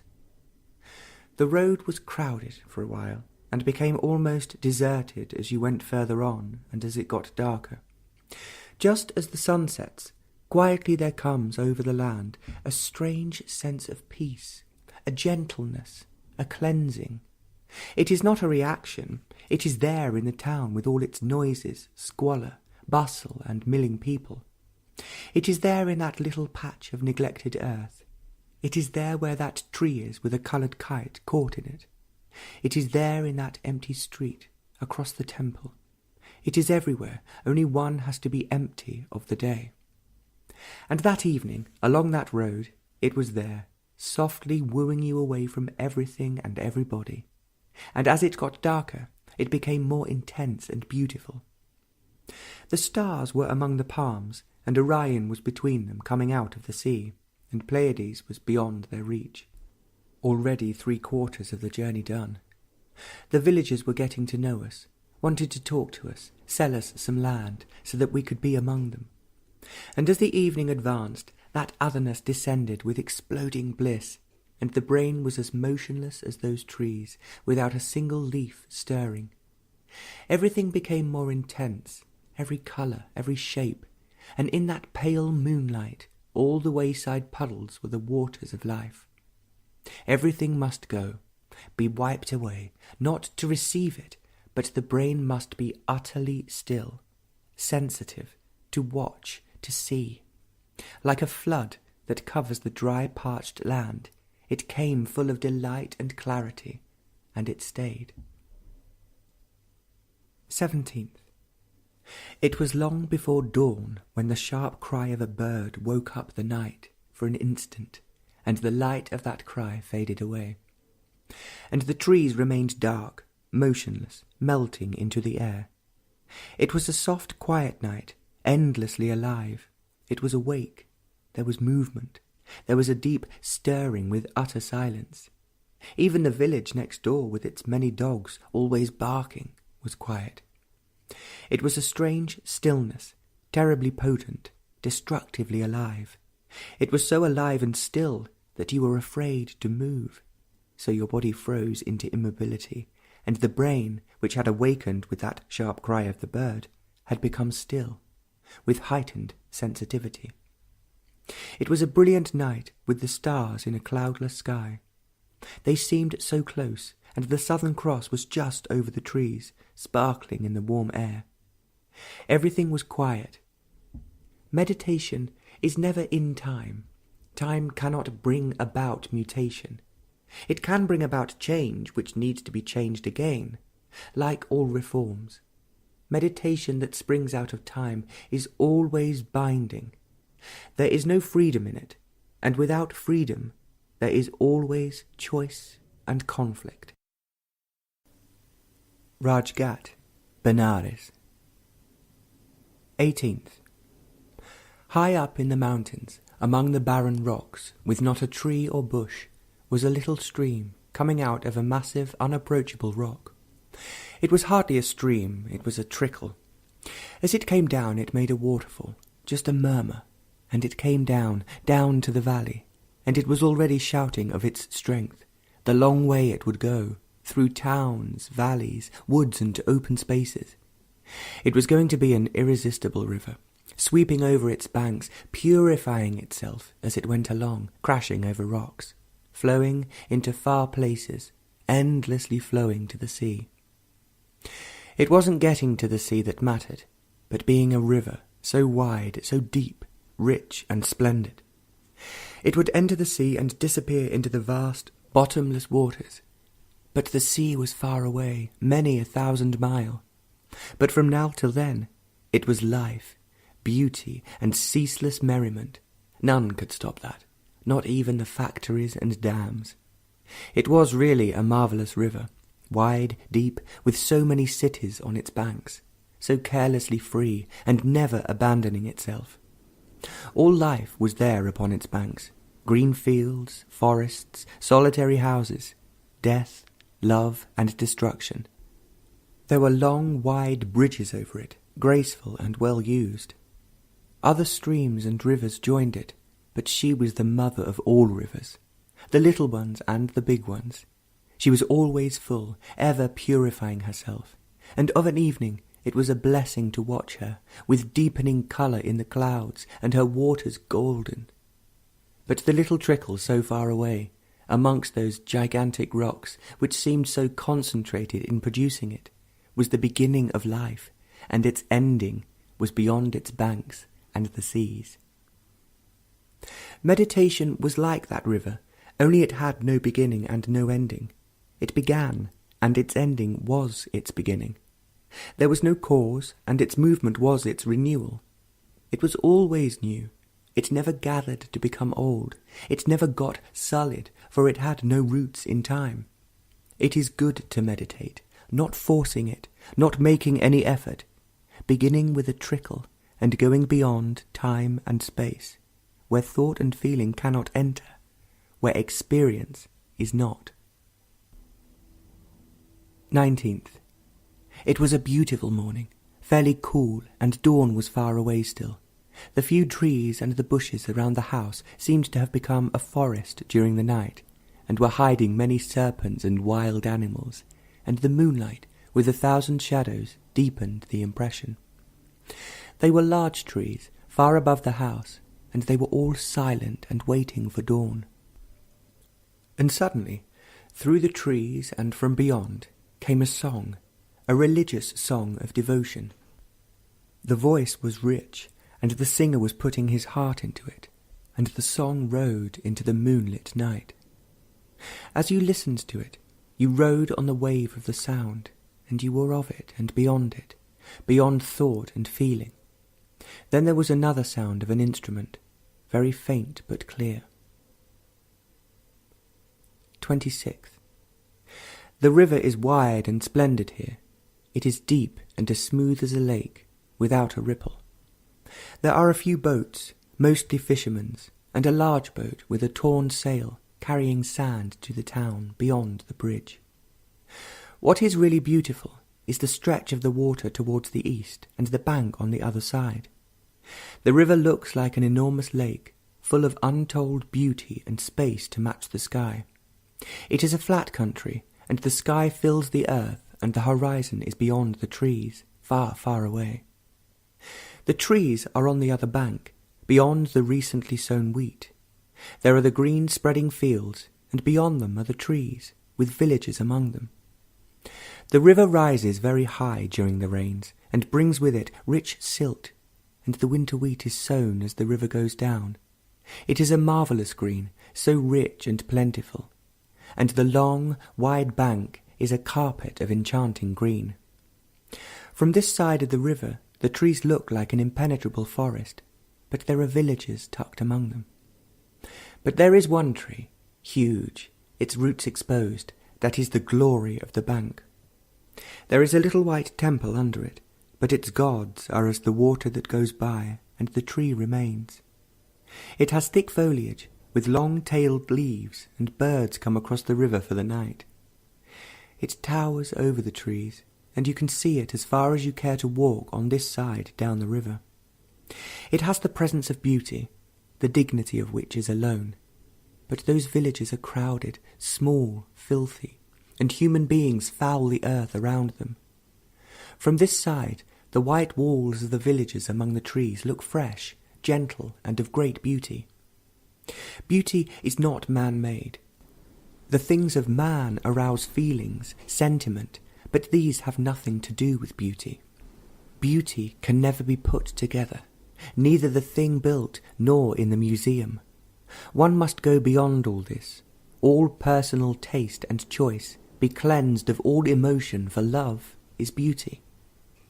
The river curves majestically as it flows east, past villages, towns, and deep woods, but here, just below the town and the bridge, the river and its opposite bank is the essence of all rivers and banks. Every river has its own song, its own delight and mischief, but here, out of its very silence, it contains the earth and the heavens. It is a sacred river, as all rivers are, but again here, a part of the long winding river, there is a gentleness of immense depth and destruction. Looking at it now, you would be enchanted by its mellow age and tranquillity, and you would lose all earth and heaven. In that quiet silence, that strange otherness came, and meditation lost its meaning. It was like a wave coming from afar, gathering momentum as it came, crashing on the shore, sweeping everything before it. Only there was no time and distance. It was there with impenetrable strength, with destructive vitality, and so the essence of beauty, which is love. No imagination could possibly conjure up all this. No deep hidden impulse can ever project this immensity. Every thought and every feeling, every desire and compulsion was totally absent. It was not an experience. Experience implies recognition, an accumulating centre, memory and a continuity. It was not an experience. Only the immature crave for experience, and thereby are caught in illusion. It was simply an event, a happening, a fact, like a sunset, like death and the curving river. Memory could not catch it in its net and keep it, and thereby destroy it. Time and memory could not hold it, nor thought pursue it. It was a flash in which all time and eternity were consumed, without leaving any ashes, memory. Meditation is the complete and total emptying of the mind, not in order to receive, to gain, to arrive, but a denudation without motive. It is really emptying the mind of the known, conscious and unconscious, of every experience, thought and feeling. Negation is the very essence of freedom. Assertion and positive pursuit is bondage. 30th. Two crows were fighting. They were viciously angry with each other. There was fury in their voices. Both were on the ground, but one had the advantage, driving its hard, black beak into the other. Shouting at them from the window did no good, and one was going to be killed. A passing crow dived in suddenly, breaking its flight, cawing more loudly than the two on the ground. It landed beside them, beating its black, shiny wings against them. In a second, 6 more crows came, all cawing away furiously, and several of them, with their wings and beaks, separated the two who were intent on killing each other. They might kill other birds, other things, but there was going to be no murder amongst their own kind, and that would be the end of them all. The two still wanted to fight it out, but the others were telling them off, and presently they all flew away, and there was quietness in the little open space among the trees by the river. It was late in the afternoon. The sun was behind the trees, and the really bitter cold was gone, and all the birds all day were singing, calling, and making all those pleasant sounds they do. Parrots were flying in crazily for the night. It was a bit early, but they were coming in. The large tamarind tree could hold quite a lot of them. Their colour was almost the colour of the leaves, but their green was more intense, more alive. If you watched carefully, you would see the difference, and also you would see their brilliant red curving beaks, which they used to bite and climb. They were rather clumsy among the branches, going from one to the other, but they were the light of heavens in movement. Their voices were harsh and sharp, and their flight never straight, but their colour was the spring of the earth. Earlier in the morning, on a branch of that tree, 2 small owls were sunning themselves, facing the rising sun. They were so still you would not have noticed them. They were the colour of the branch, mottled grey, unless by chance you saw them coming out of their hole in the tamarind tree. It had been bitterly cold, most unusual, and 2 golden green flycatchers dropped dead that morning from the cold. One was the male, and the other female. They must have been mates. They died on the same instant, and they were still soft to the touch. They were really gold and green, with long, curving bills. They were so delicate, so extraordinarily alive still. Colour is very strange. Colour is God, and those two were the glory of light. The colour would remain, though the machinery of life had come to an end. Colour was more enduring than the heart. It was beyond time and sorrow. But thought can never solve the ache of sorrow. You can reason in and out, but it would be there still after the long, complicated journey of thought. Thought can never resolve human problems. Thought is mechanical, and sorrow is not. Sorrow is as strange as love, but sorrow keeps away love. You can resolve sorrow completely, but you cannot invite love. Sorrow is self-pity with all its anxieties, fears, guilt, but all this cannot be washed away by thought. Thought breeds the thinker, and between them sorrow is begotten. The ending of sorrow is the freedom from the known. 31st. There were many fishing boats as the sun was deep in the west, and the river suddenly was awake with laughter and loud talk. There were 23 of them, and each boat held 2 or 3 men. The river is wide here, and these few boats seemed to have taken charge of the waters. They were racing, shouting, calling to each other in excited voices, like children at play. They were very poor people, in dirty rags, but just now they had no cares, and loud talk and laughter filled the air. The river was sparkling, and the slight breeze made patterns on the water. The crows were beginning now to fly back from across the river to their accustomed trees. The swallows were flying low, almost touching the water. January 1st, 1962. A winding stream makes its way to the wide river.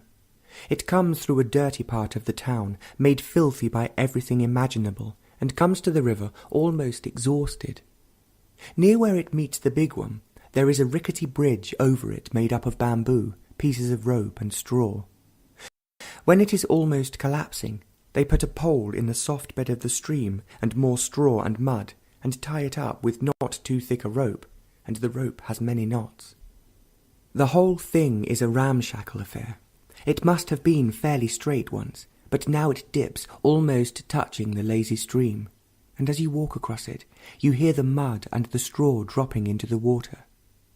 But somehow it must be fairly strong. It is a narrow bridge. It is rather difficult to avoid touching another coming the other way. Bicycles loaded with milk cans happily go across it without the least concern for themselves or for others. It is always busy with villagers going to town with their produce and coming back in the evening to their villages, worn out, carrying something or other, tongs, kites, oil, a piece of wood, a slab of rock, and things they can't pick up in their own village. They are dressed in rags, dirty, ill and endlessly patient, walking in naked feet, endless miles. They have not the energy to revolt, to chase all the politicians out of the country, but then they themselves would soon become politicians, exploiting, cunning, inventing ways and means to hold on to power, the evil that destroys the people. We were crossing that bridge with a huge buffalo, several cycles, and the crossing villages. It was ready to collapse, but somehow we all got across it, and the cumbersome animal didn't seem to mind at all. Going up the bank, following the well-worn sandy path, past a village with an ancient well, you came into the open, flat country. There are mangoes and tamarinds and fields of winter wheat. It is a flat country, stretching away mile upon mile till it meets, far away, the foothills and the eternal mountains. The path is ancient, many thousand years, with ruined temples, and countless pilgrims have walked upon it. As the path turns, you catch the sight of the river between trees in the distance. It was a lovely evening, cool, silent, and the sky was immense. No tree, no land could contain it. Somehow there was no horizon. The trees and the endless flat earth melted into the expanding sky. It was pale, delicate blue, and the sunset had left a golden haze where the horizon should have been. Birds were calling from their sheltering trees. A goat was bleating, and far away a train was whistling. Some village folk, all women, were huddled around a fire, and strangely they too had fallen silent. The mustard was in flower, a spreading yellow, and from a village across the fields a column of smoke went straight up into the air. The silence was strangely penetrating. It went through you and beyond you.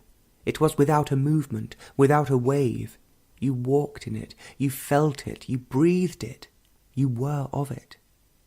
It was not that you brought this silence into being by the usual tricks of the brain. It was there and you were of it. You were not experiencing it. There was no thought that could experience, that could recollect, gather. You were not separate from it, to observe, to analyze. Only that was there and nothing else. Time by the watch was getting late, and by the watch this miracle of silence lasted nearly half an hour, but there was no duration, no time. You were walking back into it, past the ancient well, the village, across the narrow bridge into the room that was dark. It was there, and with it was the otherness, overwhelming and welcoming. Love is not a word nor a feeling. It was there, with its impenetrable strength and the tenderness of a new leaf, so easily destroyed. Pleiades was just overhead, and Orion was over the treetops, and the brightest star was in the waters. Second, the village boys were flying kites on the bank along the river. They were yelling at the top of their voices, laughing, chasing each other, and wading into the river to get the fallen kites. Their excitement was contagious, for the old people, higher up the bank, were watching them, shouting to them, encouraging them. It seemed to be the evening entertainment of the whole village. Even the starved, mangy dogs were barking.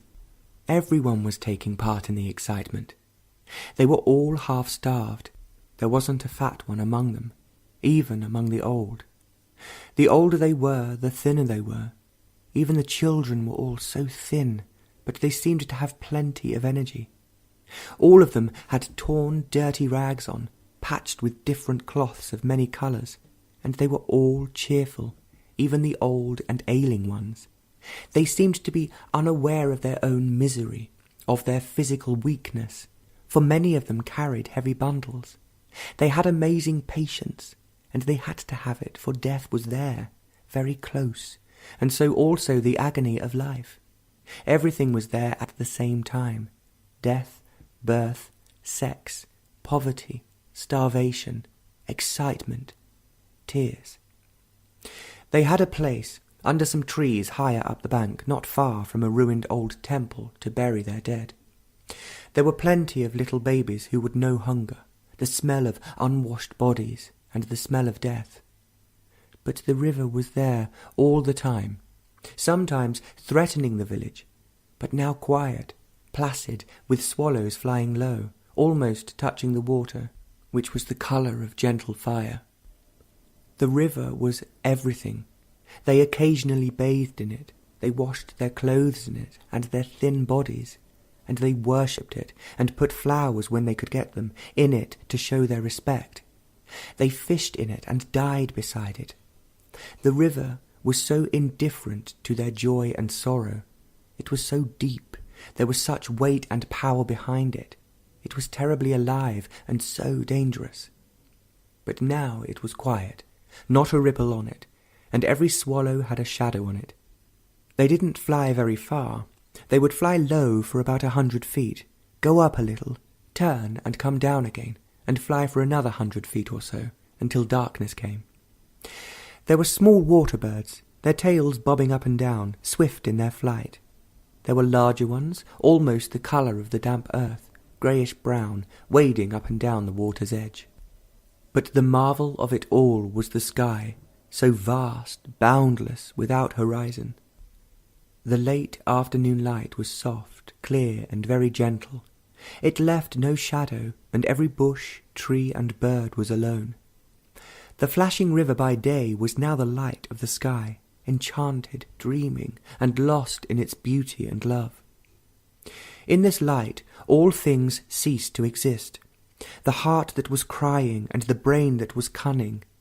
Pleasure and pain went away, leaving only light, transparent, gentle, and caressing. It was light. Thought and feeling had no part in it. They could never give light. They were not there. Only this light when the sun is well behind the walls of the city and not a cloud in the sky. You cannot see this light unless you know the timeless movement of meditation. The ending of thought is this movement. But love is not the way of thought or feeling. It was very quiet. Not a leaf was stirring, and it was dark. All the stars that could fill the river were there, and they spilled over into the sky. The brain was completely still, but very alive and watching without a watcher, without a centre from which it was watching, nor was there any sensation. The otherness was there, deep within at a depth that was lost. It was action, wiping away everything without leaving a mark of what has been or what is.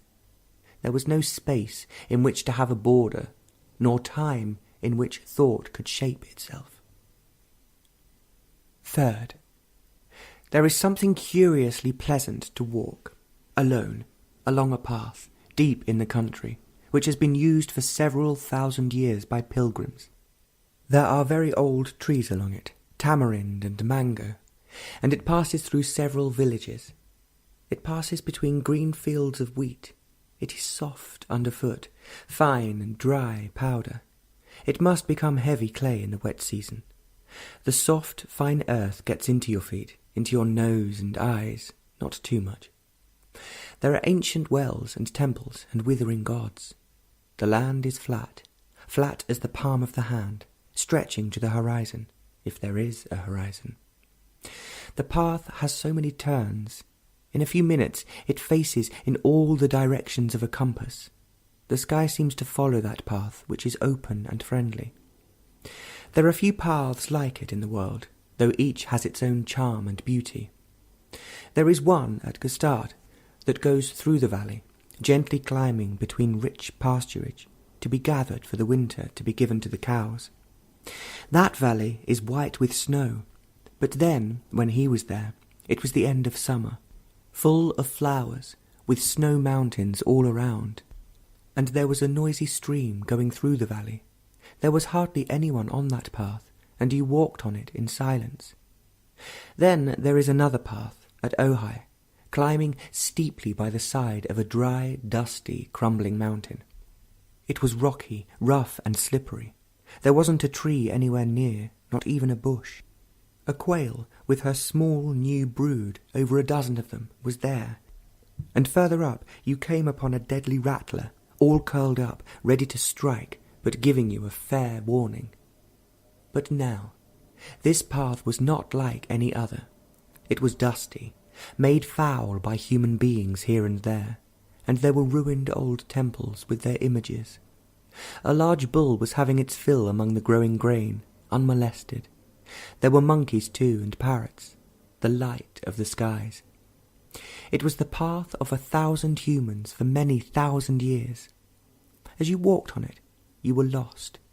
You walked without a single thought, and there was the incredible sky, and the trees with heavy foliage and birds. There is a mango on that path that is superb. It has so many leaves that the branches cannot be seen, and it is so old. As you walk on, there is no feeling at all. Thought too has gone, but there is beauty. It fills the earth and the sky, every leaf and blade of withering grass. It is there covering everything, and you are of it. You are not made to feel all this, but it is there, and because you are not, it is there, without a word, without a movement. You walk back in silence and fading light. Every experience leaves a mark, and every mark distorts experience, so there is no experience which has not been. Everything is old and nothing new. But this is not so. All the marks of all experiences are wiped away. The brain, the storehouse of the past, becomes completely quiet and motionless, without reaction, but alive, sensitive. Then it loses the past and is made new again. It was there, that immensity, having no past, no future. It was there without ever knowing the present. It filled the room, expanding beyond all measure. Fifth, the sun comes out of the trees and sets over the town, and between the trees and the town is all life, is all time. The river passes between them, deep, alive and tranquil. Many small boats go up and down it, some with large square sails which carry wood, sand, cut stone, and sometimes men and women going back to their villages. But mostly they are small fishing boats with lean, dark men. They appear to be very happy, voluble people, calling and shouting to each other, though they are all clad in rags, with not much to eat, inevitably with many children. They cannot read and write, they have no outside entertainment, no cinemas and so on. But they amuse themselves, singing in chorus, devotional songs, or telling religious stories. They are all very poor, and life is very hard. Disease and death are always there, like the earth and the river. And that evening there were more swallows than ever, flying low, almost touching the water, and the water was the colour of dying fire. Everything was so alive, so intense. 4 or 5 fat puppies were playing around their thin, hungry mother. Crows, many groups of them, were flying back to the other bank. Parrots were flying back to their trees in their flashing, screeching manner. A train was crossing the bridge, and the noise of it came far down the river, and a woman was washing herself in the cold river. Everything was struggling to live, a battle for its very life, and there is always death, to struggle every moment of life, and then to die. But between the rising of the sun and its setting behind the walls of the city, time consumed all life. Time, past and present, ate man's heart away. He existed in time, and so new sorrow. But the village men, walking behind along the narrow path beside the river, strung out one by one, somehow were part of the man walking in front. There were 8 of them, and the old man directly behind was coughing and spitting all the time, and the others were more or less walking silently. The man that was in front was aware of them, their silence, their coughs, their weariness after a long day. They were not agitated, but quiet, and if anything, cheerful. He was aware of them as he was aware of the glowing river, of the gentle fire of the sky, and the birds coming back to their home. There was no centre from which he was seeing, feeling, observing. All these imply the word, thought. There was no thought, but only these things. They were all walking fast, and time had ceased to be. Those villagers were going back home to their hovels, and the man was going with them. They were part of him, not that he was aware of them as being a part. They were flowing with the river, flying with the birds, and were as open and wide as the sky. It was a fact, and not imagination. Imagination is a shoddy thing, and fact is a burning reality. All those 9 were walking endlessly, going nowhere and coming from nowhere. It was an endless procession of life. Time and all identity had ceased strangely. When the man in front turned to walk back, all the villagers, except the old man who was so close, just behind him, saluted, as though they were age-long friends. It was getting dark. The swallows had gone. There were lights on the long bridge, and the trees were withdrawing into themselves. Far away, a temple bell was ringing. 7th. There is a little canal, about a foot wide, that goes between the green fields of wheat. There is a path along it, and you can walk along it for quite a while, without meeting a soul. That evening, it was particularly quiet. There was a fat jay with startling bright blue wings that was having a drink in that canal. It was fawn-coloured, with those sparkling blue wings. It wasn't one of those scolding jays. You could approach it fairly close without being called names. It looked at you in wonderment, and you looked at it with exploding affection. It was fat and comfortable and very beautiful. It waited to see what you would do, and when you did nothing, it grew calmer and presently flew away without a cry. You had met, in that bird, all the birds ever brought into being. It was that explosion that did it. It was not a well-planned, thought-out explosion. It just happened with an intensity and fury whose very shock stopped all time. But you went along that narrow path, past a tree which had become the symbol of a temple. For there were flowers and a crudely painted image, and the temple was a symbol of something else, and that something else was also a vast symbol.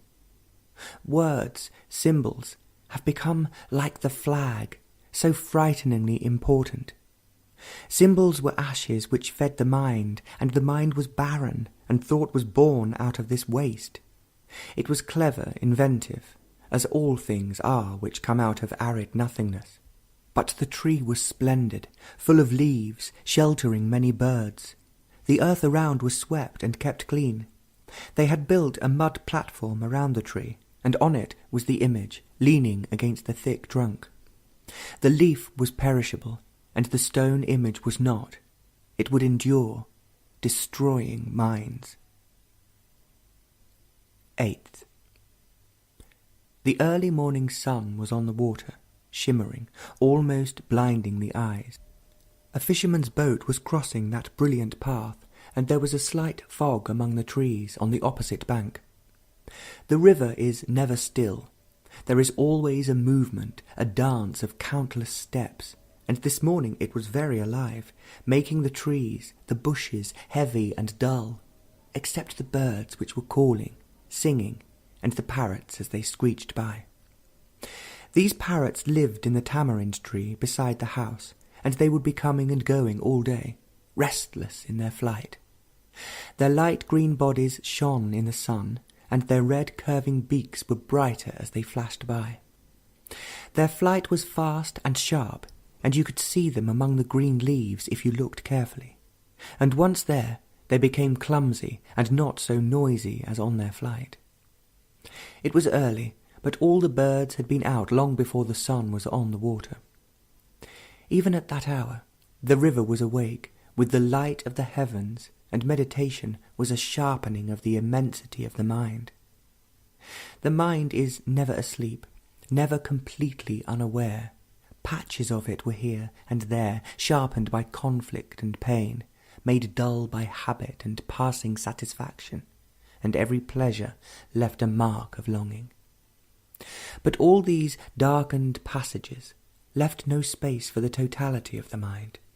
These became enormously important and always breeding more immediate significance, and the immensity is put aside for the little, the immediate. The immediate is the time of thought, and thought can never resolve any issue except the mechanical.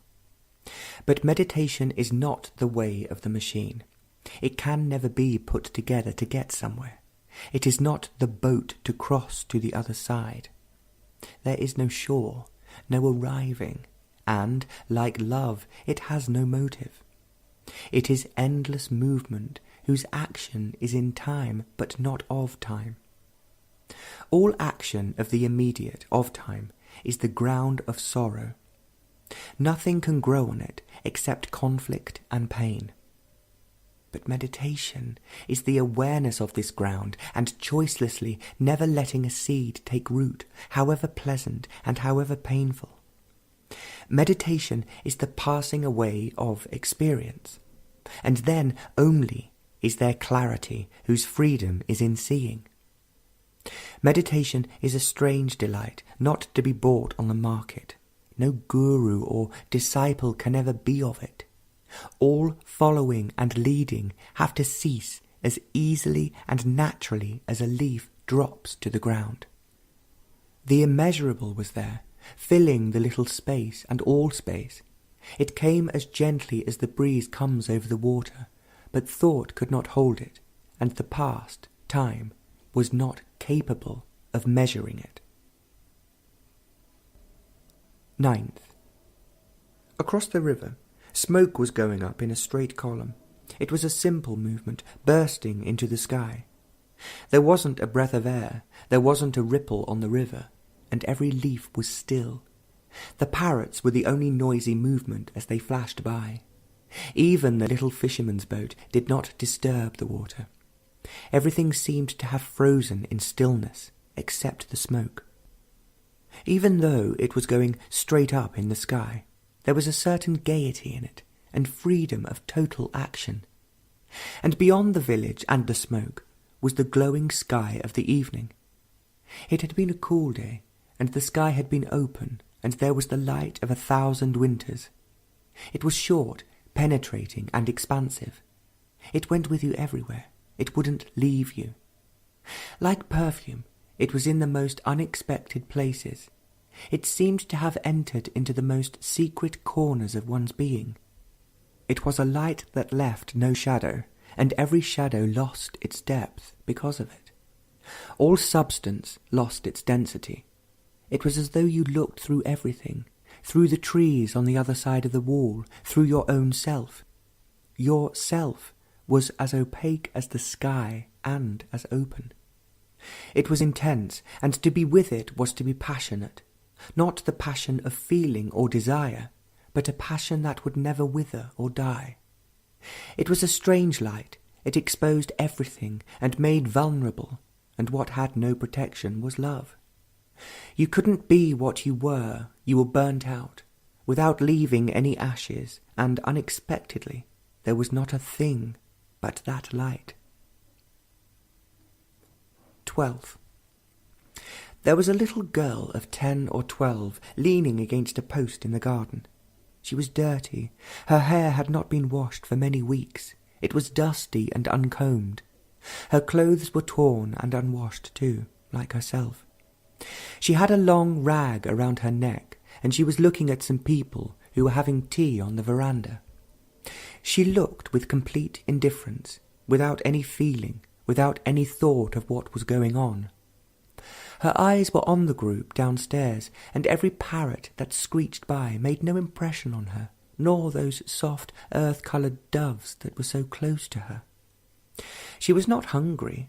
She was probably a daughter of one of the servants, for she seemed familiar with the place and fairly well fed. She held herself as though she was a grown-up young lady, full of assurance, and there was about her a strange aloofness. As you watched her against the river and the trees, you suddenly felt you were watching the tea party, without any emotion, without any thought, totally indifferent to everything and to whatever might happen.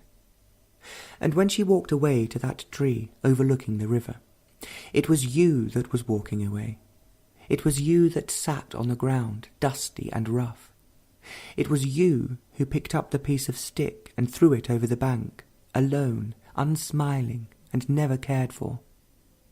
Presently, you got up and wandered off around the house.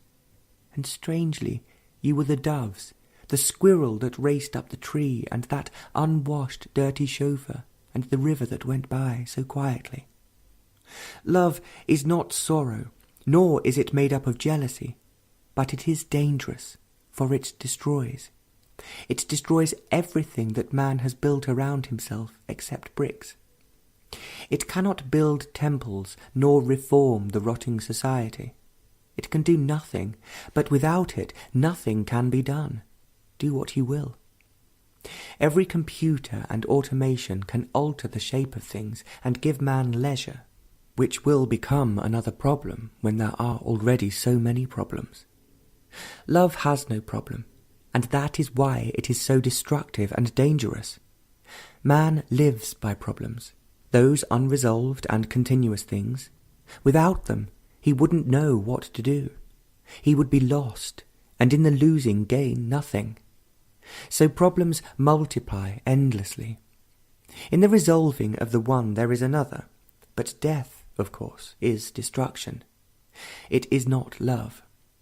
Death is old age, disease, and the problems which no computer can solve. It is not the destruction that love brings. It is not the death that love brings. It is the ashes of a fire that has been carefully built up, and it is the noise of automatic machines that go on working without interruption. Love, death, creation are inseparable. You cannot have one and deny the others. You cannot buy it on the market or in the church. These are the last places where you would find it. But if you don't look, and if you have no problems, not one, then perhaps it might come when you are looking the other way. It is the unknown, and everything you know must burn itself away, without leaving ashes. The past, rich or sordid, must be left as casually, without any motive, as that girl throwing a stick over the bank. The burning of the known is the action of the unknown. Far away, a flute is playing not too well, and the sun is setting. A great big red ball behind the walls of the town, and the river is the colour of gentle fire, and every bird is coming in for the night. 13th.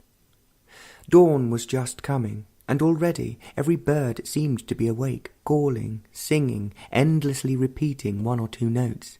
The crows were the loudest.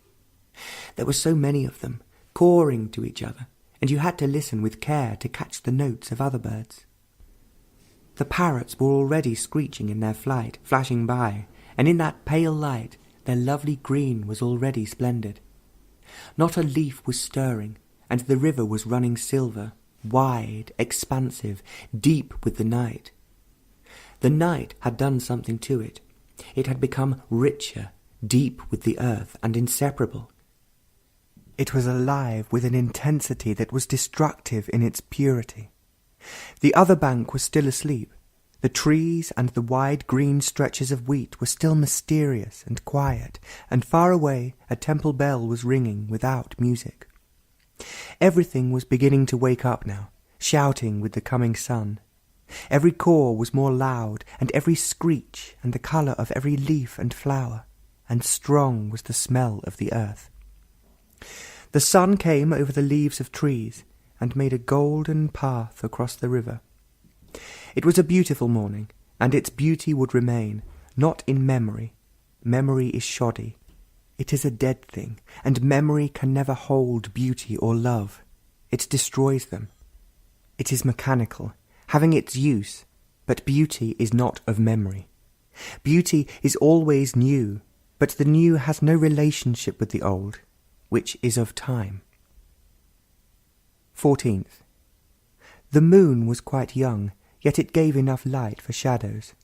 There were plenty of shadows, and they were very still. Along that narrow path, every shadow seemed to be alive, whispering amongst themselves, every shadowy leaf chattering to its neighbour. The shape of the leaf and the heavy trunk were clear on the ground, and the river down below was of silver. It was wide, silent, and there was a deep current which left no mark on the surface. Even the afternoon breeze had died, and there were no clouds to gather around the setting sun.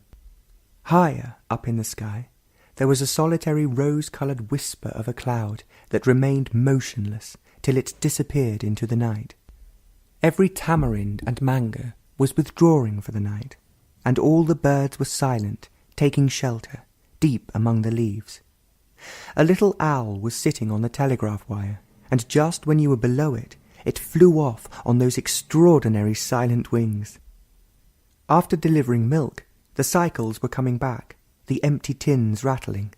There were so many of them, single or in groups, but for all their clatter and noise, that peculiar silence of the open country and immense sky remained. That evening nothing could disturb it, not even a goods train crossing the steel bridge. There is a little path to the right, wandering among the green fields, and as you walk on it, far away from everything, from faces, tears, suddenly you are aware that something is taking place. You know it is not imagination, desire, taking to some fancy or to some forgotten experience, or the revival of some pleasure and hope. You know well it is nothing of these things. You have been through this examination before, and you brush all these aside. Swiftly, with a gesture, and you are aware something is taking place. It is as unexpected as that big bull that comes through the darkening evening. It is there with insistency and immensity, that otherness which no word or symbol can catch. It is there filling the sky and the earth and every little thing in it. You and that little villager who without a word passes you by are of it. At that timeless time, only there is that immensity, neither thought nor feeling, and the brain utterly quiet. All meditative sensitivity is over. Only that incredible purity is there. It is the purity of strength, impenetrable and unapproachable, but it was there. Everything stood still. There was no movement, no stir, and even the sound of the whistle of the train was in the stillness. It accompanied you as you walked back to your room, and it was there too, for it had never left you. 16th. With the heavily laden camel, we all crossed the new bridge across the little stream. The cyclists, the village women returning from town, a mangy dog, and an old man with a long white beard and haughty. The old rickety bridge was taken away, and there was this new bridge, made of heavy poles, bamboo, straw, and mud. It was strongly built, and the camel didn't hesitate to cross it. It was haughtier than the old man, its head right up in the air, disdainful and rather smelly. We all went over the bridge, and most of the villagers went down along the river, and the camel went the other way. It was a dusty path, fine dry clay, and the camel left a big wide imprint, and couldn't be coaxed to walk along any faster than it wanted to. It was carrying sacks of grain, and it seemed so utterly indifferent to everything. It went past the ancient well and ruined temples, and its driver did his best to make it walk faster, slapping it with his bare hands. There is another path that turns off to the right, past the flowering yellow mustard, flowering peas, and rich green wheat fields. This path is not used much, and it is pleasant to walk along there.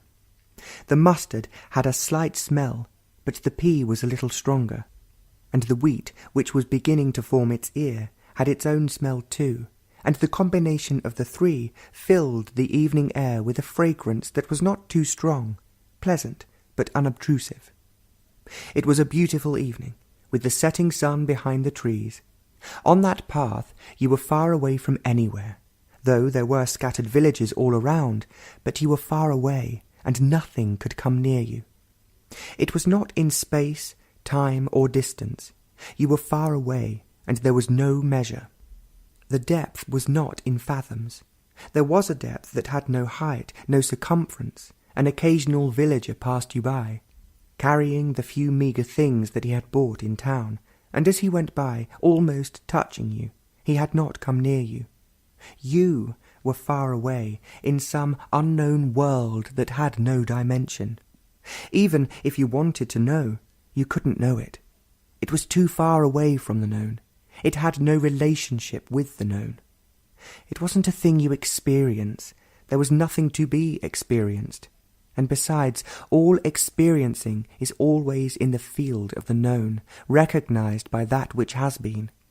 You were far away, immeasurably far. But the trees, the yellow flowers, and the ear of the wheat were astonishingly close, closer than your thought and marvellously alive, with intensity and beauty that could never wither. Death, creation, and love were there, and you didn't know which was which, and you were part of it. They were not separate, something to be divided and argued over. They were inseparable, closely interrelated, not the relationship of word and action, expression. Thought could not shape it, nor feeling cover it. These are too mechanical, too slow, having their roots in the known. Imagination is within their ground and could never come near.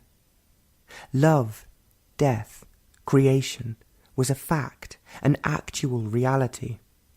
As the body, they were burning on the riverbank under the tree. The tree, the fire, and the tears were real, were undeniable facts, but they were the actualities of the known and the freedom from the known, and in that freedom those three are inseparable. But you have to go very far, and yet be very near. The man on the bicycle was singing in a rather hoarse and tired voice, coming back with the rattling empty milk cans from the city. He was eager to talk to someone, and as he passed by he said something, hesitated, recovered, and went on. The moon was casting shadows now, dark and almost transparent ones, and the smell of the night was deepening. And around the bend of the path was the river. It seemed to be lighted from within, with 1,000 candles. The light was soft with silver and pale gold, and utterly still, bewitched by the moon. Pleiades was overhead, and Orion was well up in the sky, and a train was puffing up the grade to cross the bridge. Time had stopped, and beauty was there with love and death. And on the new bamboo bridge there was no one, not even a dog. The little stream was full of stars. 20th. It was long before dawn, a clear, starlit sky. There was a slight mist over the river, and the bank on the other side was just visible. The train was chugging up the grade to cross the bridge. It was a goods train, and these trains always puff up the incline in a special way, long, slow strokes of heavy puffs, unlike the passengers' trains that have quick, short bursts and are on the bridge almost immediately. This goods train, in that vast silence, made a rattling roar, more noisy than ever before. But nothing seemed to disturb that silence in which all movements were lost.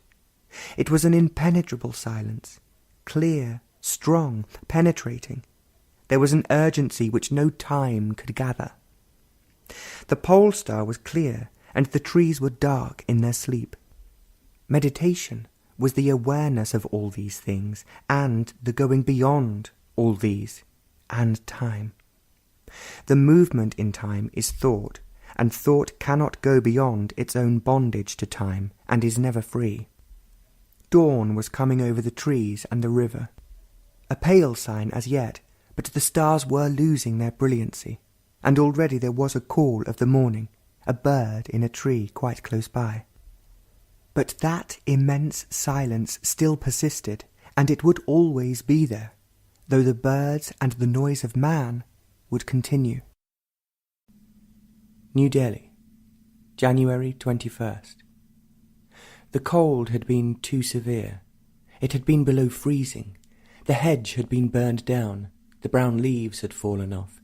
The lawn was grey-brown, the colour of the earth. Except for a few yellow pansies and roses, the garden was bare. It had been too cold, and the poor, as usual, was suffering and dying. Population was exploding, and people were dying. You saw them shivering, with hardly a thing on, in dirty rags. An old woman was shaking from head to foot, hugging herself, the few teeth chattering. A young woman was washing herself, and a torn cloth by the cold river, the Jumna. And an old man was coughing deeply and heavily, and children were playing, laughing and shouting. It was an exceptionally cold winter, they said, and many were dying. The red rose and the yellow pansy were intensely alive, burning with colour. You couldn't take your eyes off them, and those two colours seemed to expand and fill the empty garden. Even though the children were shouting, that shivering old woman was everywhere. The incredible yellow and red, and the inevitable death. Colour was God, and death was beyond the gods. It was everywhere, and so was colour. You could not separate the two, and if you did, then there was no living. Neither could you separate love from death, and if you did, it was no longer beauty. Every colour is separated, made much of, but there is only colour, and when you see every different colour as only colour, then only is there splendour in colour. The red rose and the yellow pansy were not different colours, but colour that filled the bare garden with glory. The sky was pale blue, blue of a cold, rainless winter, but it was the blue of all colour. You saw it, and you were of it. The noises of the city faded, but colour, imperishable, endured. Sorrow has been made respectable. 1,000 explanations have been given to it. It has been made a way to virtue, to enlightenment.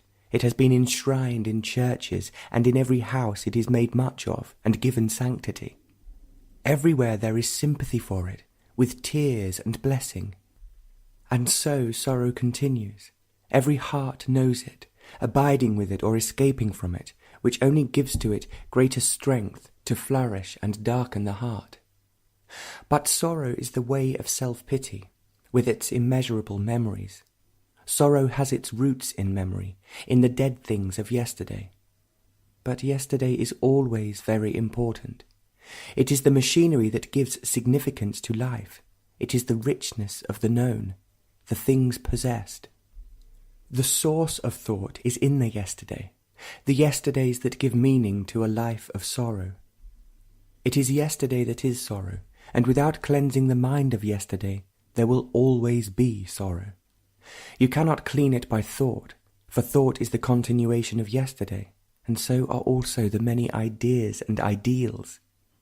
The loss of yesterday is the beginning of self-pity and the dullness of sorrow. Sorrow sharpens thought, but thought breeds sorrow. Thought is memory, the self-critical awareness of this whole process. Choicelessly frees the mind from sorrow. Seeing this complex fact, without opinion, without judgment, is the ending of sorrow. The known must come to an end, without effort, for the unknown to be. 22nd. The surface was highly polished. Every line, every curl of the hair was studied and had its place. Every gesture and smile was contained, and all movement was examined before the glass. She had several children, and the hair was turning grey. She must have money, and there was a certain elegance and aloofness. The car was highly polished too.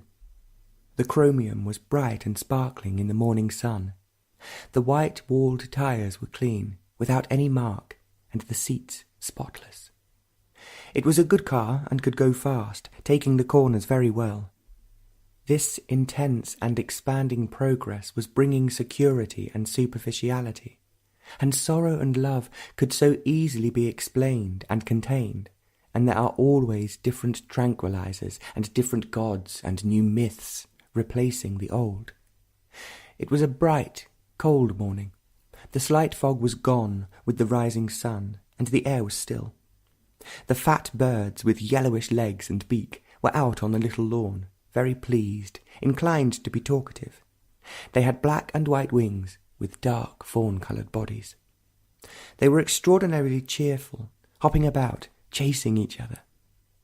Then the grey-throated crows came, and the fat ones flew off, scolding noisily. Their long, heavy beaks shone, and their black bodies sparkled. They were watching every movement you were making, and nothing was going to escape them, and they knew that big dog was coming through the hedge before he was aware of them, but they were off cawing, and the little lawn was empty. The mind is always occupied with something or other, however silly or supposedly important. It is like that monkey, always restless, always chattering, moving from one thing to another, and desperately trying to be quiet. To be empty, completely empty, is not a fearsome thing. It is absolutely essential for the mind to be unoccupied, to be empty, unenforced, for then only it can move into unknown depths. Every occupation is really quite superficial, with that lady or with the so-called saint.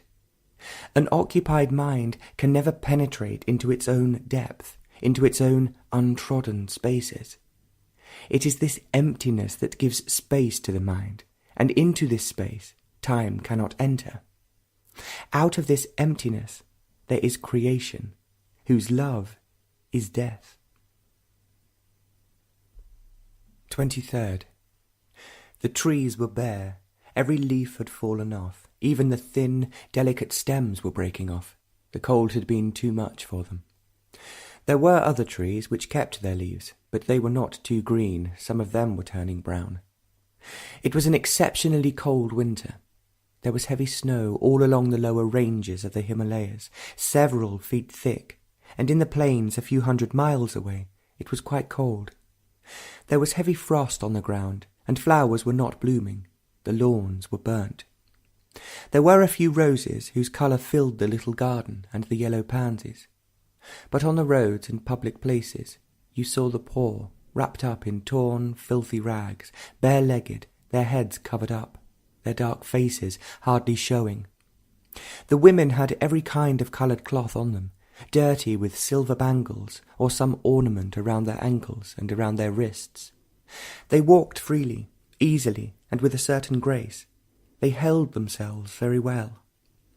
Most of them were labourers, but in the evening, as they went back to their homes, huts really, they would be laughing, teasing each other, and the young would be shouting and laughing, far ahead of the older people. It was the end of the day, and they had been labouring heavily all day. They would wear themselves out very quickly, and they had built houses and offices where they would never live or ever work. All the important people went by there in their cars, and these poor people never even bothered to look who went by. The sun was setting behind some ornate building in a mist that had been hanging about all day. It had no colour, no warmth, and there wasn't a flutter among the flags of different countries. These flags too were weary. They were just coloured rags, but what importance they had assumed. A few crows were drinking out of a puddle, and the other crows were coming in to have their share. The sky was pale and ready for the night. Every thought, every feeling was gone, and the brain was utterly still. It was past midnight, and there was no noise. It was cold, and the moonlight was coming in through one of the windows. It made a pattern on the wall. The brain was very awake, watching without reacting, without experiencing, There was not a movement within itself, but it was not insensitive or drugged by memory. And of a sudden, that unknowable immensity was there, not only in the room and beyond, but also deep in the innermost recesses, which was once the mind. Thought has a border, produced by every kind of reaction, and every motive shapes it as with every feeling. Every experiencing is from the past, and every recognition is from the known. But that immensity left no mark. It was there, clear, strong, impenetrable, and unapproachable, whose intensity was fire that left no ash. With it was bliss, and that too left no memory, for there was no experiencing it. It simply was there, to come and go, without pursuit and recall. The past and the unknown do not meet at any point. They cannot be brought together by any act whatsoever. There is no bridge to cross over, nor a path that leads to it. The two have never met and will never meet. The past has to cease for the unknowable, for that immensity to be. Here begin the pages that were missing from the first publication of Krishnamurti's notebook. 24th of January, 1962. The sky was intensely blue, the blue that gives colour to all things. That morning there was colour everywhere. The birds, the neighbours' children with their brilliant red trousers, the saris and the few flowers in the garden and the yellow pansies. These were extraordinary. One had seen them every day and marvelled at their delicacy and openness. But this morning they seemed to have covered the garden with their colour. They were really yellow, not brown yellow or red-green yellow. Their purity was the delight of the blue sky, and the eyes were filled with the colour. Beauty is beyond personal taste. It is not a reaction which is taste. Taste is within the field of things that have been gathered. It can be cultivated, as knowledge can be. It can be sharpened, refined. But beauty is not the plaything of thought, nor is it the fancy of any sentiment. Beauty as love cannot be put together by the vagaries of the mind. But that brief moment, when the sky and the flowers met, was the everlasting. Time totally ceased, and there was no space. There was only that and nothing else, but that brief moment was the unknowable. No mind could measure it, formulate it, or imagine it, and there was no word. The crested bird with its black head chattered on the gate, and the big brown eagles were circling in the sky, their sharp cry reaching the ground. It was a beautiful morning, and at the horizon, over the trees, a few clouds were gathering. To be beyond sorrow is to love. Sorrow is the loneliness of the empty mind that has built a wall around itself, the wall of resistance and anxiety. It's this loneliness that breeds sorrow. The sympathy, the consideration which this loneliness offers is the action of escape. In itself it is poor, and out of poverty there is not a new thing. And love is a new thing, and sorrow cannot meet it. Sorrow seeks refuge, an escape, the comfort of words, and ashes are not love. Love is dangerous, destructive, and words are comforting. And sorrow continues like the weed in the garden. It flourishes and builds temples, churches, and tyrannies. To face every fact, not with words and conclusions, to see without thought and so without feeling, to see it without distortion, brings about that energy which is essential to meet every movement of life. It was a still night, and that strange otherness was there with its immensity. It was a flame that left no ash. 25th. You could hear the lions roaring in the zoo, and the roar of the traffic on the main road, and the quiet noises of the night. There was a still breeze which had died with the setting sun. Every tree and bush was still, withdrawing for the night. except the flowers which seemed to be awake all day and all night. Darkness was as necessary as light, and the birds had settled for the night. The traffic grew less, and the night was deepening. It was a clear, cold night, and an aeroplane was coming in to land. It must have been a big plane, and it made the windows rattle. And again there was quiet. There's a quietness which is not the opposite of disturbance. In this quietness the mind can travel very far, beyond the measure of time. It's free to travel. There are no hindrances, no barriers, no self-imposed restrictions. All resistance prevents this journeying, but resistance and commitments do not bring about this quietness, for this is born out of freedom, the freedom that is at the beginning. Every talent, every specialization, every ambition prevents this freedom, and when there is no freedom, there is death and decline. To be free from the beginning, and not that supposed freedom that is said to come after resistances and commitments are over, then there's no freedom at all. A withered, disciplined mind can never be free. It has lost its youth, its innocence. Freedom is at the beginning and not at the end. To wander through life without ever being shaped to some pattern by some frustration and guilt is then as the deep, wide river which purifies itself. Its very movement is the purification. You cannot work for freedom. Then it becomes political, a thing to be bargained for, to be cultivated, to be put together. And what is put together or conquered can always be destroyed. You have to see it and not act about it. If you see it, then it is there, indestructible, never-ending. If you don't, then no effort, no conniving will ever bring it. It's there only to see it. A dog began to bark far in the night. It was a peculiar bark, several short ones, and a long drawn-out moan ending with 2 or 3 short barks. Other dogs joined in, but the deep-throated barks continued, never changing its rhythm for nearly half an hour. By its voice, it was not a street stray dog. There was power and strength behind it, like the roar of the lion which came through the barks. It was a deep roar, repeated several times, but the dog kept up its barks. On that sound you journeyed again very far, far beyond the measure of time. Again the brain was utterly still, every thought and feeling wholly absent, for that otherness, that incredible immensity filled the room and the space beyond the walls. There was bliss. 26th.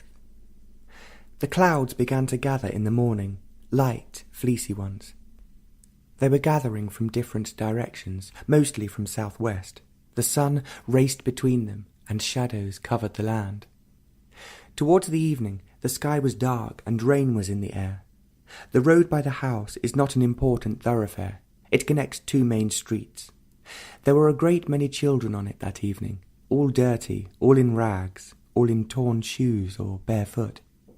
1 or 2 smiled, the rest was solemn, sad and cold. A small boy was playing with a small piece of iron table. He had it on a string with several knots on it. He would run, holding on to the string, and the small cylinder would chase after him. He would look back to see if it was following, and each time he looked back, he was delighted to see it was still there. He would smile, and talk to it, and race off again. He was thin, dark, with lack of nourishment, his head covered in a filthy rag. His eyes were far away, and would never come back. They would always be poor, always labouring, always hungry. They would never take the salute in the big military and nationalistic parade. They would die without much resistance, and live amid squalor, uneducated and lost. The big people, who were always in the papers, who ruled and thought they were shaping the world, would never know them. There was no affection and no tear, and tears only when you died. They seldom laughed, and their eyes never smiled. It was a sad world, and it began to drizzle. It laid the all-pervading dust, washing the leaves clean, and it brought that fragrance of rain on dry earth. It was a pleasant smell, and the birds had taken shelter for the night. The buffaloes were getting wet, and that was not a nice smell. Suddenly 2 forks of lightning tore through darkness, and for a second, in great clarity, were the naked branches of the trees and the straight electric poles, and a man crouching under a tree. And now it had settled down to rain for the night. The little boy with the string was no longer on the road. Attention is seeing. Seeing is an art as listening. But one hardly ever listens or sees. Everyone is so occupied, so busy with the things that have to be done, with one's joys, problems, and tears. One has no time to see. But time does not give you sight. Time hinders seeing, listening. Time is the space for experiencing, and experience only dulls the mind and heart. The mind is filled, and the heart has turned away, and so there is no seeing. To see knowledge must be kept in the books and not in the mind. Knowledge interprets, chooses, giving colour, opinion, weighing, criticizing, choosing, and then there is no seeing. When the mind is so crowded and the heart dull with sorrow, how can there be seeing? What you see is your own projections, your own desires, your own fears, but you don't see what is. It goes by, and you are lost with your own toys.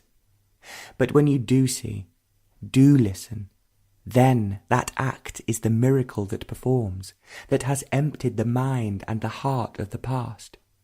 You don't have to do anything. Thought is incapable of this miracle. Then that seeing is love, as listening is. You cannot come by these through exertion, through the dullness of discipline, through any bargaining, nor through the shock of unanswerable questions. There must be emptiness to see. To listen, there must be a quietness. It was rather late in the night. Lightning and rain were making great noise. Again, the brain was aware of the lightning and the rain on the window, but it was motionless, astonishingly still, for that immensity was there with clarity and unapproachable strength. 27th. It was a still morning, cloudy, and there was not a sound. It was too early for birds and man. Everything was asleep, and it would be some hours before day began. It had been cloudy all day, and there was an endless procession of clouds, heavy, dark, and full of rain. They were rather magnificent, strange shapes, moving across the sky with determined purpose. They were all going northwest. For a moment you had the impression that the earth was moving, for the clouds were the mountains, streams and rivers, and the cities that man had built. They looked like towers, peaks, and the blue waters. The sun came out through a mile-long blue patch, and there was glory. Every leaf was washed clean. Every leaf shone with drops of sparkling water. Every bird was out, chattering, singing, flying. A whole group of crows were settling down on the wires, 37 of them, and parrots were screeching across the sky. It was a marvellous moment of light, clear and incredibly rich. Far away there was the sound of a bugle, and a motor bicycle roared. But the blue sky remained, and there were 1,000 shadows. There is no space in light, no journey to be taken, nothing to be fulfilled, and the pain of frustration.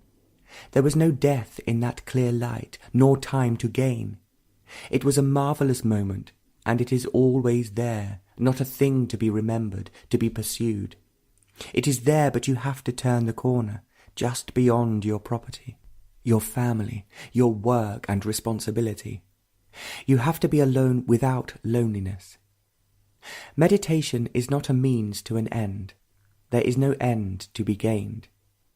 Meditation is a constant flowering, not only from life, but in life, and that morning, in that deep silence, when not a thing was stirring, there was a movement which the meditative mind alone could understand.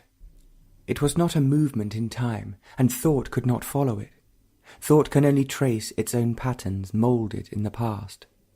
To dissolve the past is the faraway beginning of meditation. If you begin to dissolve, the past there is no ending to the past. The fire that burns away the past, the structure of time, is the act of seeing. Seeing is complete attention. 28th. A lovely morning it was after the rain, clear, crisp, and there was heavy dew. In the air there was slight fragrance of wood smoke, of grass, and of that peculiar odour that freshly washed leaves have. There were sharp shadows of depth and lightness, and the sky, so early in the morning, was already intensely blue. There was peace in the air in spite of poverty, squalor, and the cunning hand of the politician. It was a morning that enticed you away, that took you into the heart of things where beauty was untouched, where affection was always young. It was a morning in which meditation expanded beyond the borders of time, in which goodness flowered and thought was silent. Every little thing was so intensely alive with that strange beauty the common things have. Your eyes were sharpened, and you saw the skinny dark leaf of the rose, and it was the leaf of every tree and bush.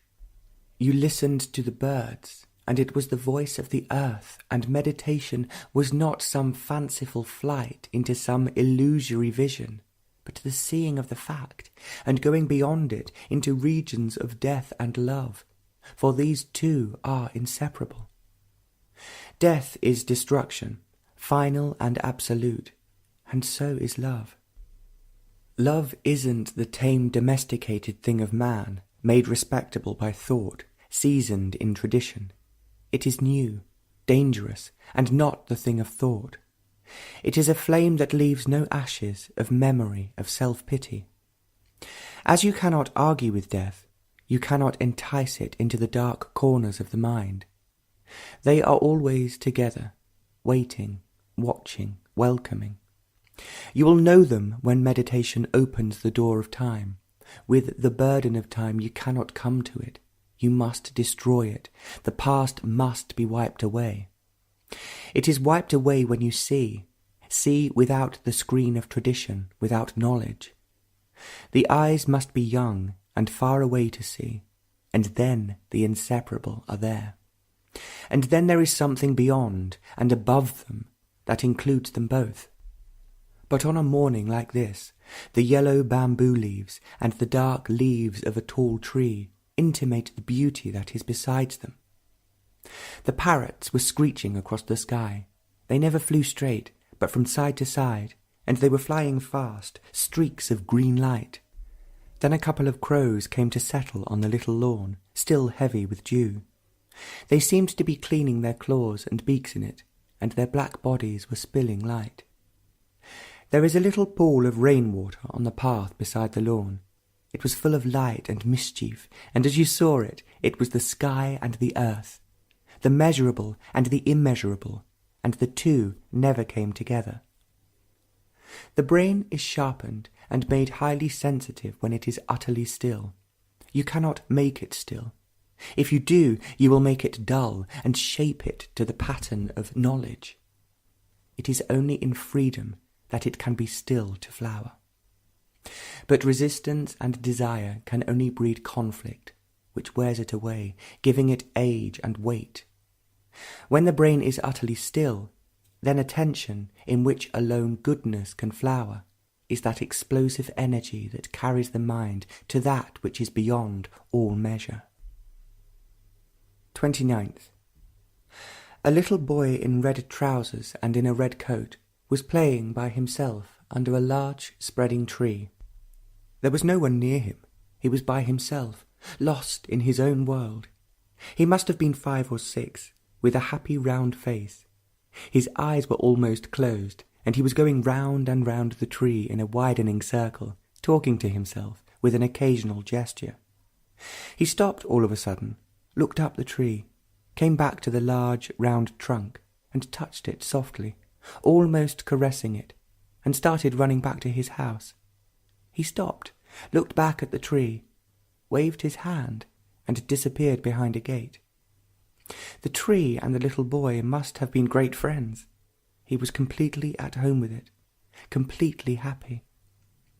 The tree, heavy with dark, bright leaves, and the red suit were beautiful in the morning light. It was an enchanting morning, and they were both part of the morning, like that flower and the sky.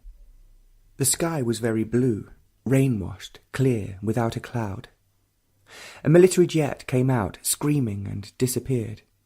Once again that tree, that boy and the flower remained, past time and thought, and every blade of grass and leaf were of that timeless space. Only the mind that is completely empty in that freedom from the known could contain not the word, but the fact and beyond the fact. The fact, then, is of no significance.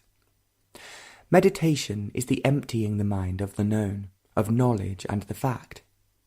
It is the fact, the what is, that frees thought. Thought cannot free itself. Thought is the word of the known. Thought cannot cover the fact, but the fact does put an end to thought. Knowledge is the experiencing of the fact, but the fact is not knowledge, nor is it the word. Thought is of knowledge, and knowledge cannot free the mind of the fact. Meditation is the choiceless awareness of this complex, which empties the mind of the known. The thought that is disciplined with resistance, fear, and with the cunning ways of ambition is always a slave to the known. Discipline is conformity, a substitution which prevents the understanding of fear. It is suppression, and so sustains conflict which makes the brain dull. A disciplined thought is subservient and ready to obey. Where there is understanding, the destructive discipline ceases. 30th. The morning was heavy with fog. You couldn't see across the road. You couldn't see the tall, naked tree nor its delicate branches. The leaves were dripping with dew, and the few yellow pansies were weighed down with it, and the usual roar of the aeroplane engines was quiet. They couldn't take off in this thick fog. The birds were silent. Only the crows were out, flying low, searching for food. But the sun would come out presently, and shadows would begin, the lean ones and the fat ones. How important shadows, symbols have become. A word, an image, a picture. The real is far away. It is too dangerous, but the symbol is very close, comforting. You could always worship it, get terribly enthusiastic about it, get violent enough to kill and be killed, and also, in the name of the symbol, talk about peace and exploit. But the fact, with the real, there is no possibility to deceive and to be deceived. It is too direct, too dangerous. So the word, the book, the image become all important. But the fog that morning hid everything, the squalor, the beauty, the blue sky and the fading rose. The people across the road in their filthy rags were shivering, hugging themselves, waiting for the sun. A baby was crying, and the buffaloes with gunny sacks on their backs had a strong, unpleasant smell. And slowly, hesitantly, the sun came out, and a bank of fog would hide it again, and soon all the fog was gone, and the blue sky of the morning was there. It was that blue of flowers and their purity, and all the birds were out, and high up the vultures were circling again, effortlessly, with hardly a beat of the wing. Meditation is freeing the mind from knowledge, for knowledge breeds problems, and there is no end to them. One begets another. Freedom from the known is the ending of problems. But you cannot free the mind from the known by thought, for thought is the reaction of the known. So it becomes a vicious circle, to be broken only when you realize that all search is from the known to the known, and so completely stop all seeking, all finding. Then there is the mind that has no problems, but can meet problems without their taking root in the mind. 31st. It was a clear, cloudless evening. The smoke was going up straight into the sky, and no air was stirring, and the people were out on the road. The office workers were going back on their bicycles by the thousands. They were crowding the roads 4 or 5 abreast, and the cars were trying to avoid them. It was an open war between the cyclists and the cars, and the pedestrians kept out of their way. It was quite cool, and some of the cyclists had on woolen gloves, their faces tired, and they were eager to get back home. You turned left, past the big hotel, and went on past the embassies, and then climbed. Gears had to be changed. There were bullock carts, several of them, taking rest before going on. An empty bus with a puncture, an army lorry full of soldiers, thundering up, and a man, all wrapped up, just showing his face, walking down wearily. On both sides the road was wild and undeveloped, thorny bushes, rocks, and cattle paths. As the road climbed, you saw the town, sprawling miles of it, with its ancient and modern domes, turrets, minarets, and far away on the horizon the ancient column. It was a lovely evening, and where the earth meets the sky was clear, cloudless, and there was great beauty. In this wilderness overlooking the domes, they are creating a new park, a rock garden with flowers, cactus, open green lawns, with canals of water running among them. It is going to be a rather nice park, full of flowers, trees, and rocks.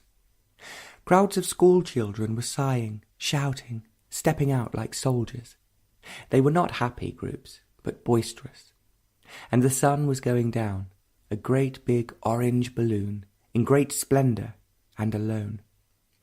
It is strange to be alone, not cut off, withdrawn, isolated, lonely, but to be completely alone. Alone without thought, without association, without the relationship of memory. Every influence, known and hidden, understood, and so put aside and thus be alone. This is really love. The hermit and the monk are never alone in their cell, in their retreat. They have still the burden of the past, their traditions, their gods, their experiences and knowledge. They are never alone. They are full of thought, determinations, and creating visions, disciplines. They have changed their names and their clothes, but aloneness is not near them. But yet you must be alone, not to be influenced, not seeking, not resisting. You can build a wall around yourself, of belief, of knowledge, of incessant action, but that wall makes of you a prisoner, everlastingly enlarging and decorating the prison. You cannot invite the immeasurable into the prison. What you invite will be your own ideas, projections, images. You can battle with them or embrace them, but you are still within the walls. This fact alone brings that energy which will break down the walls. There is a bliss in this aloneness. It is not a void, a dry aridness of no thought. Thought is arid, dry, and to be without thought, alone, is not a desert of nothingness. It is there, and you will come upon it when thought comes to an end, and with it feeling. You cannot buy it at any chemist, nor at any altar, and without it there is no love. February 1st. The trees were bare, open to the sky, with not a leaf, and a cold wind was blowing from the north. There was fresh snow in the mountains. It had been snowing there for a couple of months, and there were several feet of snow. It could be felt here, and the leaves were falling. Even the evergreen trees were feeling it. They said it was a most unusually severe winter, lasting for so long. The grass was burnt by the cold, and so were the hedges and bushes. The birds were going further south, to sunny places. And as usual, the poor were suffering. Sorrow is always there, and only death could wipe it away. But death also was a greater sorrow, living and dying. The rich in their big houses and the powerful had their share of it, death and life. The few years of power and money were all that mattered, and the struggle to live from day to day with little. Death was always there, waiting, watching. You couldn't escape it, even though it was worshipped. There were so many beliefs, so many hopes, and so many doctors, but it was always there, in every house, in every hut. Wherever you lived, it was there, with disease or with health. You were burnt on the banks of a river, or buried in marble halls. To death it was all the same, young, old, or newly born. Tears, the latest drugs and flowers, cannot dissuade death. It is so final and absolute. But who thinks of it? Till it comes, you avoid it, turn your face away from it. Others will die, but you may, by chance, by luck, continue. You are never face to face with it every day. You see it in the street, amidst mountains of flowers, elegant cars and black veil, or on a flimsy bamboo stretcher being taken to the river. But you never meet it. Others meet it. To others in the coffin or on the bank, it is dreadfully real, but to you it is still an idea, not a fact. It never is a fact till the last moment, but then it's too late. Then you cannot do anything about it. Others will cry, sob their hearts out, but you are deaf and gone. But life is death. They are inseparable. You cannot have one without the other, however much you may love the one. You cannot separate the one from the other and spend all of the days of your life cheating the other. It is there as your shadow, night and day, sleeping or waking. Your house is more or less permanent. The government or someone in the family will get it. Your family will inherit your name, but they too will pass away, with all your beliefs, fears, and guilt. There is nothing permanent, not even your bank account, though you may like to have it till the last moment. Nothing is permanent, and so your heart says, let's live for the day. But the day is full of sorrow and shadows. The more superficial you are, the more dead you are. But even for you, it is waiting there, even for the quick-witted. None can avoid it. Do what you will. But it is with life, and so live with it. Die every day as you live every day. Die to all the miseries, to all the pleasures. Don't keep one locked away deep in your heart. Die to everything, to your memories, to your youth, to your gods, to your saviours, and also to your family. Be an outsider to everything. Don't die tomorrow, but today, to everything that you have known. Then there is no fear, which is the shadow of death. Then you will see that life is not one thing and death another.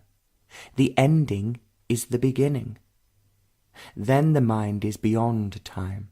Fear is time. Thought breeds it. With the death of the past, the experiences, memories, the new and the old traditions, mind is made new, and there is the unknown, the not measurable. The wind was still blowing from the north. Clouds were darkening the sky, and it would rain. It would turn cold, and as usual the poor would suffer. There would be disease and death and fears.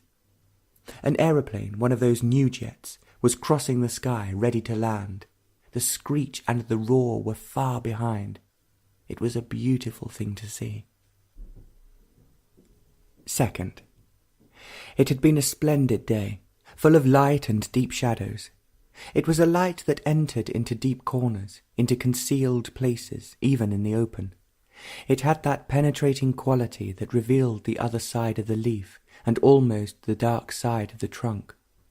It exposed your heart and mind, if you allowed it.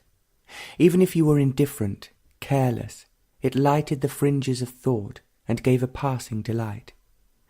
If you were willing, it entered into the unexplored regions of your mind, where you have never been, but have hovered round the edges of it, and now you see the whole of it, without a shadow, where something could hide. There was no secret corner. You were surprised, open, vulnerable, and there was innocency. and every leaf was bright with light, and all the birds were in the little garden, the little and the big, the many colours and the plain ones, chattering away, unafraid and unwilling to leave. And towards the evening there were huge clouds on the horizon. There was one of fantastic shape, without colour, white, and against it 4 vultures were circling, without a flutter of the wing. There was one that refused to leave the centre of the vast cloud. It circled endlessly, but wouldn't leave its chosen boundaries. It was there for over 20 minutes. Those 4 must have been at well over 1,000 feet, and during all that time there was not a beat of the wing. The others wandered off, but the central one remained. There was such ease, effortless movement and freedom. You watched it as long as it was there, the dark bird against a white, enormous cloud. There were many in the sky that sunlit afternoon, but this one captured your attention. You were there in that garden, but you were that thing, flying effortlessly against that massive cloud. It was not in thought. You were up there, nor in empty fancy and imagination. You were actually up there, not identifying yourself with it, but you were that bird, watching the earth and flying on the wind. If it was fancy or imagination, a thing of thought, when that bird left the cloud, you were everything.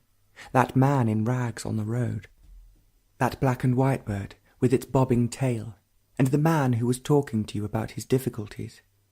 You were everything, and yet nothing, because you were nothing. You were everything. But this nothingness is not a thing of the mind. Thought can only beget thought, expand itself through knowledge, or belittle itself in self-pity. But thought cannot make itself into nothing. It can only form itself with ideas, with words, but it can never be the fact, the nothing. Later that evening, that immense cloud was the colour of the rose, delicate, with a purity that eyes could not see. It was now taking the colour of the setting sun, but not all of it. There were still the white curves, there were shades of black and russet brown, and there was beauty. On the road there was bustle and movement, smoke and noise. They were selling white cloth and fruit, and the cloud was there, covering the city with silence and immensity. The brain, the product of time and experience. Experience is time, was utterly still. Not experiencing, sensitive, for that which is beyond time was there, filling the room and beyond without measure.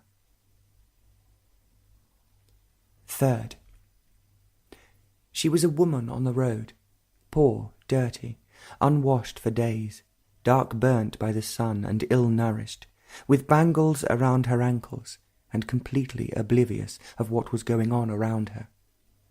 She had on a bright dress, torn and patched up. She was like so many others on that road, worn out with labour and with bearing children. She was a cut above the others, and walked by herself. She held herself very straight, and there was an odd dignity about her, with that peculiar indifference which misery or joy brings. She looked straight ahead, her eyes far away.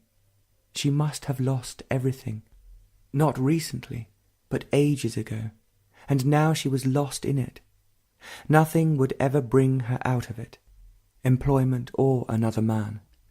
She held something on her head, wrapped in a rag not too clean, with one hand, and the other moved with ease and grace. Now both hands were free, and the thing on her head remained in place. She walked along that path, unconscious that there were others. She was not thinking, she was simply lost.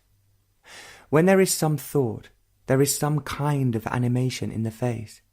She had none.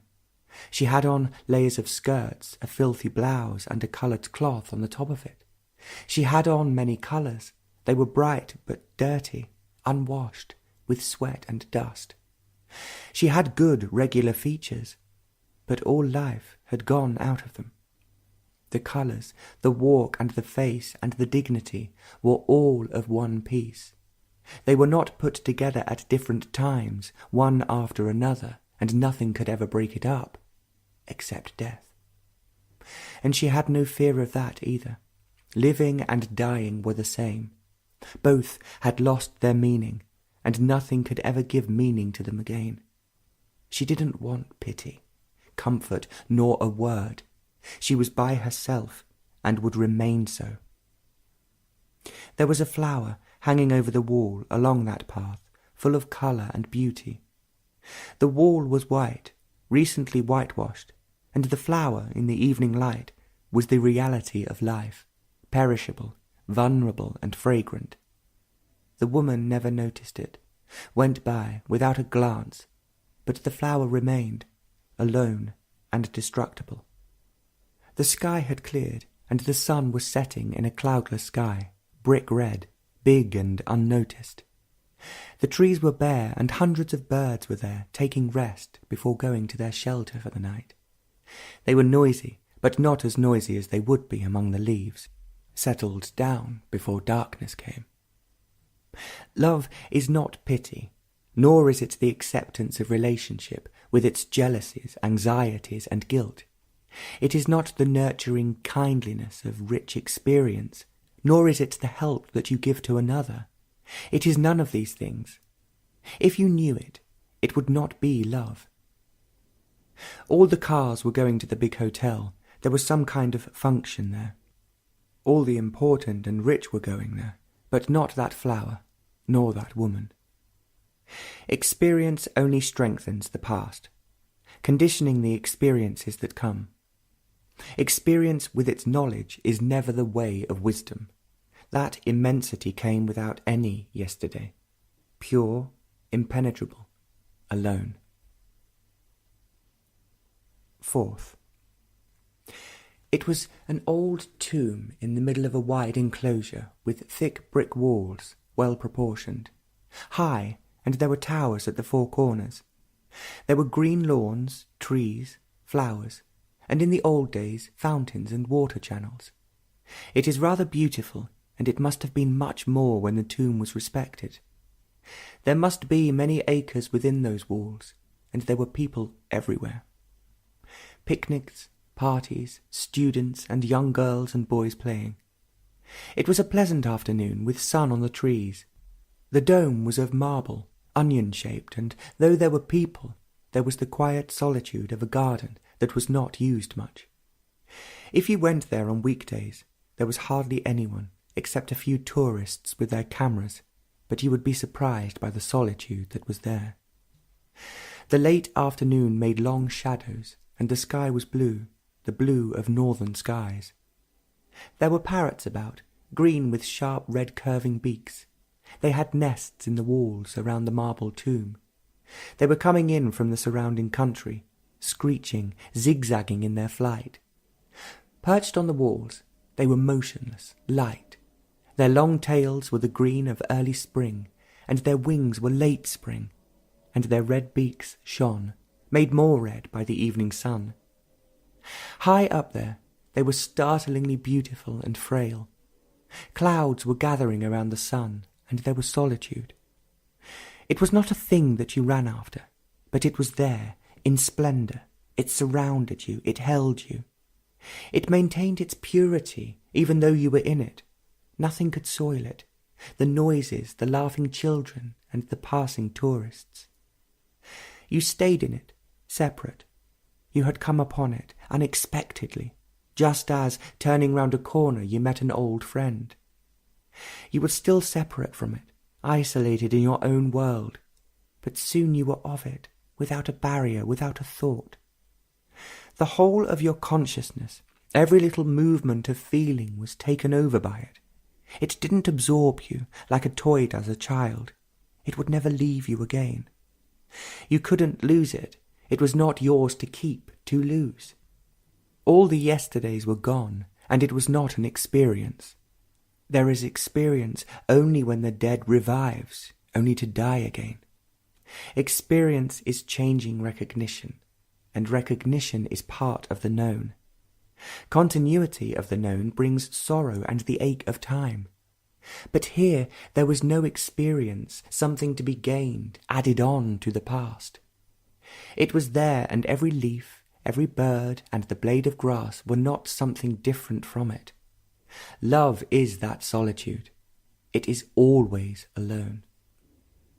The sun was setting in fire. Every cloud was aflame, and all the clouds had gathered around the sun. There was not one left.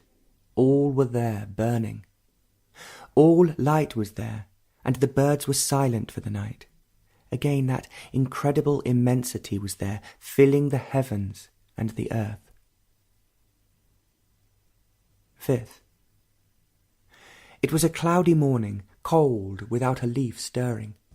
There was a mist among the trees, and the lawn was heavy with dew, and every petal was covered in it. So early in the morning there was no noise, not even a dog barked. It was a silence that was strangely alive, full of movement, and you were part of it. It was a movement that had no origin. It was there without an end. There was not a bird awake, and in that stillness, even the slightest sound was an explosion, and your body lay still, without thought and feeling. Thought is never free, no reaction can ever be, and every action of that reaction is inaction, though it appear to be very active. Out of this inaction, which is called action, confusion and misery grows. It is the ground in which mischief and mediocrity are bred. Far away, suddenly, the note of a flute exploded. It was a beginner who was playing it. A single note. It was not romantic. It was not in the hands of an expert. It was not played to entertain. In that silence, it had depth. It was pure. It had the quality of unheard melody. That note was being played over and over again, till dawn came, and birds began to sing. But that silence persisted, widening with greater depth. It was not more, there was no comparison. The active present had no borders of time. And an aeroplane was coming into land, and the day had begun. Seventh. There were 4 parrots on that old tree. They had their nests in the dying trunk. They flew in screeching and became quiet as they settled on the branches. They were endlessly fidgeting, hanging on by their red beaks to go to a higher branch or to lower themselves. They were lighter green than the leaves, their long tails almost the colour of new leaves. Once they got among the leaves, it was difficult to spot them. Light was colour, and colour was light. There were others on other trees, but those 4 on the dying tree seemed to have captured the whole light of heaven. They were intense, ready to fly on the instant, gravely playful. From this distance, their eyes couldn't be seen, but their curving red beaks shone in the morning sun. From that window, with traffic roaring by, they seemed so utterly indifferent to the human world, but in flocks they came in from the outlying fields and groves to settle for the night among the ruins of old tombs, or among the trees that man had planted. You couldn't take your eyes off them, and there was joy in their very existence. A motive to joy is the death of joy. They were the flowers of the sky, and looking at them from that room where there was pain, it seemed so incredible that these birds could exist. Everywhere there was sorrow and pain, decay and corruption, and that light among the leaves, moving, restless, beauty that knew no pain. They would die, killed or put in a cage, but they had tomorrow. There was no time for them. They neither lived for today or for tomorrow. They just lived, the green delight of heaven. Death is time. Every thought intensifies time, and the many yesterdays had shaped thought, moulded it to fashion tomorrow. But love had no tomorrow, nor had it a yesterday. It was the only thing that had no time, and it was there, green among the wintry leaves. Sorrow and love cannot live together. Sorrow has a motive, self-pity and memory. Every tear is of time, a remembrance, and sorrow grows in the soil of time. You cannot be free of sorrow if you are not free of time. They are inseparable as the shadow of that electric pole. Sorrow is in the shadow, not in the fact, in the what is. Fact has no time, but thought about fact has. As you are aware of those parrots, the traffic, the pain in that expanding attention, only fact remained, and time was not, and even the fact was gone, ceased to have any meaning. And there was only this attention in which everything was, for it was beyond time and measure. But you could not get it through that window or through any door. There is no way into it. Neither tears nor time will open the door to the eternal. You must die without effort, without a cry, and then perhaps, as you turn along the road, it will be there. But it is not. 9th.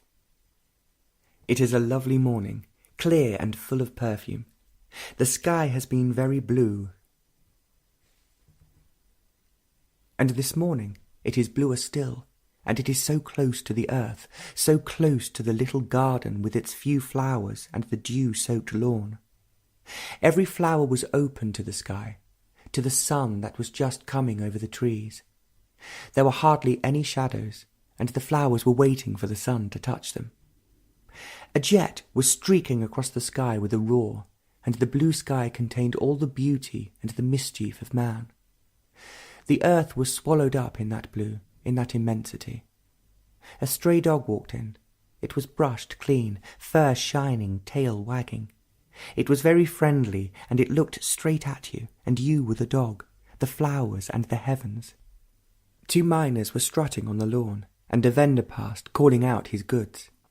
It was part of the morning, so utterly far away, and everything was aware of this fragrance. Nothing could be hurt. There would be no sorrow, no guilt, or the fear of tomorrow, for that delicate perfume was everywhere. It wasn't some fanciful mysticism, some mischief of the mind, but a very real thing, as real as those 2 birds and that friendly dog. You would be aware of it had you been there, and it wasn't an experience, leaving a mark on thought, adding more to the already known. Every experience is a reaction of the known, recognizable by the known, by the uncounted days of the past. Every experience darkens the immediacy of life and floods the memory. It was not between yesterday and tomorrow, and all experience is caught in time. It wasn't an experience to be repeated. Repetition is the projection of the past, the known, but it wasn't the known, for there was no centre. The known which is always gathering, experiencing, asking, seeking. But that perfume was there, not the word, not the thing you buy in a shop, nor the incense, awakening sensation of the church and the temple. You couldn't capture it and keep it in the decaying corners of memory. It was there, and your heart and mind were of it. It wouldn't leave you, for you were not there. The immense was there, the unknowable and the unexperienceable, and time had come to an end. All this is not imagination, to pick and choose. The brain, the thing of time, was utterly quiet, without its familiar movement, and the whole of the mind was completely still. It was there unapproachable in its strength and beauty. The dog had gone, and the noise of the day had begun, and the postman came with letters. 11th. A group of about 12 parrots were flying low, screeching at the setting sun. Their flight was noisy always, singly or in groups, and that evening they seemed to be more loud than ever. They were returning from their day in the country, for the night, to the shelter of the trees in town, and seemed to be very excited to get back. It had been a lovely day. There was the touch of the spring, and there were a few clouds making the sky more blue. The ancient and modern domes faded into the sky, and the trees were still bare, open to the sky. That evening, everything was open to it, and the mind had no secrets. Every corner of it was exposed, and in its exposure lost its shape. Every region of the mind was the beginning of the new. 30 or 40 crows were sitting on a bare tree of many branches, their black bills caught in the evening sun. Others were taking their bath in a puddle, cawing, calling, complaining and shouting their delight. There were miners fluttering around the puddle, trying to have their bath if the crows allowed them. There was a great delight among the trees and among the birds, and the few men that passed by were not too wrapped up in their own affairs. There was the slip of the new young moon, just a line, just a suggestion, and there was the beauty of a day that was over. A woman in a green sari was carrying a big bundle on her head, her arms swinging freely by her side. You have to die to all things to be aware of this beauty that has no resting place. You couldn't find it if you sought it. It was not in the museums, in books, nor in faces. The smile fades, and there are tears. You would never find it if you set out to capture it. You have to die to all things that you have pursued. You have to die not knowing. You have to die without a purpose, without a motive, maturing in a day and dying in a day, without a past. An aeroplane droned overhead. Somebody was taking flying lessons, and above the plane were the vultures, endlessly circling, without a beat of the wings. There was delight in their movement, but soon they would be coming down to be lost in the darkness of the night. You lived for something, you worked for something, and your life was intended for something. You had to be useful to society. Everything had its use, and you, of course, were of the highest use, for the church, for the government, for the revolutionary. What was the use of that leaf, that flower, and those birds taking their evening bath? But that beauty cannot be used. It had no value. There was no market for it, and all life is travail and sorrow. Without that beauty, there is no love. The clouds were gathering around the sun, leaving the sky empty. Every bird was now silent, and the trees were withdrawing for the night. The moon was too young to cast any shadow, but that would come later as she grew older. Innocency and youth were always with death, with the ending of thought. And with death comes that immensity, unapproachable, measureless, and it was there.